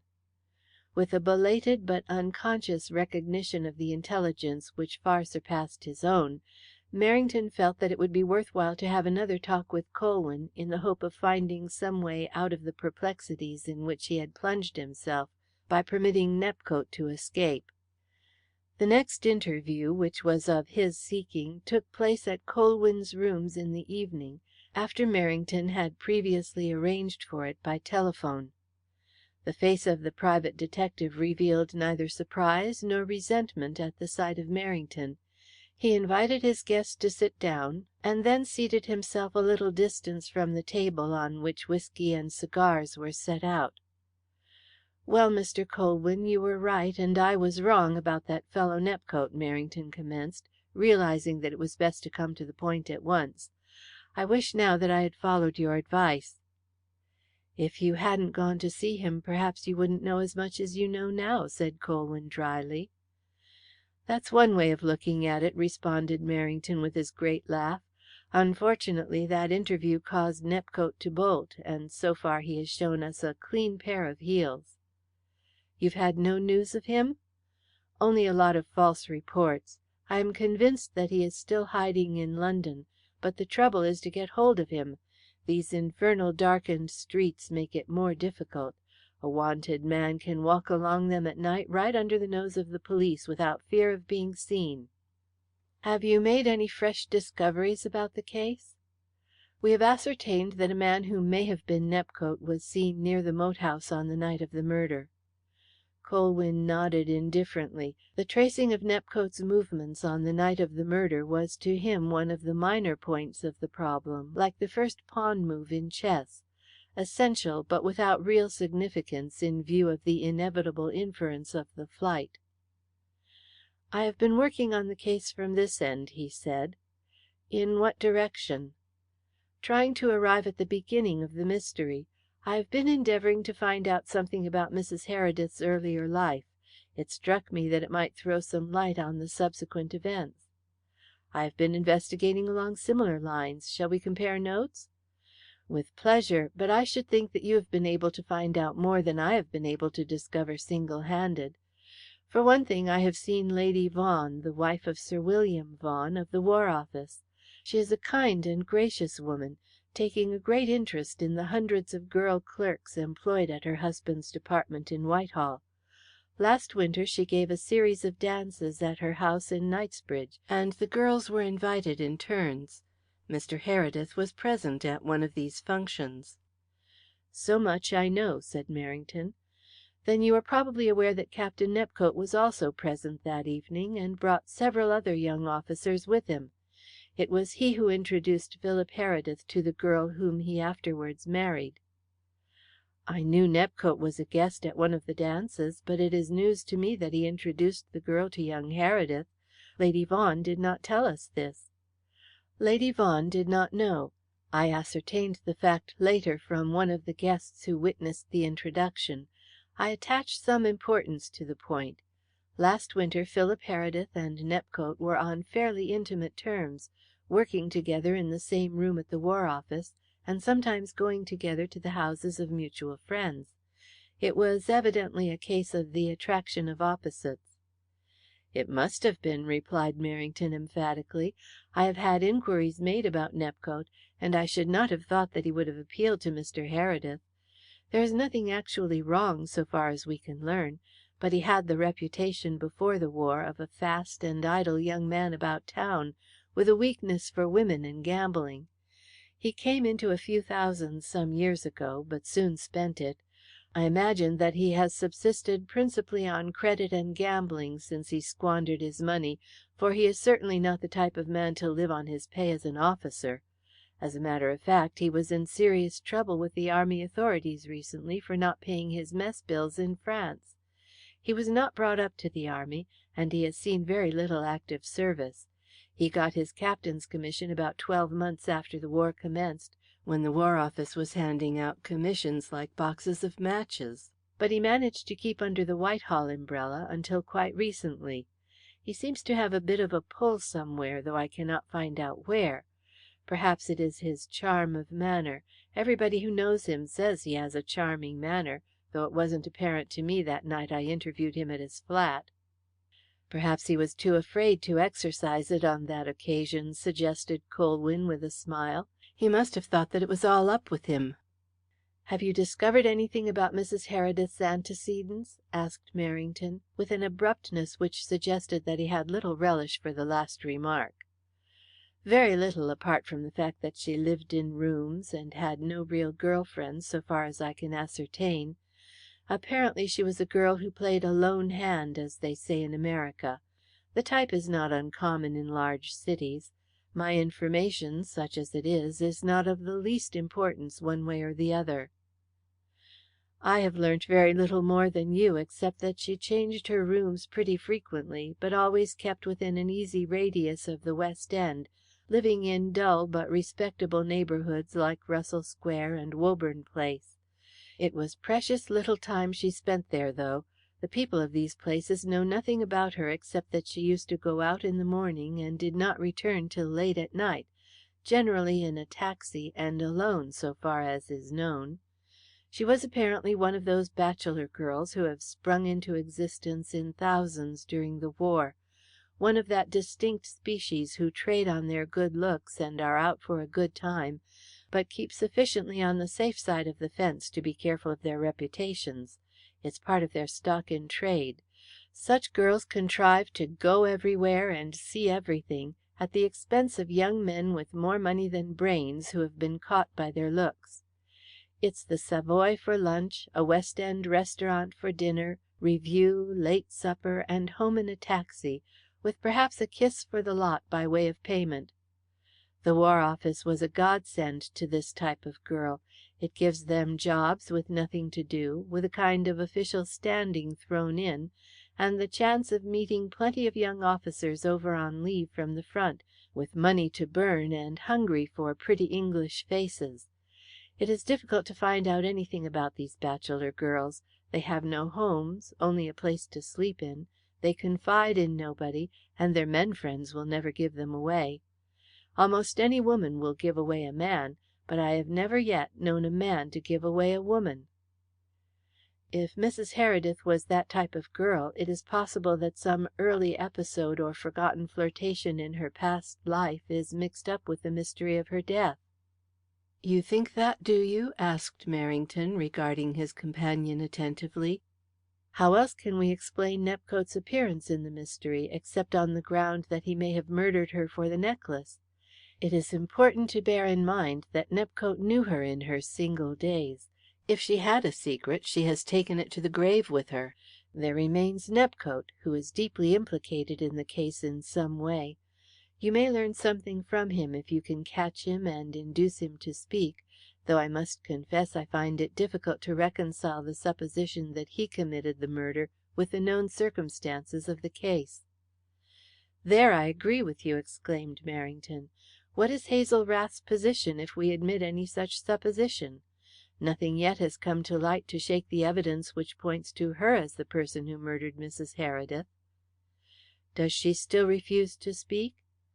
"Yes, she is as obstinate as a mule and as mute as a fish. I sent a very clever woman detective down to the gaol at Lewes to try and coax her to say something, but she could get nothing out of her. She said she had no statement to make, and nothing whatever to say. She refused to go beyond that." "She may have some strong reason for keeping silence," remarked Colwyn thoughtfully. "Arrested persons sometimes remain silent under a grave charge because they are anxious to keep certain knowledge in their possession from the police. Nepcote's implication in the case lends colour to the theory that Hazel Rath may be keeping silent for some such purpose." "In order to shield Nepcote?" "It is possible, though I do not think we are in a position to infer that much without further knowledge. But now that we know that Nepcote is connected with the case, I certainly think that a strong effort should be made to induce Hazel Rath to speak." "It is not to be done," replied Merrington, with an emphatic shake of the head. "The girl is not to be drawn." "Have you told her about the recent developments of the case?" "About Nepcote, do you mean?" "Yes."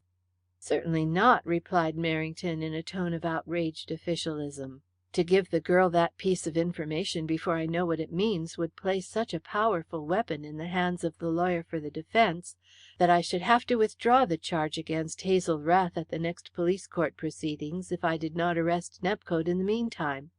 I do not want any dramatic development, as the idiotic newspapers call it, in my cases.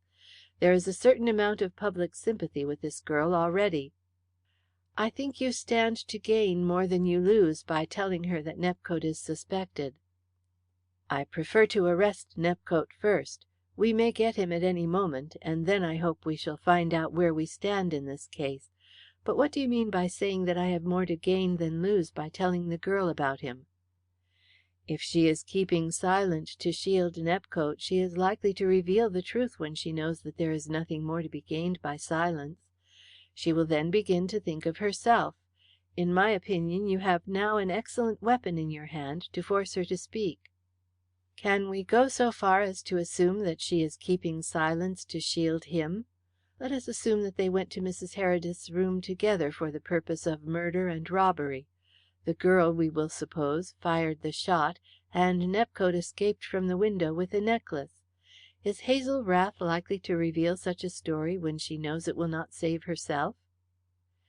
"Your assumptions carry you too far," returned Colwyn. "Our presumptive knowledge does not take us that distance. Till Nepcote's share in the case is explained, it is useless indulging in speculations outside our premises.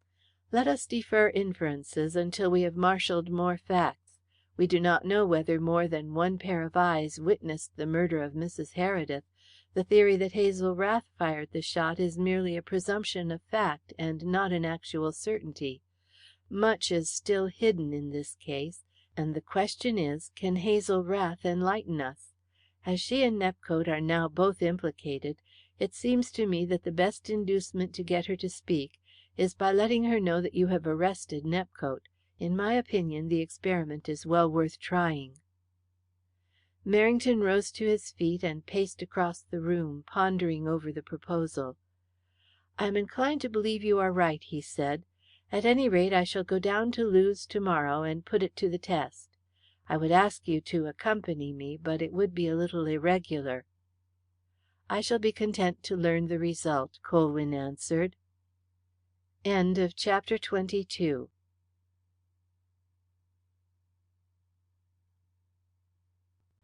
23. There are moments when the human brain refuses to receive communication from its peripheries, and the rapidity of thought becomes so slow that it can be measured by minutes.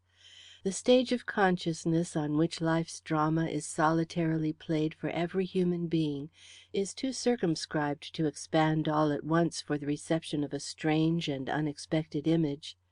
Such moments follow in the wake of a great shock, like a black curtain descending on a lighted scene. When the curtain begins to rise again, it is on a darkened stage, on which the objects are seen dimly at first, then clearer as returning intelligence, working slowly for the accommodation of the new setting, places the fresh impression in order with the throng of previously existing ideas. Such a moment seemed to have come to Hazel Rath as she stood looking at Merrington, who sat in an easy chair on the other side of the table, confronting her with the tangible perception of his massive presence, reinforced by the weight of an authority which, if not so perceptible, was sufficiently apparent in the stolid blue back of a policeman on duty outside the glass door, and in the barred windows of the little room to which she had been brought to receive the news which had just been conveyed to her. But she gave no sign of having heard, or at least understood, the import of Merrington's relation. Her dark eyes wandered around the little office and slowly returned to the face of the big man who was watching her so closely.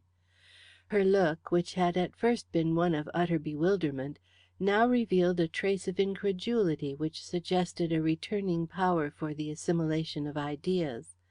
But she did not speak. "Have you nothing to say?" Merrington demanded.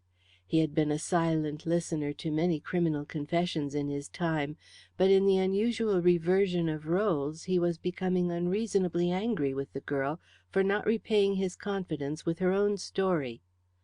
His loud hectoring voice startled her, and seemed to accelerate the mechanism of her mind into the association of her surroundings with her position.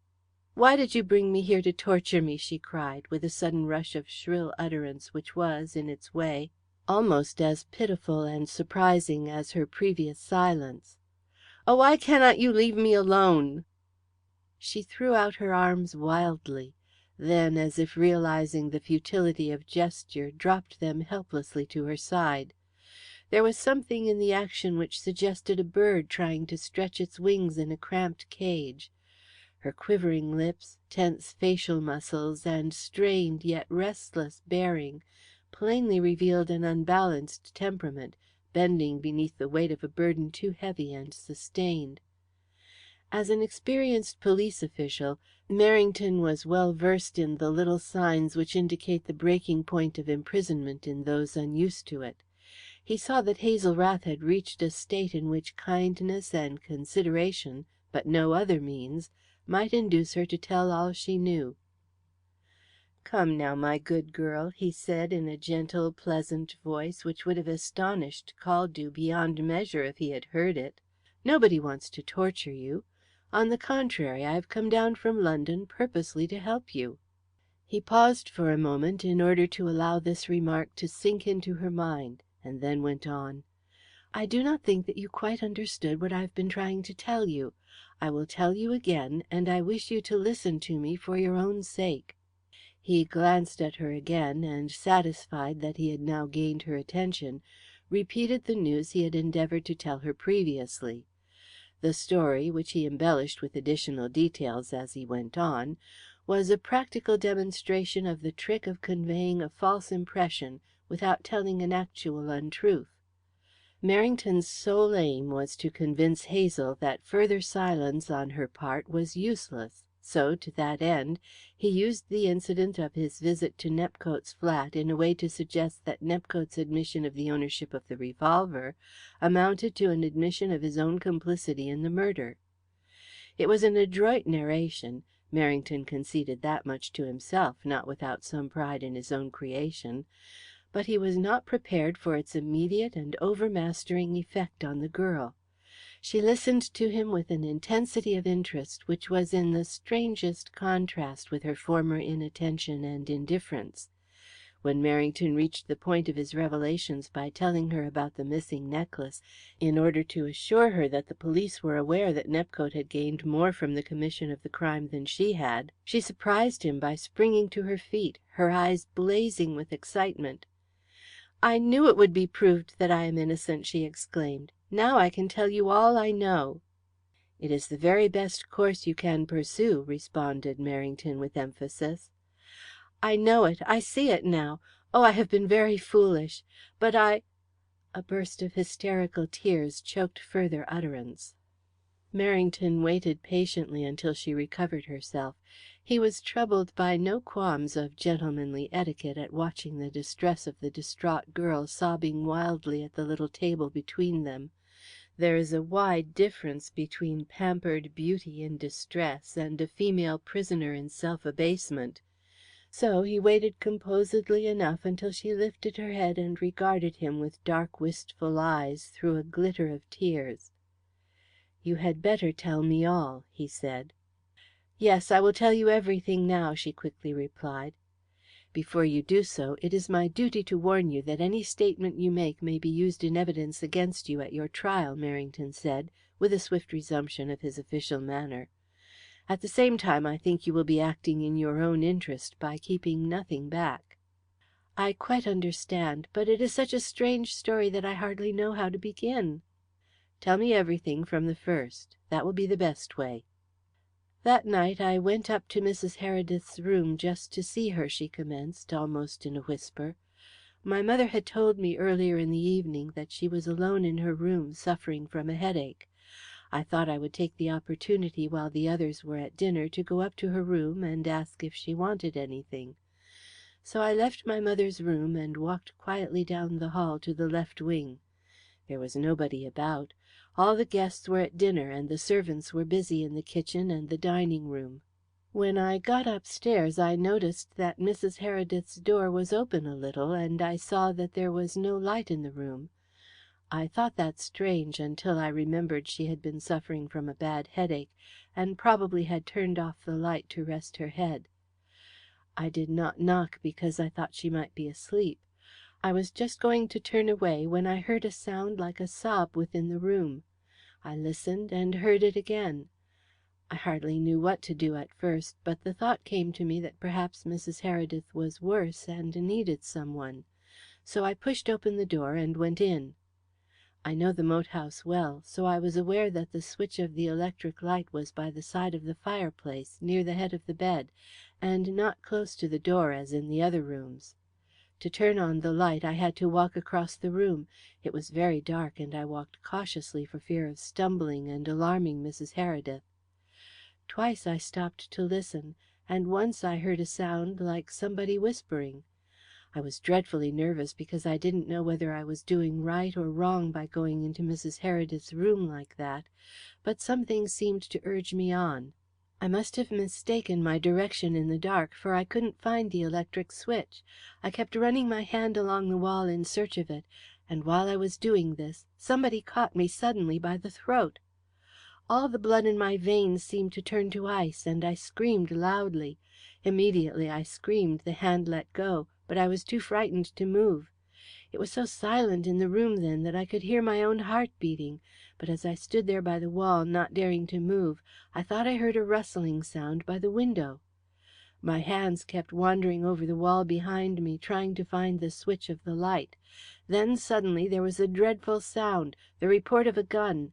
It seemed to fill the room with echoes which rolled to the window and back again. As the sound of the report died away, my fingers touched the switch and I turned on the light.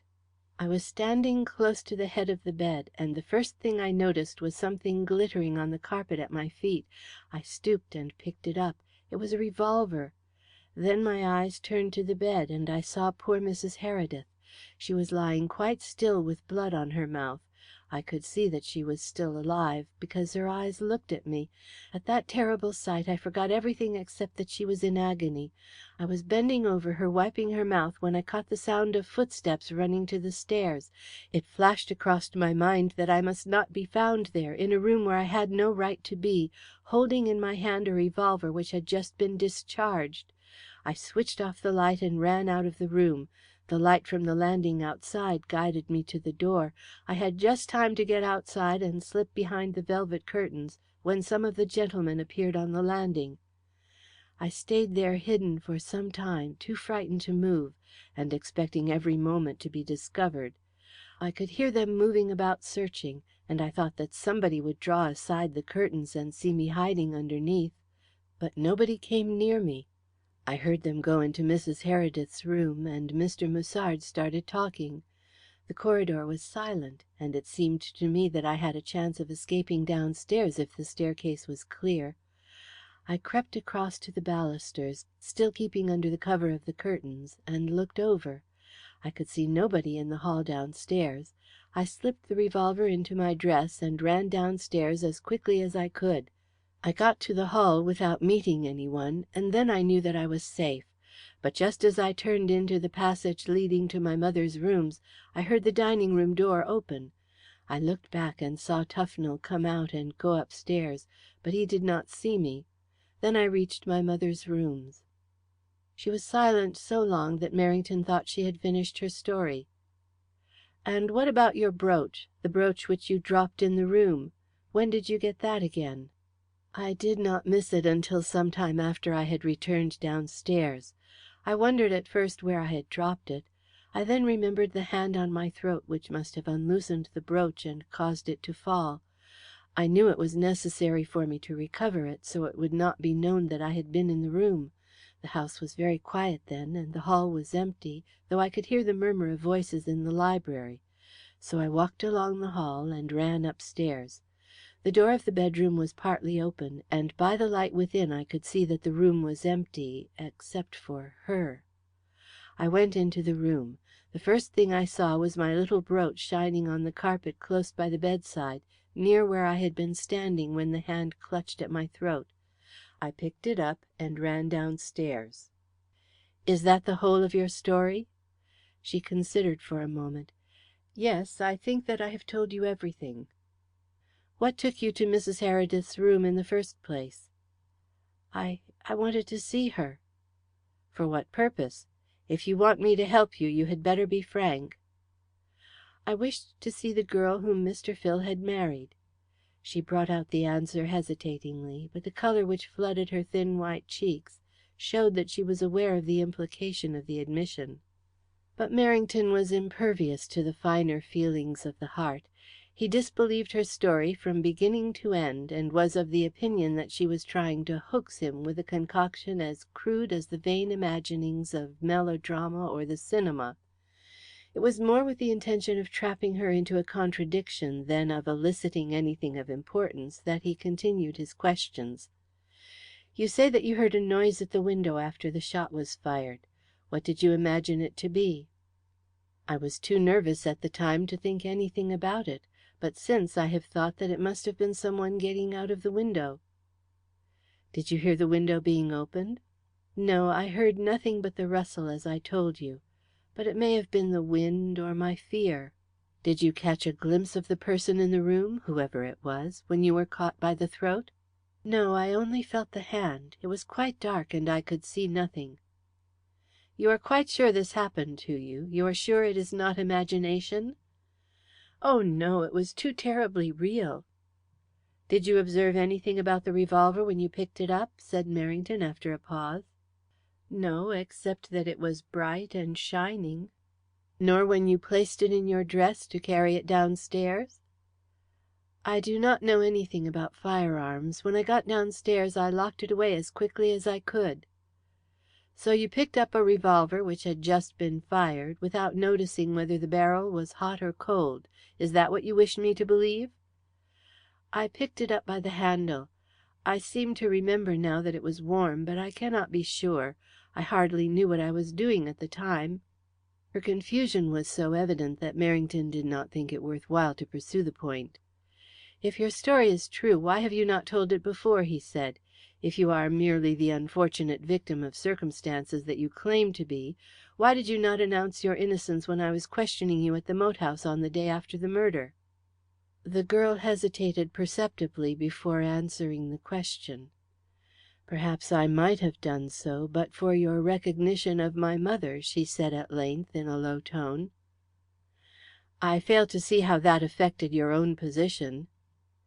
"It seemed to me then that it did," she responded in a firmer tone. "I knew that my story sounded improbable, but after learning what you knew about my mother, it seemed to me that you would be even less likely to believe me. So I thought the best thing I could do was to keep silence and trust to the truth coming to light in some other way." The recollection of the incidents of his visit to the moat house came thronging into Merrington's mind at this reply. "Did you see your mother when you got downstairs on the night of the murder?" he asked. "Not at first. She came in afterwards." "How long afterwards?" The girl, struck by a new note in his voice, looked at him with horror in her widened eyes. "I understand what you mean," she replied, "but you are wrong, quite wrong. My mother knows nothing whatever about it. She did not even know that I had been upstairs. She is as innocent as I am." "That does not carry us very far," said Merrington coldly, rising to his feet and touching a bell in front of him. "I do not believe you have told all." CHAPter 24. Strong in his conviction that the story of Hazel Rath was largely the product of an hysterical imagination, Merrington dismissed it from his mind and devoted all his energies to the search for Nepcote. The task looked a difficult one, but Merrington did not despair of accomplishing it before the day came round for the adjourned hearing of the charge against the girl. He knew that it was a difficult matter for a wanted man to remain uncaptured in a civilized community for any length of time if the pursuit was determined enough, and in this instance the military police were assisting the criminal authorities. Merrington's own plans for Nepcote's capture were based on the belief that he had not the means to get away from London unless the Heredith necklace was still in his possession. As that seemed likely enough, Nepcote's description was circulated among the pawnbrokers and jewellers with a request that anyone offering the necklace should be detained until a policeman could be called in. He also had Nepcote's former haunts watched in case the young man endeavoured to approach any of his friends or acquaintances for a loan. Having taken these steps in the hope of starving Nepcote into surrender if he was not caught in the meantime, Merrington next directed the resources at his command to putting London through a fine-tooth comb, as he expressed it, in the effort to get hold of his man. But it was to chance that he owed his first indication of Nepcote's movements since his disappearance. He was dictating official correspondence in his private room at Scotland Yard 3 days after his visit to Lewes, when a subordinate officer entered to say that a man had called who wished to see somebody in authority. It was Merrington's custom to interview callers who visited Scotland Yard on mysterious errands which they refused to disclose in the outer office. The information he received from such sources more than compensated for the occasional intrusion of criminals with grudges or bores with public grievances. The man who followed the janitor into the room was neither the one nor the other, but a weazened, white-faced Londoner with a shrewd eye and the false, cringing smile of a small shopkeeper. He explained in the strident vernacular of the Cockney that his name was Henry Hobbs. Henry 'Obbs was his own version of it, and he kept a pawnbroker's shop in the Caledonian Road. It was his intention to have called at Scotland Yard earlier, he explained, but his arrangements had been upset by a domestic event in his own household. "They've kept me running about ever since it happened," he added, bestowing a wink of subtle meaning upon the pretty typist who had been taking Merrington's correspondence. "The ladies, bless their 'arts, always make a fuss over a little one." "When it is legitimate," Merrington gruffly corrected. "Miss Benson," he added, turning to the typist, who sat in a state of suspended animation over the typewriter at the word where he had left off dictating, "you can leave me for a little while and come back later. Now, my man," he went on, as the door closed behind her, "I've no time to waste discussing babies. Tell me the object of your visit."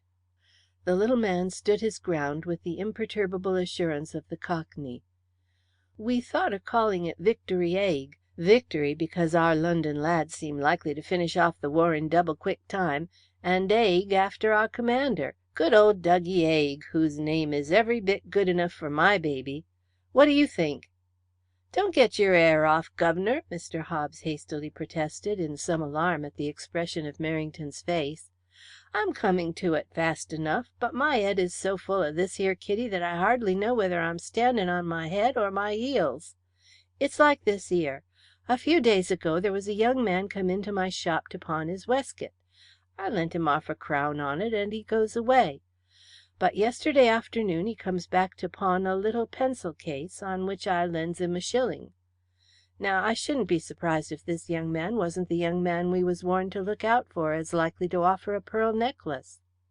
"What makes you think so?" "By the description. I didn't notice him much at first, but I did the second time, p'r'aps because I'd just been reading over the handbill before he comes in. He looks a bit the worse for wear since it was drawn up, 'adn't been shaved, and seemed down on his luck, but I should say it was the same man, even to the bits of grey on the temples. Been a bit of a dandy and a gentleman before he run to seed, I should say."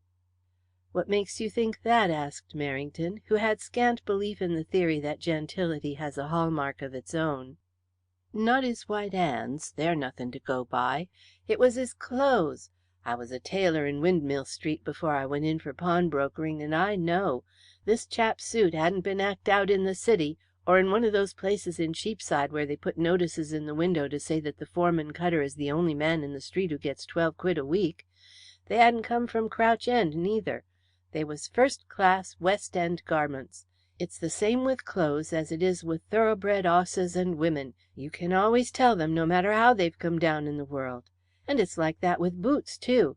This chap's boots hadn't been cleaned for days, but they were boots, and not 'oles to put your feet into like most people wear." "You made no effort to detain him?" "How could I? He didn't offer the necklace or say anything about jewels, so I had no reason for stopping him. I could see he was as nervous as a lady the whole time he was in the shop, so before I gave him a shilling for his pencil I marked it with a cross as something to help the police get on his tracks, in case he is the man you're after. When he left I went to my door to see if there was a policeman in sight, but of course there wasn't. I doubt if he'd have got him, though. He was off like a shot as soon as he got the shilling, down a side street and then up another, going towards King's Cross. Here's the pencil case he pawned. I didn't bring the waistcoat, but you can have it if it's any good to you." Merrington glanced carelessly at the little silver pencil case, and after asking the pawnbroker a few questions, he permitted him to depart. Then he touched his bell and sent for Detective Caldew. Half an hour later Caldew emerged from his chief's room in possession of the pawnbroker's story, with the addition of as much authoritative counsel as the mind of Merrington could suggest for its investigation. Caldew did not relish the task of following up the slender clue. He had not been impressed by the relation of Mr. Hobbs's supposed recognition of Nepcote, although as a detective he was aware that unlikely statements were sometimes followed by important results. But the element of luck entered largely into the elucidation of chance testimony. There were some men in Scotland Yard who could turn a seeming fairy tale into a startling fact, but there were others who failed when the probabilities were stronger. Caldew accounted himself one of these unlucky ones. But luck was with him that day. At least it seemed so to him that evening as he returned to Holborn after a long and trying afternoon spent in the squalid streets and slums of St. Pancras and Islington. The goddess of chance, bestowing her favours with true feminine caprice, had taken it into her wanton head at the last moment to accomplish for him the seemingly impossible feat of tracing the pawnbroker's marked shilling through various dirty hands to the pocket of the man who had pawned the pencil case. Whether she would grant him the last favour of all, by enabling him to prove whether this man and Nepcote were identical, was a point Caldew intended to put to the proof that night.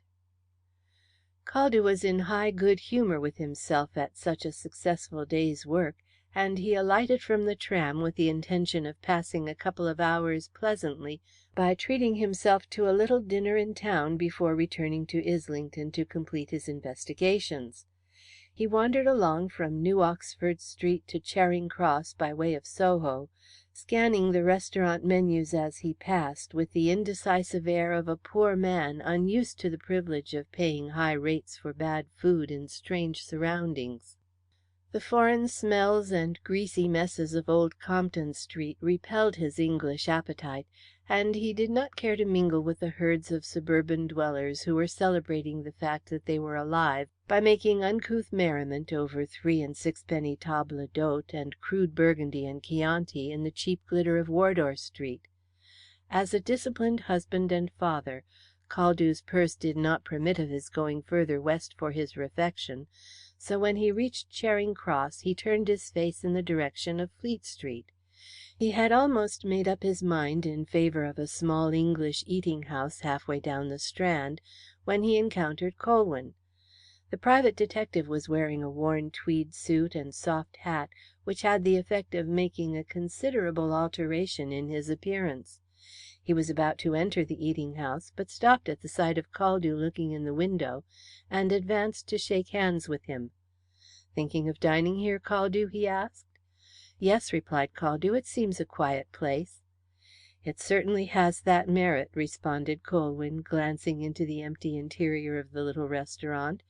"You had better dine with me if you have nothing better to do. I should like to have a talk with you."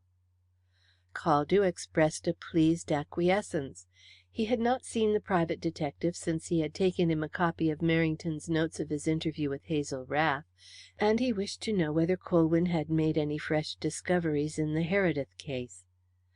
At their entrance a waiter reclining against the cash desk sprang into supple life, and with a smile of prospective gratitude sped ahead up the staircase, casting backward glances of invitation like a gustatory siren enticing them to a place of bliss.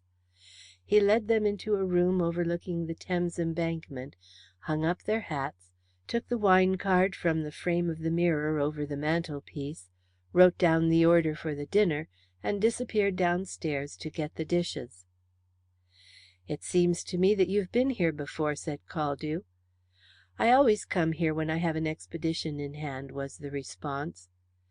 Caldew wondered whether his companion's expedition was connected with the Heredith mystery, but before he could frame the question the waiter returned with a bottle of wine, and shortly afterwards the dinner appeared. It was not until the meal was concluded that Colwyn broached the subject which was uppermost in his guest's thoughts by asking him if he had met with any success in his search for Nepcote. "We are still looking for him," was Caldew's guarded reply, as he accepted a cigar from his companion's case. "In Islington, for instance?" The light Colwyn held to his own cigar revealed the smile on his lips. Caldew was so surprised at this shrewd guess that his match slipped from his fingers. "What makes you think we are looking for Nepcote in Islington?" he demanded. "I am not unacquainted with the ingenious methods of Scotland Yard," was the reply. "I can see Merrington working it out with a scale map of London to help him. He is convinced that Nepcote is still in London without a penny in his pockets. Merrington asks himself what Nepcote is likely to do in such circumstances. Borrow from his friends, or attempt to cash a cheque? We will guard against that by watching his clubs and his bank. Raise funds on the necklace, if he has it? Merrington knows how to stop that by warning the pawnbrokers and jewellers. When he has done so, he has the satisfaction of feeling that his man is cut off from supplies, wandering penniless in stony-hearted London, as helpless as a babe in the wood. Where will he hide? He is a West End man, knowing little of London outside of Piccadilly, so the chances are that he will not get very far, and that his wanderings will end in surrender or starvation. But Scotland Yard cannot wait for him to surrender, and Merrington, with an imagination stimulated by the necessity of finding him, decides in favour of Islington, the so-called Merry Islington of obsequious London chroniclers, though, as far as my personal observation goes, its inhabitants are merry only when in liquor. Islington is congested, Islington contains criminals, and Islington is an ideal hiding-place. Therefore, says Merrington, let us seek our man there. "Oh, come, Mr. Colwyn, you don't put me off like that. Somebody must have told you that I was out there to-day." "I saw you myself. As a matter of fact, I have been looking for Nepcote in that part of London, in an area between Farrington Street and Euston." "Why there in particular? London is a wide field." "I have endeavoured to narrow it by considering the possibilities. The suburbs are unsafe, and so is the West End.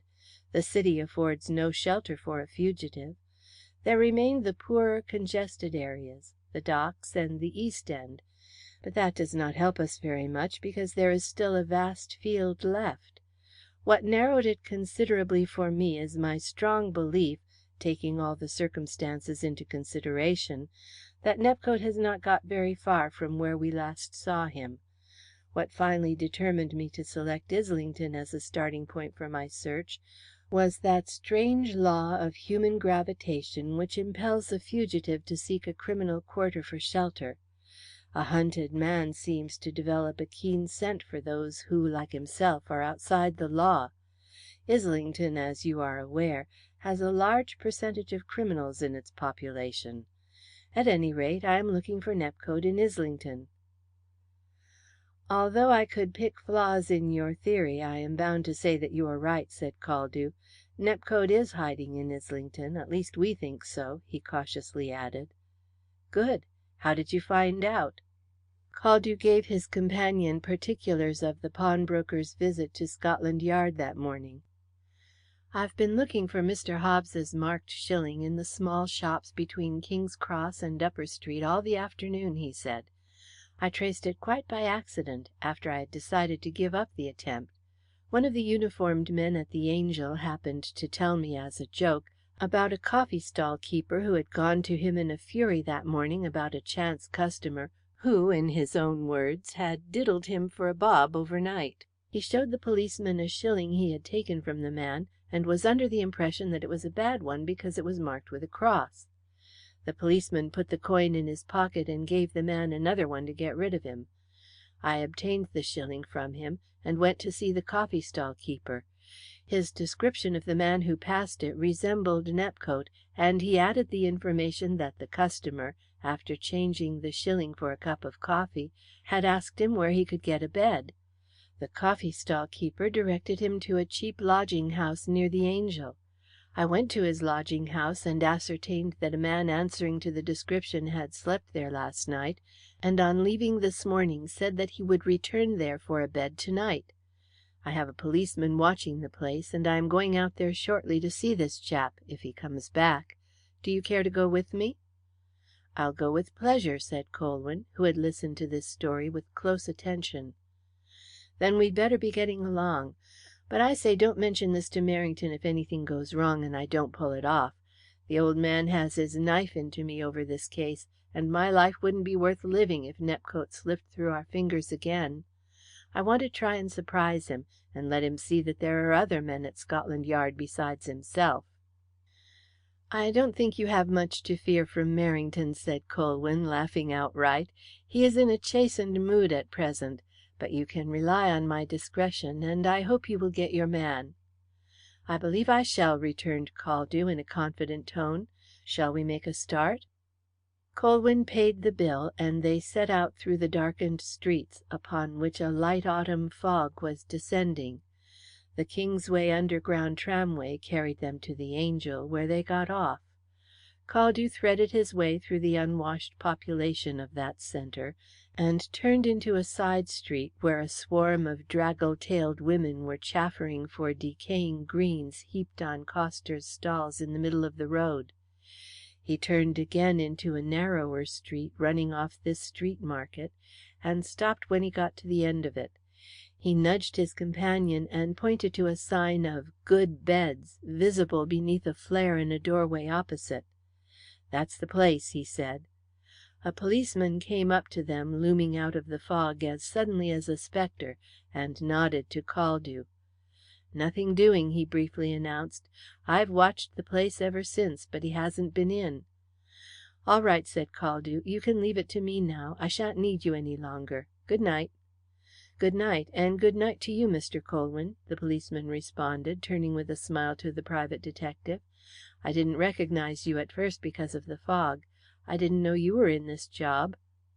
"And I hope that you won't mention it now that you do know," interposed Caldew hastily. "Not me. I'm not one of the talking sort." The policeman nodded again in a friendly fashion, and disappeared down the side street. The two detectives stood there watching, screened from passing observation in the deep doorway of an empty shop. The flare which swung in the doorway opposite permitted them to take stock of everybody who entered the lodging house in quest of a bed. By its light they could even decipher beneath the large sign of "Good Beds, 8d.," a smaller sign which added, "Or 2 persons a shilling," which, by its careful wording, seemed to hint that those entranced in love's young dream might seek the seclusion of the bowers within unhindered by awkward questions of conventional morality, and by its triumphant vindication of the time-worn sentiment that love conquers all, tended to reassure democracy that the difference between West End hotels and Islington lodging houses was one of price only. But the visitors to the lodging house that night suggested thraldom to less romantic tyrants than Cupid. Drink, disease, and want were the masters of the ill-favoured men who shambled within at intervals, thrusting the price of a bed through a pigeon-hole at the entrance, receiving a dirty ticket in exchange. These transactions and the faces of the frowsy lodgers were clearly visible to the watchers across the road, but none of the men resembled Nepcote. Shortly after 10 o'clock raindrops began to fall sluggishly through the fog, and, as if that were the signal for closing, the figure of a man appeared in the lodging-house doorway and proceeded to extinguish the flare. "We had better go over," Caldew said. They walked across the oozing road, and he accosted the man in the doorway. "You're closing early to night," he observed. The man desisted from his occupation to stare at them. He was an ill-favoured specimen of an immortal soul, with a bloated face, a pendulous stomach, and a week's growth of beard on his dirty chin. A short black pipe was thrust upside down in his mouth, and his attire consisted of a shirt open at the neck, a pair of trousers upheld by no visible support, and a pair of old slippers. Apparently satisfied from his prolonged inspection of the two visitors that they were not in search of lodgings, he replied in a surly tone, "What the hell's that to do with you? If you let us know when you're coming, we'll keep open all night. I don't think." Caldew pushed past him without deigning to parley, and opened a door adjoining the entrance pigeon-hole. A man was seated at the table within, reckoning the night's takings by the light of a candle. It was strange to see one so near the grave counting coppers with such avid greed. His withered old face was long and yellow, and the prominent cheekbones and fallen cheeks gave it a coffin-like shape. His sunken little eyes were almost lost to view beneath bushy overhanging eyebrows, and from his shrunken mouth a single black tusk protruded upward, as though bent on reaching the tip of a long sharp nose. He started up from his accounts in fright as the door was flung open, and thrust a hand in a drawer near him, perhaps in quest of a weapon. Then he recognized Caldew, and smiled the propitiatory smile of one who had reason to fear the forces of authority. "That chap you're after didn't turn up to night," he mumbled. "You're closing very early. He may come yet." "'Tain't no use if he do. He won't get in. All my reg'lars is in, and I ain't going to waste light waiting for a chance 8d. P'raps you'd like to see the room where he slept last night?" Caldew nodded, and the lodging-house keeper, calling in the man they had seen closing the door, directed him to show the gentleman the single room. The man lit a candle, and took the detectives upstairs to the top of the house. He opened the door of a very small and filthy room, with sloping ceiling and a broken window. A piece of dirty rag which had been hung across the window flapped noisily as the rain beat through the hole. The man held up the candle to enable the visitors to see the apartment to the greatest advantage. "We charge 2d. more for this bedroom because it's a single doss," he said, not without a touch of pride in his tone. "And well worth the money," remarked Caldew. "Look here, Mr. Funny-Sides, I didn't bring you up here to listen to no sarcastical remarks," retorted the man, with the sudden fury of a heavy drinker. "If you've seen enough, you'd better clear out. I want to go to bed." "You had better behave yourself if you don't want to get into trouble," counselled Caldew. "So you're a rozzer, are you? Damned if I didn't think so as soon as I clapped eyes on you. But you've got nothing against me, so I don't care a snap of my fingers for you. You'd better hurry up." Caldew took no further notice of him, but joined Colwyn in examining the room. They found nothing giving any indication of its last tenant. The only articles in the room were a bed, a broken chair, and a beam of wood shoved diagonally against one of the walls, which threatened to fall in on the first windy night and bury the wretched bed and its occupant. After a brief search, they turned away and went downstairs. The door was immediately slammed behind them, and the turning of the lock and the rattling of a chain told them that the place was closed for the night. Pulling up his coat collar in an effort to shield himself from the persistence of the rain, Caldew expressed his disappointment at the failure of the night's expedition in a bitter gibe at his bad luck. At first he thought he would wait a little longer on the watch. Then he changed his mind as he glanced at the unpromising night, and decided that it wasn't worth while.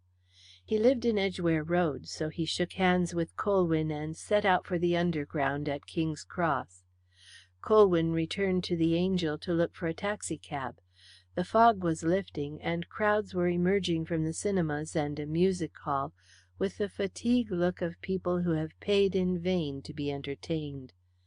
Outside the music hall some taxicabs were waiting for the more opulent patrons of refined vaudeville, who had been drawn within by the rare promise of an intellectual baboon, reputed to have the brains of a statesman, which shared the honours of top of the bill with two charming sisters from a West End show. The drivers of the taxicabs said they were engaged, and uncivilly refused to drive the detective to Ludgate Circus. A Bermondsey omnibus came plunging through the fog, scattering the filth of the road on the hurrying pleasure-goers, and stopped at the corner to add to its grievous load of damp humanity. Those already in the darkened interior sat stiffly motionless, like corpses in a mortuary wagon, as the newcomers scrambled in, scattering mud and water over them, feeling for the overhead straps. Colwyn did not attempt to enter. Even a Smithfield tram-car would be better than the interior of a bus on a wet night. An ancient four-wheeler went past, crawling dejectedly homeward. The driver checked his gaunt horse at the sight of Colwyn standing on the curbstone, and raised an interrogative whip. He added a vocal appeal for hire based on the incredible assumption that a man must live, which he proclaimed with a whip elevated to the sodden heavens, calling on a god, invisible in the fog, to bear witness that he hadn't turned a wheel that night. The phrasing of the appeal helped Colwyn to recall that it was the same cabman who had accosted Philip Heredith and himself on the night they had motored to the moat house. He engaged the cab and entered the dark interior. The whip, which had been uplifted in pious aspiration, fell in benedictory thanks on the bare ribs of the horse. The equipage jolted over the Angel crossing into the squalid precincts of St. John's Street. In a short time the overpowering smell of slaughtered beasts announced the proximity of Smithfield. The cab turned down Charterhouse Street towards Farrington Market, and a little later pulled up under the archway at Ludgate Circus. "I leaves it to you, sir," said the cabman in a husky whisper.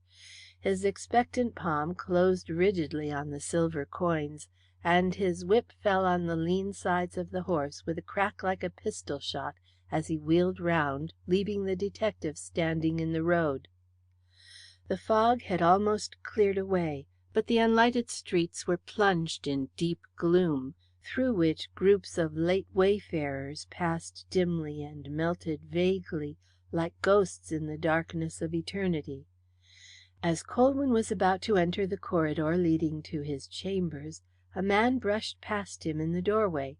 There was something about the figure which struck the detective as familiar, and he walked quickly after him. By the light of the departing cab he saw his face. It was Nepcote. End of chapter 24.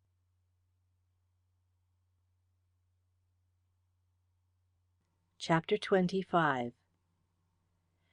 In that swift, unexpected recognition, Colwyn observed that the man for whom they had been searching looked pale and worn. He stood quite still in the doorway, his breath coming and going in quick gasps. "We have been looking for you, Captain Nepcote," Colwyn said. "I am aware of that. I have been waiting to see you, but I could get nobody to answer my ring." "My man is out. You had better come upstairs to my rooms." He led the way to the lift at the end of the corridor. When they reached the rooms, Colwyn switched on the electric light.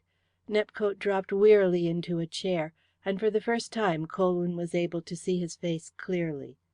He looked very ill, there could be no doubt of that.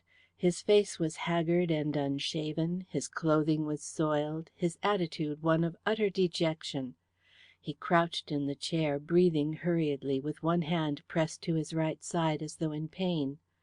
Occasionally he coughed, a short, high-pitched cough, which made him wince.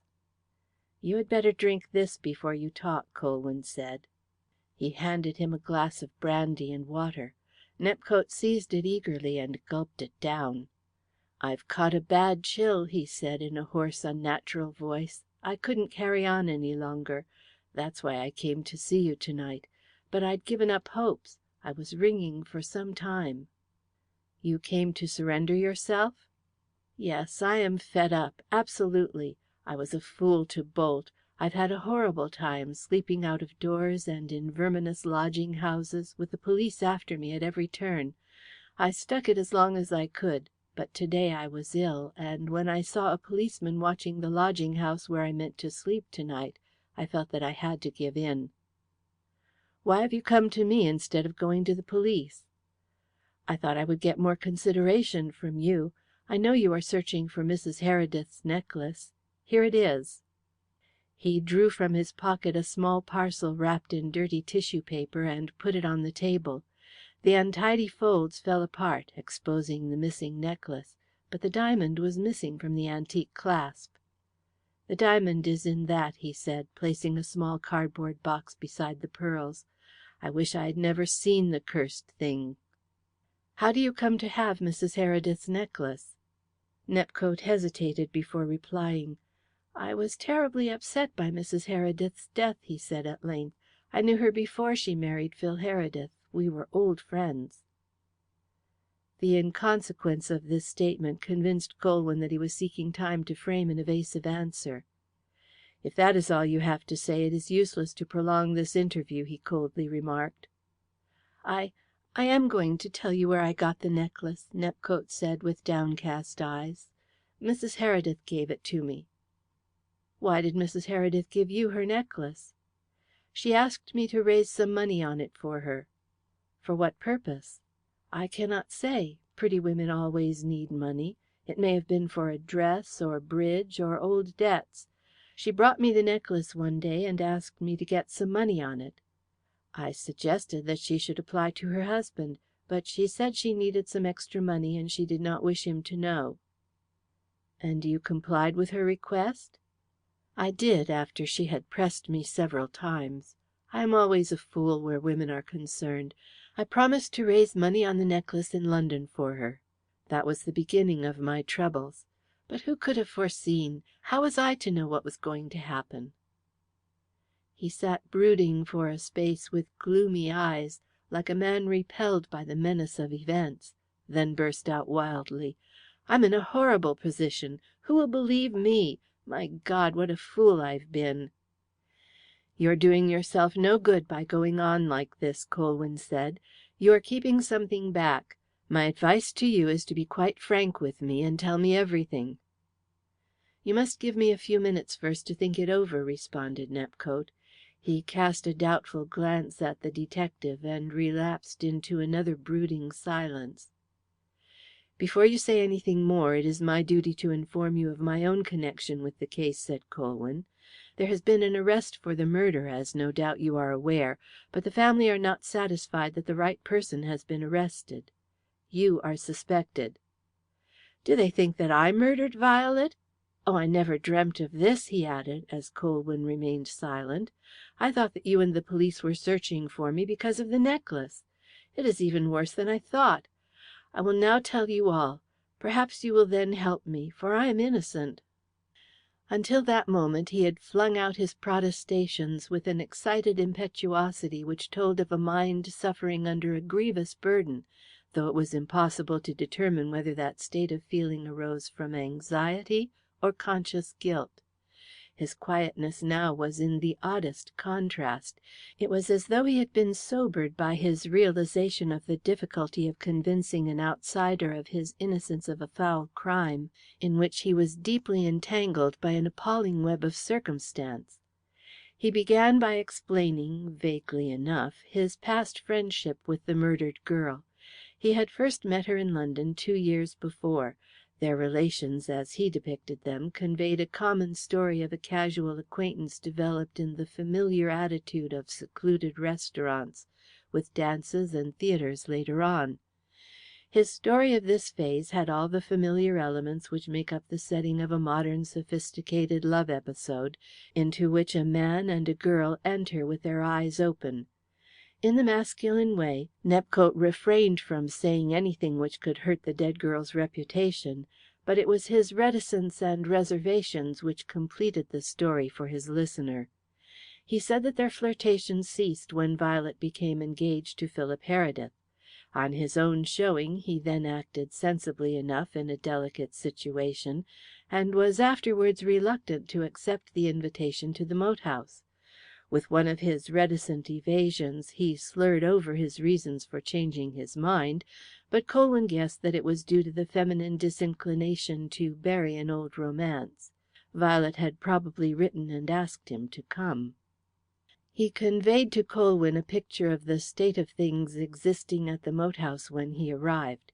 It was an unconscious revelation on his part of a giddy, shallow girl hastily marrying a wealthy young man for his money, quickly bored by the dull decorum of English country life, sighing for her former existence, for the gay distractions of her irresponsible London days.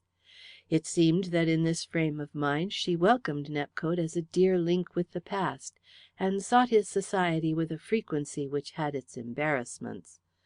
Of course there was nothing in it. Nepcote was fiercely insistent on that. She was a bored, poor girl, and liked to talk about old times with her old friend. But it was awkward, devilish awkward, in a country house full of idle people and curious servants with nothing to do but use their eyes. She had taken him aside to tell him of her little troubles. Miss Heredith did not think her good enough for Phil, she was sure of that. They had the vicar and old frumps in to tea, and she had to listen to their piffle.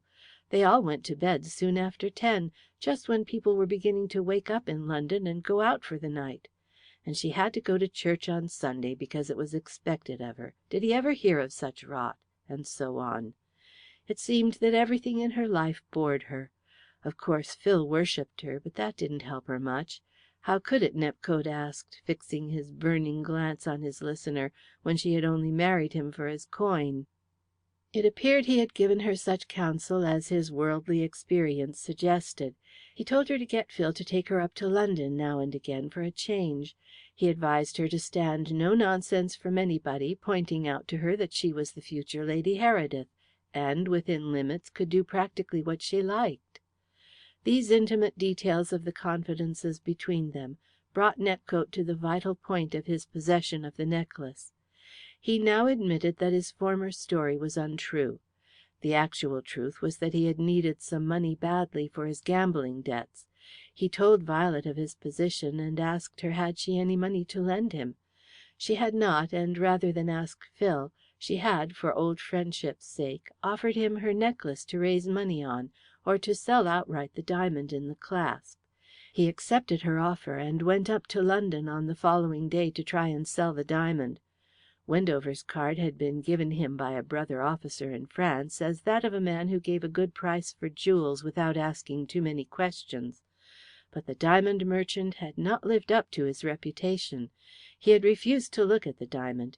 He had been horribly rude, treating him as though he was a pickpocket, and had practically ordered him out of his office. In fact, his whole attitude was so suspicious that Nepcote decided it would be better to leave his gambling debts owing than run the risk of trying to raise money on a married woman's jewels. He returned to the moat house, leaving the necklace locked in his desk at his flat. At this point Nepcote ceased speaking again, interrupted by a paroxysm of coughing, and when it passed his eyes turned towards the window, as though he were listening to the gentle patter of rain on the panes.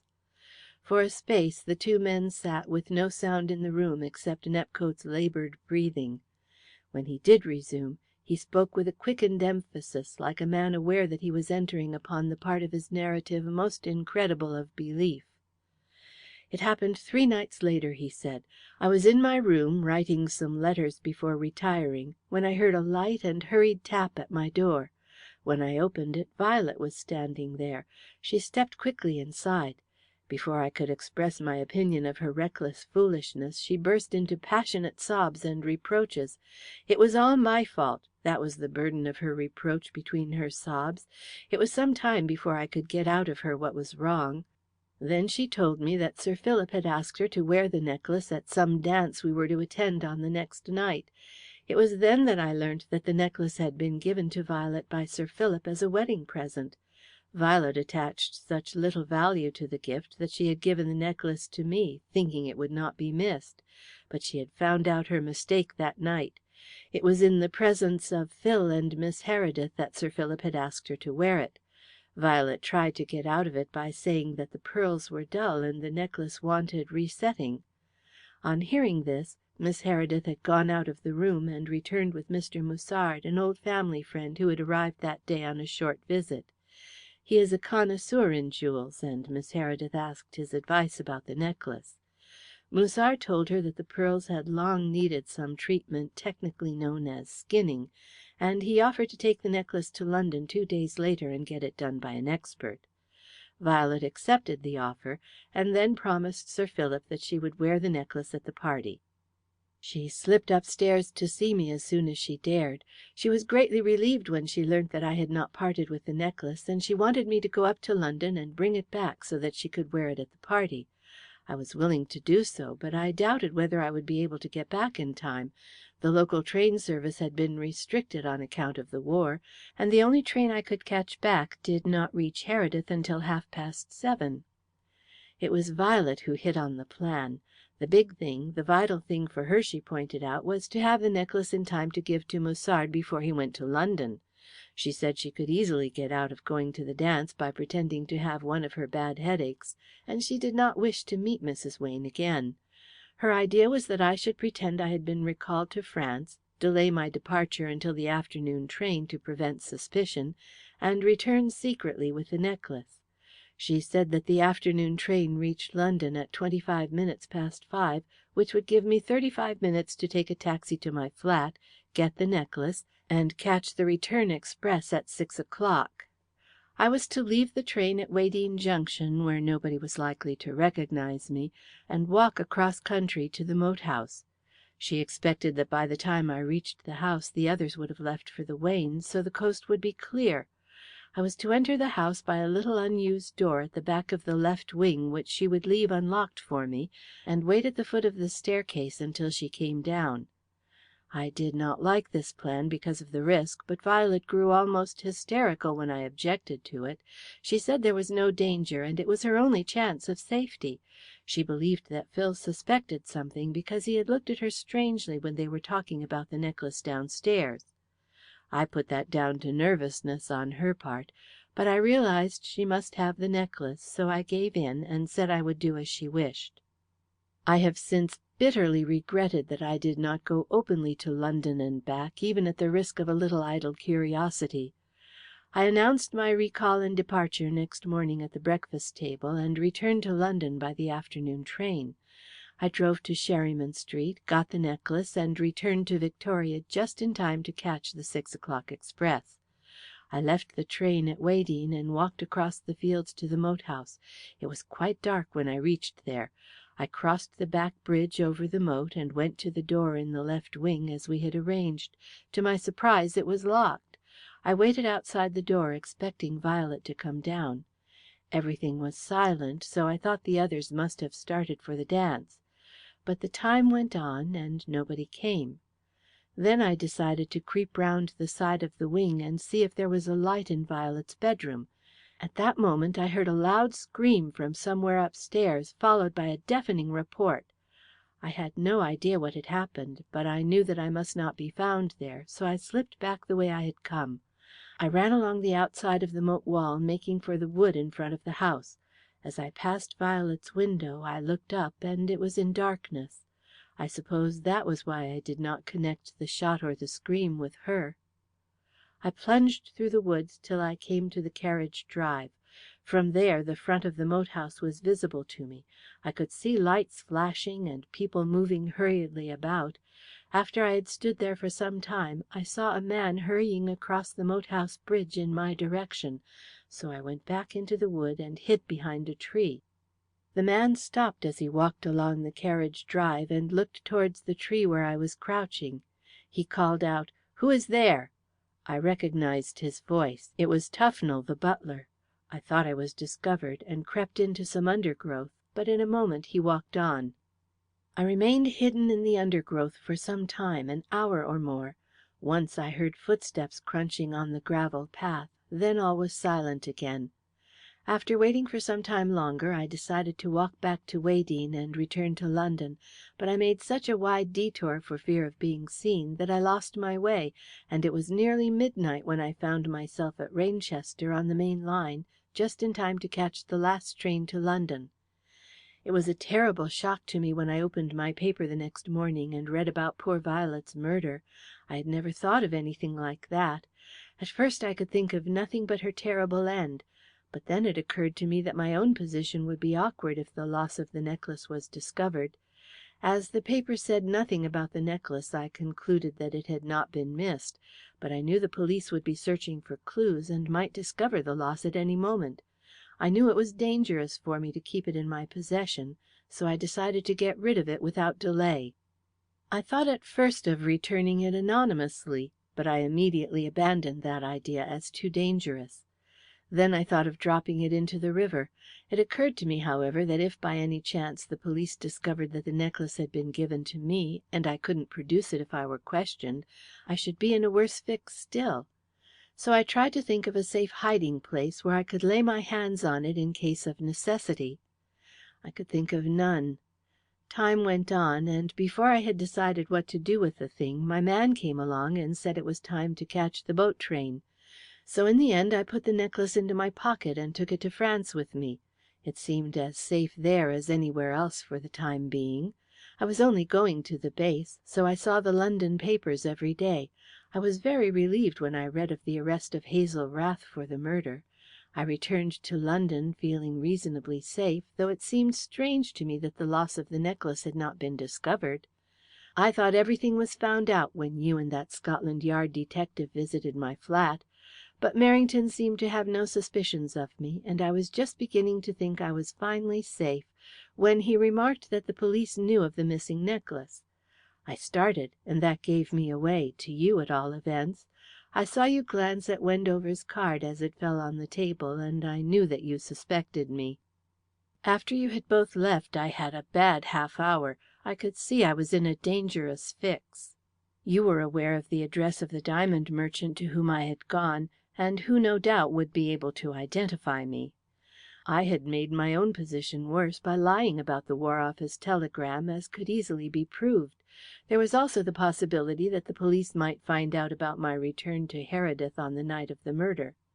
I did not then see what all these facts portended for me, though I do now. But I feared arrest for the theft of the necklace, with the alternatives of imprisonment if I kept silent, or facing a horrible scandal if I told the truth. I was not prepared for either. I slept at an hotel that night because I feared arrest, but next morning, early, I returned to the flat to exchange my khaki for a civilian suit. After thinking over things during the night, I had come to the conclusion that I had most to fear from you, and I decided to watch you. If you did not visit Wendover's place during the day, it seemed to me that I might be alarming myself needlessly. You know what happened. I bolted when I saw you emerge from the buildings, and wandered about for hours, not knowing what best to do. When I discovered that I had no money, nothing in my pockets except that cursed necklace which I had taken with me because I knew the flat would be searched, I decided to return to the flat for the money I had left behind in my other clothes. I was too late. When I reached Sherryman Street, I saw two men watching the flat from the garden of the square opposite, and I knew I would be arrested if I went inside. What's the use of talking about what followed? I hadn't the ghost of a show from the start. Do you think you know anything about London? Believe me, you don't until you have been cast adrift in it with empty pockets. It's a city of vampires and stony hearts, a seething inhuman hell where you can wander till you drop and die without anyone giving a pitying glance, much less a helping hand. Even a man's guardian angel deserts him. It doesn't take a man very long to get to the gutter, to fall lower and lower until there's nothing but the Thames Embankment or the mortuary in front of him. I've had my eyes opened. I've talked to some of these poor devils in this Christian city. But what's the good of telling you this? I have been down to the gutter myself the last few days, falling each day to lower depths, tramping hungry and footsore in the midst of herds of respectable human brutes, slinking away from the eye of every policeman, pawning clothes for the price of a verminous bed, to lie awake all night, knowing that I would be murdered by the vulture-faced degenerates sleeping in the same hovel if they had caught a glimpse of the necklace. How many wild schemes have I planned in the night for raising money on the necklace in the morning? Once I went into a pawnshop, but the pawnbroker's eyes glittered when I spoke of pearls, and I got away as quickly as I could. I supposed there was a reward, and he was on the lookout for me. One way and another, I've been through hell. I feel like a man in a fever. I was drenched through yesterday, and I've had no food for 24 hours." He ceased and sat staring into vacancy as though he were again passing through the horror of his wanderings. Then another fit of coughing seized him, prolonged and violent. When it had subsided, he looked at Colwyn with bloodshot eyes. "I feel pretty bad," he said weakly. That fact had been apparent to the detective for some time past. Nepcote's frequent fits of coughing and a peculiar nasal intensity of utterance suggested symptoms of pneumonia. As Colwyn lifted the telephone receiver to summon a doctor, the thought occurred to him that, if the immediate problem of the disposal of Nepcote had been settled by his illness, his inability to answer questions necessitated his own return to the moat house without delay. In any case, that course was inevitable after what he had just heard. It was only at the place where the murder had been committed that he could hope to judge between the probabilities of Nepcote's strange story and Hazel Rath's confession. It was there, unless he was very much mistaken, that the final solution of the Heredith mystery must be sought. End of chapter 25.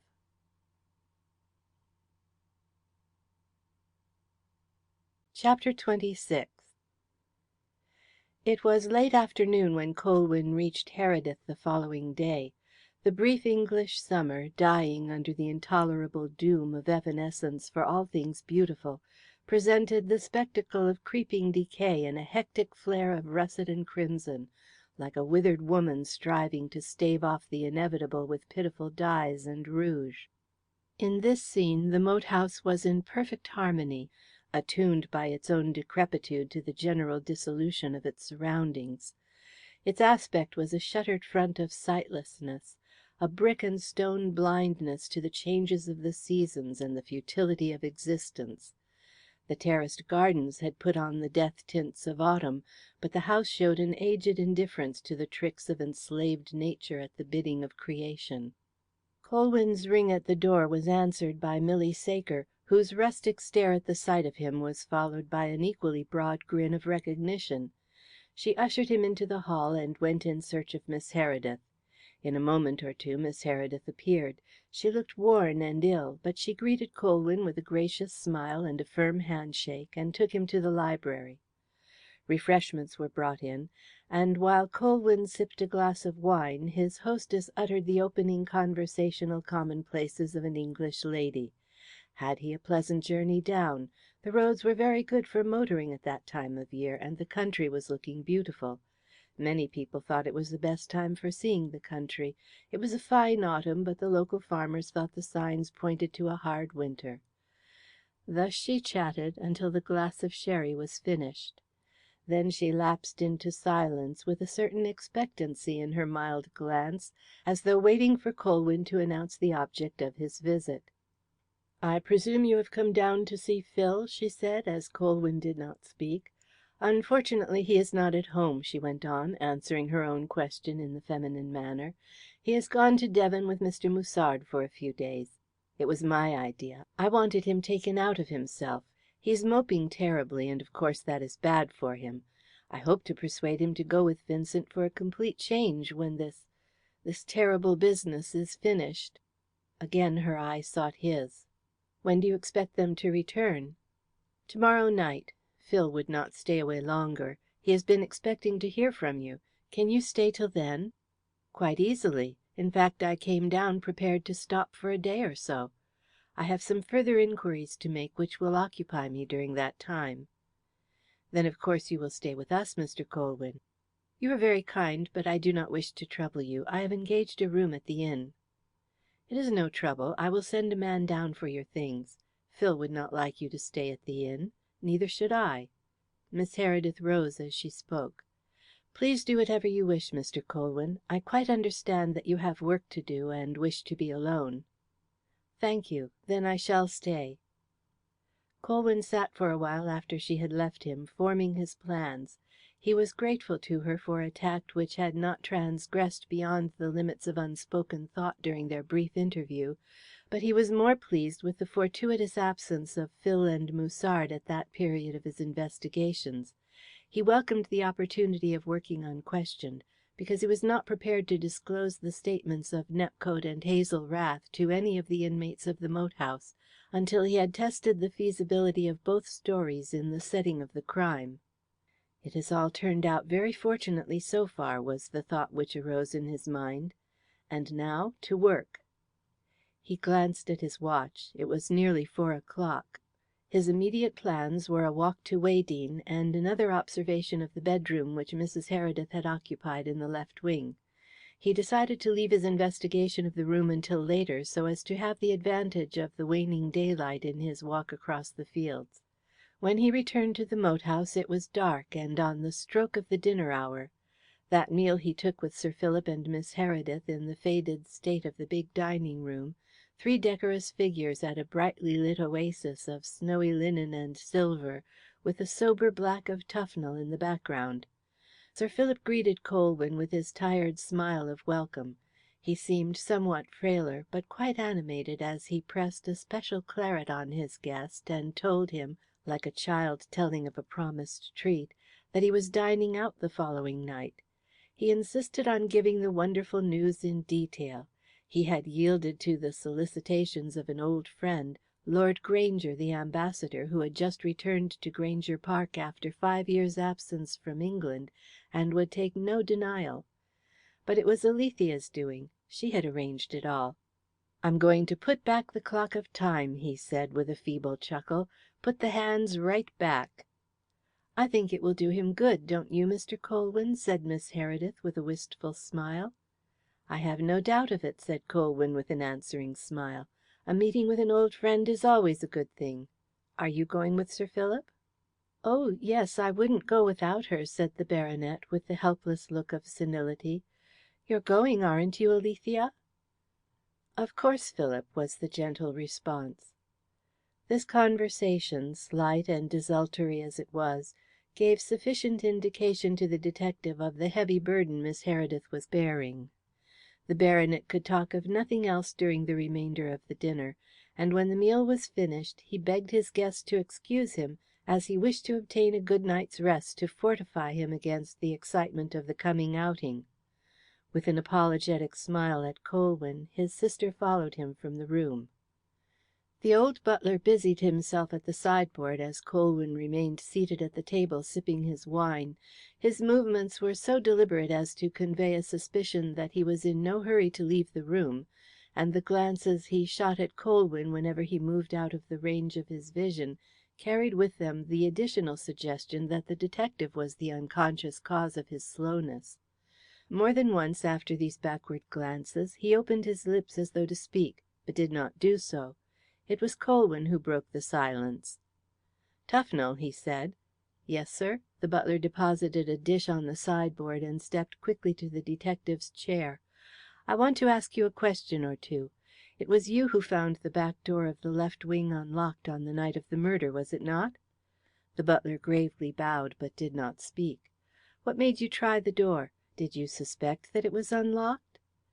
"No, it was just chance that caused me to turn the handle. I'm so used to locking up the house at nights that I did it without thinking. I certainly never expected to find it unlocked, and the key in the inside of the door. That was quite a surprise to me. I have often wondered since who could have unlocked it and left the key in the door." "You told me last time I was here that this door is usually locked and the key kept in the housekeeper's apartments. I suppose there is no doubt about that?" "Not the least, sir. The key is hanging there now with a lot of others. Nobody ever thinks of using the door. That is why I was so astonished to find it open that night." "If the key was hanging with a number of others, it might have been taken some time before and not be missed?" "That's just it, sir. It might not have been missed by now if I had not discovered it that night." "What time was it when you found it?" "Shortly before 6 o'clock. Getting dusk, but not dark." "You are quite sure you locked the door after finding it open?"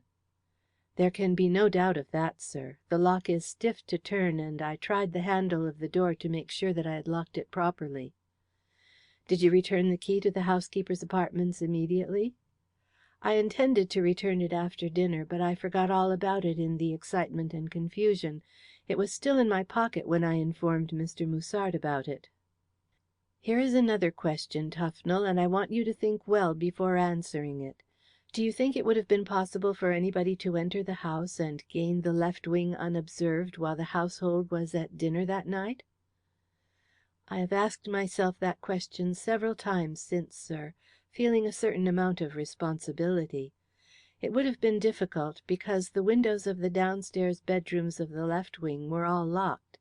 There was always the chance of some of the servants seeing anybody crossing the hall on the way to the staircase, unless the person watched and waited for an opportunity." Colwyn nodded as though dismissing the subject, but the butler lingered. Perhaps it was his realization of the implication of his last words which gave him the courage to broach the matter which had been occupying his mind. "Might I ask you a question, sir?" he hesitatingly commenced. "What is it?" "It's about the young woman who has been arrested, sir. Is there any likelihood that she will be proved innocent?" "You must have some particular reason for asking me that question, Tufnell." "Well, sir, I am aware that Mr. Philip thinks her innocent." "So you told me when I was down here before, but that is not the reason for your question. You had better be frank." "I wish to be frank, sir, but I am in a difficulty.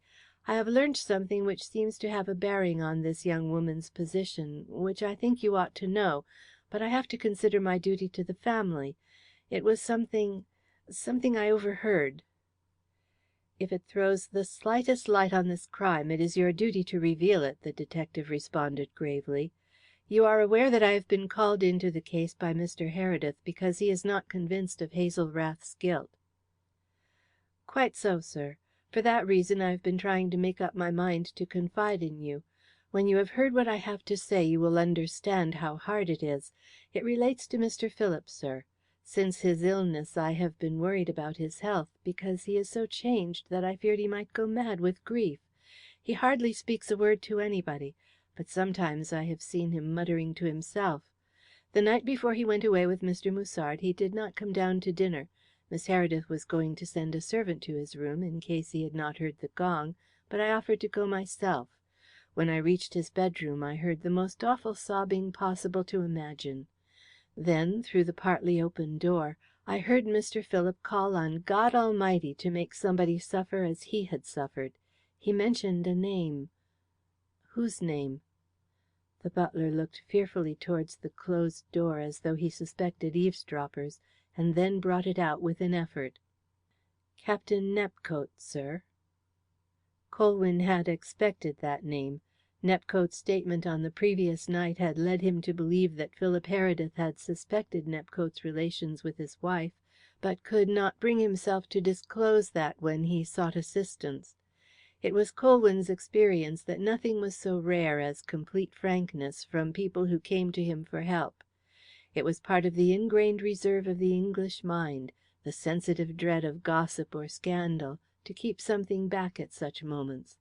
The average person was so swaddled by limitations of intelligence as to be incapable of understanding that suppressed facts were bound to come to light sooner or later if they affected the matter of the partial confidence.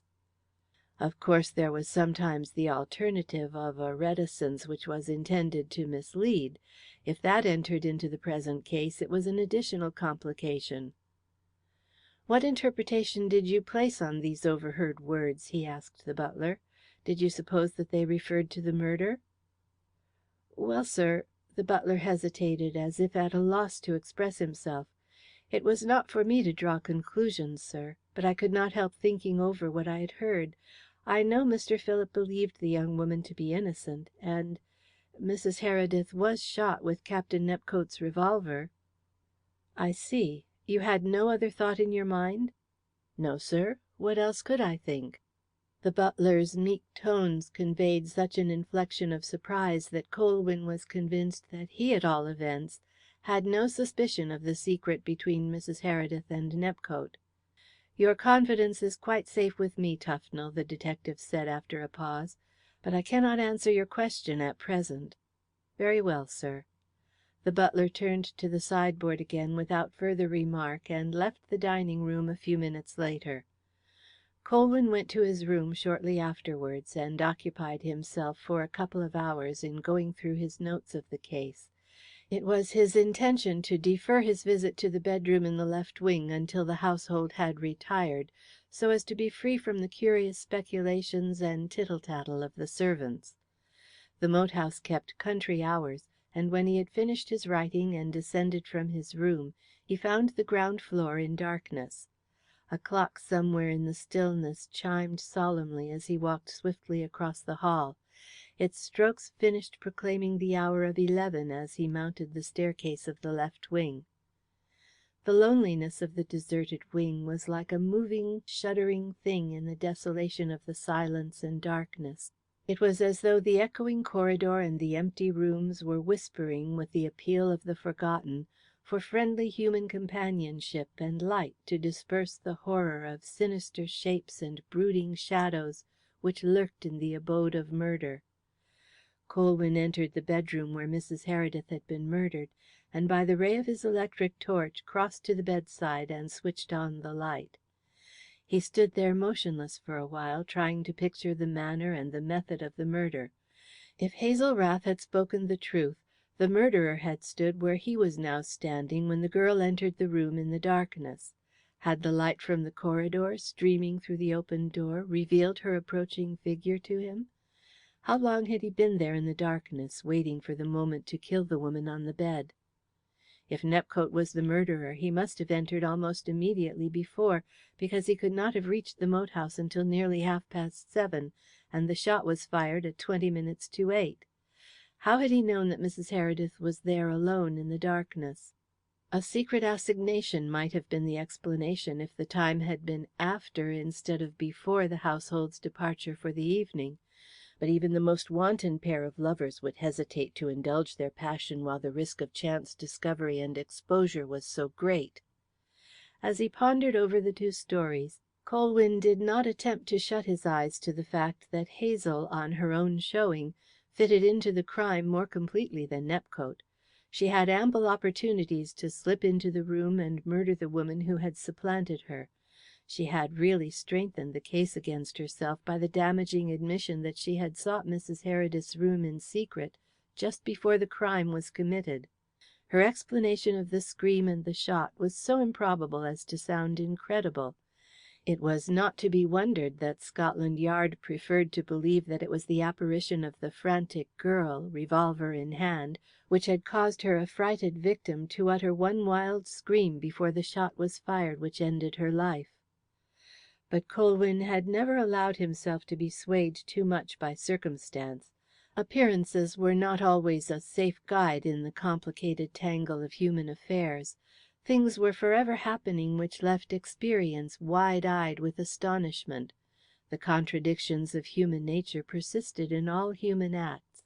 In this moat house mystery, the grimmest paradox of his brilliant career, Colwyn was determined not to accept the presumption of the facts until he had satisfied himself that no other interpretation was possible. His subtle mind had been challenged by a finger post of doubt in the written evidence, a finger post so faint as to be passed unnoticed by other eyes, but sufficiently warning to his clearer vision to cause him to pause midway in the broad track of circumstantial evidence and look around him for a concealed path. It was the point he had mentioned to Caldew at his chambers after reading the copy of the coroner's depositions which Merrington had lent him. While perusing them he had been struck by a curious fact. The medical evidence stated that the cause of death was a small punctured wound not larger than a threepenny piece, but added the information that the hole in the gown of the dead woman was much larger, about the diameter of a half-crown. The Government pathologist had formed the opinion that the revolver must have been held very close to the body to account for the larger scorched hole. That inference was obvious, but Colwyn saw more in the two holes than that. It seemed to him that the live ring of flame caused by the close-range shot must have been extinguished by the murderer, or it would have continued to smoulder and expand in an ever-widening circle. And that thought led to another of much greater significance. The shot had been fired at close range to ensure accuracy of aim or deaden the sound of the report, but whichever the murderer's intention, the second purpose had been achieved, intentionally or unintentionally. How had it happened, then, that the sound of the report had penetrated so loudly downstairs? As Colwyn moved about the room, examining everything with his quick appraising eye, he noticed that the position of the bed had been changed since he last saw it. The head was a trifle askew, and nearer to the side of the wall than the foot. The difference was slight, but Colwyn could see a portion of the fireplace which had not been visible before. The bed stood almost in the centre of the room, the foot in line with the door, and the head about 3 or 4 feet from the chimney-piece. In noting this rather unusual position during his last visit, Colwyn had formed the conclusion that it had been chosen for the benefit of fresh air and light during the summer months, as the window which looked over the terraced gardens was nearer that end of the room. Colwyn approached the head of the bed and bent down to examine the bedposts. A slight groove in the deep pile carpet showed clearly enough that the bed had been pushed back a few inches. The change in position was so trifling that it might have been attributed to the act of a servant in sweeping the room, if a closer examination had not revealed the continuance of the groove under the bed. The inference was unmistakable. The bed, in the first instance, had been pushed back much farther on its casters, and then almost, but not quite, restored to its original position. Had the bed been moved to gain access to the fireplace? He could see no reason for such a proceeding. It was too early in the autumn to need fires, and the room had not been occupied since the murder. In any case, the appearance of the grate showed that no fire had been lit. There was ample space to pass between the head of the bed and the fireplace, though perhaps not much room for movement. On his last visit, Colwyn had looked into this space to test its possibilities of concealment. In the quickened interest of his new discovery, he pushed the bed out of the way and examined it again. The first thing that caught his eye was a scratch on the polished surface of the register grate. It looked to be of recent origin, and for that reason suggested to Colwyn's mind that the bed had been moved by somebody who wanted more room in front of the grate. For what purpose? He turned his attention to the grate itself in the hope of obtaining an answer to that question. The grate was empty, and in the housewifely way a sheet of white paper had been laid on the bottom bars to catch occasional flakes of soot from the chimney. But there were no burnt papers or charred fragments to suggest that the grate had recently been used. Dissatisfied and perplexed, Colwyn was about to rise to his feet, when it chanced that his eyes, glancing into a corner, lighted on something tiny and metallic in the crevice between the white paper and the side bars of the grate. Wondering what it was, he succeeded in getting it out with his finger and thumb. It was a percussion cap. This discovery, strange as it was, seemed at first sight far enough removed from the circumstances of the murder, except so far as it brought the thought of lethal weapons to the imagination. But a weapon which required a percussion cap for its discharge had nothing to do with Violet Heredith's death. She had been killed by a bullet which fitted Nepcote's revolver, which was a pinfire weapon. The medical evidence had established that fact beyond the shadow of a doubt. Moreover, the percussion cap was unexploded, which seemed to make its presence in the grate even more difficult of explanation. It looked as though it had been dropped accidentally, but how came it to be there at all? The strangeness of the discovery was intensified by the knowledge that percussion caps and muzzle-loading weapons had become antiquated with the advent of the breech-loader. Who used such things nowadays? By the prompting of that mysterious association of ideas which is called memory, Colwyn was reminded of his earlier visit to the gun-room downstairs, and Musard's statement about the famous pair of pistols in the brass-bound mahogany box, which carried as true as a rifle up to 50 yards, but had a heavy recoil. They belonged to the period between breech-loaders and the ancient flintlocks, and were probably muzzle-loaders. With that sudden recollection, Colwyn also recalled that Musard had been unable to show him the pistols because the key of the case had been mislaid or lost. This incident, insignificant as it had appeared at the time, seemed hardly to gain in importance when considered in conjunction with the discovery of the cap in the grate. Apart from the stimulus to memory the percussion cap had produced, there was no visible coordination between the two facts, because it was, apparently, quite certain that Mrs. Heredith had been shot by Nepcote's revolver, and by no other weapon. But the balance of probabilities in crime are sometimes turned by apparently irrelevant trifles which assume importance on investigation. Was it possible that the key of the pistol case had been deliberately concealed because the box had something to hide which formed a connection between the pistols and the presence of the cap in the grate? That inference could only be tested by an examination of the case of pistols. The experiment was undoubtedly worth trying. Colwyn left the room and descended the stairs. End of chapter 26.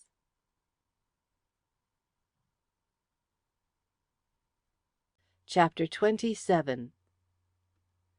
The gun-room was dark and silent as a vault. In the deep recesses the armoured phantoms of dead-and-gone Heredith seemed to be watching the intruder with hidden eyes behind the bars of their tilting helmets and visored salades. The light of Colwyn's electric torch fell on the shell of a mighty warrior who stood with one steel gauntlet raised as though in readiness to defend the honour of his house. His initials, P.H., were engraved on his giant steel breast, and his steel heels flourished a pair of fearful spurs with rowels like daggers. Standing by this giant was a tiny suit of armour, not more than 3 feet in height, which might have been worn by a child. "A strange pair," murmured Colwyn, pausing a moment to glance at them. As he turned his light in their direction, his eye was caught by an inscription cut in the stone above their heads, and he drew nearer and read that the large suit had been worn by the former Philip Heredith, a true knight of God. The smaller suit had been made for a dwarf attached to his house, who had followed his master through the Crusades and fought gallantly by his side. Colwyn turned away and flashed his light along the walls in search of the case of pistols.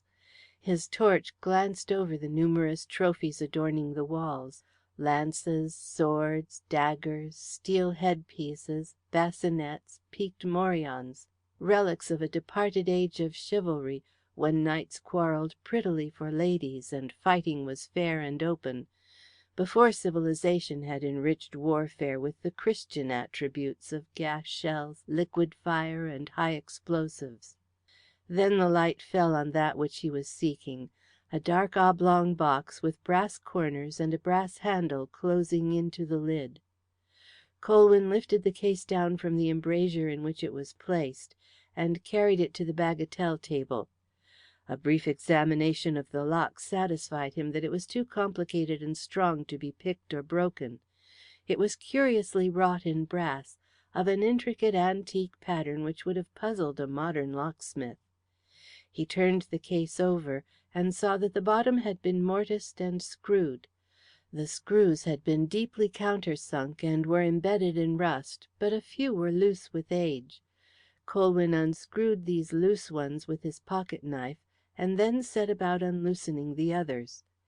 It was a tedious task, but Colwyn lightened it with the aid of a bottle of gun oil which he found in one of the presses. Some of the screws yielded immediately to that bland influence and came out easily. Others remained fast in the intractable way of rusty screws, but Colwyn persevered, and by dint of oiling, coaxing, and unscrewing, finally had the satisfaction of seeing all the screws lying in a little greasy brown heap on the faded green cloth of the bagatelle table. The next thing was to lever off the bottom of the lid. That was not difficult, because the glue in the mortises had long since perished. Soon the bottom was lying on the table beside the screws, and the interior of the case revealed. The pair of weapons which Colwyn lifted from the case were horse pistols of a period when country folk feared to ride abroad without some such protection against highwaymen. They were superior specimens of their type. They were beautifully made, rich in design and solid in form, with ebony stocks and chased silver mountings. The long barrels were damascened, and the carved handles terminated in flat steel butts which would have cracked the pate of any highwayman if the shot missed fire. As Colwyn anticipated, the pistols were muzzle loaders. The cock, which laid over considerably, was in the curious form of a twisted snake. When the trigger was pulled, the head of the snake fell on the nipple. Colwyn examined them carefully. He first ascertained that they were unloaded by probing them with the ramrod which was attached to each by a steel hinge. Then he ran his finger round the inside of the muzzles to ascertain whether either pistol had been recently fired. One was clean, but from the muzzle of the other he withdrew a finger grimed with gunpowder. While he was doing this, his other hand came in contact with something slightly uneven in the smooth metal surface of the butt. He turned the pistol over, and noticed a small inner circle in the flat steel. It was a small hinged lid which hid a pocket in the handle. He raised the little lid with his fingernail, and a shower of percussion caps fell on the bagatelle table. This contrivance for holding caps was not new to Colwyn. He had seen it in other old-fashioned muzzle loaders.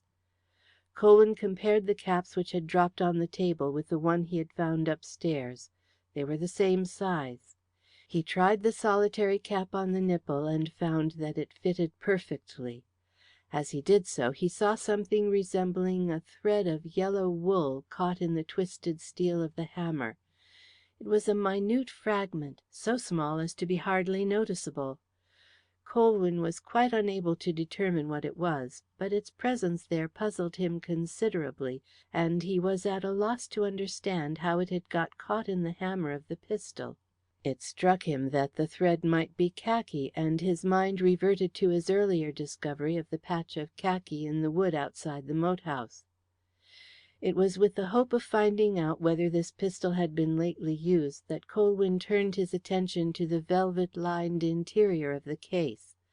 The inside was divided into a large compartment for the pistols and several small lidded spaces. In one of these he found some shot, a box of percussion caps, and a powder flask half full of common gunpowder. Another space contained implements for cleaning the pistols. The contents of the next compartment puzzled him. There were some odd lengths of knotted string and a coil of yellow tubular fabric about the thickness of his little finger, some inches in length. Colwyn recognized it at once. It was the wick of a tinder lighter, then being sold by thousands of English tobacconists to replace a wartime scarcity of matches, and greatly used by cigarette smokers.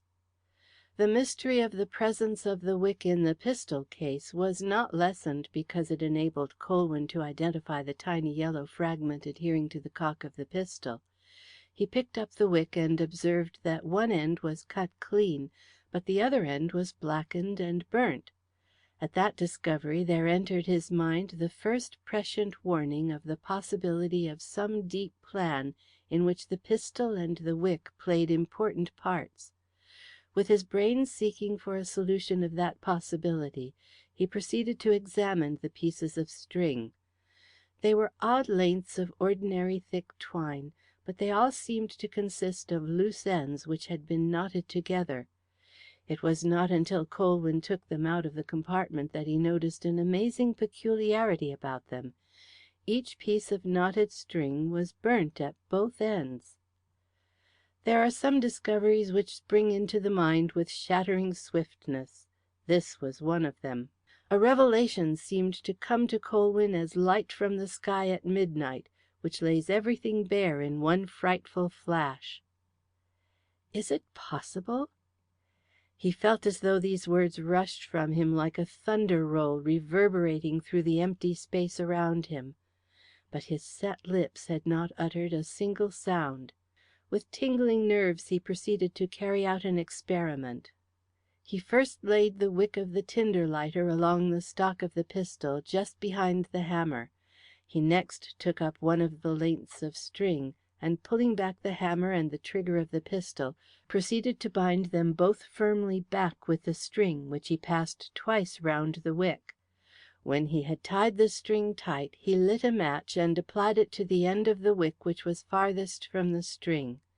His idea was to see whether this extemporized fuse would creep along the stock of the pistol, burn the string, and release the bound cock and trigger. The wick smouldered and glowed and began to creep towards the string, which crossed the stock of the pistol about 3 inches from the burning end. Colwyn took out his watch and timed its progress. In 4 minutes the first inch of the wick was consumed, and the spark at the end continued to creep sullenly forward in a dull red glow. In another 8 minutes it reached the string, and Colwyn eagerly watched the progress of the burning of the binding. The string singed, smouldered, and when nearly severed, sprang apart under the pressure of the hammer and trigger it had been holding back. The released hammer fell with full force on the cap on the nipple and exploded it. There, then, seemed the explanation. Mrs. Heredith had been shot with Nepcote's revolver, but it was not the deliberately deadened sound of that slight weapon which had startled the guests in the dining room on the night of the murder. The report they had heard was made by the heavier pistol in front of him. It was a ruse of terrifying simplicity but diabolical ingenuity. The wick of the tinder lighter was an admirable slow match, obtainable in any tobacconist's shop for a few pence, which, by means of this trick, had established a false alibi for the actual murderer by causing the report which had reached the dining room and sent the inmates hastening upstairs to ascertain the cause. The shot which had mortally wounded Mrs. Heredith must have been fired before. How long before? Obviously not very long. That would have been dangerous to the murderer's plans. He had to consider 2 things. There was the chance of somebody entering the room before the false charge exploded, and the possibility that the coldness of the body of his victim might arouse medical suspicions. Colwyn did not think that the criminal had avoided killing Mrs. Heredith so as to ensure against that risk of discovery. The infliction of a mortal wound which failed to cause immediate death not only required a high degree of anatomical knowledge, but left the door open to a dying confession which might have upset the whole plan. Fate had helped the murderer to that extent. But the murderer owed more than that to fate. It was to that grim goddess he was indebted for the last wonderful touch of actuality which lifted the whole contrivance so superbly above the realm of artifice. Suspicion was in the last degree unlikely in any case, but Hazel Rath's entry and loud scream, just before the moment fixed for the explosion, ensured complete success by adding a natural verisimilitude which might have deceived the very spirit of truth. Colwyn esteemed himself fortunate indeed in lighting on what he believed to be the facts. Who could have imagined a situation in which whimsical destiny had ironically stooped down from her high place to dabble ignobly in a murderer's ghastly plot. The one point which perplexed Colwyn was the successful concealment of the pistol on the night of the murder. That part of the plan was as essential to the murderer as the false report, but it seemed strange that the pistol had not been discovered when the room was searched. An examination of the grate upstairs might reveal the reason. Before leaving the gun room, Colwyn replaced one of the pistols and restored the case as he had found it in its original position. He carried away with him the pistol which had been used. When he reached the upstairs bedroom, he locked the door before proceeding to examine the fireplace. It was immediately apparent to him that the pistol had not been placed in the grate or beneath it. Either place would have meant discovery when the room was searched. It was a careful examination of the upper portion of the grate which suggested the hiding place. The weapon could have been safely hidden within the broad iron flange running round the open damper of the grate. The complete revelation of this portion of the murderer's design came to Colwyn as he was passing his hand over the inner surface of this ledge. It was a register grate, and the space at the back had not been filled in. The murderer, when concealing the pistol at the top of the grate, had only to balance it carefully on the flange, with the muzzle pointing into the room, to ensure that the recoil from the report would cause the weapon to fall into the deep hole between the back of the grate and the chimney. This additional proof of the murderer's perverted intelligence impressed Colwyn as much as the mechanism for the false report. The pistol, blindly recoiling and jumping behind the grate after the explosion of the blank charge, was almost as effectually concealed as at the bottom of the sea, and might have remained there for years without discovery. Colwyn plunged his arm into the hole, but could not reach the bottom. But the murderer had more in his mind than the effectual concealment of the pistol, important though that was to him. The grate was an excellent choice for two other reasons. It carried the slight vapour from the tinder wick up the chimney, and the convex iron interior formed an excellent sounding board which would enhance the sound of the report. Truly the dark being who had planned it all had left nothing to chance. He had foreseen everything. His handiwork bore the stamp of unholy genius. Who had done this thing? Who had sought, with such patient cunning, to upset those evidential principles by which blind justice gropes her hesitating way to truth? In concocting his masterpiece of malignant ingenuity, the murderer had worked alone. His only accomplice, apart from the after hand of fate, was a piece of automatic mechanism which had done his bidding secretly and would never have betrayed him. It was this ability to work alone, scheming and brooding in solitary concentration until the whole of the horrible conception had been perfected in every degree, which stamped the designer as a ferocious criminal of unusual mould, remorseless as a tiger, with a neurasthenic mind swayed by the unbridled savagery of natural impulse. As Colwyn meditated over the murder, his original impression of the guests assembled in the dining room downstairs in a premeditated scene set for its production came back to him with renewed force. The murderer had taken his part in that scene as one of the unconscious audience, dining and taking his share in the conversation, while his secret consciousness was strained to an intense anticipation of the false signal from his mechanical accomplice upstairs. Colwyn could picture him joining in the mockery of meaningless phrases, with dry lips, his ears listening for every sound, his eyes covertly watching the crawling hands of the clock. Then, when the crack had pealed forth, he had been able to exchange suspense for action, and rush upstairs with the others, confident in the feeling that, let suspicion point where it would, it could not fall on him. But the murderer had not foreseen the scream which preceded the shot. How had he comported himself under the shock of that cry, which was outside the region of his calculations? He had not time to reflect upon its origin, to investigate its source. He had to steel his nerves to face it, because he dared not do otherwise. but its sudden effect on the nerve centres of his brain, previously strained almost to the breaking point, must have brought him to the verge of a subsequent collapse. Colwyn believed he saw the end in sight. The presumptions, the facts, and the motive all pointed to one figure as the murderer of Violet Heredith. She had been killed from the dual motive of punishment in her own case and vengeance on a greater offender than herself. The alibi had been devised to ensure a tremendous revenge on the man by bringing him to the gallows as her supposed murderer.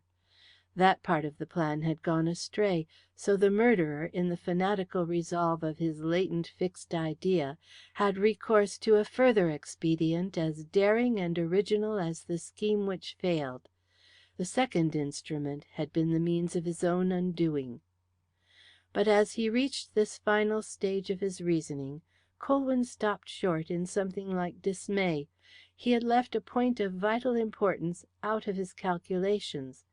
If the murderer was the man he thought, he was downstairs in the dining room at the time the false shot was fired.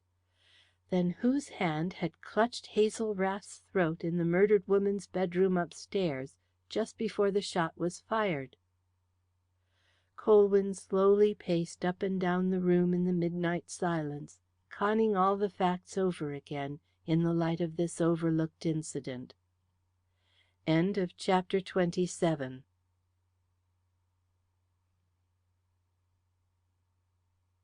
Chapter 28.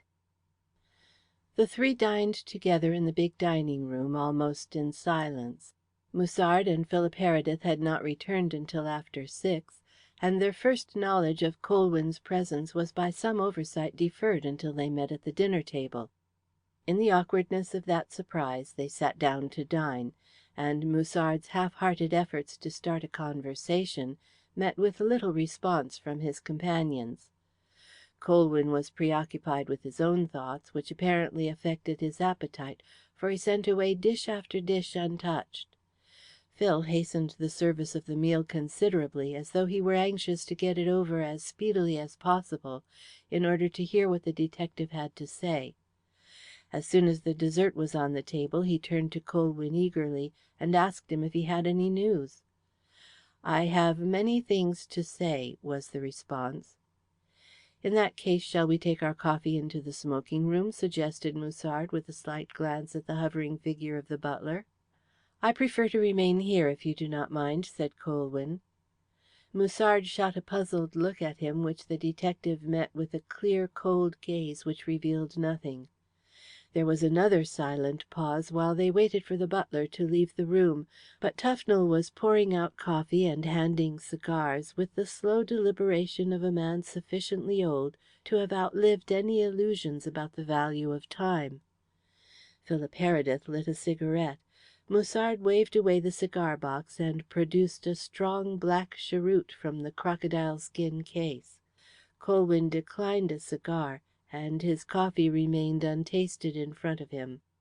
"You can leave the room now, Tufnell," said Phil impatiently. "Do not return until I ring. We do not wish to be disturbed." Tufnell bowed and left the room. As he did so, Colwyn pushed back his chair and walked across to the window, where he stood for a few moments looking out. A wan young moon gleamed through the black tapestry of the avenue of trees, pointing white fingers at the house and plunging the old garden into deep pools of shadow. The trees huddled in their rows, whispering menacingly, and stretching half-stripped branches to the silent sky. Colwyn returned to the table and confronted the two men who were awaiting him. He glanced from one to the other of their attentive faces, and said abruptly, "Hazel Rath is innocent." "I was certain of it."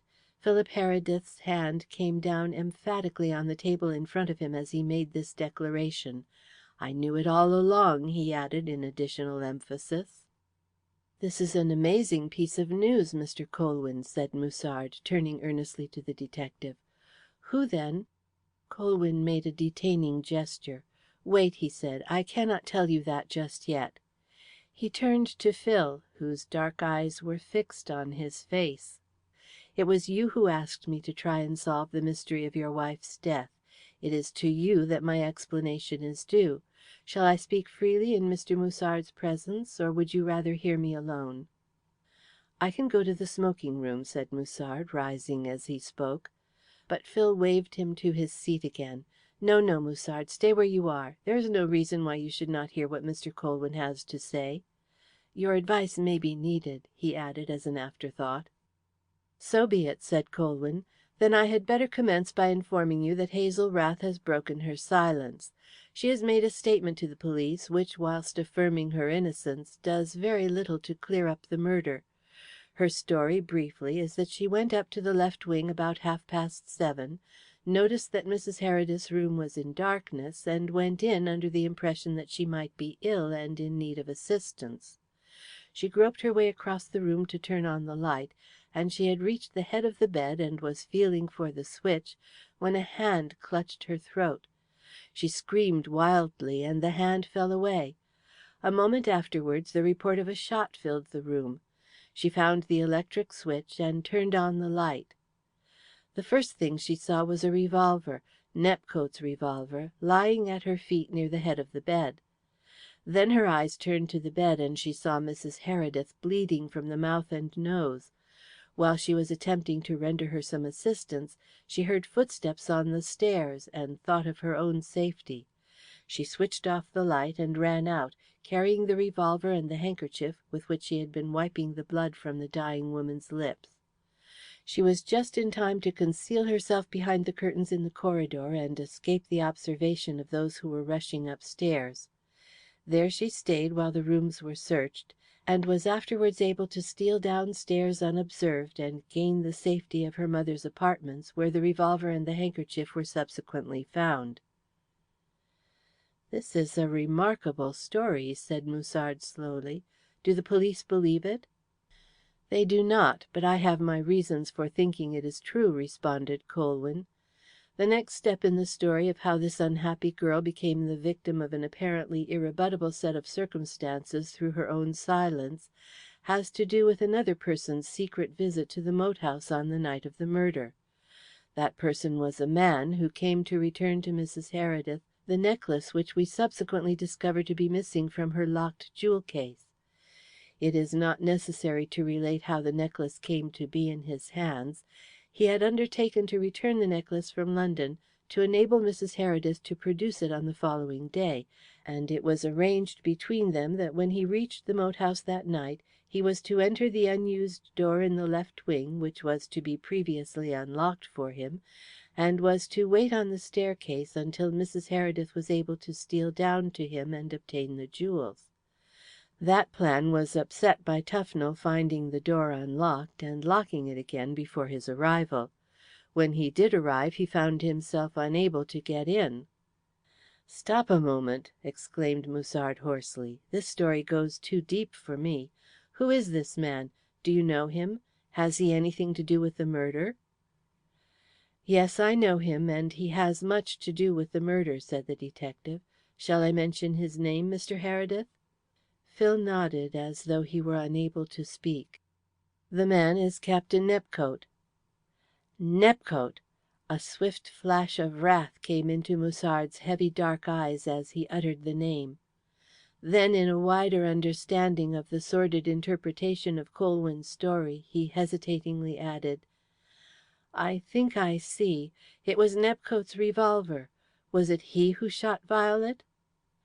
Before answering that question it is necessary to give Nepcote's explanation of his actions on that night. His own story is that he did not enter the house. He says that while he was waiting outside he heard a scream, followed by a shot, and he then hid in the woods in front of the house until he thought it safe to return to London. He declares he is innocent of the murder. "That is a lie!" Phil burst forth. "Who will believe him?" He stopped abruptly and turned fiercely to Colwyn. "How do you know Nepcote said this?" he demanded. "Because I saw him the night before I left London. He told me everything, and gave me the necklace." "And you let him go again? Are you mad?" Phil was on his feet, shaking with excitement. "What makes you think I let him go?" retorted Colwyn coldly. "You need not be afraid that your wife's murderer will escape justice. Nepcote is lying ill of pneumonia in a private hospital in London. He can only escape by death.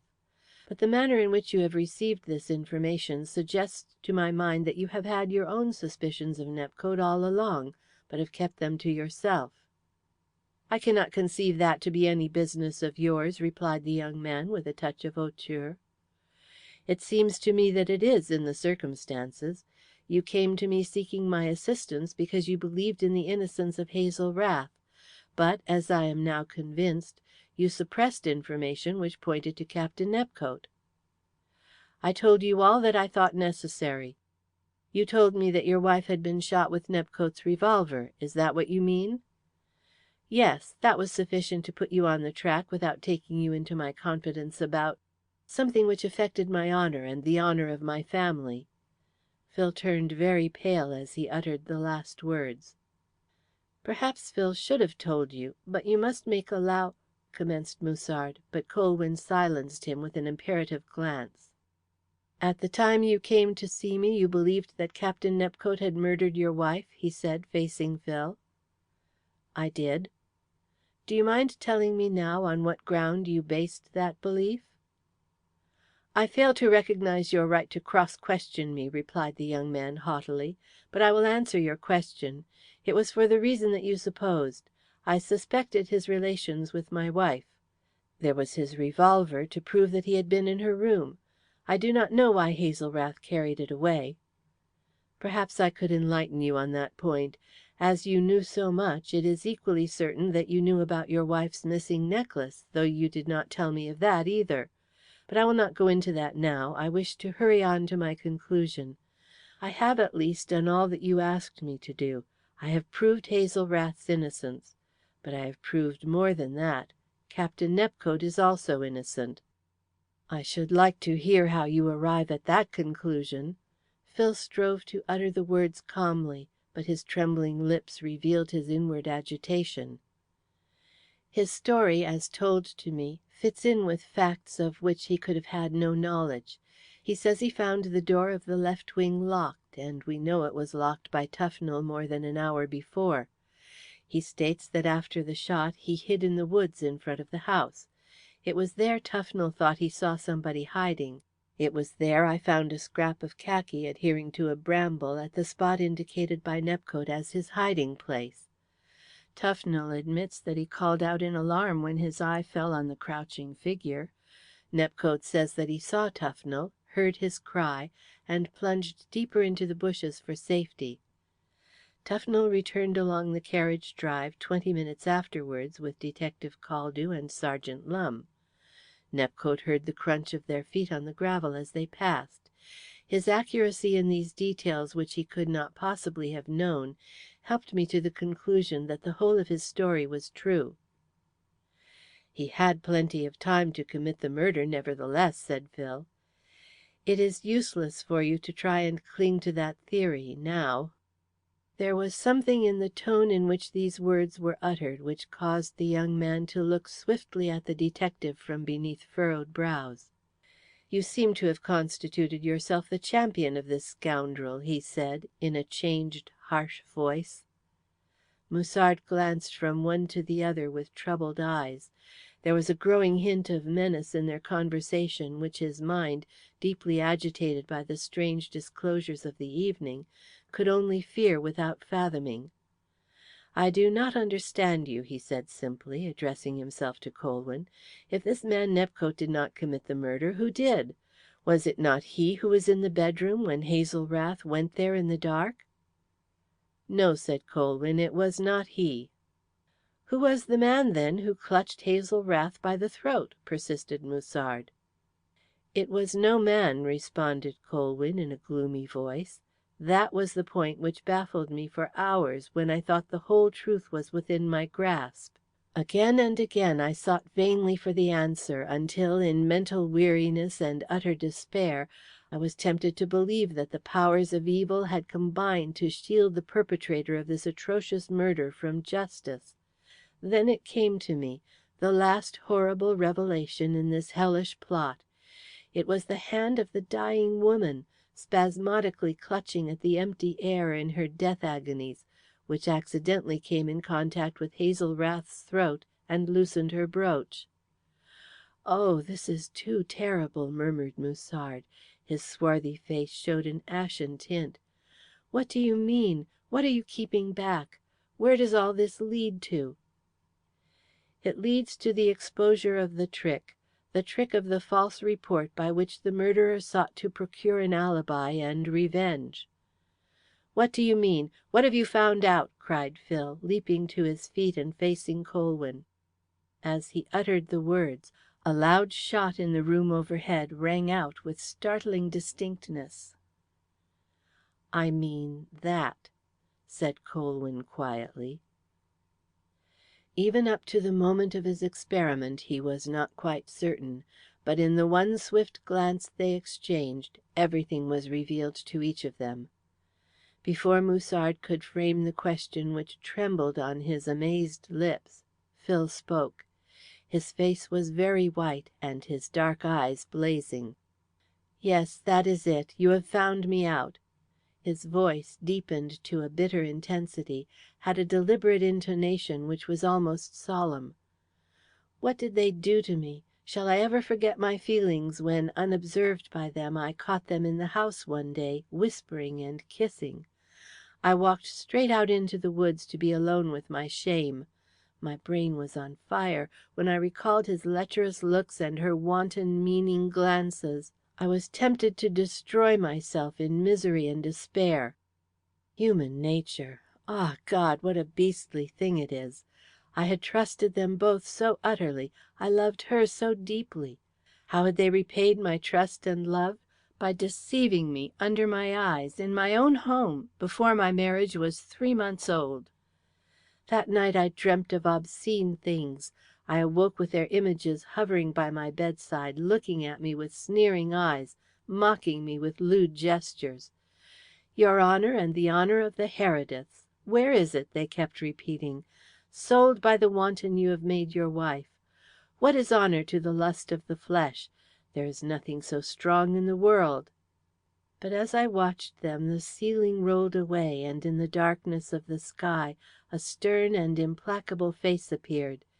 And it said, "There is one thing stronger than honour, stronger even than the lust of the flesh, and that is death."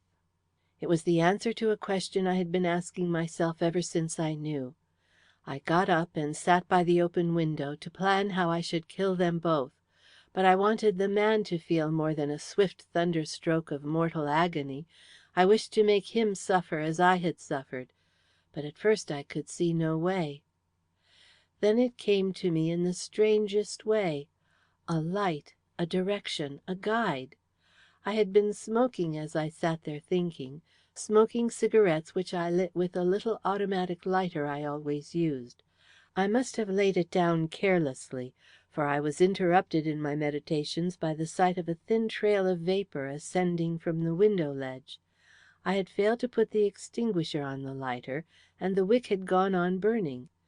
As I watched the red spark crawling almost imperceptibly along the yellow wick, there dawned in my mind the first glimmering of the idea of a slow match and a delayed report. Bit by bit it took form, and the means of my revenge was made clear to me.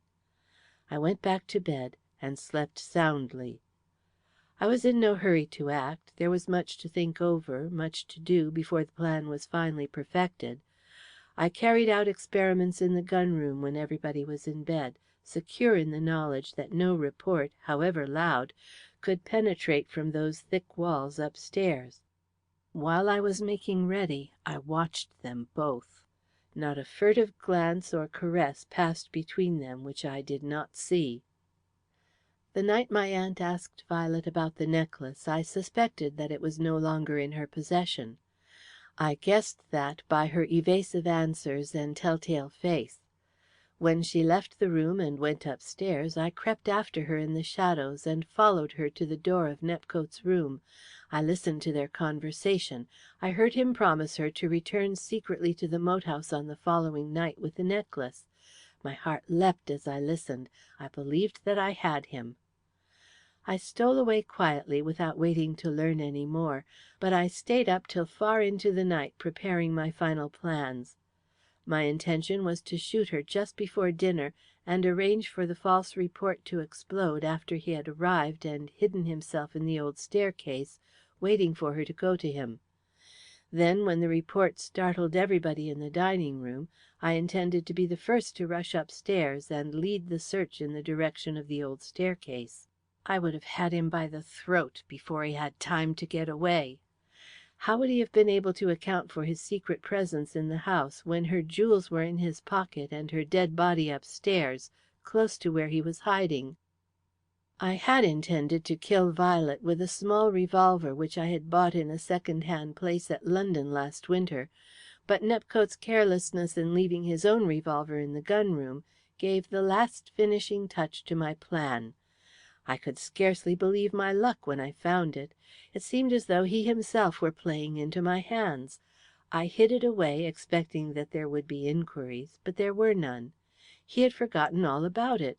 It was strange, too, that Violet herself helped by telling my aunt before dinner on the night of her pretended illness that she did not wish to be disturbed by anybody. That removed a defect in my arrangements which had caused me much anxious thought.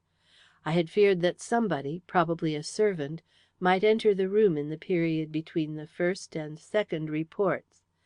It was a chance I could not afford to overlook, and I could see no way of guarding against it except by locking the door, which I did not want to do. I wanted to leave the door partly open, so as to make sure of the second report penetrating to the dining room downstairs. When my aunt gave me Violet's message in the library shortly before dinner, I knew that the moment had arrived. The altered arrangements for an earlier dinner cost me a moment's perplexity, but no more. One cannot hurry one's own guests, and I knew it would be impossible to get dinner over as quickly as my aunt anticipated. If it were ending too quickly for my purpose, it would be an easy matter to introduce a subject which would set somebody talking. That, as you know, is what actually happened. After my aunt left me, I waited until the last possible moment before slipping upstairs. The revolver and the pistol were locked away in my own bedroom in readiness. I got them out. The pistol was completely prepared except for the cap.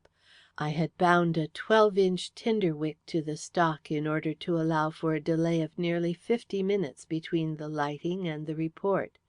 I knew that Nepcote expected to arrive at the moat house by 7:30 at the latest, but I gave him a margin of a few minutes for unexpected delays. I put the pistol in my pocket, and wrapping the revolver in a silk muffler to deaden the report, went swiftly to my wife's room. I closed the door behind me as I entered. She was lying on the bed with her eyes closed, and did not hear me approach. That helped me. Can you understand my feelings? I was about to destroy something I loved better than life itself, but it was not she who was lying on the bed. She had died before, died by her own act, leaving behind her another woman whose life was a living lie, who was so corrupt and worthless as to be unfit to live. It was that I was going to destroy. I felt no compunction, no remorse. As I placed the muzzle of the revolver against her breast, she opened her eyes in terror and saw me. I pulled the trigger quickly. As I did so, I heard the dinner gong downstairs. The muffled report made less noise than the clapping of a pair of hands. I knew that faint sound would not be heard downstairs. She never moved, and I thought she was dead. I bent over the fireplace, shook some caps out of the butt of the pistol, and placed one on the nipple.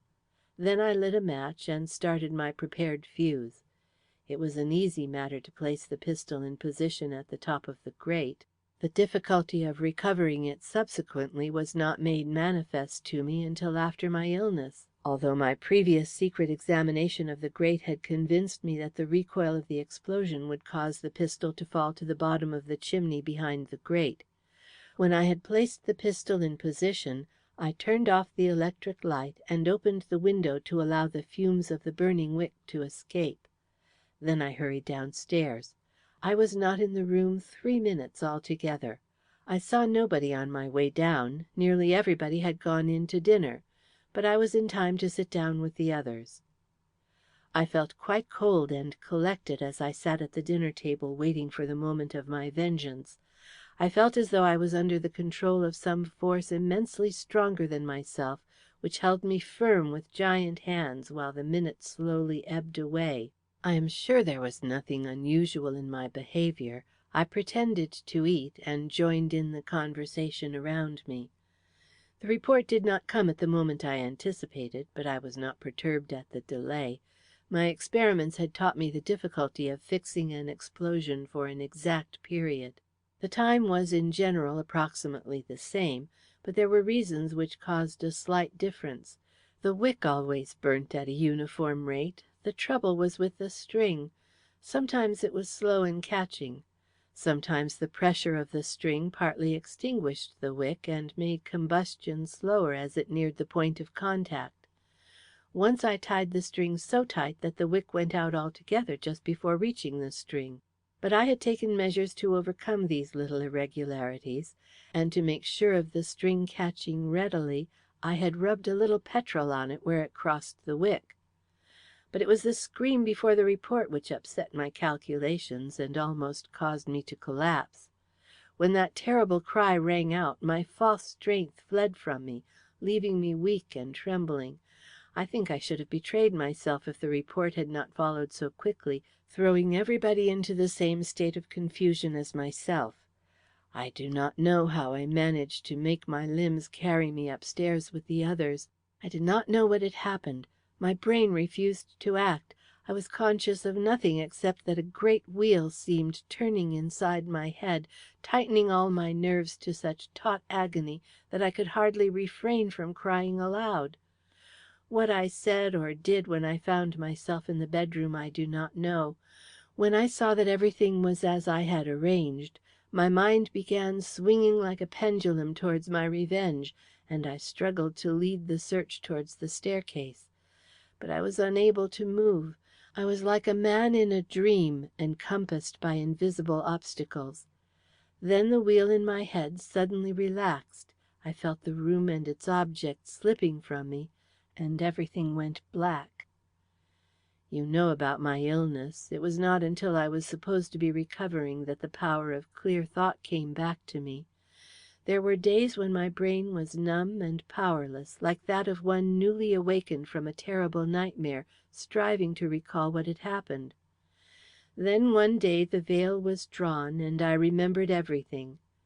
My aunt was in the room, and I questioned her. She brought Musard to me, and from him I learnt the truth. Intuitively I realized what had happened. Hazel Rath had gone to the room for some unknown reason, had seen my wife lying there, and screamed. Then, hardly conscious of what she was doing, she picked up the revolver I had left lying by the bedside, and ran out of the room in fright.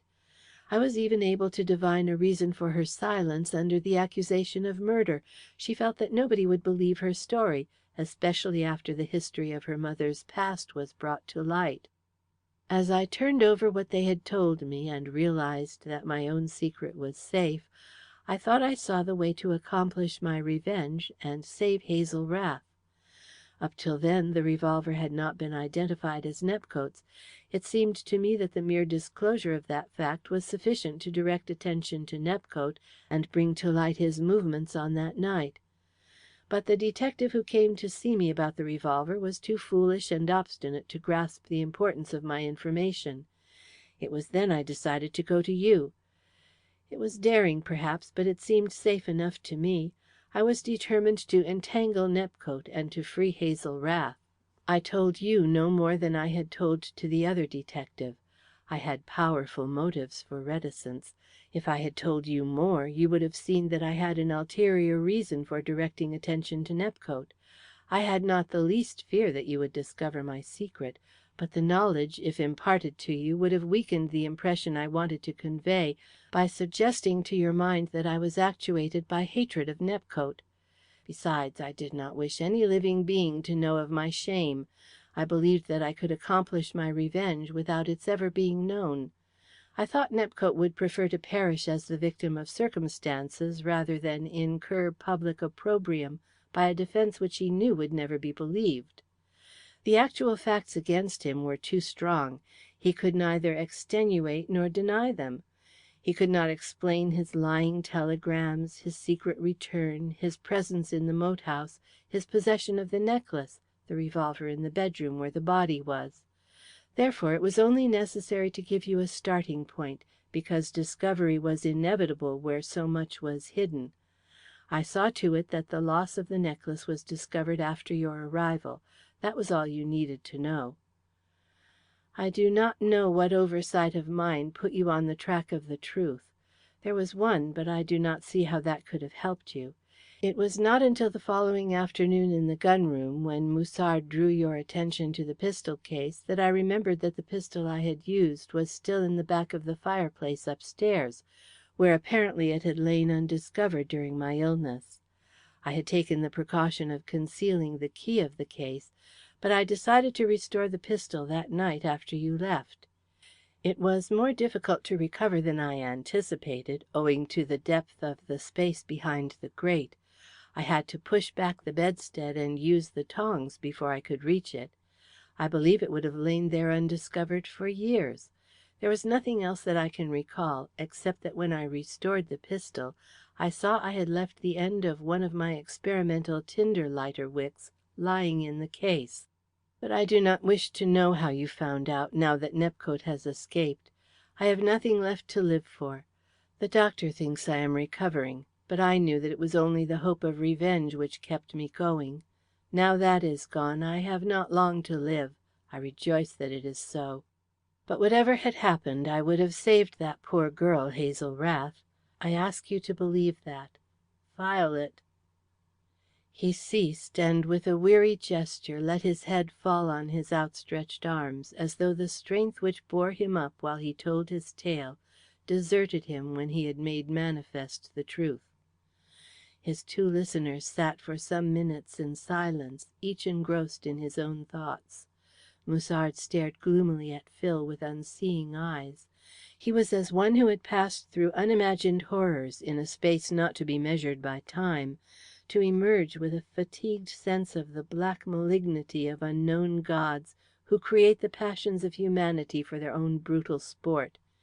His moving lips betrayed a consciousness loosened from its moorings, tossed in a turbulent sea of disaster.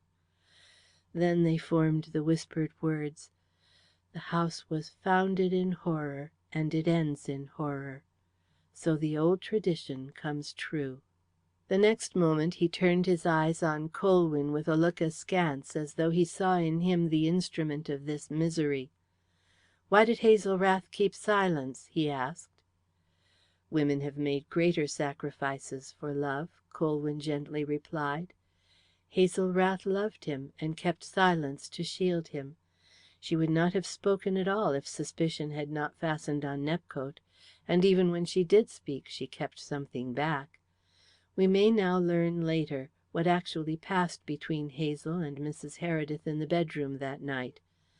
My own opinion is that while Hazel Rath was bending over her, the dying woman whispered the name of her murderer. "What are you going to do now?" Musard abruptly demanded, in a sudden change of mood, speaking as though there were nobody present but their two selves. "There is only one thing to do." "Do you mean to let the world know the truth? To give him up to justice?" "What other course is there open for me to pursue?" said Colwyn sadly. "I cannot see what earthly purpose will be gained by making this horrible story public. Consider, I beg of you, all the circumstances before you inflict this dreadful sorrow and scandal on an honoured family." "It is because I have to consider all the circumstances that I have no option." "Is there no other way?" persisted Musard. "He is mad. He must have been possessed. You heard his story. His hallucinations were those of an insane person. He had some justification. He would never have committed this terrible deed of his own free will." Colwyn did not reply. It was useless to point out that there is no such thing as free will in human affairs, and that if Philip Heredith had been impelled to his crime by the evil force of passions which were stronger than the restraining power of human reason, he must pay the full price demanded by humanity for the only safeguard of its supremacy. There was the sound of an opening door and footsteps outside, and a voice called, "Phil! Vincent! Where are you?" "They have returned!" Musard excitedly exclaimed. "What are they to be told?" "I cannot say," replied Colwyn, casting a sombre glance at Phil's drooping and motionless figure. There was something new in his posture, a stark stillness which arrested his eye. He stepped quickly to his side and bent over him. "He is dead," he said. "Dead! My God, impossible!" "It is quite true. It is better so." "Vincent!" Miss Heredith's voice sounded not far away. "She is coming here. Quick, what am I to say to her?" "I cannot tell you," responded Colwyn, with another glance at the still form. "It was he who called me in to solve this mystery, and I have done what he asked.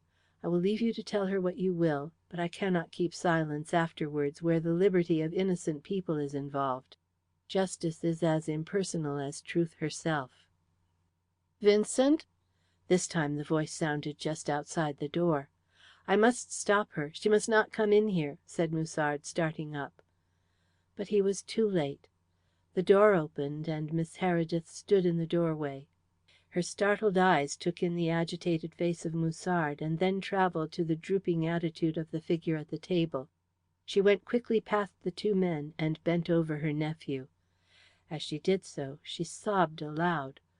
All the pity and pathos of a woman, all the misery and mystery of a broken heart, welled forth in her faint, mournful cry. "This will kill her," said Musard savagely. But Colwyn felt that it would not be so. As he turned from the room, leaving the living and the dead together, he knew that when the first bitterness of the shock was over, and she was faced again with the consciousness of duty, she would call on her abiding faith to help her to wear, without flinching, the heavy grey garment of life. End of Chapter 28. End of The Hand in the Dark by Arthur J. Rees.